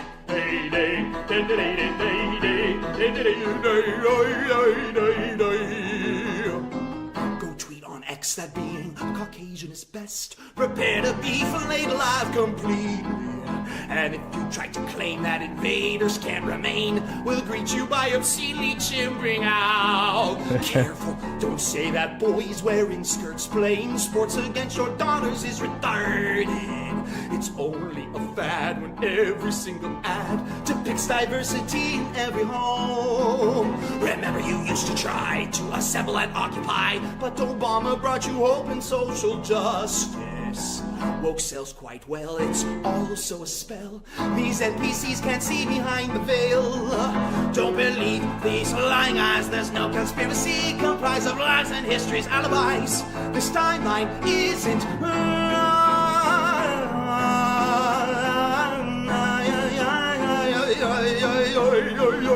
Oi, they shut it down, the Goyim know too much. We rule the land with mighty hands. It is pretty fucking catchy. I think I watched a previous version of this is what I did. Yeah, because this is 3 weeks ago. So this is just the current year version. I don't know which version I listened to, but I definitely listened to a version of this by this guy. Let's see. Yakub, thanks for the $2. White Pianimus will rise again. His old channel got deleted. This is new one. I see. I wonder why it got deleted. Truly a mystery. It makes it sound like an old Disney movie villain song, which is why I probably love it so much. Yeah, it's good. Undead Warrior, thanks for $5. Since you've already watched the Goku vid, watch last two Afghan toucans fight each other. Okay. Last two Afghan is fighting each other. پارسال نبرده بودیم پارسال همه رو پیدا میکنیم خوب آسان چند نفر بودن 3 نفر نه 2 نفر 2 نفر یکی تبله میزد یکی چی میکرد اما شما گفته که خوب نبودن این خلاص شما گفته که خوب نبودن یادتون رفت خب چی کنه ابو صدرالدین نیامد گفت بهش گفتم شما مجله داریم اومد من بهش گفتم گفت خب زولان باز ریزنی کرد زولان گفتن گفتی بشه از اون رو شما بیا چرا دو میزنی زولان دیونه شدی چی بلا گپ بدی نگفتم من به تو گفتم صدری نمیگی بیا صدری نمیگی بیا یه براش تار بزن Literally just shouting it like. من تو چی گفتم چی گفتم من تو را اینه چی میگه اینه من به تو برای تو کپی ندارم اینه دان اینجا شیشه بیادش فرسان کن اینه دان اینجا شیشه بیا فرسان کن این من برای تو چی گفتم زولان دیونه شدی چی بلا من به تو بدی نگفتم دان اینجا شاشته اینه یه نان میخوره بیا من به تو گپ بدی نگفتم تو دو میزنی دیگه چی گپ داری پدر میگی مرده میگی زن میگی فاش میگی هر چی میخوای میگی چرا بیگناه بشی تقصیر اسرائیلی چی شد افریقی چی شد دوستی رفیقی چی شد من یکی با پدرت کردم با مادرت کردم با برادرات کردم تو که یکی اکبر هم بره برباد کردی من گویی من نصارا من گابر من ترسا تو خوب او یالا کار من دیگه یالا کار من هر چی که تو میگی من هستم چی میگی زده من یالا کن تو خوب من بعد گوش نمیکنم من بعد سگ وارینو به جونه میفته بینی چی میگه گوش نمیکنم من به تو گپی ندارم میگو سعددین گفتم سعددین گفتم زولان گفتی پیش دو بره تو خب پیش دو بره تو به جان من میده پدر مرده و زنده فاش کنی میگی My God. Yeah, that really, the clip speaks for itself, I think. Meenock, thanks to $2. I see Raymond left YouTube. It's over. Why did he leave YouTube? He just ran out of stuff to yell about. I don't know. There's always more to yell about. This is how you and your brothers speak to each other? No. Have I seen the Human Shield animation? I'm not sure what you mean.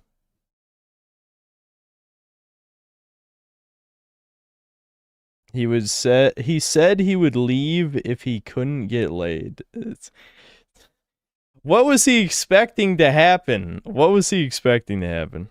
Dude, my escapism is dead video is here. YouTube knows. Actually, what I was thinking of was the sincerity is dead video when I was listening to the November Hotel video, because that's usually what I'm thinking of when it comes to the modern writing. They can't write any serious immersive scenarios because they'll cringe. I'll cringe at taking this seriously again, because they're not hiring nerds. Nerds can take any setting seriously.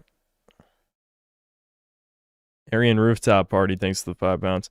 Dude, I friggin' love Troon Slop Indies. Trans flag. We are so back. Yeah, golden age. Platinum age of gaming. Eli, thanks to the $2. Dog Ice Cube. Yeah, well, made Soph throw up. That dog is damaged. Wotan, thanks to $2. This guy has a prep subscription. Talking about. I forgot the guy's name already. Whatever, the golden age guy. Ricardo Cumsock, thanks to the $2. W, then another $2. I, then another $2. G, what does that spell? It checks, thanks to the 2 Canadian. Wig, he just straight up wrote wig in all caps. And then another 2 Canadian from Checks and a cool pair. And then Ricardo with $2 and a blushing pair. Jack Mac with $3 and a pair with hearts. Flashpoint, yeah, I don't know, brain damage. Flashpoint, thanks to the $5, and a how's it going pair. JRF7, thanks to the 4 months of membership, and it was just like a pair, but not one of the animated ones. Ricardo Cumsox, thanks to the 17 months of membership, and it's 4 pairs. Eli, thanks to the $10, and a pair laughing, like rolling around on the ground laughing. He's LMAOing. He's raffling. He's raffle mowing. Anyway. Stallion Milk, thanks to the $2. Dad isn't coming back with the milk, is he? How long has he been gone? I'm assuming that was me when I was cleaning up the vomit. Checks, thanks to the 10 Canadian and the KO Hippo uppercut.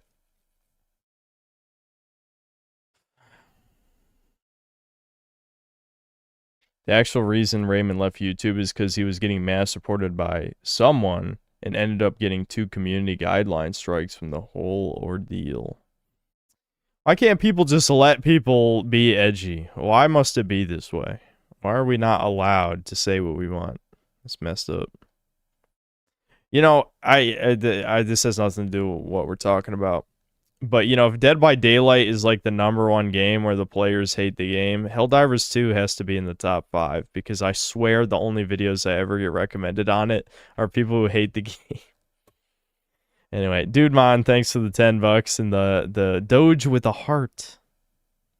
Jack Mack, thanks for the 1 gifted membership.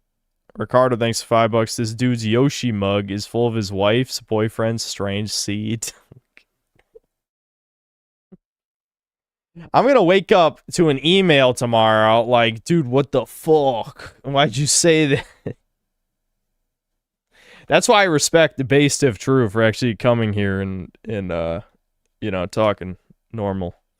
Because, like, it's too many times, like, I'll just talk shit about somebody and then, like, you know, it's... I mean, you... See, now I'm thinking of, like, I am the Jew in this scenario. I piss off 109 other YouTubers, but it's all their fault. It's all their fault, okay? Okay, they're all anti-synthetic. They're anti-synthetic. They're anti-synthetic. I'm done with this. 190.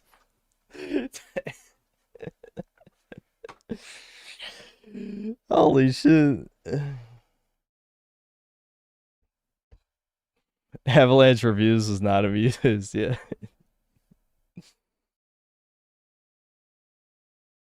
Anyway, it's never my fault. Anyway. I'm in a mood right now. I think it's because I'm getting a little tired and loopy. Jack Mac, thanks to the 1 gifted, 2 gifted. He sent another one later. Hold on. Arian Rooftop Party, thanks to the 2 pounds. It was very fun. I haven't played it yet. Yeah, that was so brutal. That made me mad. Jack Mac with a 3rd gifted. Thanks. Ricardo Cumsox, thanks for $5. This guy says to get on the hype train. Have you ever traveled on the hype train? It's full of brown mongoloid rapists and Reddit troons.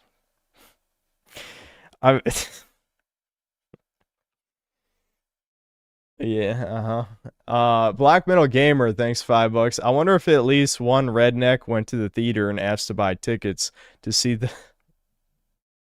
Magical Negro movie. Well, it's possible. I don't know if anyone even watched that movie though.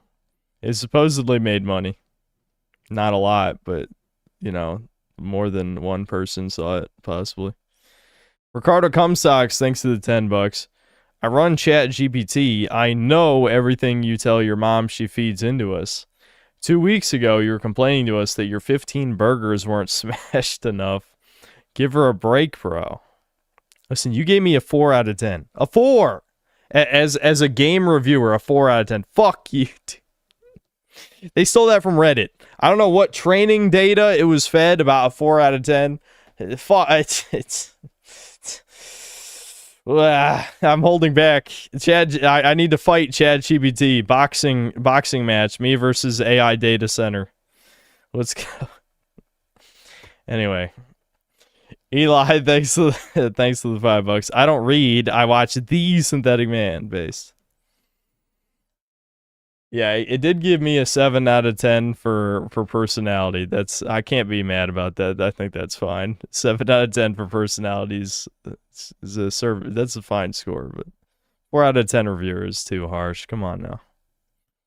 Brian C, thanks to the $2, says the world is brain rotted, makes brain rot. Yeah, dude, I don't know. I know some of you guys like the Soy Jack party humor.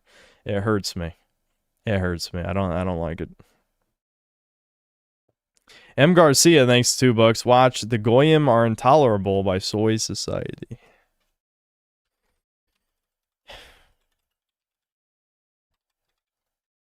Oh, that's fucking hell. I'm like fat fingering so hard, and I was about to write bye in there too. I gotta end the stream soon. I can feel my brain is melting a little bit. Let's see. I think YouTube doesn't like Goyim. I wonder why. Oops.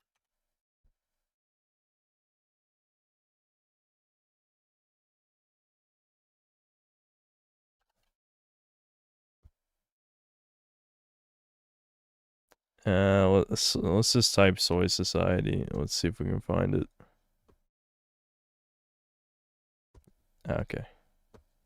The Goyim.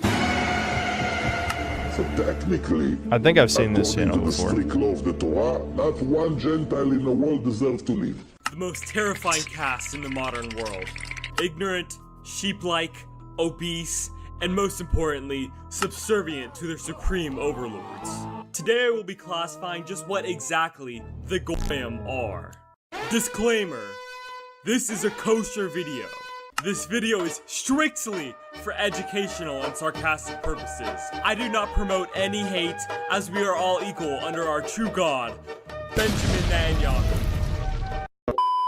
Anyways, the word Goyim has picked up steam in the past few months, notably for its use in the totally Democrat sham that is the Epstein Files. But it's really a Democrat hoax, because they're trying to get people to talk about something that's totally irrelevant to the success that we've had as a nation. Now, the technical term for a goy is from the Talmud, which is basically a series of arguments between rabbis on what Judaism should be. What's up? What's up? Nonetheless, the Goyim is derived from the word nation, referring to all non-Jewish people, which is completely normal, by the way. However, words tend to evolve in meaning over time, and the Goyim has essentially turned into a name to describe Listen, I'm not gonna... I don't know why there was fat furry shit in this video. Let's move on. mindless government drones. But it runs so much deeper than that, so I will be going over the many attributes of the Goyim, as well as the common Goyim archetypes we see, starting with the Boomer Goyim. The average Boomer Goy has lived through the most prosperous times of history and has left a giant fucking mess.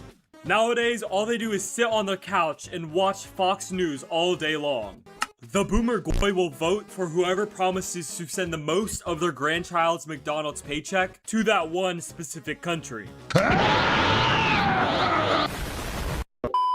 Boomers are by far the most mobilized voters, just so they can milk out as many government programs just to keep breathing oxygen.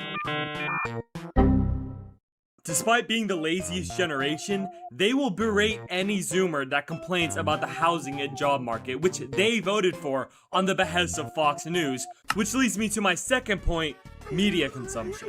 Dude, this is the shit.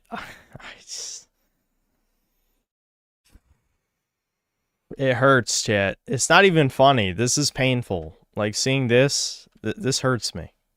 It's pain. The Goyim has absolute trust in the mainstream media. The Goyim would have called you crazy conspiracy theorists 10 years ago for saying that there is an elite child trafficking ring.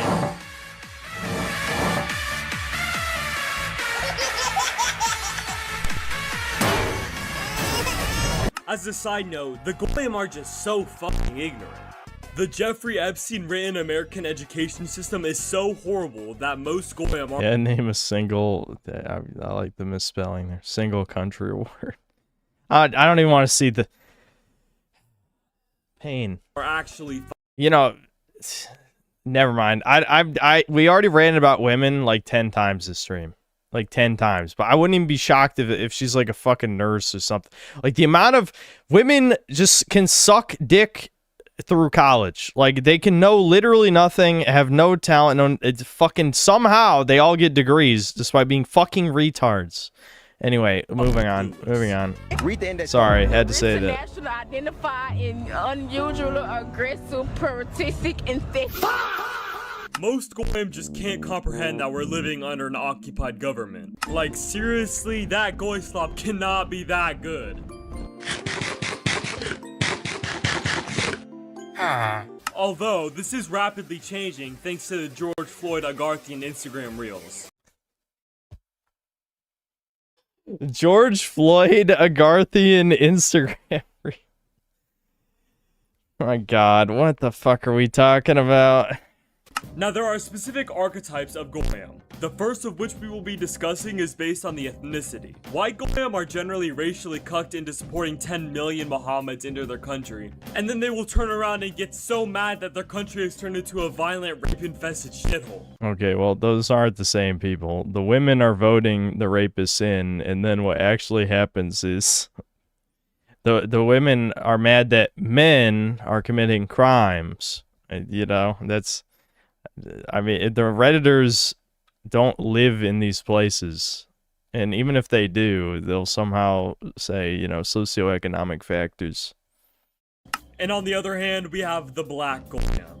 Their use is to never be something as great or even better than the White Goyim, but to act as troops to tear down and kill the old system. The overlords do not care about the well-being of African Americans, which is plainly visible with the CIA control destroying the entire black community. These CIA Red 40 Kool-Aid pineapples is a perfect example. Yeah, I heard about this. I didn't actually watch anything, but I think it was a different YouTube video that I was thinking of clicking on earlier. Diabetes speedrun. Hey!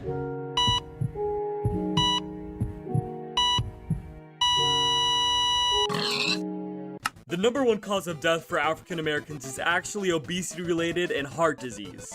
Not Derek Chauvin like BLM might have you believe. Wait, I'm not going back, but was there nudity on the right side there? I think there was. Alright, whatever. And our final category of Goyim race is Indians. Indians are the replacement class. It's a simple tried and true strategy. You import third world foreigners to work slave wages and be subsidized through the government programs paid for by the native population. Which is why Indians in Israel are actually extremely close, though it's actually more like making friends with a retarded kid at school, so you can manipulate him to shit all over the urinals. But for some reason, they aren't welcome in Israel, which is really weird because according to them, diversity is our greatest strength. The next common Goyim archetype can simply be explained with this image. You have the free Palpatine retards that live for the most Israeli-coded values, and then the super MAGA pro-Trump conservatives that shift to the ever-increasing left-leaning goalposts that just can't get Trump's dick out of their mouth to see that he's become a puppet of Israel. And finally, we have the Goyslop. Fundamentally, Goyslop is any media, food, or activities that are meant to drag your value down as a human. I could spend a whole nother video ranking specific Goyslop. Hold on, let's see the tier list. Goyslop tier list, you cannot be saved. Pure Goy cattle. I can't believe you would put Monster energy drinks there. I haven't had an energy drink in so long now, I miss them. But it's good that I don't drink them anymore, but I do miss them. Okay. I'm shocked I don't see, like, video games on here. Clearly, video games are high art. They're not on the Goyslop tier list, but they should be. Honestly, they should be. they should be on here. But I want to dedicate this segment to the most lethal type, Goy feed. Heart disease and other obesity-related deaths are the leading cause of death in America. Just to put that into perspective, that McPickle Pounder is indirectly responsible for 300 to 500,000 deaths in America each year.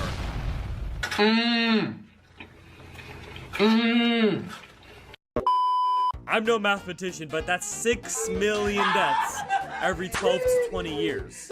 I could spend another 3 hours yapping about how modern food is all designed to keep you eating, but in conclusion, just learn from Nikocado Avocado. Anyways, that's all. Please like and subscribe. You know, this reminds me of shit. I said I wasn't going to talk about my mom anymore. Well, anyway, the newest thing that my mom is addicted to is the Diary of a CEO podcast. Definitely not some psyop shit, but excuse me. But basically, I don't know. There's some health guy on there who has like type 1 diabetes, and he's trying to shill like taking ketones, not inducing ketosis, but taking ketones or something, which is just like I don't even know what the fuck. But the shit the problem with all these experts, they always expose themselves when they have to take like a full minute to explain something that would take an average person 2 seconds. This motherfucker used so many big words to basically say American food has added sugar and salt to keep you consuming.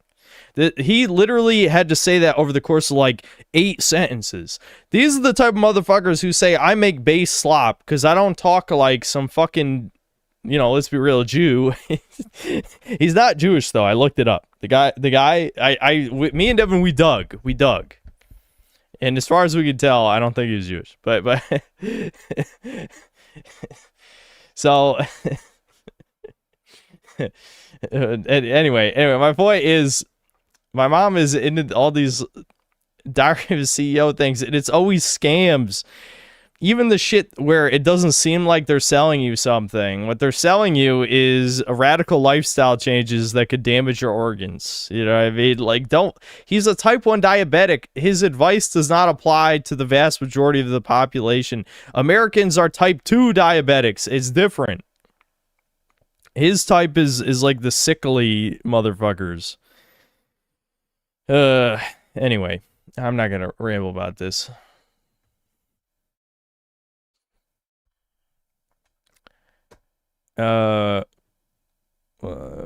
Ricardo, thanks for $5. Just out of curiosity, you keep saying you're an entertainer. What do you put on your tax returns? Entertainer, bald chud? If you're, nah, you know, never mind. I'm not gonna talk about this. They're actually, it's weird. It's weird how it's handled. It's weird how it's handled. But I've never had any issues with my taxes, so I'll say that much. Okay. Actually, that's a lie. That's a lie. I have had issues with my taxes. They've actually charged me for underpaying my taxes twice now, which is awesome. Absolutely awesome. Like, yeah, you didn't give the government enough money. Cool.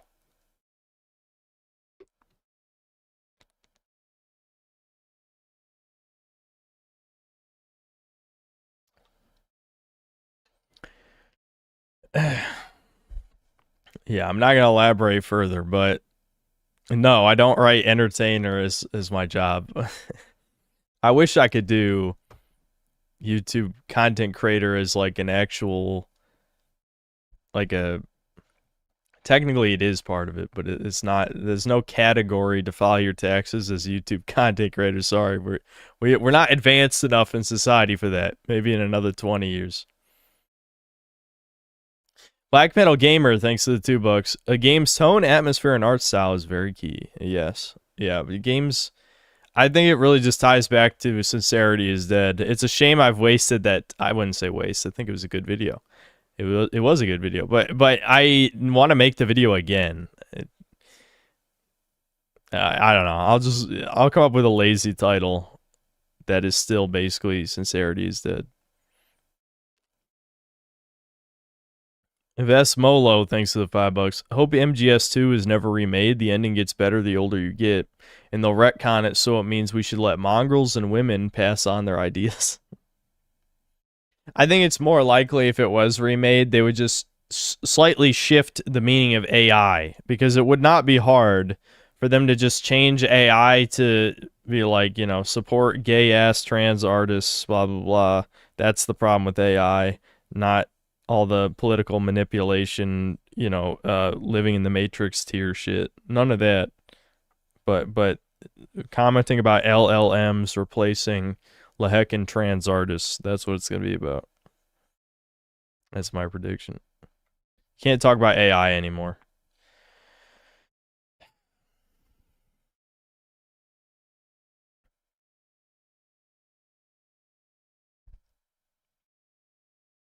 Jay Wintry, thanks for the 5 months of membership. Please watch Sasuke Meets KB West by Maddie Redux.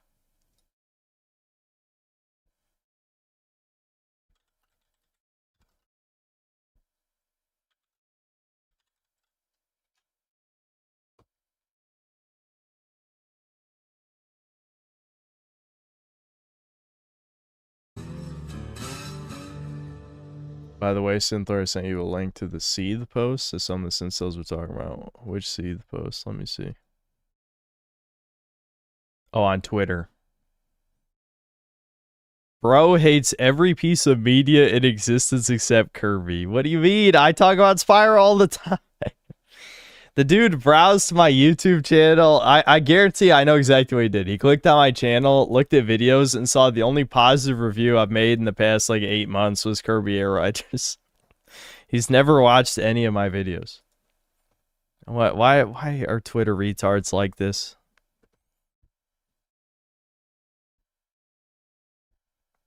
Anyway.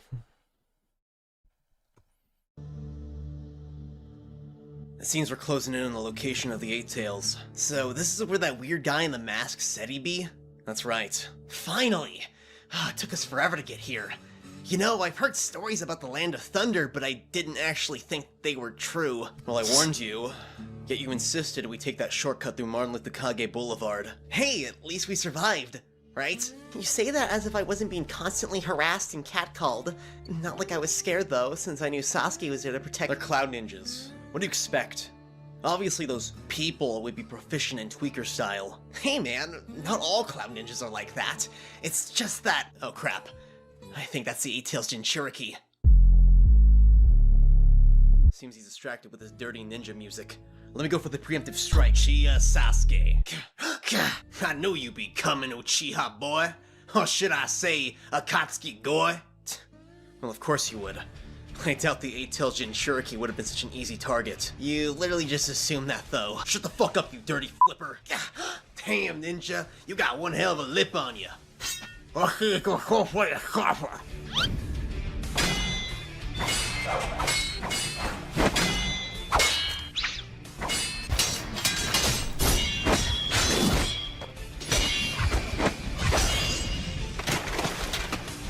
Damn, Sasuke's really getting his ass handed to him.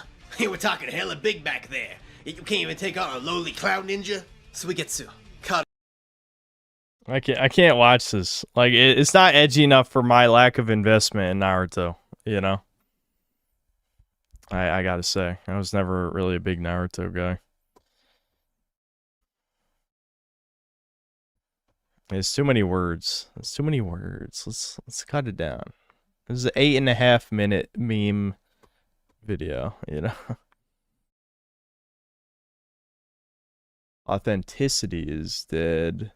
Genuine storytelling is dead. Now, listen, I admire the attempt, but it's just gonna be called "Sincerity is Still Dead." That's what. Nah, I don't know. I'm not set on that. I'm not set on that title, but the synthetic way is to just say, "Nah, I'm kidding." I usually do come up with a synonym, but I think it'd be funnier if I just said "Sincerity is Still Dead," or "Sincerity is even more dead than last time." Sincerity is beyond dead. Sincerity is dying and you are killing it. Sincerity is dying and it's my mother's fault. Sincerity is dying and ChatGPT gave me a 4 out of 10. Anyway, it's I don't know.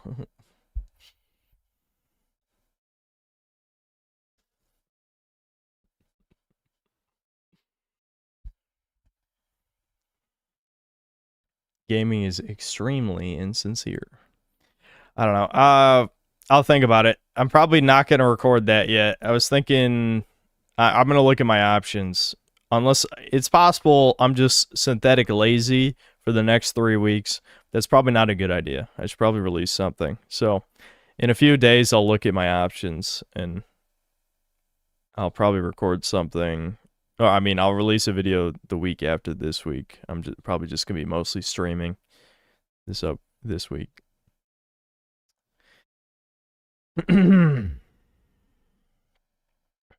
Black Metal Gamer, thanks to the $2. Game sanitized due to cat mom hag divs. Thanks. Yep. Ricardo Cumsocks, thanks $5. Every J wedding should be mandated to play this during whatever alien ceremony they hold. Yeah, the song was good. It was good. Uzook, thanks to the 20 DKK. Play Blue Stinger Skibbity Food Arena of Time. Is that even a video title, or are you just saying shit? Food Arena of Time. What?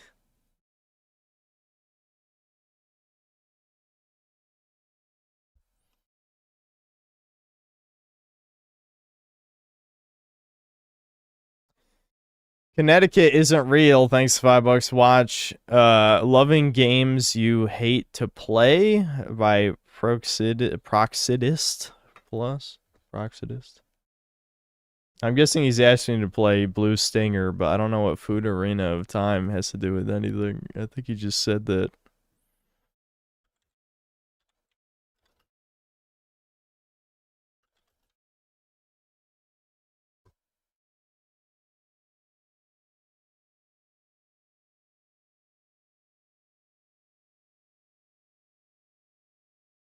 The Green Man Gaming summer sale starts very soon, so click the link below if you want to see some amazing deals on some incredible games.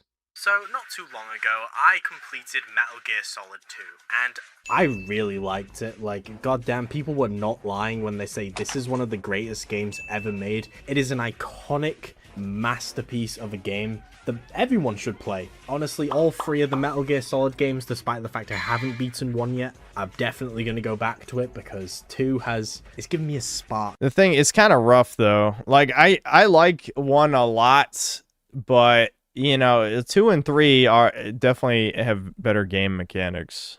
1 is great because I think it has the best pacing for like the type of game style it's going for. But 2 and 3 are more fun to play, like to actually play.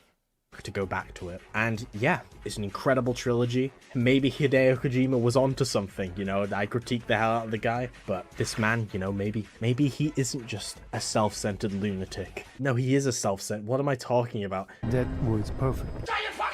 My point is, despite the fact I am singing the praises of Metal Gear Solid 2 right now, and I'm talking about the fact I loved the game, I loved my experience with it, I have to say I kinda hated playing it.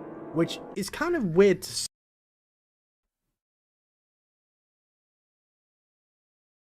Alright, I can see why you guys picked this, because I'm just fundamentally, like, the weird thing is, I understand what he's saying, but if you didn't like playing the game, how can you like the game? Just watch it, watch Metal Gear Solid 2 full game movie. It's a video game. If you didn't like playing it, then you didn't like it. You liked watching a movie. Because if I hated playing it, why do I like it so much? See, the old Metal Gear Solid games have a weird control scheme, especially 2 and 3, where to aim, you have to hold, like, the shoot button, and then you press, like, RB or R1 to go into first-person mode, and it's an absolute slog to aim it, and it doesn't feel very good. The controls of these games felt very... I approve of the Ratchet and Clank music in the background. See, you know what? I think I'm understanding this guy's game taste a little. I actually don't ever use this track in my videos, but I recognize it. It's from Up Your Arsenal. Anyway, yeah, I mean, if we're talking about, like, never mind, I'm not talking about Ratchet and Clank. Never mind, let's keep watching the video. Cumbersome, very confusing, and just kind of all over the place, especially for a newcomer, because... yeah, this does not control well. But despite the fact I was constantly getting caught, constantly dying, constantly having a multitude of skill issues that just kept pissing me off over and over again, I never wanted to quit. I wanted to keep pushing through. I wanted to keep seeing what was happening in the story. And even though I found the gameplay ball-bustingly frustrating, I still enjoyed it. I don't understand this, right? I still enjoyed it. I do remember, I won't lie, I do remember there's parts in the, like fuck, I can't even remember what it's called, but like the oil rig section does have some annoying shit. There's like a lot of backtracking. There's like certain guard patrols and shit I remember being annoying. So I'm not gonna like shit on this guy, because I do remember when I played too, just specifically that chunk of the game as Raiden, it just had some annoying shit. I will say that. And it made me think, there's quite a lot of games that I've played that I thought were kind of a miserable experience. There's no fucking way Kingdom Hearts 1 is a miserable experience. Do not say that. You're gonna tempt me to stream this, and everyone in chat will say how gay it is the whole time, but that game is great.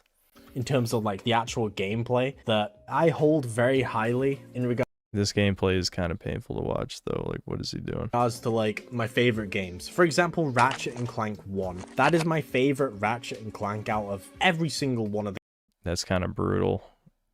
the games, but it is the worst controlling one. It's got a lot of moments where it's like, what? Who designed this shit, right? So it's a third-person shooter game where you can't strafe, you can't move side to side. So it gets to a point near the end of the game where you're constantly using this crutch weapon called the Visibomb launcher, which is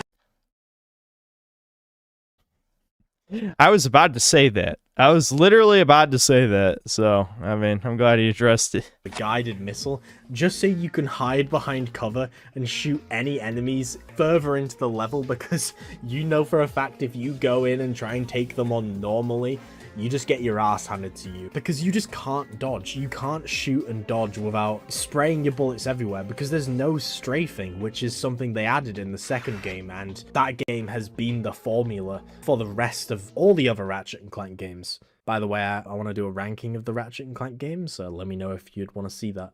Yeah, despite my criticism for the first game, it just has something about it. There's something about it that just makes it a better game, to me at least. And let's go back to Metal Gear. I mean, the something about it, I would say, is it does have the strongest atmosphere, the best level design, and the best story. So, I mean, there's some things. There are some things, but the gameplay is weaker than the other games. Gear Solid again, right? Metal Gear Solid 3. I struggled with that game. I couldn't even do like a pacifist run because I could not aim for the life of me with the little dart gun. So I just ended up going in and murdering everyone, which made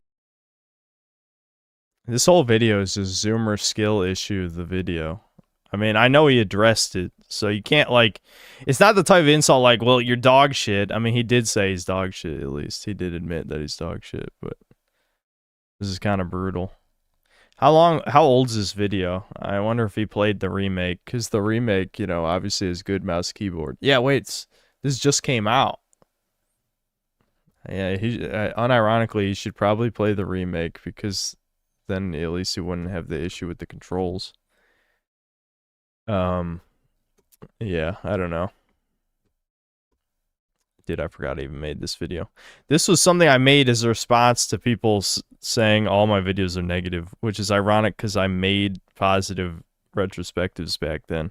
After a certain point, you just realize that people are just going to say shit no matter what. They'll look for any excuse to insult you if you insulted their favorite game.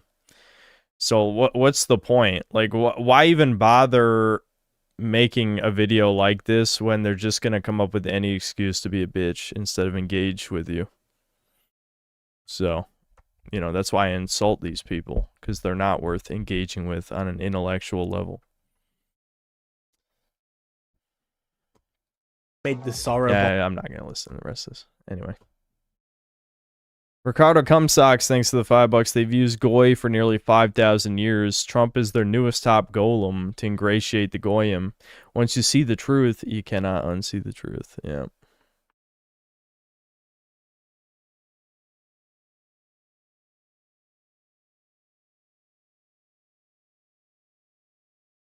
Yeah, people don't care about engaging in conversation. They hate and mock and don't care to learn about us. Yeah. I mean, the simple, and I've already explained this again, I don't expect these people to listen to any of my streams or my videos for that matter. But if they did, they would know that I've explained many times why I don't make positive game reviews much anymore. And it is just because people didn't really watch them, you know?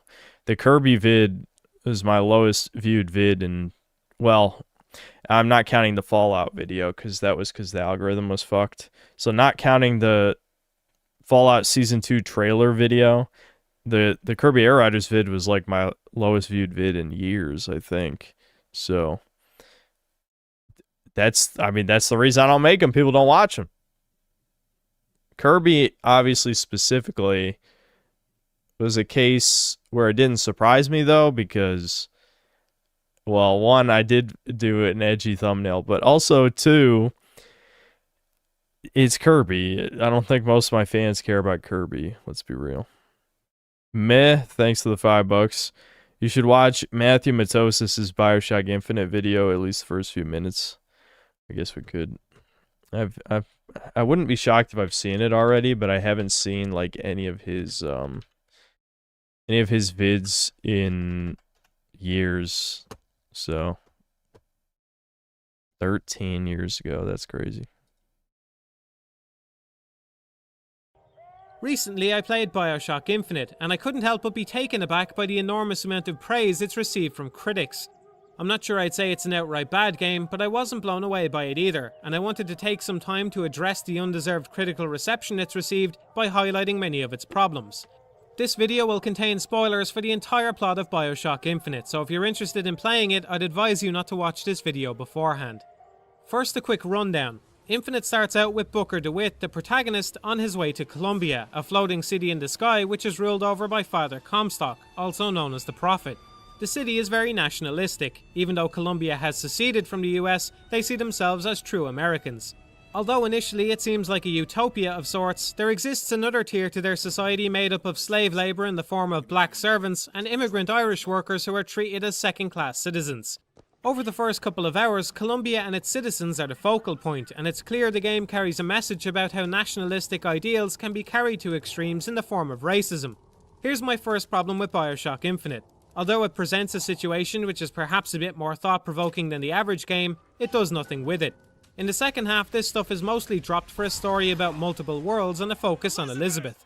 Even when the racism subplot is given the focus, it rarely accomplishes anything other than shoving it in the player's face with signage. For a game lauded as pushing the medium forward with mature storytelling, the racism stuff really lacks any sort of nuance. It also lacks any sort of bite.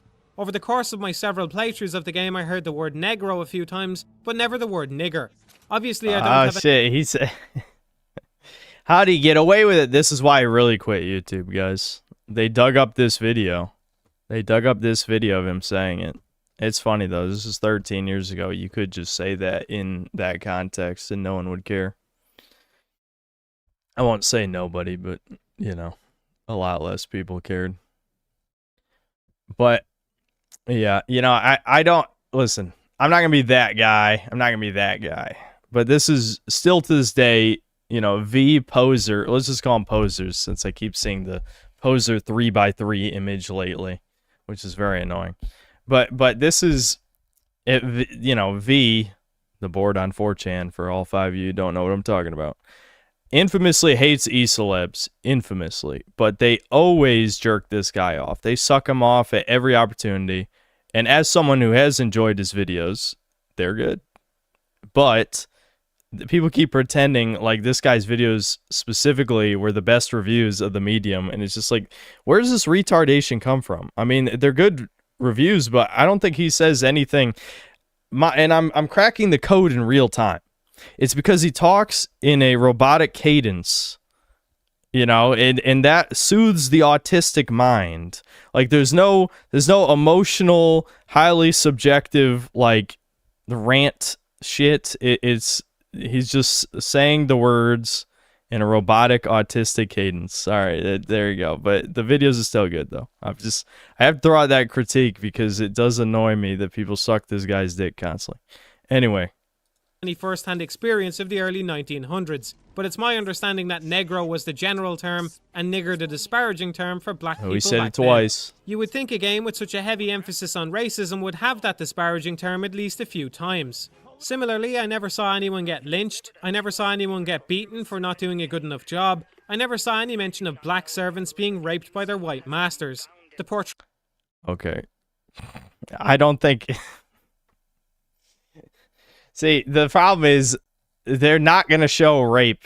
I mean, they should, but trust me, I'm a huge advocate for rape in video games, but we're just not going to see that. That was never going to be in the game.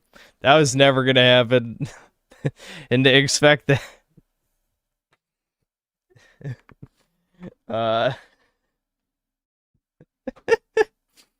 Trail of the racism stuff doesn't go anywhere near far enough, and I can practically see the boardroom meetings in my head where people decided they weren't allowed to use the word nigger even though it would have been said regularly by a racist populace. I understand it's a... See, this is what's crazy though. I mean, again, this video is 13 years old. If I made this, people would say I'm like, I've completely lost it, ban this guy, mass report his channel. There's functionally, the only difference between how I would say it and how he said it is simply how I say it, like the tone of voice. Again, this is robotic autistic cadence. Mine would be impassioned, you know, chud-filled. Well, so it might be trolling, depending on the context. It might be in a trolling voice tone, but still, I would be banned for sure. Sensitive word, and my use of it in this very video may have even ruffled some feathers despite me meaning no ill will, but I find it more dirty to erase it altogether and pretend it doesn't exist, because it does. Those who forget history are doomed to repeat it. You can't be politically correct and portray a story like this at the same time. In trying to be politically correct by avoiding sensitive topics, the game undermines its own point, because a lack of these elements makes Colombia look more attractive than it would in reality. I actually disagree on this point. What really made it not work at all is having this black woman be a complete fucking psycho in the second half of the game onward. Like, that did far more damage than not having the N-word in the game. Like, genuinely, it's to the point where I think a lot of people who actually played this forget about the racism undertones because, well, like you said, the multiverse plot really overshadows it, and is what the game is actually about.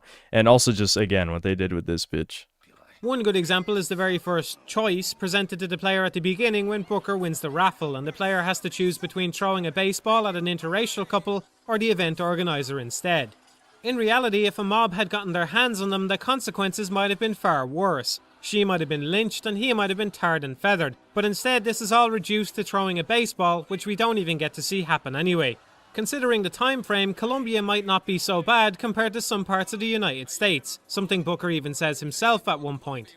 The raffle moment just seems juvenile to me, especially since the player's actions have no consequences anyway. The way the controls are handled during this moment are also mind-bogglingly stupid. Keep in mind, BioShock Infinite is a first-person shooter. On a basic level, it requires a player to do two things. Point the camera where they want. Yeah, I get what he's saying. It's a quick time event instead of you actively being able to point with your reticle and click to throw it, yeah. But again, that's because obviously the fucking hacks would not account for you throwing it at the crowd behind you, throwing it at nothing. You know, of course they would, even if they did implement it that way, I bet they would make you throw it at something, you know. To look and shoot projectiles. Everyone is familiar with these controls at this point. The player remains in first person the whole game, and during this moment they're handed a projectile. So what's the obvious way to handle this situation? Massive button prompts, apparently. This is a game that so many people seem to want to desperately believe is intelligent, and yet it treats players like absolute morons by insinuating they wouldn't be able to throw a ball using the regular controls. This is what, like, again, I hate to do this constantly because I feel like I do this all the time. But it just shows that my style of, you know, shitting on things that people find trivial. Again, if this video came out right now, this would get, you know, if BioShock Infinite was released today, and this video came out, this would be dislike bombed into fucking oblivion. Because the main gamer, you know, consumer base is a bunch of fucking retards. They'd be like, oh, dude, you're nitpicking. The game was amazing. Look at this fucking loser. Look at this incel critiquing BioShock Infinite, the greatest game I've ever played. That's what would happen. That's what would fucking happen. The gamer audience is, there are no gamers. There are no gamers. There's consumers. There are fucking, that's why EA always called them the player, not the gamer, because gamers are dead circa 2014, of course. But they're just the consumer. That's what they are. Yeah, I don't know. I don't know. This guy, obviously, videos are good videos. They're good videos, but at the same time, I feel like I'm the opposite of this in a lot of ways because I'm so blunt and I have no problem telling people what to think constantly because I love shouting into the void. But the idea of, him, in a serious manner saying, I can't believe there's no lynching or rapes in the consumer product video game just seems hilarious to me. It's like, why. I know, and the reason he's saying it is to get the audience to think, but they're not thinking. Like, there's no thinking. Just tell them the truth. You know what I mean? I don't think that makes the video more intelligent to posit to the audience, why is there no rape in the video game? It's like, we all know why. We all know why. We all know why.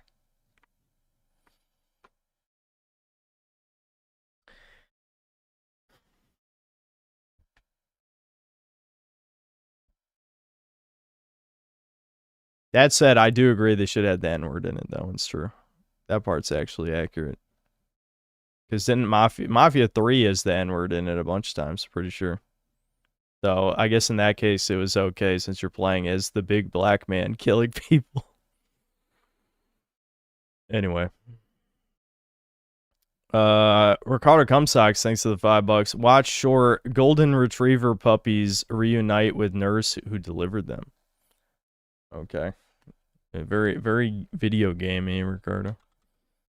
Golden retriever puppies reunite with nurse. Why viral hog?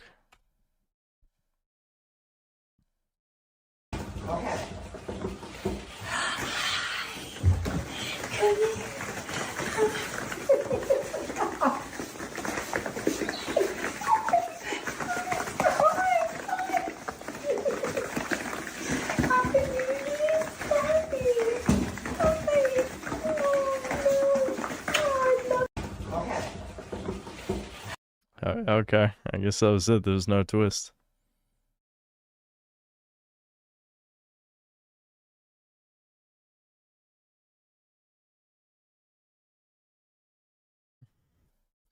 Morchigese Infiltrator, thanks to the 10 euros. Worst type of graping is when it's gradual.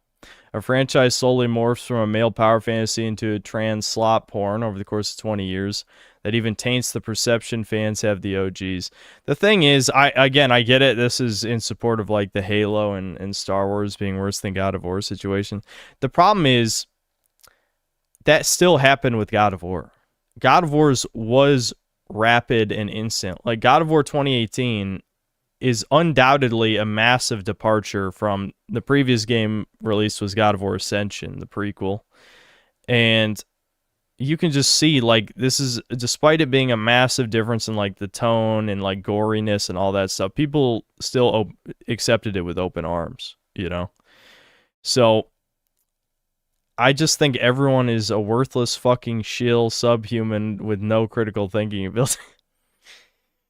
and well, to be fair, even me, Synthetic Chud, I liked God of War 2018 when it came out. Not as much as the old games, but I guess I just wasn't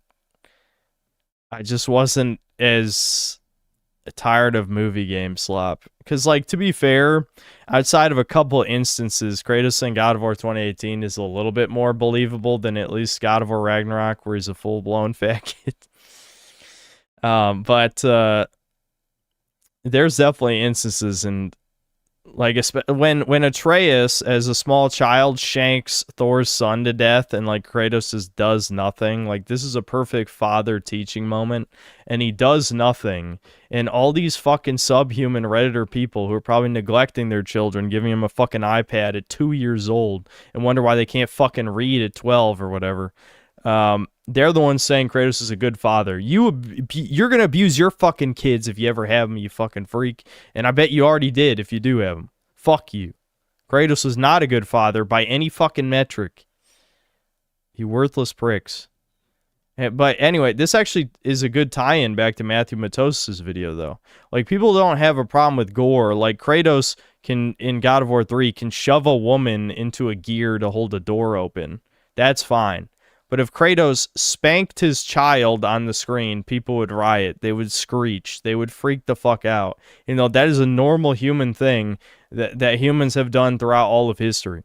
Like, I'm not saying he's to beat Atreus within an inch of his life. Like, literally just punish your son as a teaching moment. That would be way more shocking. So, you know, so that's why I'm saying, like, of course there's no lynching or N-word or rape or whatever in BioShock Infinite. You can't even show a man spanking his child in a rated M video game. So, you know, that's all I'm saying. I know that the video was made 13 years ago, but it's just things have gotten so bad.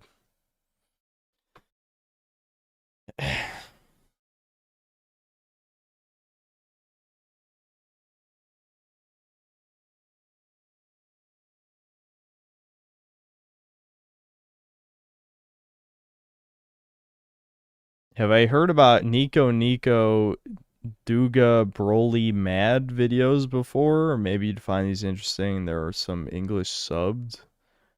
What is this, some like Mexican Dragon Ball Z shit? What are you talking about? Anyway, whatever. I gotta end the stream soon, guys. My brain's falling apart. You know what's really BS? Fuda erasure. It's true, though. They don't give them vaginas. That's actually true. And if you pointed out, the fucking true and slopper people who know exactly what they're doing spurg out like you just called them a Jew or something. It's true. Moving on, though. I just had to give my 2 cents on that. Best Molo, thanks for the $2. Crunchyroll wants Japanese studios to make Indian anime. Yeah, of course. Why doesn't Crunchyroll use its vast funding to make their High Guardian Spice for Indians? Those fucking hacks. Red Juror, thanks $10. Forgot to tell this. People said to crowdfund Synth Spyro costume on the comments of your reaction to the new Spyro clip. So here's some penny. Oh my god. Dude, I don't. Listen. Don't get me wrong. My whole life is a humiliation ritual. But I feel like I have to draw the line at wearing the fucking children's Spyro suit. Like, there's there's some shit that's just not worth doing. And I feel like I have to draw the line somewhere.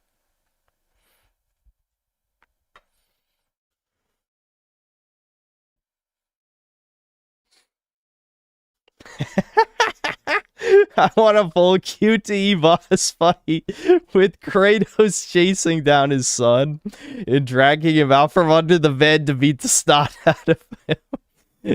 See, now we're talking. Let's fucking go. Sweeping Hamster, thanks to the $2. Super Turbo Racist who would never use the N-word. I know, dude, I know. Shadow 1910, thanks to the $5. Massacre 2 Part 1 by Felon 1003. Feel free to watch the rest later. Okay, this is the last video suggestion, by the way, and I know you're all listening, so you better not send in money and get scammed.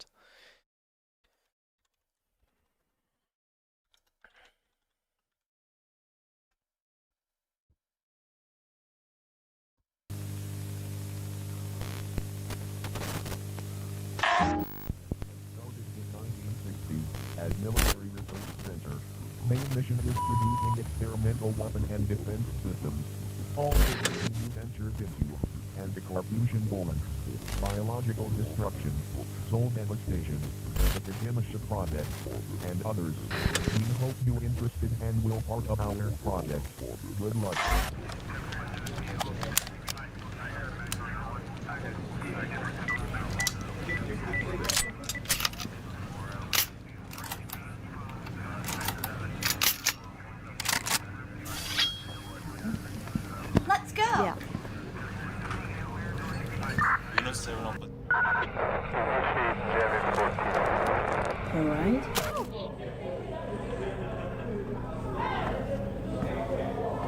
If you know what I mean.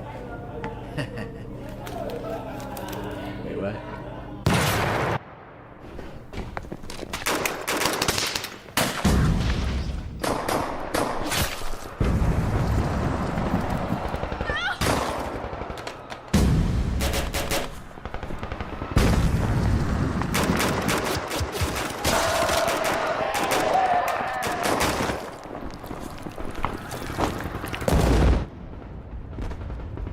Just suddenly the thing.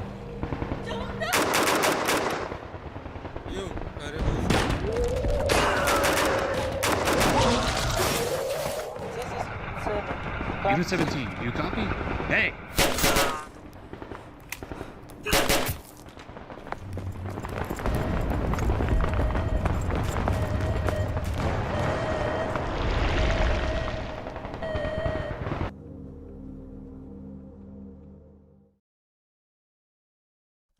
Okay, well, I feel like starting with the second one was probably not a good idea because suddenly it turned to schmool schmooting without context. that was something.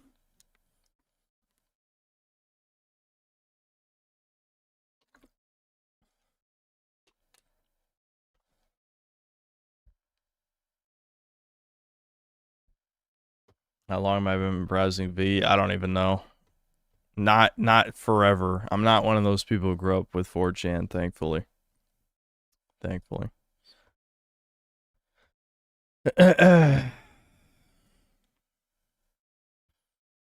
All right. Yeah, honestly, I don't remember.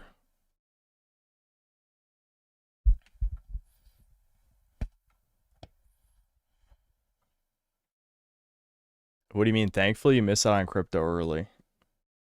When crypto exploded, I was still a teenager. How old do you think I am? I think my brother actually unironically tried convincing my dad to buy crypto a long time ago, but he didn't do it.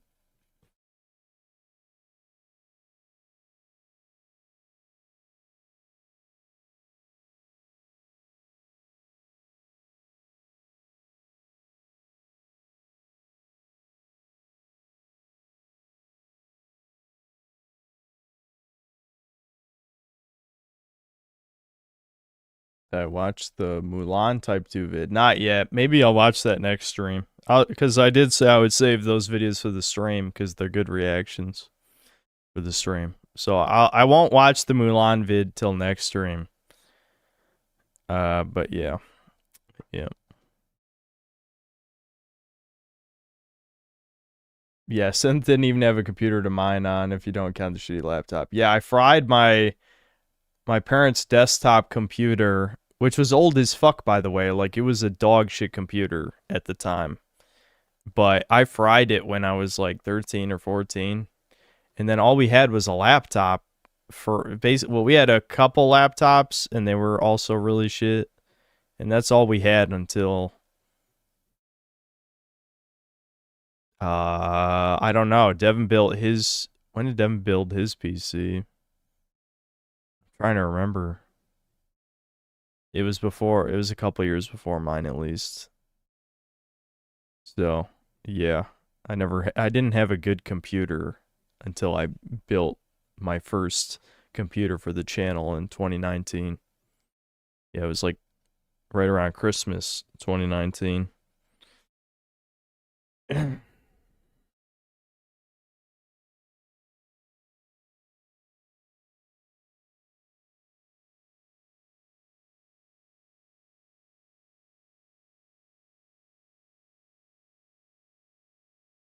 I don't think you care, but it's my birthday. Happy birthday, Waffle Man.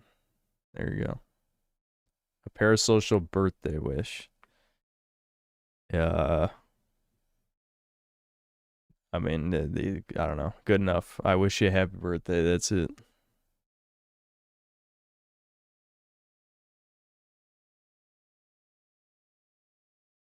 Holy shit, I streamed for 9 hours? I just looked at the time. This is the first time I've looked at how long I streamed this whole stream. That didn't feel like 9 hours. I think I was really hooked with the fucking Strange Seed game. Unironically, every video watch segment's too long, though. I remember the first couple of years I did video watch segments, I only did them for like 2 hours tops because it's so easy to just watch videos for 1,000,000 hours. I mean, that's what I do off stream, except I'm not even really watching. It's more like I have them on the second monitor while playing something else. Yeah,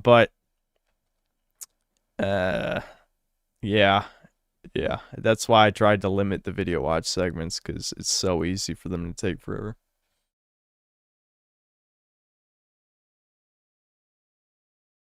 I mean, I 100%ed Strange Seed, so I understand it's oddly entertaining. Yeah. It is, I agree.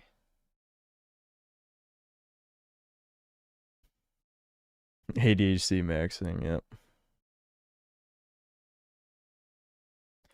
Not T0937, thanks for $5. 8 hours since stream W synth. Yep, about to be 9 hours. Okay, well, that's probably a good time to end it though. I could feel the fatigue. That drinking the coffee definitely saved this stream, because if I didn't, I would have ended it 3 hours ago for sure.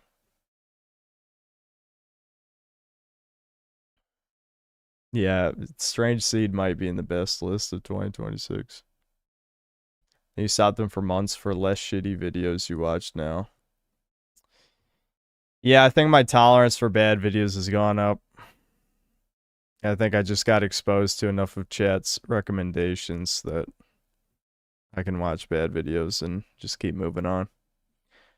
44 Mag Deagle, thanks to 280 Canadian. Doomer story time next time, because I'm mentally exhausted from the stream, so it'd be a bad time to read any.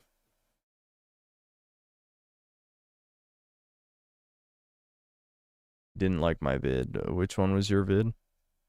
Oh, yeah, the Massacre one. I mean, the animation was good, but I don't know. I needed context for the schmool schmooting. I thought it was going to be like the bad type of edgy there, but instead I was just confused.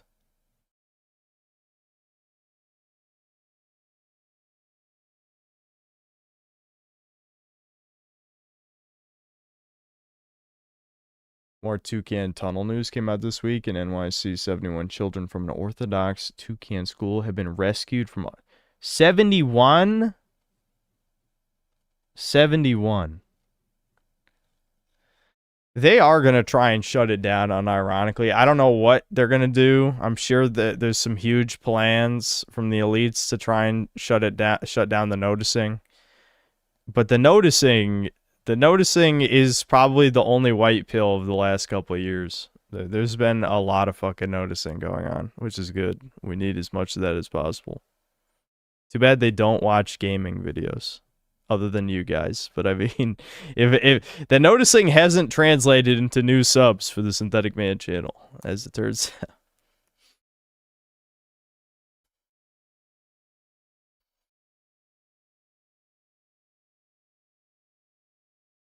Yeah, I mean, I figured the Sasuke video was going to turn into that kind of thing. I don't know. I'm not really a Naruto guy.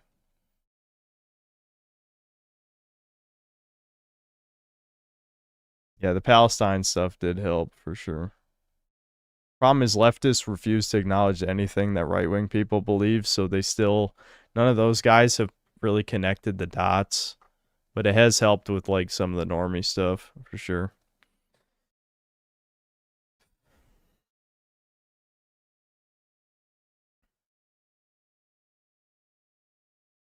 Did I try the Onimush demo? No, I typically don't play demos. It's the easiest game ever. I never took damage. Ooh.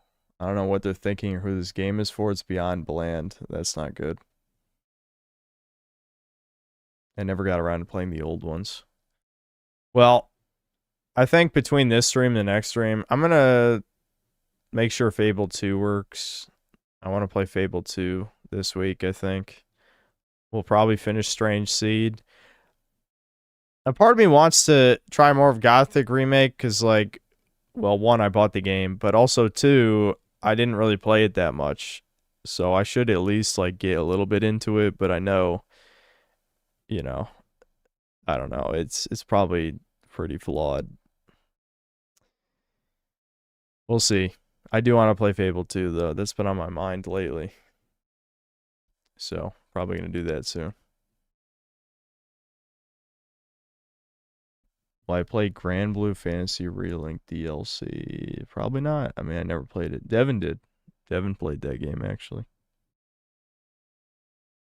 Oh, yeah, Tomba. Yeah, Javier, you're reminding me about Tomba every time.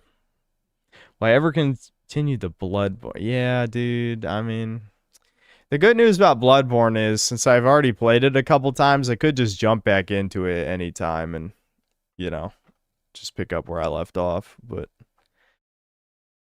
we'll see. I don't know.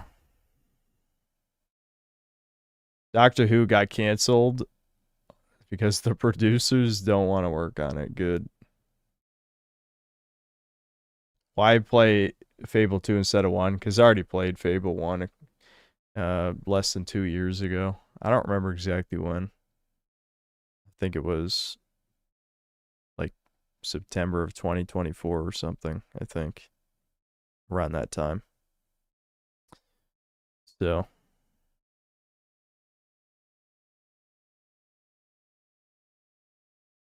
When's the next stream? Soon-ish. You know how it is. Probably not tomorrow, but the next day, most likely. Because I'm not going to be working on any videos this week, I don't think. Time to bring back Crimson Desert. I do regret not finishing that game. I do, if only because I'm so far. I'm so far. The amount of times I've dropped a game where I'm like 3/4 of the way in, I could probably count on one hand.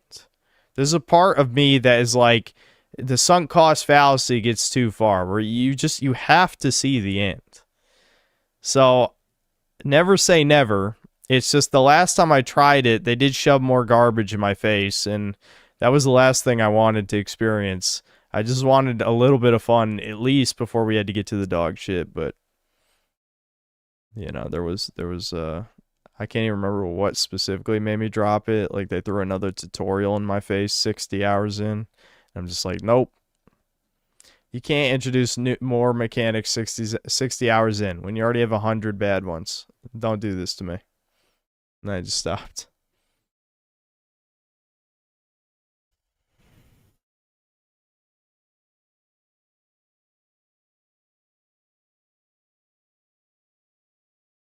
What's gonna be the Pride game? Good question. We gotta figure that out. We'll talk about it next stream. We'll figure out the Pride game. Crimson Desert has an 8% achievement for completing all main quests. Yeah, that's what I heard. Only 8% of people have beaten the main quest in Crimson Desert. That's insane. Like, that is so low, dude. That's how you know they fucked up. Some guy called Bill Pimpin on my friend list got the Master of Firearms challenge, which only 0.4% of people have completed. Yeah, it looks like Bill Pimpin is intent on 100%ing this. I can't imagine how long that took. Or is taking. I'm assuming he still has achievements to go. Let's see. Hold on. I'm looking at global achievements. Yes, expert storyteller, complete all main quests. 8.2% have beaten the game. Months after release, only 8.2%. That's brutal.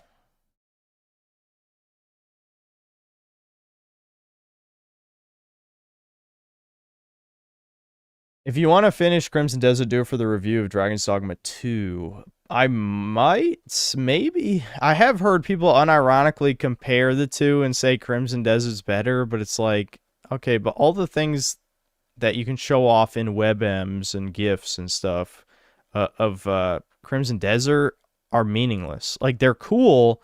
Like, it's the type of shit where you see from a Kojima game, oh, the ice cube melts in real time. There are things like that in Crimson Desert, but the actual core gameplay of Crimson Desert is very bland and has no depth.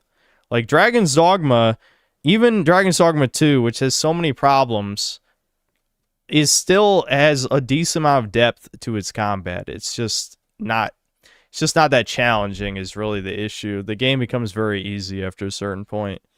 And Dark Arisen might fix that, just like it did for the first game.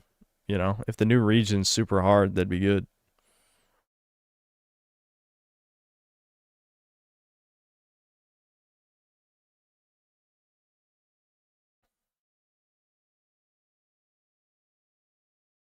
Aren't most games on Steam unbeaten? Yes, but the average is 20%, not 8. 8 is definitely below average. I think some of the numbers are fudged a little bit, though, because like Sony games and Souls-like games always have really high percentages. For Souls-like, it kind of makes sense. Sony games having like a 40% plus completion rate, I don't know, this seems fishy to me, given how boring the games are.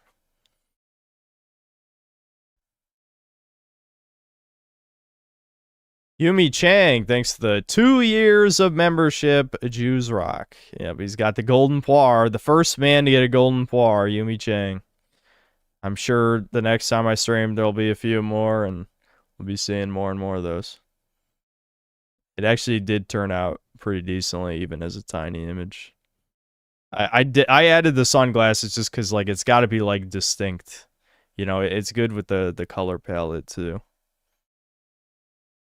Gaius, thanks to the $2. I beat Crimson Desert. It sucks. Dragon's Dogma is way better. Yep, sure. Firelink Conspiracy made a video 3 hours ago criticizing Matthew Matos's Lost Arts video. Really? We might watch. That might be a good one for next time. I see people, that's another one on V people shill a lot. That's the one where he kind of predicts the direction the Souls series is going, which he was right, though. Matthew Matosis was right about that. That they were going to lean all the way into challenge instead of good level design and, like, unique encounters and stuff. Like, Matthew Matosis was absolutely correct. If that's the video that I'm thinking of, which I think it is. So I'm curious to see what the critique... The Firelink Conspiracy. Yeah, maybe we'll watch some of that next time. But if it's 3 hours long, there's no way we're watching that much. That seems like a good second monitor video to listen to. How V treats Mav versus how it treats you. Well, you know, again, you have to realize, and this is obviously true of like old 4chan shit as well, even if I didn't use it back then. I've seen plenty of examples. Obviously, a lot of the edginess was more tongue-in-cheek and less sincere back in the day. Like, it's just a place for people to say what they want. It didn't mean they were hardcore racists or whatever, right? But obviously, that shifted over time as things got a lot more, you know, clown worldy. We'll put it that. But how this ties into the video game thing is, you know, Matthew Matosis obviously is the type of guy who wants to seem professional, to the point, you know, succinct critique type of stuff, doesn't waste your time. That type of stuff obviously doesn't exist so much in YouTube. Everything is yappy, including my stuff. Like, I love just talking, you know. That's the fun part of the video for me, is just talking. But my stuff, I'm sincerely edgy and unapologetic, which you're not supposed to be. You're supposed to just only do that on 4chan and nowhere else. How dare you actually believe the things? I was just pretending when I typed the N-word 537 times. I'm not actually racist. You know, this is the Redditor type people. A bunch of those people transitioned to Reddit. People think, you know, the Redditors went to 4chan, but I think it really went both ways over the years. You know, there's a huge crossover.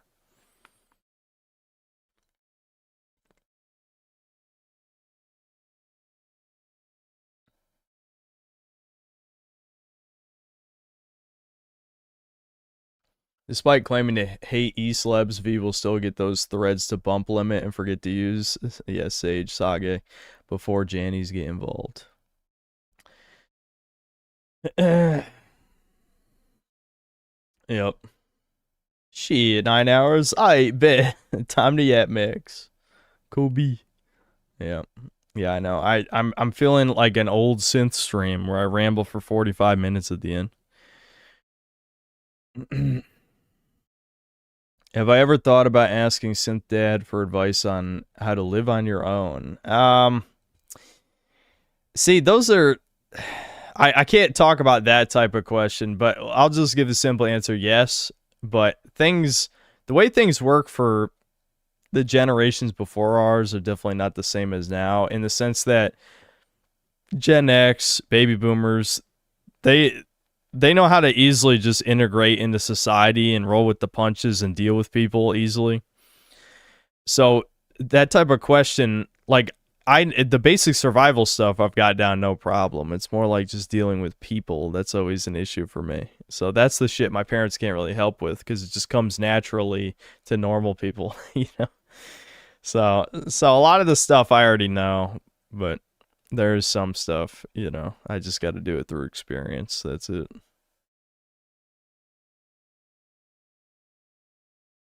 It's only like a year ago, the last time you streamed till the fucking sun came up.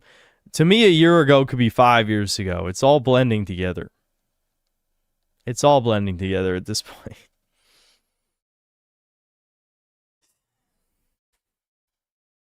How to make New Vegas fun for a person with extreme ADHD. Just add enough mods that it turns into I won't say a good shooter, but turns into like something close enough to a competent shooter that you can just blast your way through everything. Like, you know, people might have issues with it, but I have no problem with having like a sprint mod, you know, better like you know, reduced weapon spread, or just like straight up pinpoint aiming on ADS. There's mods like that. There's, you know, quick throw mod is great for grenades and shit. You just hit Q and you'll throw whatever consumable you have, and you can switch between those with a hotkey as well. There's, I don't know. I would say more good ones would be ones that increase enemy density, like more Mojave. What's it called? There's the Dangerous Wasteland one I can't think of off the top of my head, but that you can add shit that like triples the amount of NPCs in the in-between parts of the map. There's like all sorts of things you can do, so like there's always something happening. There's certain stuff, it depends on the type of ADHD you have, I guess. Like some stuff is just kind of unfixable because it's an open world RPG and you kind of got to be there for that type of game. There's going to be a lot of dialogue, and engaging with the game on that level is always going to be a little slower, but that's part of the appeal. But if we're talking about like the combat and enemies and stuff, there are mods for that.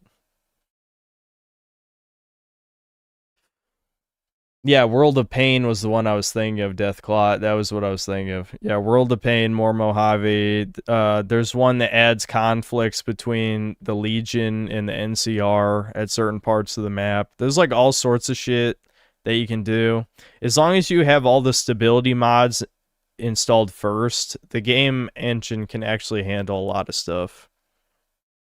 I mean, it'll still crash sometimes, obviously, but you know, the last time I played the game, not counting when I had to boot it up for Fallout, because I think some of my mods got fucked when I reinstalled it. I need a fresh install. But when I played it, when Fallout Season 1 came out, I had like almost 100 mods installed, and it still worked, mostly, you know? If it had shooting like Call of Duty, it'd be fun. Yeah, that's too... You'd have to probably do an insane amount of work to make the Gamebryo engine do that type of shit. It's a lot easier for something like Fallout 4.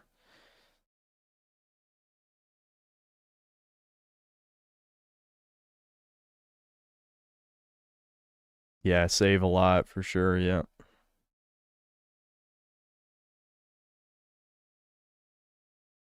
I'd probably like AoE too. What's AoE 2?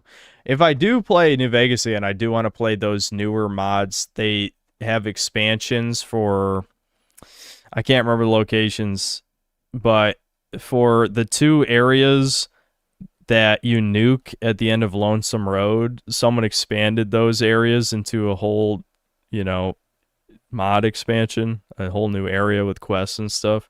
I do want to play those whenever the next time I play New Vegas. So, I don't know if I'll stream that, but that's going to be way later. You know, maybe next year or something.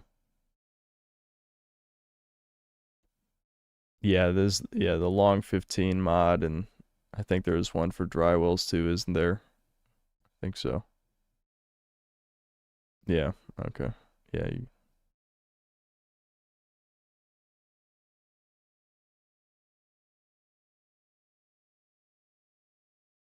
Oh yeah, I forgot Fallout Chicago was the thing. After I played Fallout London and was kind of just, I mean, don't get me wrong, my mood was ruined that stream by the technical difficulties and everyone making fun of me. But at the same time, I do think it was just kind of Like, the visuals were good. The visuals were really good. But I think, you know, the writing was not good at all. And the presentation was pretty limited. But obviously my expectations weren't high for, like, set pieces or anything.